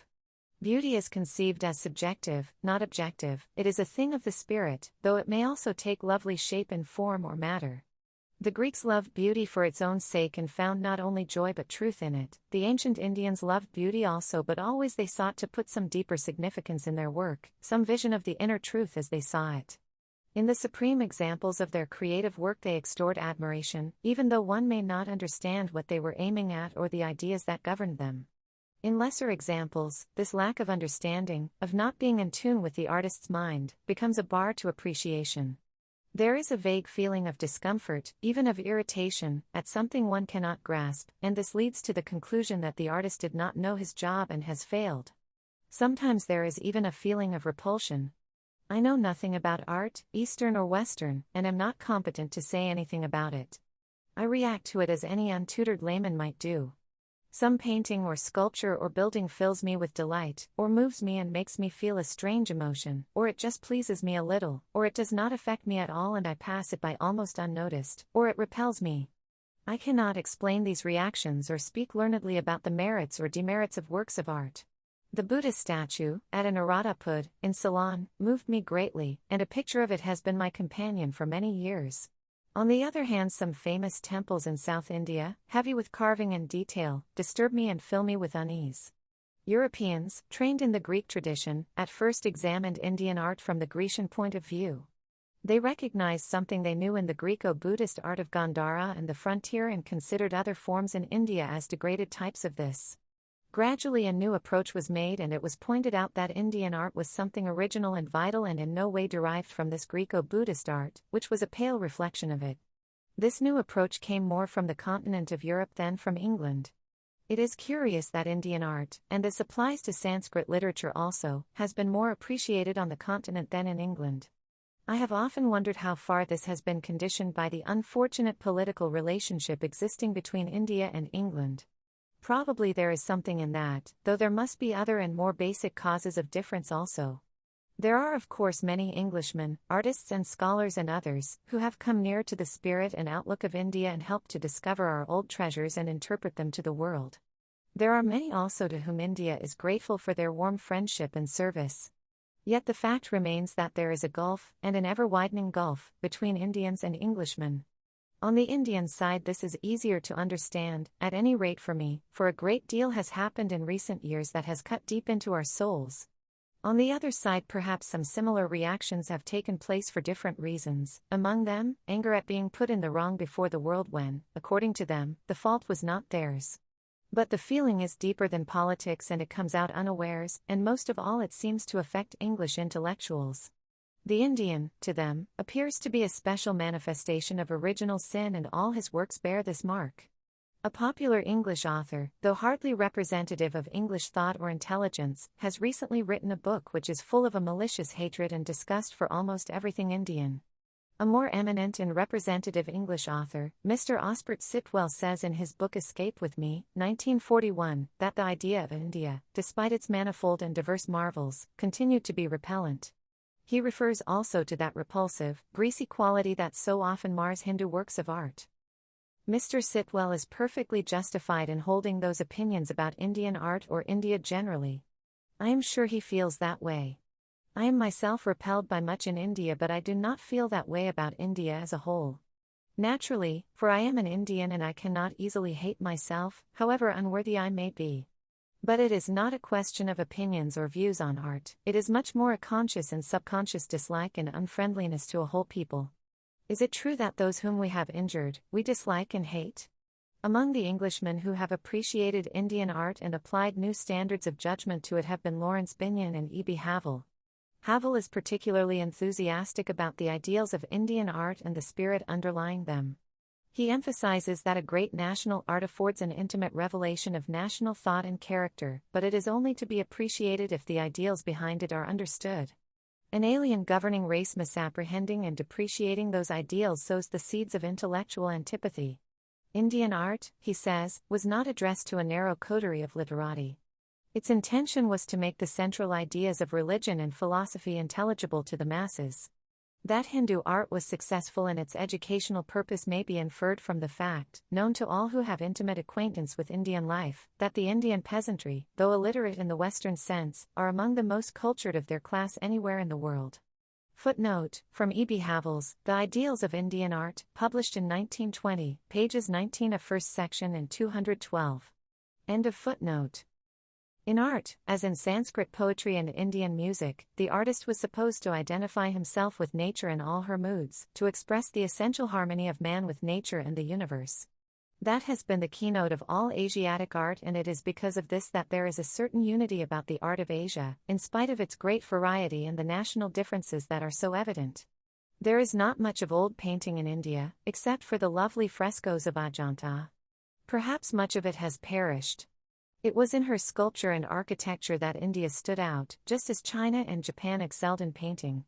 Indian music, which is so different from European music, was highly developed in its own way, and India stood out in this respect and influenced Asiatic music considerably, except for China and the Far East.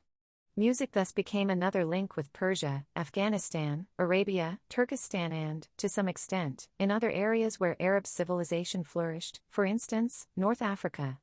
Indian classical music will probably be appreciated in all these countries. An important influence in the development of art in India, as elsewhere in Asia, was the religious prejudice against graven images. The Vedas were against image worship, and it was only at a comparatively late period in Buddhism that Buddha's person was represented in sculpture and painting. In the Mahabharata Museum there is a huge stone figure of the Bodhisattva which is full of strength and power. This belongs to the Kushan period, about the beginning of the Christian era. The early period of Indian art is full of a naturalism which may partly be due to Chinese influences. Chinese influence is visible at various stages of Indian art history, chiefly in the development of this naturalism, just as Indian idealism went to China and Japan and powerfully influenced them during some of their great periods. During the Gupta period, 4th to 6th centuries AC, the Golden Age of India as it is called, the caves of Ajanta were dug out and the frescoes painted. Bagh and Badami are also of this period. The Ajanta frescoes, very beautiful though they are, have, ever since their discovery, exercised a powerful influence on our present-day artists, who have turned away from life and sought to model their style on that of Ajanta, with unhappy results. Ajanta takes one back into some distant dreamlike and yet very real world. These frescoes were painted by the Buddhist monks. "Keep away from women, do not even look at them, for they are dangerous," has said their master long ago. And yet we have here women in plenty, beautiful women, princesses, singers, dancers, seated and standing, beautifying themselves, or in procession. The women of Ajanta had become famous. How well those painter monks must have known the world and the moving drama of life, how lovingly they have painted it, just as they have painted the Bodhisattva in his calm and otherworldly majesty. In the 7th and 8th centuries the mighty caves of Ellora were carved out of solid rock with the stupendous Kailasa temple in the center. It is difficult to imagine how human beings conceived this or, having conceived it, gave body and shape to their conception. The caves of Elephanta, with the powerful and subtle Trimurti, date also from this period. Also the group of monuments at Mamallapuram in South India. In the Elephanta caves there is a broken statue of Shiva Nataraja, Shiva dancing.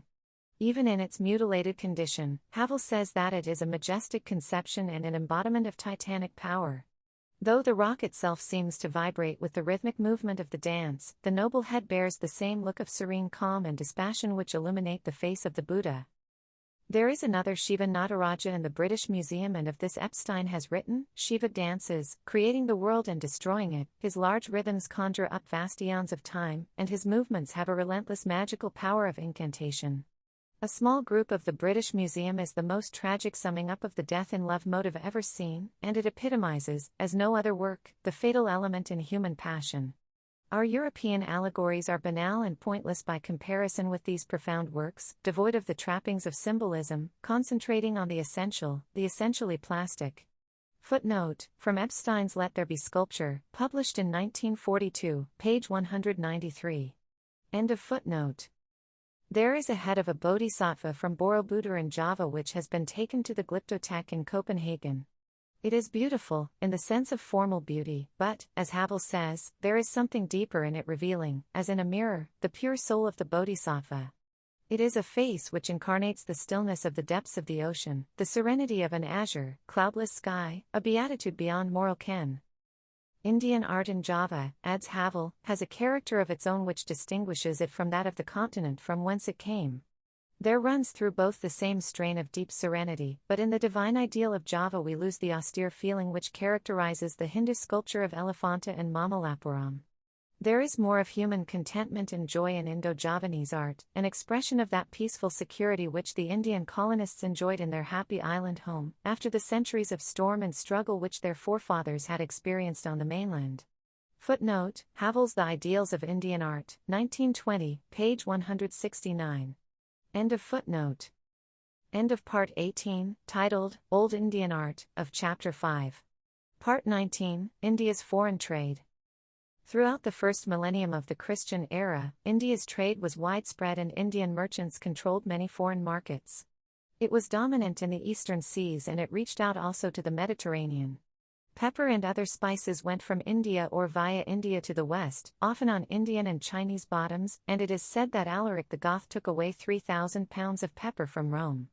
Roman writers bemoaned the fact that gold flowed from Rome to India and the East in exchange for various luxury articles.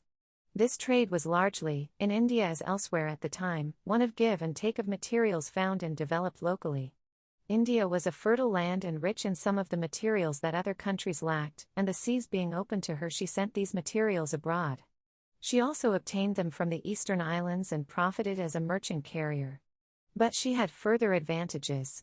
She had been manufacturing cloth from the earliest ages, long before other countries did so, and a textile industry had developed.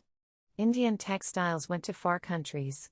Silk was also made from very early times, though probably it was not nearly as good as Chinese silk, which began to be imported as early as the 4th century BC.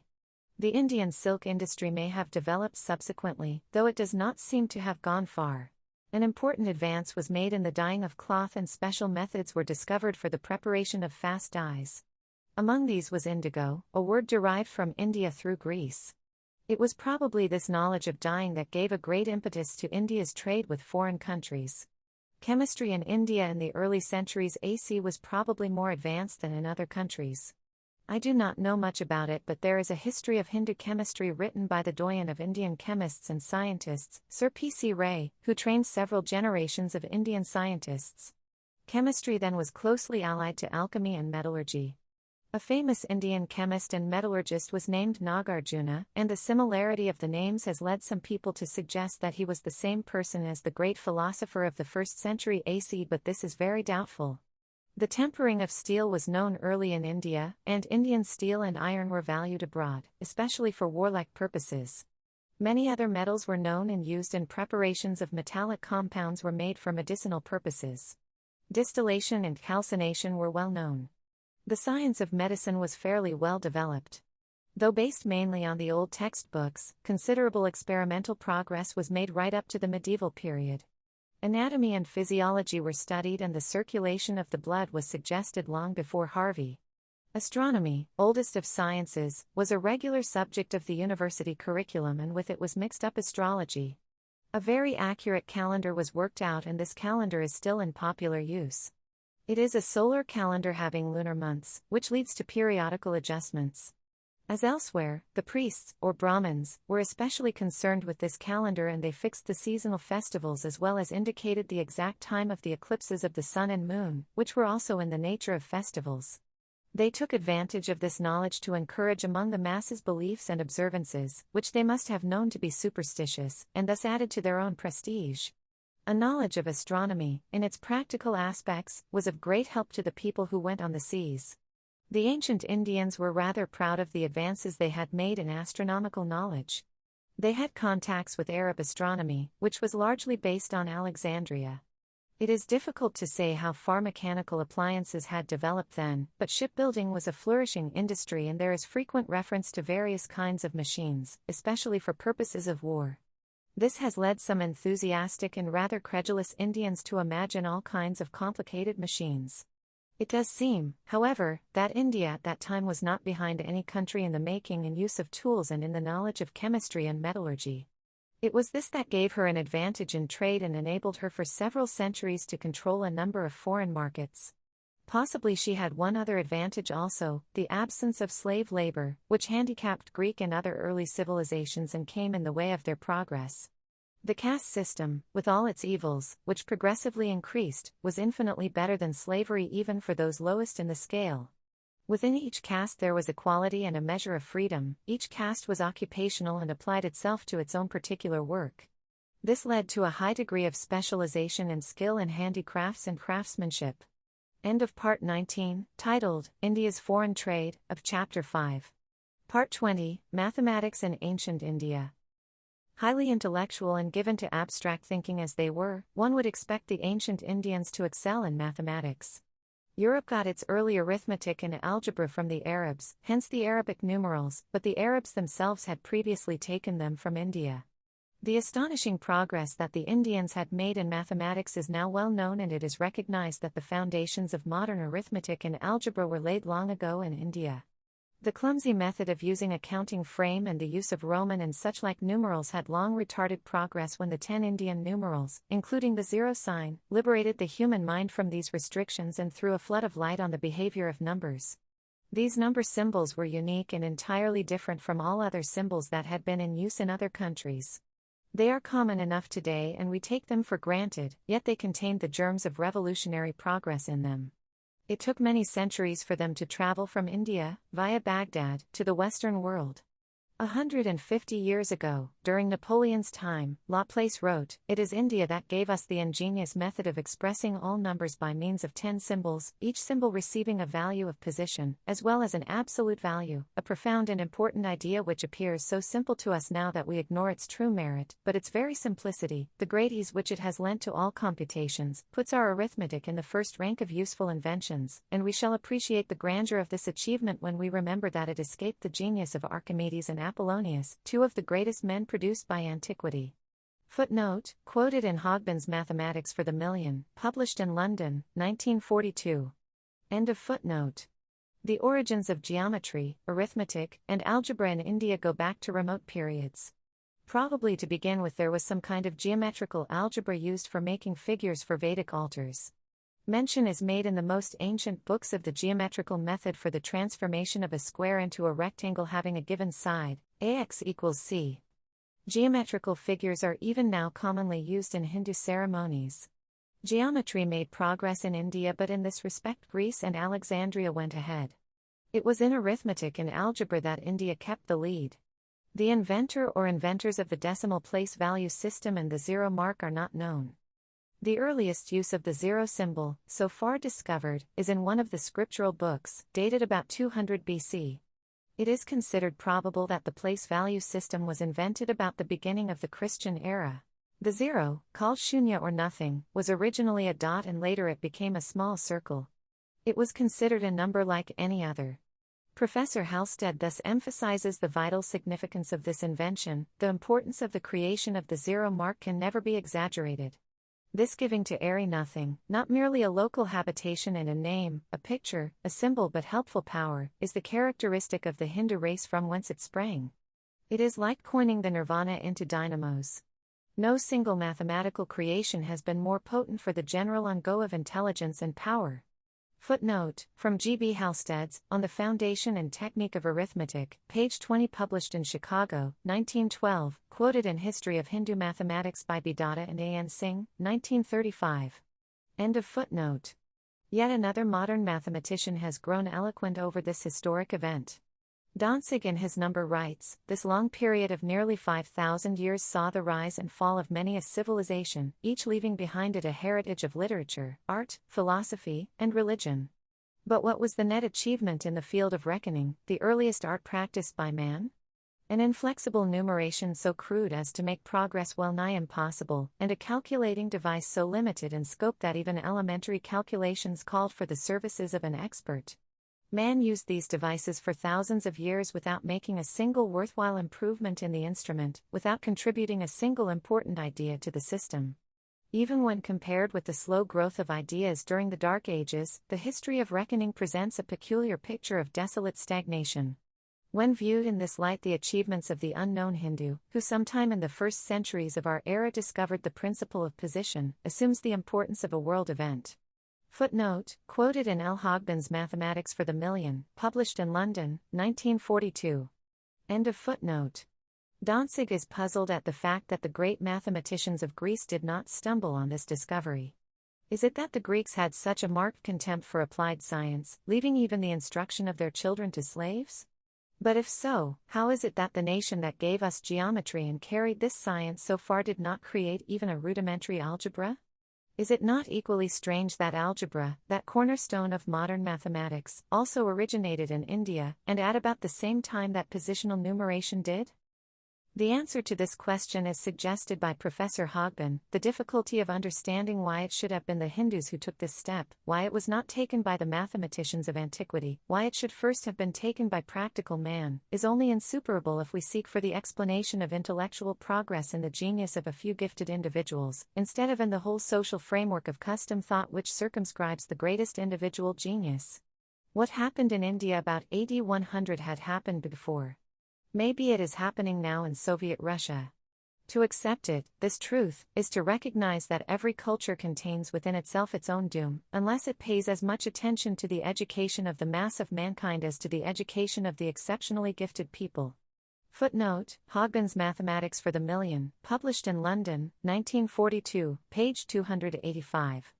End of footnote.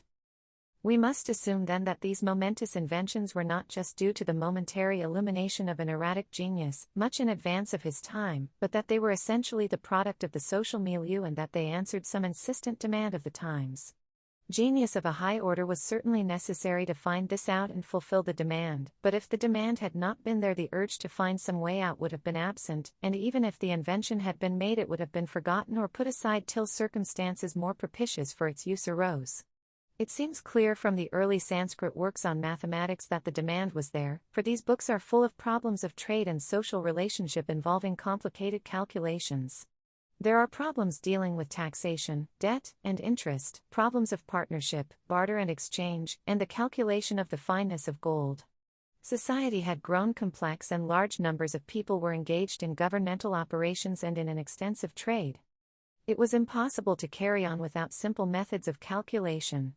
The adoption of zero, and the decimal place value system in India, unbarred the gates of the mind to rapid progress in arithmetic and algebra. Fractions come in, and the multiplication and division of fractions, the rule of 3 is discovered and perfected, squares and square roots, together with the sign of the square root, cubes and cube roots, the minus sign, tables of signs, pi is evaluated as 3.1416, letters of the alphabet are used in algebra to denote unknowns, simple and quadratic equations are considered, the mathematics of zero are investigated. 0 is defined as a minus a equals 0, a plus 0 equals a minus 0 equals a multiplied by 0 equals 0, a divided by 0 becomes infinity. The conception of negative quantities also comes in, thus, under root 4 equals plus or minus 2. These and other advances in mathematics are contained in books written by a succession of eminent mathematicians from the 5th to the 12th century AC. There are earlier books also, Bodhayana, 8th century BC, Upstamba, and Katyayana, both 5th century BC, which deal with geometrical problems, especially with triangles, rectangles, and squares. But the earliest extant book on algebra is by the famous astronomer, Aryabhat, who was born in AC 476. He wrote this book on astronomy and mathematics when he was only 23 years old. Aryabhat, who is sometimes called the inventor of algebra, must have relied, partly at least, on the work of his predecessors. The next great name in Indian mathematics is that of Bhaskar I, AC 522, and he was followed by Brahmagupta, AC 628, who was also a famous astronomer, and who stated the laws applying to shunya or zero and made other notable advances. There follow a succession of mathematicians who have written on arithmetic or algebra. The last great name is that of Bhaskar II, who was born in AC 1114. He wrote 3 books, on astronomy, algebra, and arithmetic. His book on arithmetic is known as Lilavati, which is an odd name for a treatise on mathematics, as it is the name of a woman.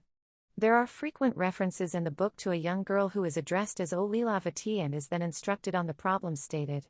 It is believed, without any definite proof, that Lilavati was Bhaskara's daughter. The style of the book is clear and simple and suitable for young persons to understand. The book is still used, partly for its style, in Sanskrit schools. Books on mathematics continued to appear, Narayana 1150, Ganesha 1545, but these are mere repetitions of what had been done. Very little original work on mathematics was done in India after the 12th century till we reached the modern age. In the 8th century, during the reign of the Caliph al-Mansud, 753 to 774, a number of Indian scholars went to Baghdad, and among the books they took with them were works on mathematics and astronomy.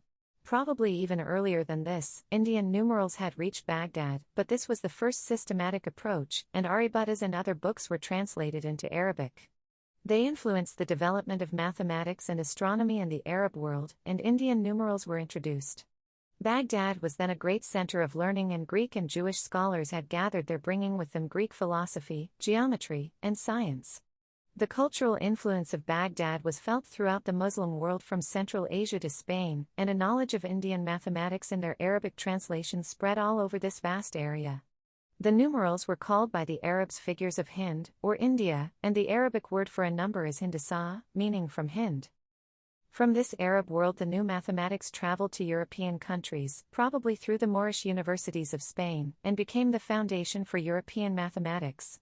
There was opposition in Europe to the use of the new numbers, as they were considered infidel symbols, and it took several hundred years before they were in common use. The earliest known use is in a Sicilian coin of 1134, in Britain the first use is in 1490. It seems clear that some knowledge of Indian mathematics, and especially of the place-value system of numbers, had penetrated into Western Asia even before the formal embassy carried books to Baghdad. There is an interesting passage in a complaint made by a Syrian scholar monk who was hurt at the arrogance of some Greek scholars who looked down on Syrians. Severus Sabakht was his name, and he lived in a convent situated on the Euphrates. He writes in AC 662 and tries to show that the Syrians were in no way inferior to the Greeks. By way of illustration he refers to the Indians. I will omit all discussion of the science of the Hindus, a people not the same as the Syrians, their subtle discoveries in the science of astronomy, discoveries that are more ingenious than those of the Greeks and the Babylonians, their computing that surpasses description. I wish only to say that this computation is done by means of 9 signs. If those who believe, because they speak Greek, that they have reached the limits of science, should know of these things, they would be convinced that there are also others who know something. Footnote, quoted in History of Hindu Mathematics by B. Datta and A. N. Singh, 1933. I am indebted to this book for much information on this subject. End of footnote. Mathematics in India inevitably makes one think of one extraordinary figure of recent times. This was Srinivas Ramanujam. Born in a poor Brahmin family in South India, having no opportunities for a proper education, he became a clerk in the Madras Port Trust. But he was bubbling over with some irrepressible quality of instinctive genius and played about with numbers and equations in his spare time. By a lucky chance he attracted the attention of a mathematician who sent some of his amateur work to Cambridge in England. People there were impressed and a scholarship was arranged for him. So he left his clerk's job and went to Cambridge, and during a very brief period there did work of profound value and amazing originality.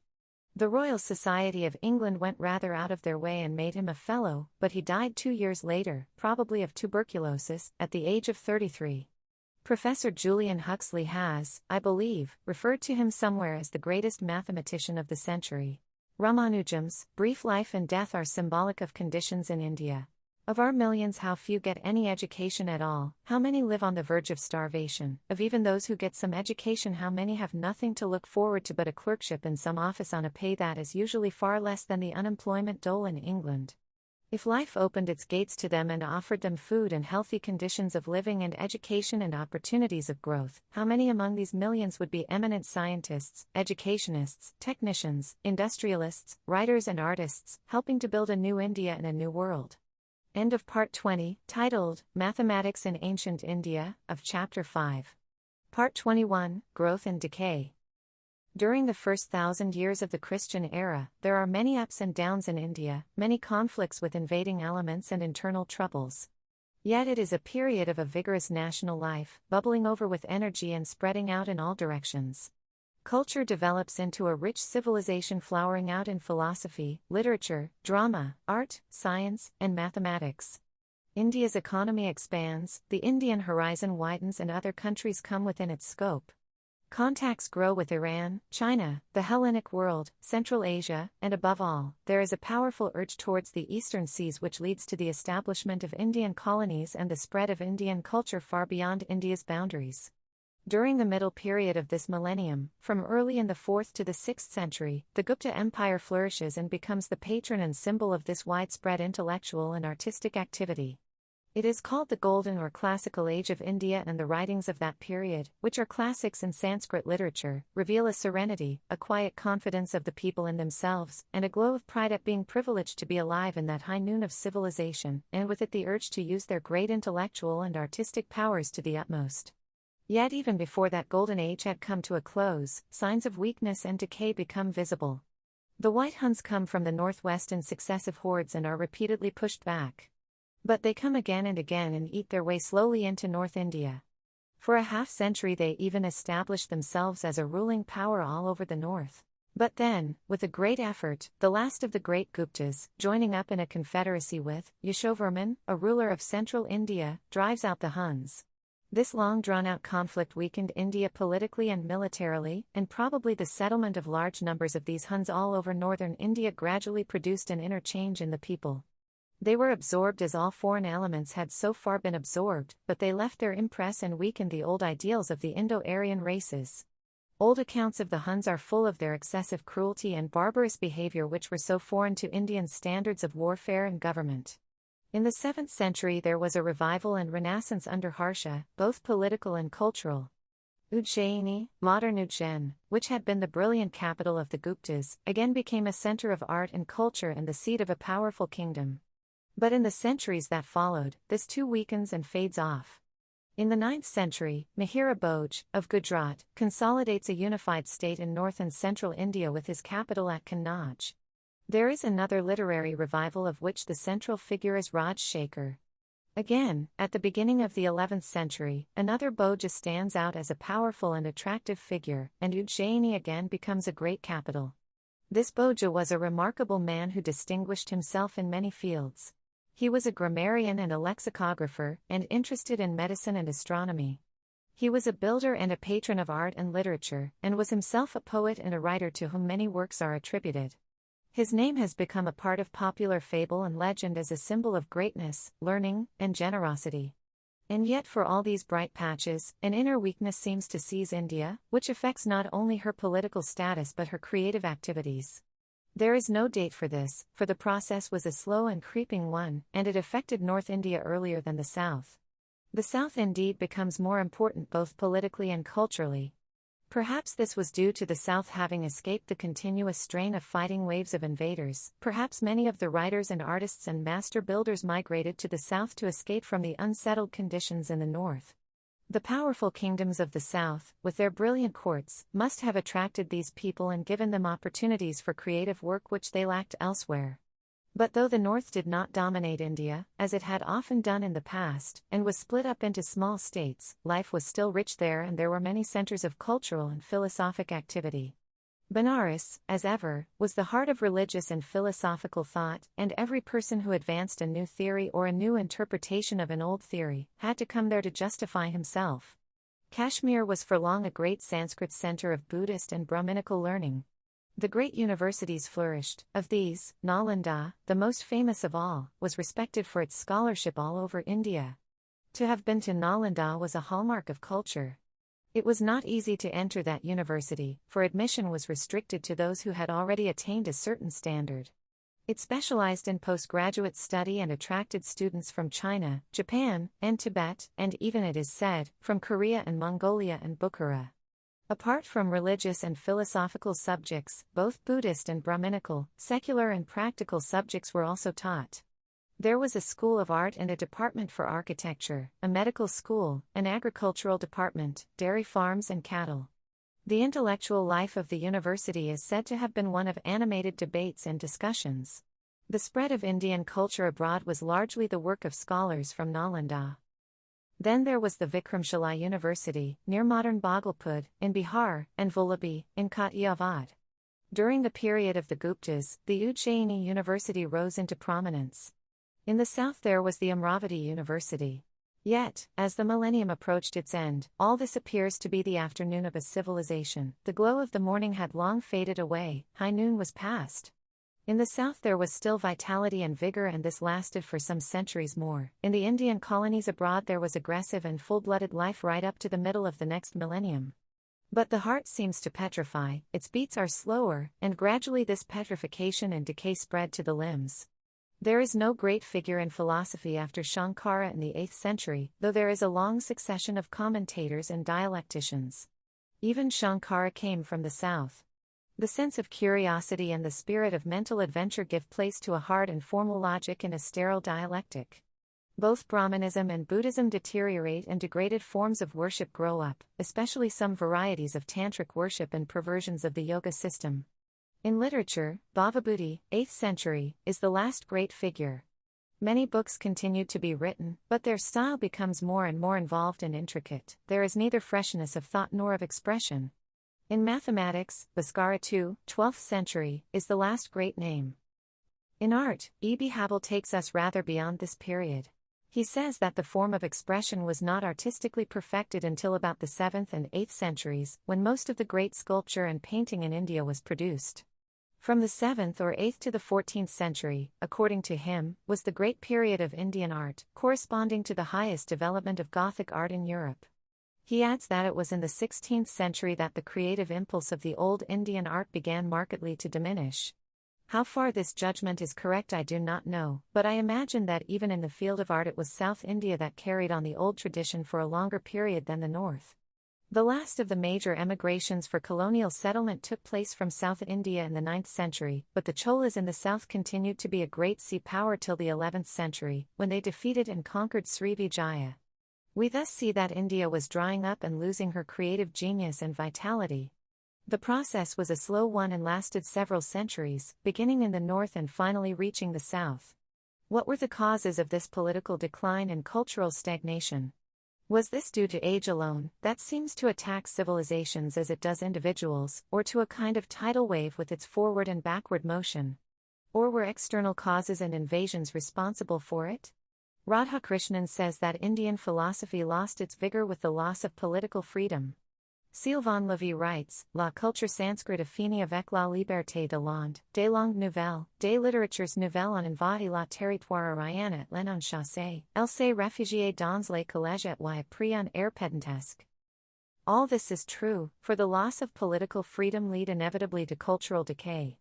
But why should political freedom be lost unless some kind of decay has preceded it? A small country might easily be overwhelmed by superior power, but a huge, well-developed and highly civilized country like India cannot succumb to external attack unless there is internal decay, or the invader possesses a higher technique of warfare. That internal decay is clearly evident in India at the close of these 1,000 years. There are repeatedly periods of decay and disruption in the life of every civilization, and there had been such periods in Indian history previously, but India had survived them and rejuvenated herself afresh, sometimes retiring into her shell for a while and emerging again with fresh vigor. There always remained a dynamic core which could renew itself with fresh contacts and develop again, something different from the past and yet intimately connected with it. Had that capacity for adaptation, that flexibility of mind which had saved India so often in the past left her now? Had her fixed beliefs and the growing rigidity of her social structure made her mind also rigid? For if life ceases to grow and evolve, the evolution of thought also ceases. India had all along been a curious combination of conservatism in practice and explosive thought. Inevitably that thought affected the practice, though it did so in its own way without irreverence for the past. Mais si l'or vient les mots anciens, leur intelligence vivait des nouvelles. L'on s'est transformé à son insu. But when thought lost its explosiveness and creative power and became a tame attendant on an outworn and meaningless practice, mumbling old phrases and fearful of everything new, then life became stagnant and tied and constrained in a prison of its own making. We have many examples of the collapse of a civilization, and perhaps the most notable of these is that of the European classical civilization, which ended with the fall of Rome. Long before Rome fell to the invaders from the north, it had been on the verge of collapse from its own internal weaknesses. Its economy, once expanding, had shrunk and brought all manner of difficulties in its train. Urban industries decayed, flourishing cities grew progressively smaller and impoverished, and even fertility rapidly declined. The emperors tried many expedients to overcome their ever-increasing difficulties. There was compulsory state regulation of merchants, craftsmen, and workers, who were tied down to particular employments. Many kinds of employment were forbidden to those outside certain groups of workers. Thus some occupations were practically converted into castes. The peasantry became serfs. But all these superficial attempts to check the decline failed and even worsened conditions, and the Roman Empire collapsed. There was and has been no such dramatic collapse of Indian civilization, and it has shown an amazing staying power despite all that has happened, but a progressive decline is visible. It is difficult to specify in any detail what the social conditions in India were at the end of the first millennium after Christ, but it may be said with some assurance that the expanding economy of India had ended and there was a strong tendency to shrink. Probably this was the inevitable result of the growing rigidity and exclusiveness of the Indian social structure as represented chiefly by the caste system. Where Indians had gone abroad, as in Southeast Asia, they were not so rigid in mind or customs or in their economy, and they had opportunities for growth and expansion. For another 400 or 500 years they flourished in these colonies and displayed energy and creative vigor, but in India herself the spirit of exclusiveness sapped the creative faculty and developed a narrow, small group, and parochial outlook. Life became cut up into set frames, where each man's job was fixed and permanent and he had little concern with others. It was the Kshatriya business to fight in defense of the country, and others were not interested, or were not even allowed to do so. The Brahmin and the Kshatriya looked down on trade and commerce. Education and opportunities of growth were withheld from the lower castes, who were taught to be submissive to those higher up in the scale. In spite of a well-developed urban economy and industries, the structure of the state was in many ways feudal. Probably even in the technique of warfare India had fallen behind. No marked progress was possible under these conditions without changing that structure and releasing fresh sources of talent and energy. The caste system was a barrier to such a change. For all its virtues and the stability it had given to Indian society, it carried within it the seeds of destruction. The Indian social structure, and I shall consider this more fully later, had given amazing stability to Indian civilization.